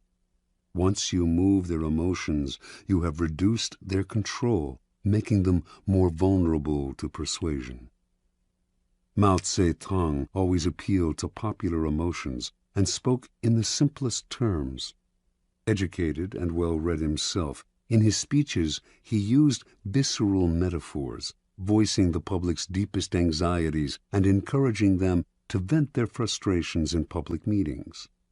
Rather than arguing the practical aspects of a particular program, he would describe how it would affect them on the most primitive, down-to-earth level. Do not believe that this approach works only with the illiterate and unschooled. It works on one and all. All of us are mortal and face the same dreadful fate, and all of us share the desire for attachment and belonging. Stir up these emotions, and you captivate our hearts. Finally, learn to play the numbers game. The wider your support base, the stronger your power. Understanding that one alienated, disaffected soul can spark a blaze of discontent, Louis XIV made sure to endear himself to the lowest members of his staff. You, too, must constantly win over more allies on all levels. A time will inevitably come when you will need them. Law 44. Disarm and infuriate with the mirror effect. Judgment. The mirror reflects reality, but it is also the perfect tool for deception. When you mirror your enemies, doing exactly as they do, they cannot figure out your strategy. The mirror effect mocks and humiliates them, making them overreact. By holding up a mirror to their psyches, you seduce them with the illusion that you share their values. By holding up a mirror to their actions, you teach them a lesson. Few can resist the power of the mirror effect. Mirror effects. Preliminary typology. Mirrors have the power to disturb us. Gazing at our own reflection in the mirror, we most often see what we want to see, the image of ourselves with which we are most comfortable. We tend not to look too closely, ignoring the wrinkles and blemishes. But if we do look hard at the reflected image, we sometimes feel that we are seeing ourselves as others see us, as a person among other people, an object rather than a subject. That feeling makes us shudder. We see ourselves, but from the outside, minus the thoughts, spirit, and soul that fill our consciousness. We are a thing. In using mirror effects, we symbolically recreate this disturbing power by mirroring the actions of other people, mimicking their movements to unsettle and infuriate them. Made to feel mocked, cloned, object-like, an image without a soul, they get angry. Or do the same thing slightly differently, and they might feel disarmed. You have perfectly reflected their wishes and desires. This is the narcissistic power of mirrors.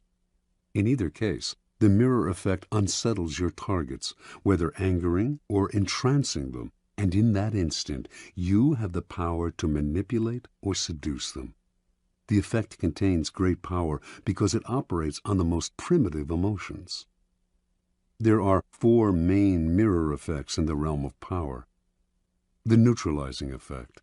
This is the essence of the neutralizing effect. Do what your enemies do, following their actions as best you can, and they cannot see what you are up to. They are blinded by your mirror. Their strategy for dealing with you depends on your reacting to them in a way characteristic of you.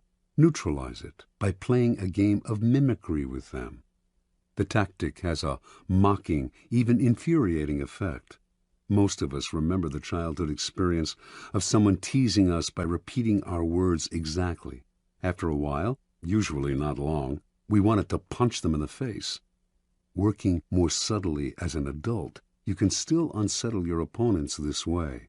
Shielding your own strategy with the mirror, you lay invisible traps or push your opponents into the trap they planned for you. The narcissus effect. Gazing at an image in the waters of a pond, the Greek youth Narcissus fell in love with it. And when he found out that the image was his own reflection, and that he therefore could not consummate his love, he despaired and drowned himself. All of us have a similar problem. We are profoundly in love with ourselves, but since this love excludes a love object outside ourselves, it remains continuously unsatisfied and unfulfilled. The narcissus effect plays on this universal narcissism.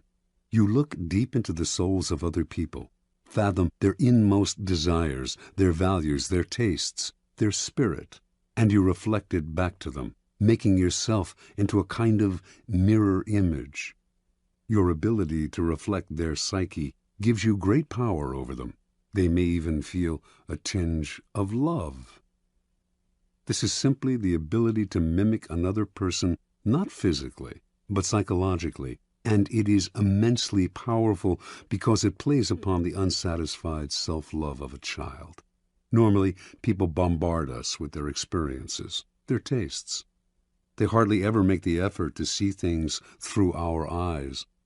This is annoying, but it also creates great opportunity. If you can show you understand another person by reflecting their inmost feelings, they will be entranced and disarmed, all the more so because it happens so rarely. No one can resist this feeling of being harmoniously reflected in the outside world, even though you might well be manufacturing it for their benefit and for deceptive purposes of your own. The moral effect. The power of verbal argument is extremely limited and often accomplishes the opposite of what is intended. As Gracian remarks, the truth is generally seen, rarely heard. The moral effect is a perfect way to demonstrate your ideas through action. Quite simply, you teach others a lesson by giving them a taste of their own medicine. In the moral effect, you mirror what other people have done to you and do so in a way that makes them realize you are doing to them exactly what they did to you. You make them feel that their behavior has been unpleasant, as opposed to hearing you complain and whine about it, which only gets their defenses up. And as they feel the result of their actions mirrored back at them, they realize in the profoundest sense how they hurt or punish others with their unsocial behavior. You objectify the qualities you want them to feel ashamed of and create a mirror in which they can gaze at their follies and learn a lesson about themselves. This technique is often used by educators, psychologists, and anyone who has to deal with unpleasant and unconscious behavior. This is the teacher's mirror. Whether or not there is actually anything wrong with the way people have treated you, however, it can often be to your advantage to reflect it back to them in a way that makes them feel guilty about it. Hallucinatory effect. Mirrors are tremendously deceptive, for they create a sense that you are looking at the real world. Actually, though, you are only staring at a piece of glass, which, as everyone knows, cannot show the world exactly as it is. Everything in a mirror is reversed. When Alice goes through the looking glass in Lewis Carroll's book, she enters a world that is back to front, and more than just visually. The hallucinatory effect comes from creating a perfect copy of an object, a place, a person. This copy acts as a kind of dummy. People take it for the real thing because it has the physical appearance of the real thing. This is the preeminent technique of con artists, who strategically mimic the real world to deceive you. It also has applications in any arena that requires camouflage. This is the deceiver's mirror.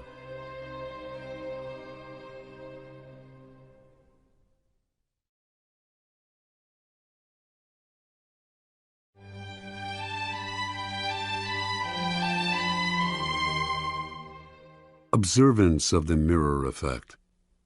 Early on in his career, the ambitious statesman and general Alcibiades of Athens, 450 to 404 BC, fashioned a formidable weapon that became the source of his power. In every encounter with others, he would sense their moods and tastes, then carefully tailor his words and actions to mirror their inmost desires. He would seduce them with the idea that their values were superior to everyone else's, and that his goal was to model himself on them or help them realize their dreams. Few could resist his charms. The first man to fall under his spell was the philosopher Socrates. Alcibiades represented the opposite of the Socratic ideal of simplicity and uprightness. He lived lavishly and was completely unprincipled. Whenever he met Socrates, however, he mirrored the older man's sobriety, eating simply, accompanying Socrates on long walks, and talking only of philosophy and virtue. Socrates was not completely fooled. He was not unaware of Alcibiades' other life. But that only made him vulnerable to a logic that flattered him. Only in my presence, he felt, does this man submit to a virtuous influence. Only I have such power over him. This feeling intoxicated Socrates, who became Alcibiades' fervent admirer and supporter, one day even risking his own life to rescue the young man in battle.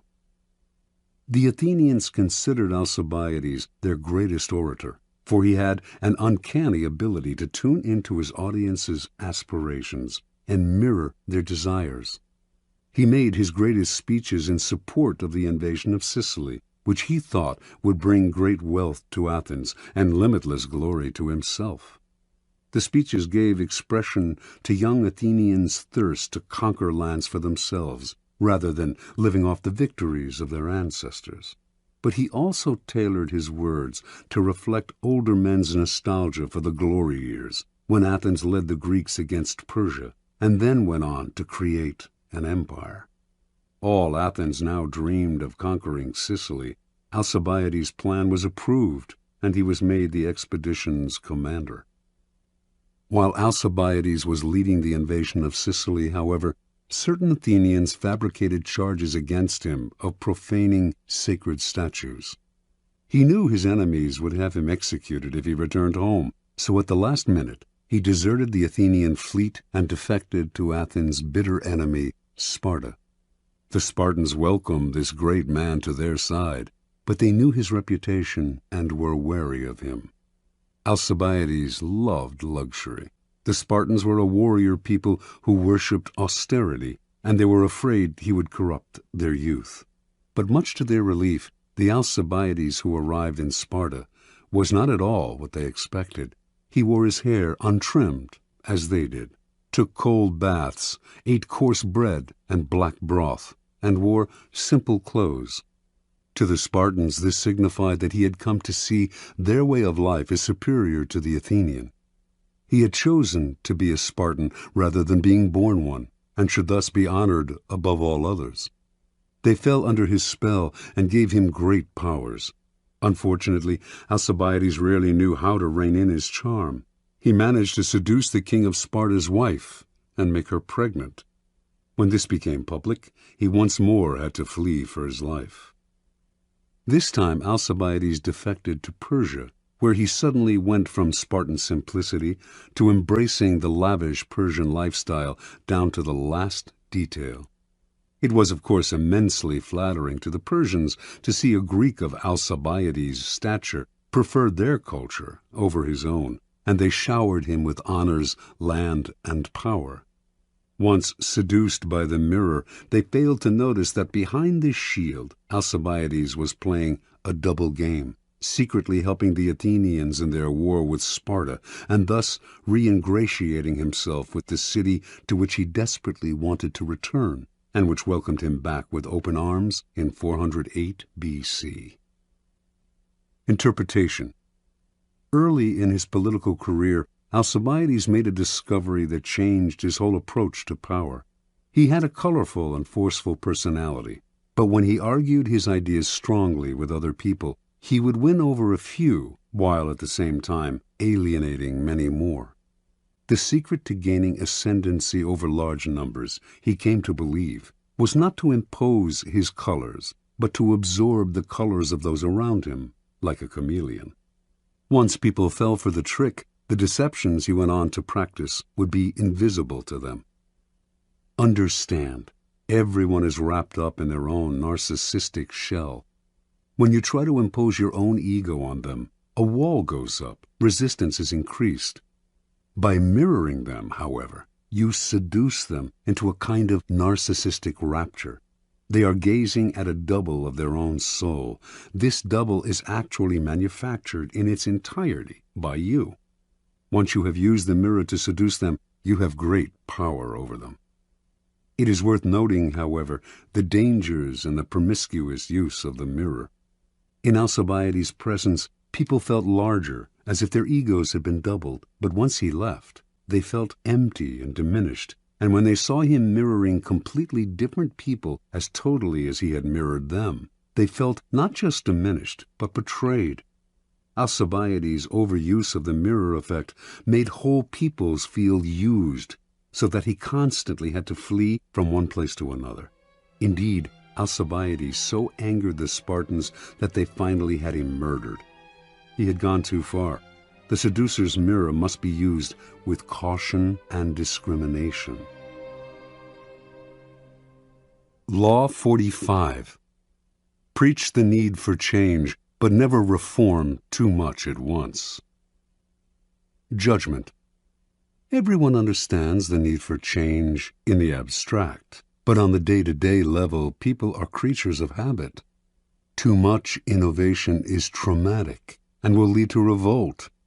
If you are new to a position of power, or an outsider trying to build a power base, make a show of respecting the old ways of doing things. If change is necessary, make it feel like a gentle improvement on the past. Transgression of the law.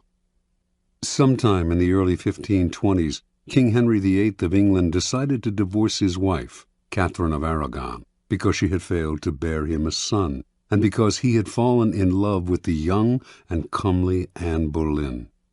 The Pope, Clement VII, opposed the divorce and threatened the king with excommunication.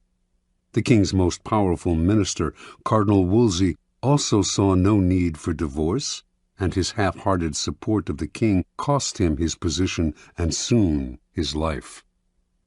One man in Henry's cabinet, Thomas Cromwell, not only supported him in his desire for a divorce, but had an idea for realizing it, a complete break with the past.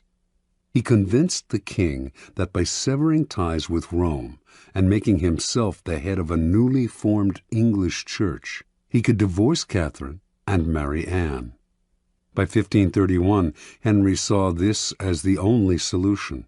To reward Cromwell for his simple but brilliant idea, he elevated this son of a blacksmith to the post of royal counselor. By 1534, Cromwell had been named the king's secretary, and as the power behind the throne, he had become the most powerful man in England. But for him, the break with Rome went beyond the satisfaction of the king's carnal desires.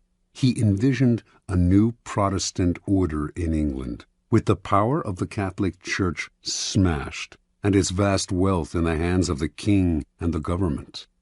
In that same year, he initiated a complete survey of the churches and monasteries of England, and as it turned out, the treasures and monies that the churches had accumulated over the centuries were far more than he had imagined.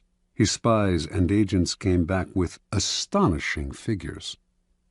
To justify his schemes, Cromwell circulated stories about the corruption in the English monasteries, their abuse of power, their exploitation of the people they supposedly served.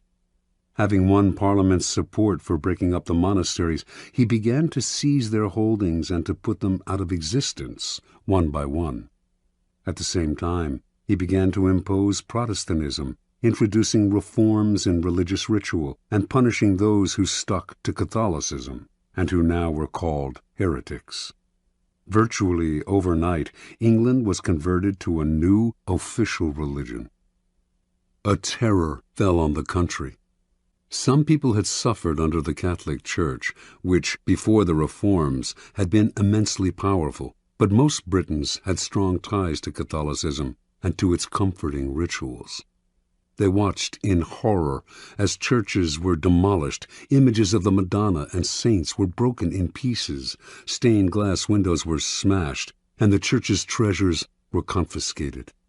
With monasteries that had succored the poor suddenly gone, the poor now flooded the streets. The growing ranks of the beggar class were further swelled by former monks. On top of all this, Cromwell levied high taxes to pay for his ecclesiastical reforms. In 1535, powerful revolts in the north of England threatened to topple Henry from his throne. By the following year, he had suppressed the rebellions, but he had also begun to see the costs of Cromwell's reforms. The king himself had never wanted to go this far. He had only wanted a divorce. It was now Cromwell's turn to watch uneasily as the king began slowly to undo his reforms, reinstating Catholic sacraments and other rituals that Cromwell had outlawed. Sensing his fall from grace, in 1540 Cromwell decided to regain Henry's favor with one throw of the dice. He would find the king a new wife. Henry's third wife, Jane Seymour, had died a few years before, and he had been pining for a new, young queen. It was Cromwell who found him one, Anne of Cleves, a German princess and, most important to Cromwell, a Protestant. On Cromwell's commission, the painter Holbein produced a flattering portrait of Anne. When Henry saw it, he fell in love and agreed to marry her. Cromwell seemed back in favor. Unfortunately, however, Holbein's painting was highly idealized, and when the king finally met the princess, she did not please him in the least. His anger against Cromwell, first for the ill-conceived reforms, now for saddling him with an unattractive and Protestant wife, could no longer be contained. In June of that year, Cromwell was arrested, charged as a Protestant extremist and a heretic, and sent to the Tower. 6 weeks later, before a large and enthusiastic crowd, the public executioner cut off his head. Interpretation. Thomas Cromwell had a simple idea. He would break up the power and wealth of the Church and lay the foundation for Protestantism in England. And he would do this in a mercilessly short time. He knew his speedy reforms would cause pain and resentment, but he thought these feelings would fade in a few years. More important, by identifying himself with change, he would become the leader of the new order, making the king dependent on him. But there was a problem in this strategy. Like a billiard ball hit too hard against the cushion, his reforms had reactions and caroms he did not envision and could not control. The man who initiates strong reforms often becomes the scapegoat for any kind of dissatisfaction, and eventually the reaction to his reforms may consume him, for change is upsetting to the human animal, even when it is for the good. Because the world is, and always has been, full of insecurity and threat, we latch on to familiar faces and create habits and rituals to make the world more comfortable. Change can be pleasant and even sometimes desirable in the abstract, but too much of it creates an anxiety that will stir and boil beneath the surface and then eventually erupt. Never underestimate the hidden conservatism of those around you. It is powerful and entrenched. Never let the seductive charm of an idea cloud your reason. Just as you cannot make people see the world your way, you cannot wrench them into the future with painful changes. They will rebel. If reform is necessary, anticipate the reaction against it and find ways to disguise the change and sweeten the poison. Keys to power. Human psychology contains many dualities, one of them being that even while people understand the need for change, knowing how important it is for institutions and individuals to be occasionally renewed, they are also irritated and upset by changes that affect them personally. They know the change is necessary and that novelty provides relief from boredom, but deep inside they cling to the past.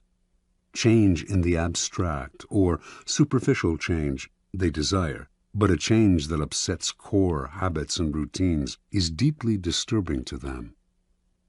No revolution is gone without a powerful later reaction against it, for in the long run, the void it creates proves too unsettling to the human animal, who unconsciously associates such voids with death and chaos.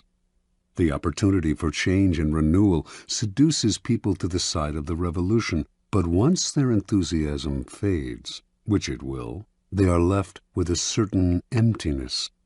Yearning for the past, they create an opening for it to creep back in. For Machiavelli, the prophet who preaches and brings change can only survive by taking up arms. When the masses inevitably yearn for the past, he must be ready to use force. But the armed prophet cannot last long unless he quickly creates a new set of values and rituals to replace the old ones and to soothe the anxieties of those who dread change. It is far easier and less bloody to play a kind of con game.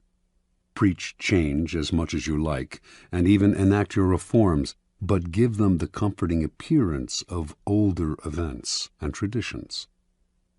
A simple gesture, like using an old title or keeping the same number for a group, will tie you to the past and support you with the authority of history.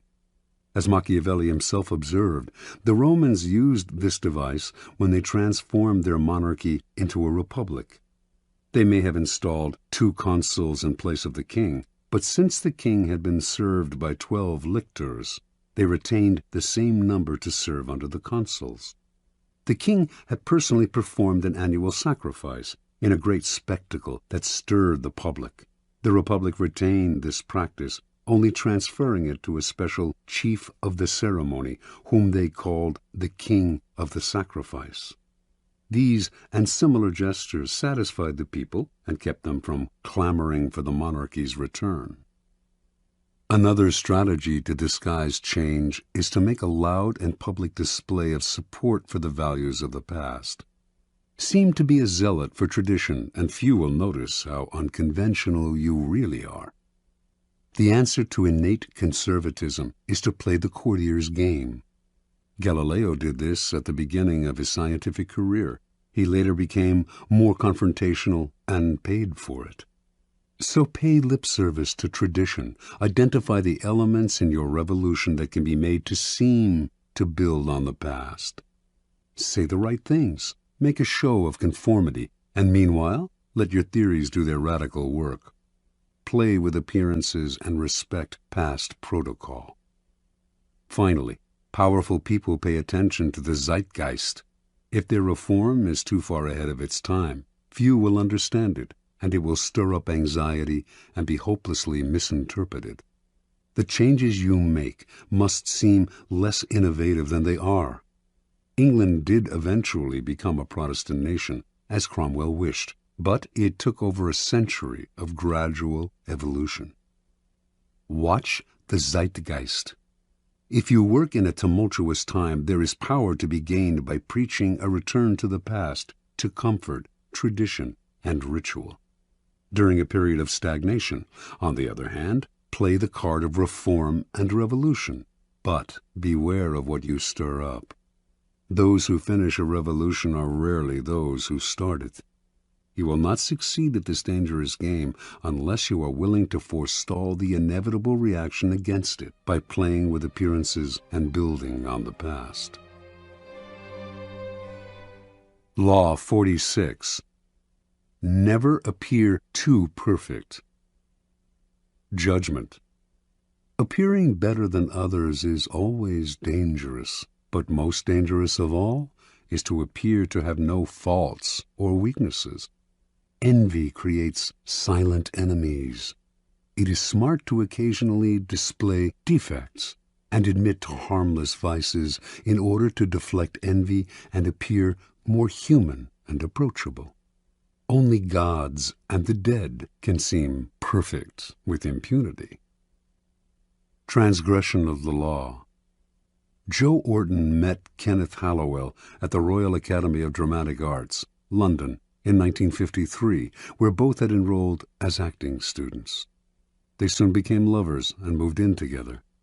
Hallowell, 25 at the time, was 7 years older than Orton and seemed the more confident of the two, but neither had much talent as actors, and after graduating, having settled down together in a dank London apartment, they decided to give up acting and collaborate as writers instead.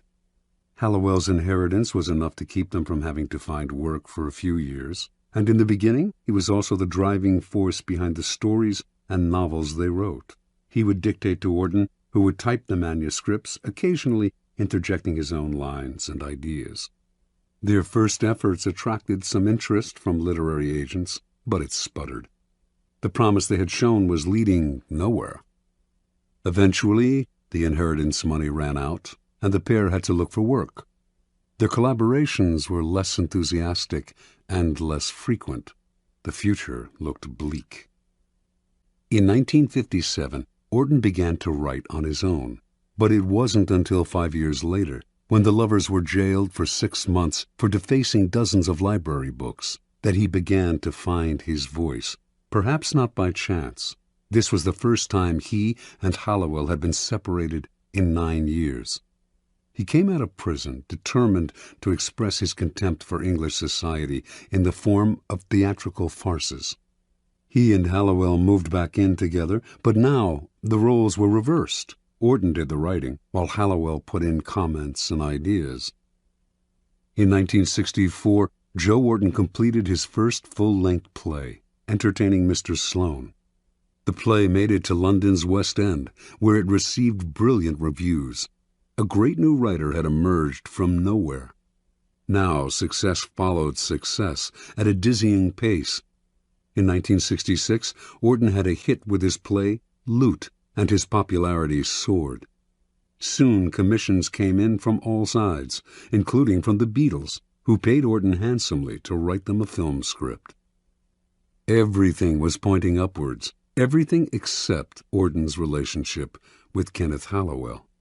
The pair still lived together, but as Auden grew successful, Hallowell began to deteriorate. Watching his lover become the center of attention, he suffered the humiliation of becoming a kind of personal assistant to the playwright, his role in what had once been a collaboration growing smaller and smaller. In the 1950s, he had supported Auden with his inheritance. Now Auden supported him. At a party or among friends, people would naturally gravitate towards Auden. He was charming, and his mood was almost always buoyant. Unlike the handsome Auden, Hallowell was bald and awkward. His defensiveness made people want to avoid him. With Auden's success, the couple's problems only worsened. Hallowell's moods made their life together impossible.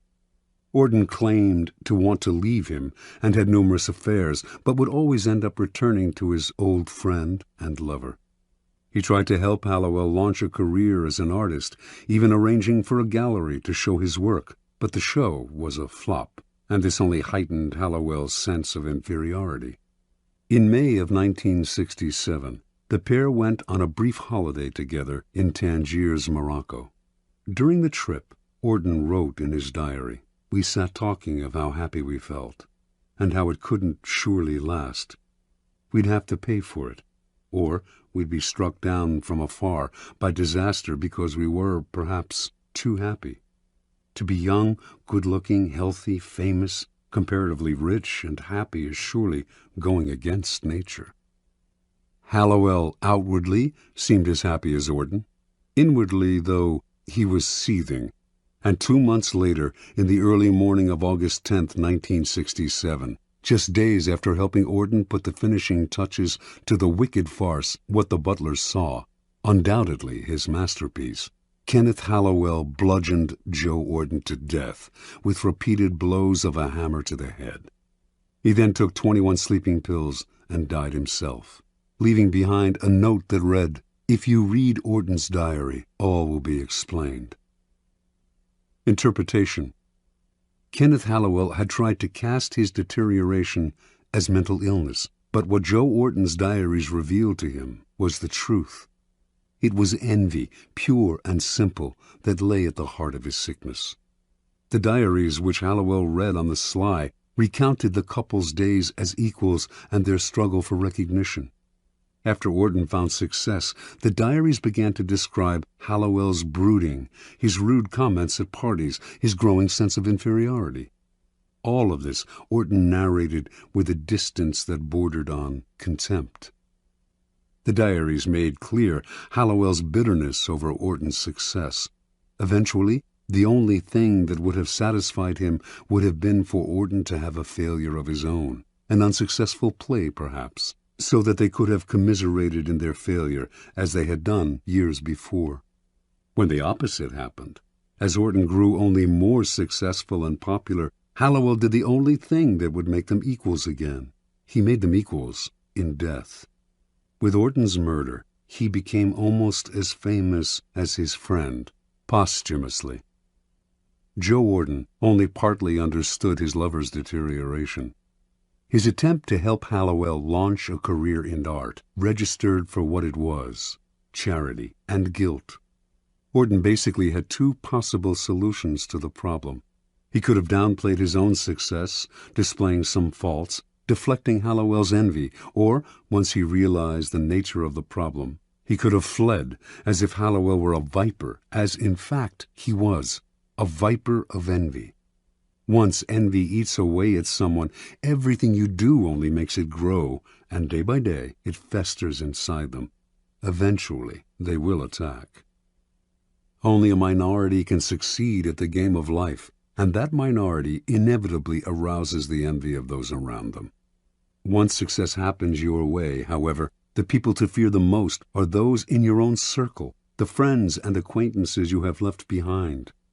Feelings of inferiority gnaw at them. The thought of your success only heightens their feelings of stagnation. Envy, which the philosopher Kierkegaard calls unhappy admiration, takes hold. You may not see it, but you will feel it some day, unless, that is, you learn strategies of deflection, little sacrifices to the gods of success. Either dampen your brilliance occasionally, purposefully revealing a defect, weakness, or anxiety, or attributing your success to luck, or simply find yourself new friends. Never underestimate the power of envy. Keys to power. There are several strategies for dealing with the insidious, destructive emotion of envy. First, accept the fact that there will be people who will surpass you in some way, and also the fact that you may envy them. But make that feeling a way of pushing yourself to equal or surpass them someday. Let envy turn inward, and it poisons the soul. Expel it outward, and it can move you to greater heights. Second, understand that as you gain power, those below you will feel envious of you. They may not show it, but it is inevitable. Do not naively accept the facade they show you. Read between the lines of their criticisms, their little sarcastic remarks, the signs of backstabbing, the excessive praise that is preparing you for a fall, the resentful look in the eye. Half the problem with envy comes when we do not recognize it until it is too late. Finally, expect that when people envy you, they will work against you insidiously.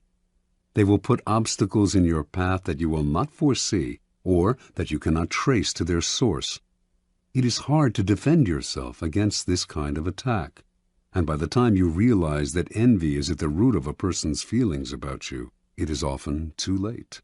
Your excuses, your false humility, your defensive actions only exacerbate the problem. Since it is far easier to avoid creating envy in the first place than to get rid of it once it is there, you should strategize to forestall it before it grows. It is often your own actions that stir up envy, your own unawareness. By becoming conscious of those actions and qualities that create envy, you can take the teeth out of it before it nibbles you to death. Kierkegaard believed that there are types of people who create envy and are as guilty when it arises as those who feel it. The most obvious type we all know. The moment something good happens to them, whether by luck or design, they crow about it. In fact, they get pleasure out of making people feel inferior. This type is obvious and beyond hope.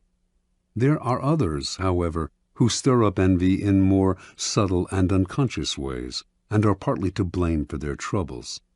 Envy is often a problem, for example, for people with great natural talent. Money others can attain, power as well, but superior intelligence, good looks, charm, these are qualities no one can acquire. The naturally perfect have to work the most to disguise their brilliance, displaying a defect or two to deflect envy before it takes root. It is a common and naive mistake to think you are charming people with your natural talents when in fact they are coming to hate you.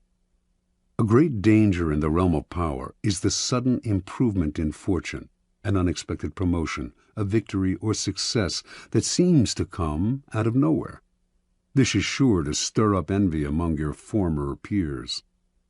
Subtly emphasize how lucky you have been to make your happiness seem more attainable to other people, and the need for envy less acute. But be careful not to affect a false modesty that people can easily see through. This will only make them more envious. The act has to be good. Your humility and your openness to those you have left behind have to seem genuine. Any hint of insincerity will only make your new status more oppressive. Remember, despite your elevated position, it will do you no good to alienate your former peers. Power requires a wide and solid support base, which envy can silently destroy. According to the Elizabethan statesman and writer Sir Francis Bacon, The wisest policy of the powerful is to create a kind of pity for themselves, as if their responsibilities were a burden and a sacrifice. How can one envy a man who has taken on a heavy load for the public interest? Disguise your power as a kind of self-sacrifice rather than a source of happiness, and you make it seem less enviable. Emphasize your troubles, and you turn a potential danger, envy, into a source of moral support, pity. A similar ploy is to hint that your good fortune will benefit those around you. To do this, you may need to open your purse strings. To deflect envy, Gracian recommends that the powerful display a weakness, a minor social indiscretion, a harmless vice. Give those who envy you something to feed on, distracting them from your more important sins. Remember, it is the reality that matters. You may have to play games with appearances, but in the end, you will have what counts, true power. In some Arab countries, a man will avoid arousing envy by showing his wealth only on the inside of his house. Apply this wisdom to your own character. Beware of some of envy's disguises. Excessive praise is an almost sure sign that the person praising you envies you. They are either setting you up for a fall, it will be impossible for you to live up to their praise, or they are sharpening their blades behind your back. At the same time, those who are hypercritical of you, or who slander you publicly, probably envy you as well. Recognize their behavior as disguised envy, and you keep out of the trap of mutual mudslinging, or of taking their criticisms to heart. Win your revenge by ignoring their measly presence. Do not try to help or do favors for those who envy you. They will think you are condescending to them. Joe Wharton's attempt to help Hallowell find a gallery for his work only intensified his lover's feelings of inferiority and envy. Once envy reveals itself for what it is, the only solution is often to flee the presence of the enviers, leaving them to stew in a hell of their own creation. Law 47. Do not go past the mark you aimed for. In victory, learn when to stop. Judgment. The moment of victory is often the moment of greatest peril. In the heat of victory, arrogance and overconfidence can push you past the goal you had aimed for, and by going too far, you make more enemies than you defeat. Do not allow success to go to your head. There is no substitute for strategy and careful planning. Set a goal, and when you reach it, stop. Transgression of the law. In 559 BC, a young man named Cyrus gathered an immense army from the scattered tribes of Persia and marched against his grandfather, Astyages, king of the Medes. He defeated Astyages with ease, had himself crowned king of Media and Persia, and began to forge the Persian Empire. Victory followed victory in quick succession. Cyrus defeated Croesus, ruler of Lydia, then conquered the Ionian islands and other smaller kingdoms. He marched on Babylon and crushed it. Now he was known as Cyrus the Great, king of the world. After capturing the riches of Babylon, Cyrus set his sights on the east, on the half-barbaric tribes of the Massigetai, a vast realm on the Caspian Sea. A fierce warrior race led by Queen Tomyris, the Massigetai lacked the riches of Babylon, but Cyrus attacked them anyway, believing himself superhuman and incapable of defeat. The Massigetai would fall easily to his vast armies, making his empire immense.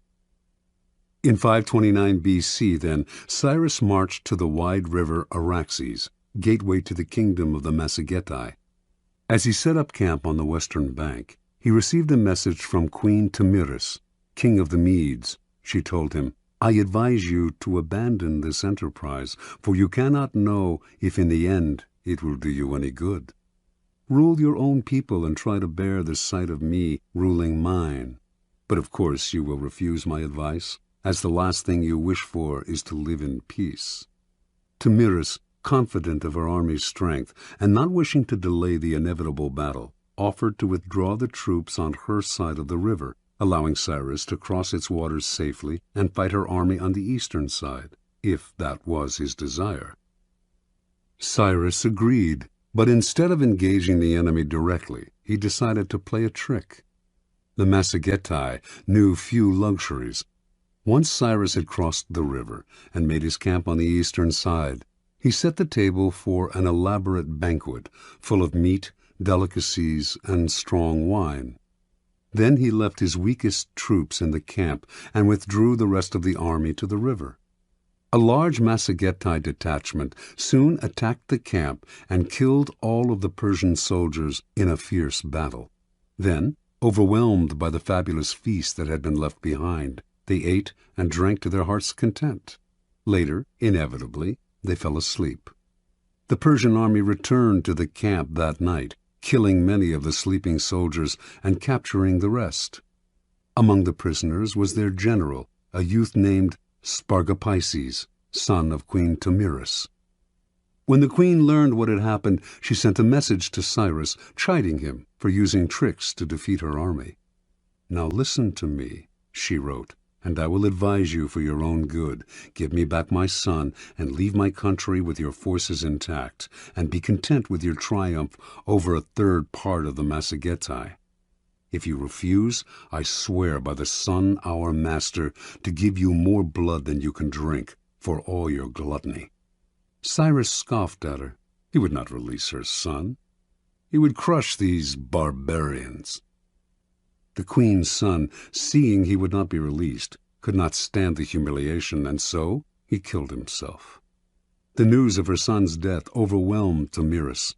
She gathered all the forces that she could muster in her kingdom, and whipping them into a vengeful frenzy, engaged Cyrus's troops in a violent and bloody battle. Finally, the Machiavelli prevailed. In their anger, they decimated the Persian army, killing Cyrus himself. After the battle, Tamiris and her soldiers searched the battlefield for Cyrus's corpse. When she found it, she cut off his head and shoved it into a wineskin full of human blood, crying out, "Though I have conquered you and live, yet you have ruined me by treacherously taking my son. See now, I fulfill my threat. You have your fill of blood." After Cyrus's death, the Persian Empire quickly unraveled. One act of arrogance undid all of Cyrus's good work. Interpretation. There is nothing more intoxicating than victory, and nothing more dangerous. Cyrus had built his great empire on the ruins of a previous one. 100 years earlier, the powerful Assyrian Empire had been totally destroyed, its once splendid capital of Nineveh but ruins in the sand. The Assyrians had suffered this fate because they had pushed too far, destroying one city-state after another until they lost sight of the purposes of their victories and also of the costs. They overextended themselves and made many enemies who were finally able to band together and destroy them. Cyrus ignored the lesson of Assyria. He paid no heed to the warnings of oracles and advisers. He did not worry about offending a queen. His many victories had gone to his head, clouding his reason. Instead of consolidating his already vast empire, he pushed forward.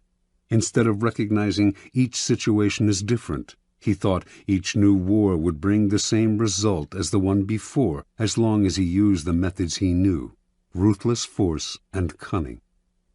Understand, in the realm of power, you must be guided by reason. To let a momentary thrill or an emotional victory influence or guide your moves will prove fatal.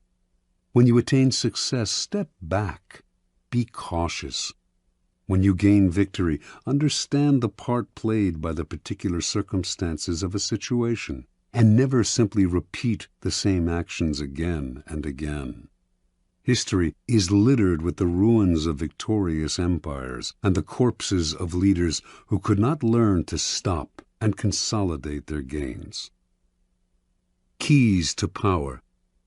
Power has its own rhythms and patterns. Those who succeed at the game are the ones who control the patterns and vary them at will, keeping people off balance while they set the tempo. The essence of strategy is controlling what comes next, and the elation of victory can upset your ability to control what comes next in two ways. First, you owe your success to a pattern that you are apt to try to repeat.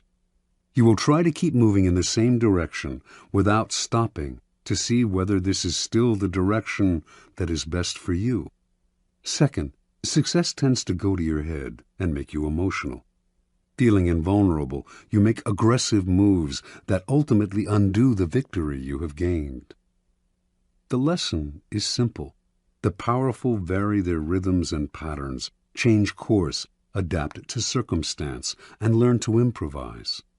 Rather than letting their dancing feet impel them forward, they step back and look where they are going. It is as if their bloodstream bore a kind of antidote to the intoxication of victory, letting them control their emotions and come to a kind of mental halt when they have attained success. They steady themselves, give themselves the space to reflect on what has happened, examine the role of circumstance and luck in their success. As they say in riding school, you have to be able to control yourself before you can control the horse. Law 48. Assume formlessness. Judgment. By taking a shape, by having a visible plan, you open yourself to attack. Instead of taking a form for your enemy to grasp, keep yourself adaptable and on the move. Accept the fact that nothing is certain and no law is fixed. The best way to protect yourself is to be as fluid and formless as water. Never bet on stability or lasting order. Everything changes. Observance of the law. When World War II ended and the Japanese, who had invaded China in 1937, had finally been thrown out, the Chinese nationalists, led by Chiang Kai-shek, decided the time had come to annihilate the Chinese communists, their hated rivals, once and for all. They had almost succeeded in 1935, forcing the communists into the Long March, the grueling retreat that had greatly diminished their numbers. Although the communists had recovered somewhat during the war against Japan, it would not be difficult to defeat them now. They controlled only isolated areas in the countryside, had unsophisticated weaponry, lacked any military experience or training beyond mountain fighting, and controlled no important parts of China, except areas of Manchuria, which they had managed to take after the Japanese retreat. Chiang decided to commit his best forces in Manchuria. He would take over its major cities, and from those bases would spread through the northern industrial region, sweeping the communists away. Once Manchuria had fallen, the communists would collapse. In 1945 and 46, the plan worked perfectly. The nationalists easily took the major Manchurian cities. Puzzlingly, though, in the face of this critical campaign, the communist strategy made no sense. When the nationalists began their push, the communists dispersed to Manchuria's most out-of-the-way corners. Their small units harassed the nationalist armies, ambushing them here, retreating unexpectedly there. But these dispersed units never linked up, making them hard to attack. They would seize a town, only to give it up a few weeks later. Forming neither rear guards nor vanguards, they moved like mercury, never staying in one place, elusive and formless. The nationalists ascribed this to two things: cowardice in the face of superior forces, and inexperience in strategy. Mao Zedong, the communist leader, was more a poet and philosopher than a general, whereas Chiang had studied warfare in the West and was a follower of the German military writer Karl von Clausewitz, among others. Yet a pattern did eventually emerge in Mao's attacks. After the nationalists had taken the cities, leaving the communists to occupy what was generally considered Manchuria's useless space, the communists started using that large space to surround the cities. If Chiang sent an army from one city to reinforce another, the communists would encircle the rescuing army. Chiang's forces were slowly broken into smaller and smaller units, isolated from one another, their lines of supply and communication cut. The nationalists still had superior firepower, but if they could not move, what good was it? A kind of terror overcame the nationalist soldiers. Commanders comfortably remote from the front lines might laugh at Mao, but the soldiers had fought the communists in the mountains and had come to fear their elusiveness. Now these soldiers sat in their cities and watched as their fast-moving enemies, as fluid as water, poured in on them from all sides. There seemed to be millions of them. The communists also encircled the soldiers' spirits, bombarding them with propaganda to lower their morale and pressure them to desert. The nationalists began to surrender in their minds. Their encircled and isolated cities started collapsing even before directly attacked. One after another fell in a quick succession. In November of 1948, the nationalists surrendered Manchuria to the communists, a humiliating blow to the technically superior nationalist army, and one that proved decisive in the war.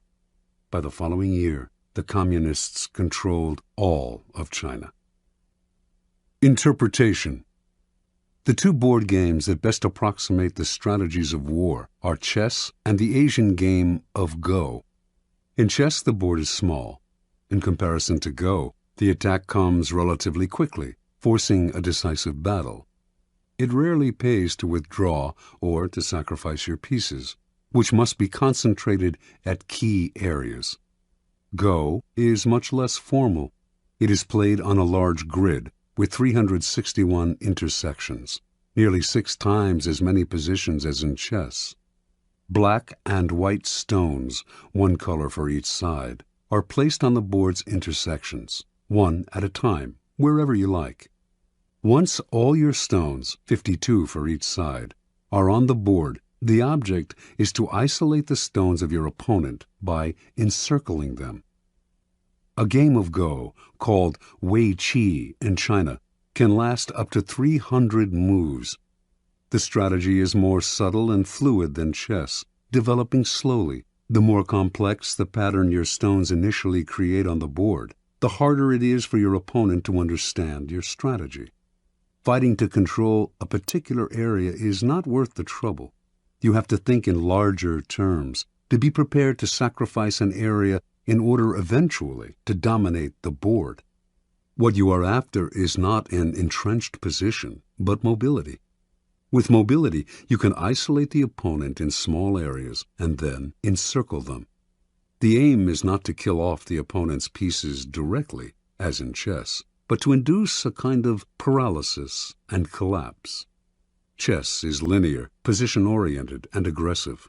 Go is nonlinear and fluid. Aggression is indirect until the end of the game, when the winner can surround the opponent's stones at an accelerated pace. Chinese military strategists have been influenced by Go for centuries. Its proverbs have been applied to war time and again. Mao Zedong was an addict of Wei Qi, and its precepts were ingrained in his strategies. A key Wei Qi concept, for example, is to use the size of the board to your advantage, spreading out in every direction so that your opponent cannot fathom your movements in a simple, linear way. Every Chinese, Mao once wrote, should consciously throw himself into this war of a jigsaw pattern against the nationalists. Place your men in a jigsaw pattern in Go, and your opponent loses himself trying to figure out what you are up to. Either he wastes time pursuing you, or, like Chiang Kai-shek, he assumes you are incompetent and fails to protect himself. And if he concentrates on single areas, as Western strategy advises, he becomes a sitting duck for encirclement. In the Wei Qi way of war, you encircle the enemy's brain, using mind games, propaganda, and irritation tactics to confuse and dishearten. This was the strategy of the communists. an apparent formlessness that disoriented and terrified their enemy. Where chess is linear and direct, the ancient game of Go is closer to the kind of strategy that will prove relevant in a world where battles are fought indirectly, in vast, loosely connected areas. Its strategies are abstract and multidimensional, inhabiting a plane beyond time and space, the strategist's mind. In this fluid form of warfare, you value movement over position. Your speed and mobility make it impossible to predict your moves. Unable to understand you, your enemy can form no strategy to defeat you. Instead of fixing on particular spots, this indirect form of warfare spreads out, just as you can use the large and disconnected nature of the real world to your advantage. Be like a vapor. Do not give your opponents anything solid to attack. Watch as they exhaust themselves pursuing you, trying to cope with your elusiveness. Only formlessness allows you to truly surprise your enemies. By the time they figure out where you are and what you are up to, it is too late. Keys to power. The human animal is distinguished by its constant creation of forms. Rarely expressing its emotions directly, it gives them form through language, or through socially acceptable rituals. We cannot communicate our emotions without a form. The forms that we create, however, change constantly, in fashion, in style, in all those human phenomena representing the mood of the moment. We are constantly altering the forms we have inherited from previous generations, and these changes are signs of life and vitality. Indeed, the things that don't change, the forms that rigidify, come to look to us like death, and we destroy them. The young show this most clearly. Uncomfortable with the forms that society imposes upon them, having no set identity, they play with their own characters, trying on a variety of masks and poses to express themselves. This is the vitality that drives the motor of form, creating constant changes in style. The powerful are often people who, in their youth, have shown immense creativity in expressing something new through a new form. Society grants them power because it hungers for and rewards this sort of newness. The problem comes later, when they often grow conservative and possessive. They no longer dream of creating new forms. Their identities are set, their habits congeal, and their rigidity makes them easy targets. Everyone knows their next move. Instead of demanding respect, they elicit boredom. "Get off the stage," we say. "Let someone else, someone younger, entertain us." When locked in the past, the powerful look comical. They are overripe fruit, waiting to fall from the tree. Power can only thrive if it is flexible in its forms. To be formless is not to be amorphous. Everything has a form. It is impossible to avoid. The formlessness of power is more like that of water or mercury, taking the form of whatever is around it. Changing constantly, it is never predictable. The powerful are constantly creating form, and their power comes from the rapidity with which they can change. Their formlessness is in the eye of the enemy, who cannot see what they are up to, and so has nothing solid to attack. This is the premier pose of power, ungraspable, as elusive and swift as the god Mercury, who could take any form he pleased and used his ability to wreak havoc on Mount Olympus. Human creations evolved toward abstraction, toward being more mental and less material. This evolution is clear in art, which, in this country, made the great discovery of abstraction and conceptualism. It can also be seen in politics, which over time have become less overtly violent, more complicated, indirect, and cerebral. Warfare and strategy, too, have followed this pattern. Strategy began in the manipulation of armies on land, positioning them in ordered formations. On land, strategy is relatively two-dimensional and controlled by topography.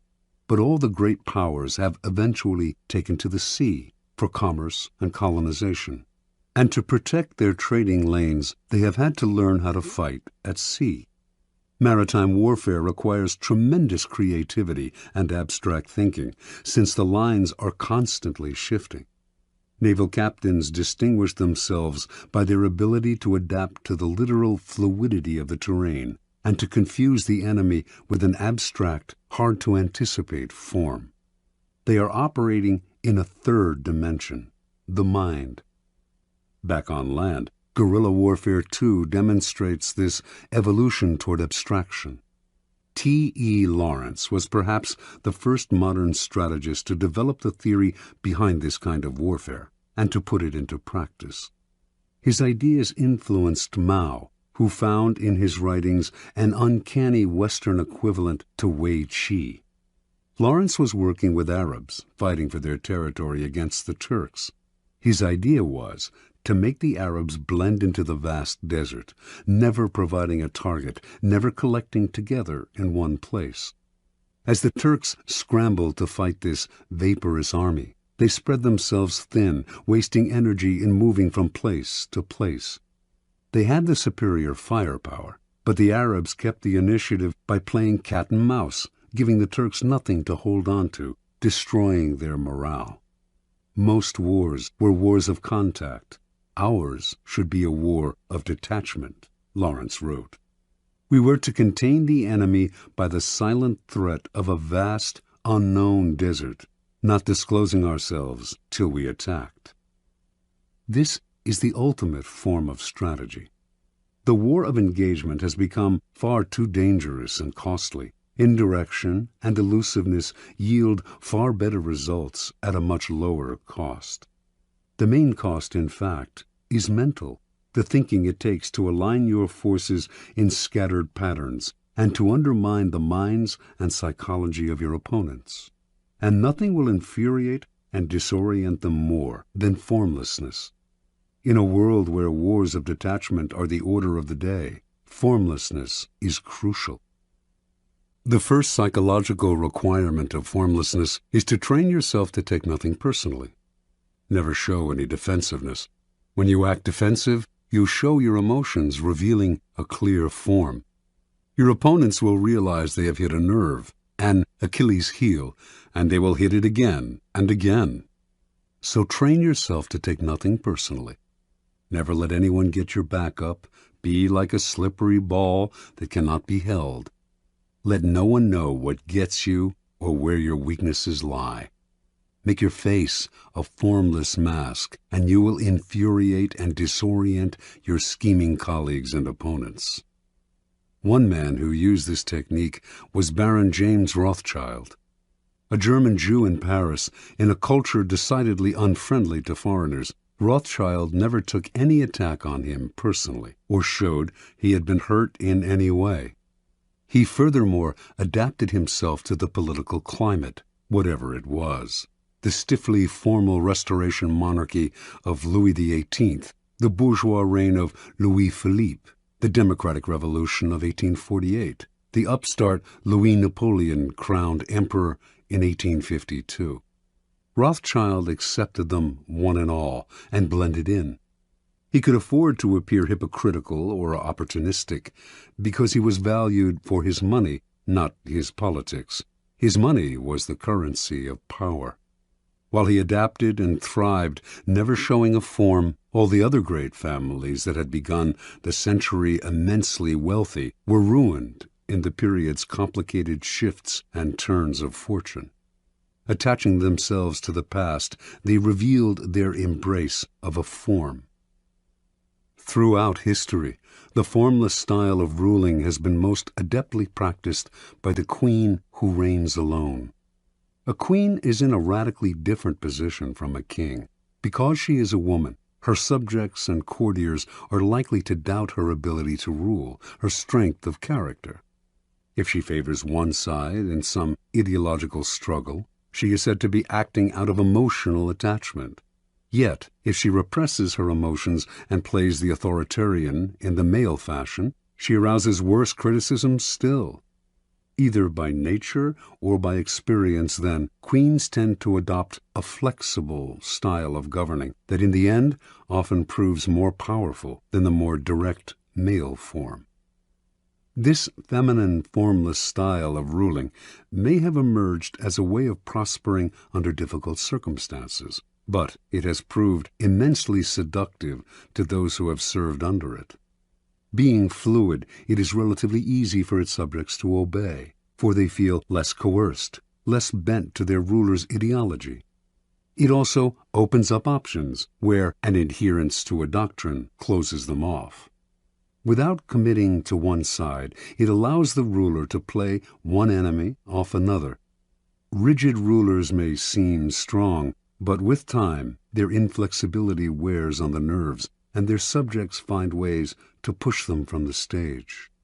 Flexible, formless rulers will be much criticized, but they will endure, and people will eventually come to identify with them, since they are as their subjects are, changing with the wind, open to circumstance. Despite upsets and delays, the permeable style of power generally triumphs in the end. When you find yourself in conflict with someone stronger and more rigid, allow them a momentary victory. Seem to bow to their superiority. Then, by being formless and adaptable, slowly insinuate yourself into their soul. This way you will catch them off guard, for rigid people are always ready to ward off direct blows, but are helpless against the subtle and insinuating. To succeed at such a strategy, you must play the chameleon, conform on the surface, while breaking down your enemy from the inside. In evolution, largeness is often the first step toward extinction. What is immense and bloated has no mobility, but must constantly feed itself. The unintelligent are often seduced into believing that size connotes power. The bigger, the better. In 483 BC, King Xerxes of Persia invaded Greece, believing he could conquer the country in one easy campaign. After all, he had the largest army ever assembled for one invasion. The historian Herodotus estimated it at over more than 5 million. The Persians planned to build a bridge across the Hellespont to overrun Greece from the land, while their equally immense navy would pin the Greek ships in harbor, preventing their forces from escaping to sea. The plan seemed sure, yet as Xerxes prepared the invasion, his advisor Artabanus warned his master of grave misgivings. "The two mightiest powers in the world are against you," he said. Xerxes laughed. What powers could match his gigantic army? "I will tell you what they are," answered Artabanus. "The land and the sea. There are no safe harbors large enough to receive Xerxes' fleet, and the more land the Persians conquered, the longer their supply lines stretched, the more ruinous the cost of feeding this immense army would prove." Thinking his advisor a coward, Xerxes proceeded with his invasion. Yet, as Artabanus predicted, bad weather at sea decimated the Persian fleet, which was too large to take shelter in any harbor. On land, meanwhile, the Persian army destroyed everything in its path, which only made it impossible to feed, since the destruction included crops and stores of food. It was also an easy and slow-moving target. The Greeks practiced all kinds of deceptive maneuvers to disorient the Persians. Xerxes' eventual defeat at the hands of the Greek allies was an immense disaster. The story is emblematic of all those who sacrifice mobility for size. The flexible and fleet of foot will almost always win, for they have more strategic options. The more gigantic the enemy, the easier it is to induce collapse. The need for formlessness becomes greater the older we get, as we grow more likely to become set in our ways and assume too rigid a form. We become predictable, always the first sign of decrepitude, and predictability makes us appear comical. Although ridicule and disdain might seem mild forms of attack, they are actually potent weapons and will eventually erode a foundation of power. An enemy who does not respect you will grow bold, and boldness makes even the smallest animal dangerous. As you get older, you must rely even less on the past. Be vigilant, lest the form your character has taken makes you seem a relic. It is not a matter of mimicking the fashions of youth. That is equally worthy of laughter. Rather, your mind must constantly adapt to each circumstance, even the inevitable change that the time has come to move over and let those of younger age prepare for their ascendancy. Rigidity will only make you look uncannily like a cadaver. Never forget, though, that formlessness is a strategic pose. It gives you room to create tactical surprises. As your enemies struggle to guess your next move, they reveal their own strategy, putting them at a decided disadvantage. It keeps the initiative on your side, putting your enemies in the position of never acting, constantly reacting. It foils their spying and intelligence. Remember, formlessness is a tool. Never confuse it with a go-with-the-flow style or with a religious resignation to the twists of fortune. You use formlessness not because it creates inner harmony and peace, but because it will increase your power. Finally, learning to adapt to each new circumstance means seeing events through your own eyes and often ignoring the advice that people constantly peddle your way. It means that ultimately you must throw out the laws that others preach and the books they write to tell you what to do and the sage advice of the elder. The laws that govern circumstances are abolished by new circumstances, Napoleon wrote, which means that it is up to you to gauge each new situation. Rely too much on other people's ideas, and you end up taking a form not of your own making. Too much respect for other people's wisdom will make you depreciate your own.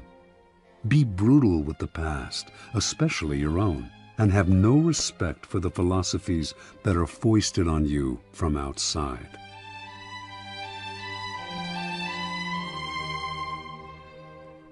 This has been a Highbridge audio production.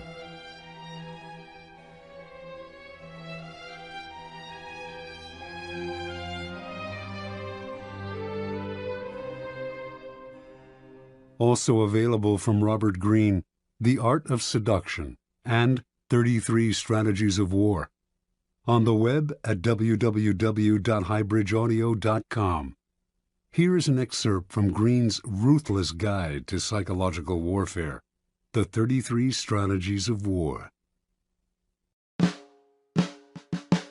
Do not fight the last war, the guerrilla war of the mind strategy.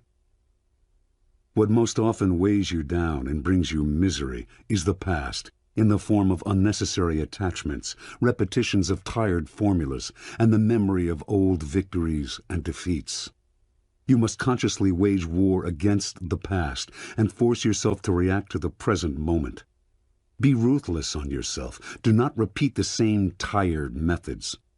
Sometimes you must force yourself to strike out in new directions, even if they involve risk. What you may lose in comfort and security, you will gain in surprise, making it harder for your enemies to tell what you will do. Wage guerrilla war on your mind, allowing no static lines of defense, no exposed citadels. Make everything fluid and mobile. The Last War. No one has risen to power faster than Napoleon Bonaparte, 1769-1821. In 1793, he went from captain in the French Revolutionary Army to brigadier general. In 1796, he became the leader of the French forces in Italy, fighting the Austrians, whom he crushed that year and again 3 years later. He became first consul of France in 1801, emperor in 1804. In 1805, he humiliated the Austrian and Russian armies at the Battle of Austerlitz. For many, Napoleon was more than a great general. He was a genius, a god of war. Not everyone was impressed, though. There were Prussian generals who thought he had merely been lucky. If he ever faced the Prussians, he would be revealed as a great fake. Among these Prussian generals was Friedrich Ludwig, Prince of Hohenlohe-Ingelfingen. Hohenlohe came from one of Germany's oldest aristocratic families, one with an illustrious military record. To Hohenlohe, success in war depended on organization, discipline, and the use of superior strategies developed by trained military minds. The Prussians exemplified all of these virtues. Prussian soldiers drilled relentlessly until they could perform elaborate maneuvers as precisely as a machine. Prussian generals intensely studied the victories of Frederick the Great.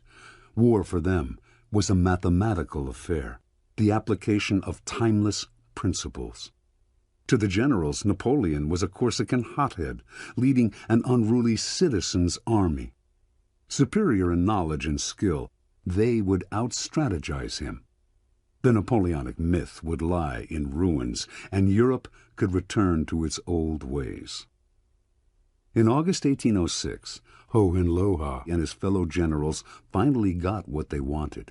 King Friedrich Wilhelm III of Prussia, tired of Napoleon's broken promises, decided to declare war on him in 6 weeks. In the meantime, he asked his generals to come up with a plan to crush the French. Hohenlohe was ecstatic. The campaign would be the climax of his career. He had been thinking for years about how to beat Napoleon, and he presented his plan to the generals' first strategy session.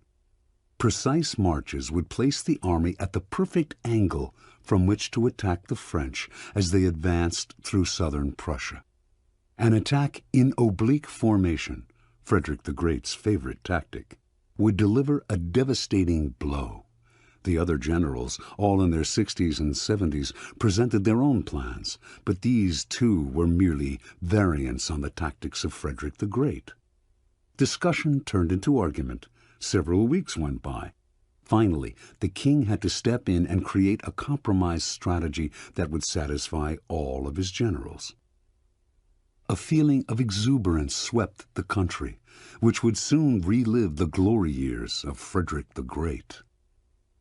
On October 5th, a few days before the king was to declare war, disturbing news reached the generals. A reconnaissance mission revealed that divisions of Napoleon's army, which they had believed was dispersed, had marched east, merged, and was massing deep in southern Prussia. The captain who had led the scouting mission reported that the French soldiers were marching with packs on their backs. Where the Prussians used slow-moving wagons to provision their troops, the French carried their own supplies and moved with astonishing speed and mobility. Before the generals had time to adjust their plans, Napoleon's army suddenly wheeled north, heading straight for Berlin, the heart of Prussia. The generals argued and dithered, moving their troops here and there, trying to decide where to attack. A mood of panic set in. Finally, the king ordered a retreat. The troops would reassemble to the north and attack Napoleon's flank as he advanced toward Berlin. Hohenlohe was in charge of the rear guard, protecting the Prussians' retreat. On October 14th, near the town of Jena, Napoleon caught up with Hohenlohe, who finally faced the battle he had wanted so desperately. The numbers on both sides were equal, but while the French were an unruly force, fighting pell-mell and on the run, Hohenlohe kept his troops in tight order, orchestrating them like a corps de ballet. The fighting went back and forth until finally the French captured the village of Vierzehnheiligen. Hohenlohe ordered his troops to retake the village.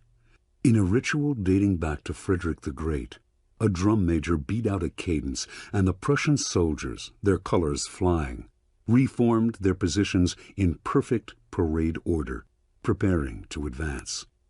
They were in an open plain, though, and Napoleon's men were behind garden walls and on the house roofs. The Prussians fell like ninepins to the French marksmen. Confused, Hohenlohe ordered his soldiers to halt and change formation. The drums beat again. The Prussians marched with magnificent precision, always a sight to behold, but the French kept shooting. decimating the Prussian line.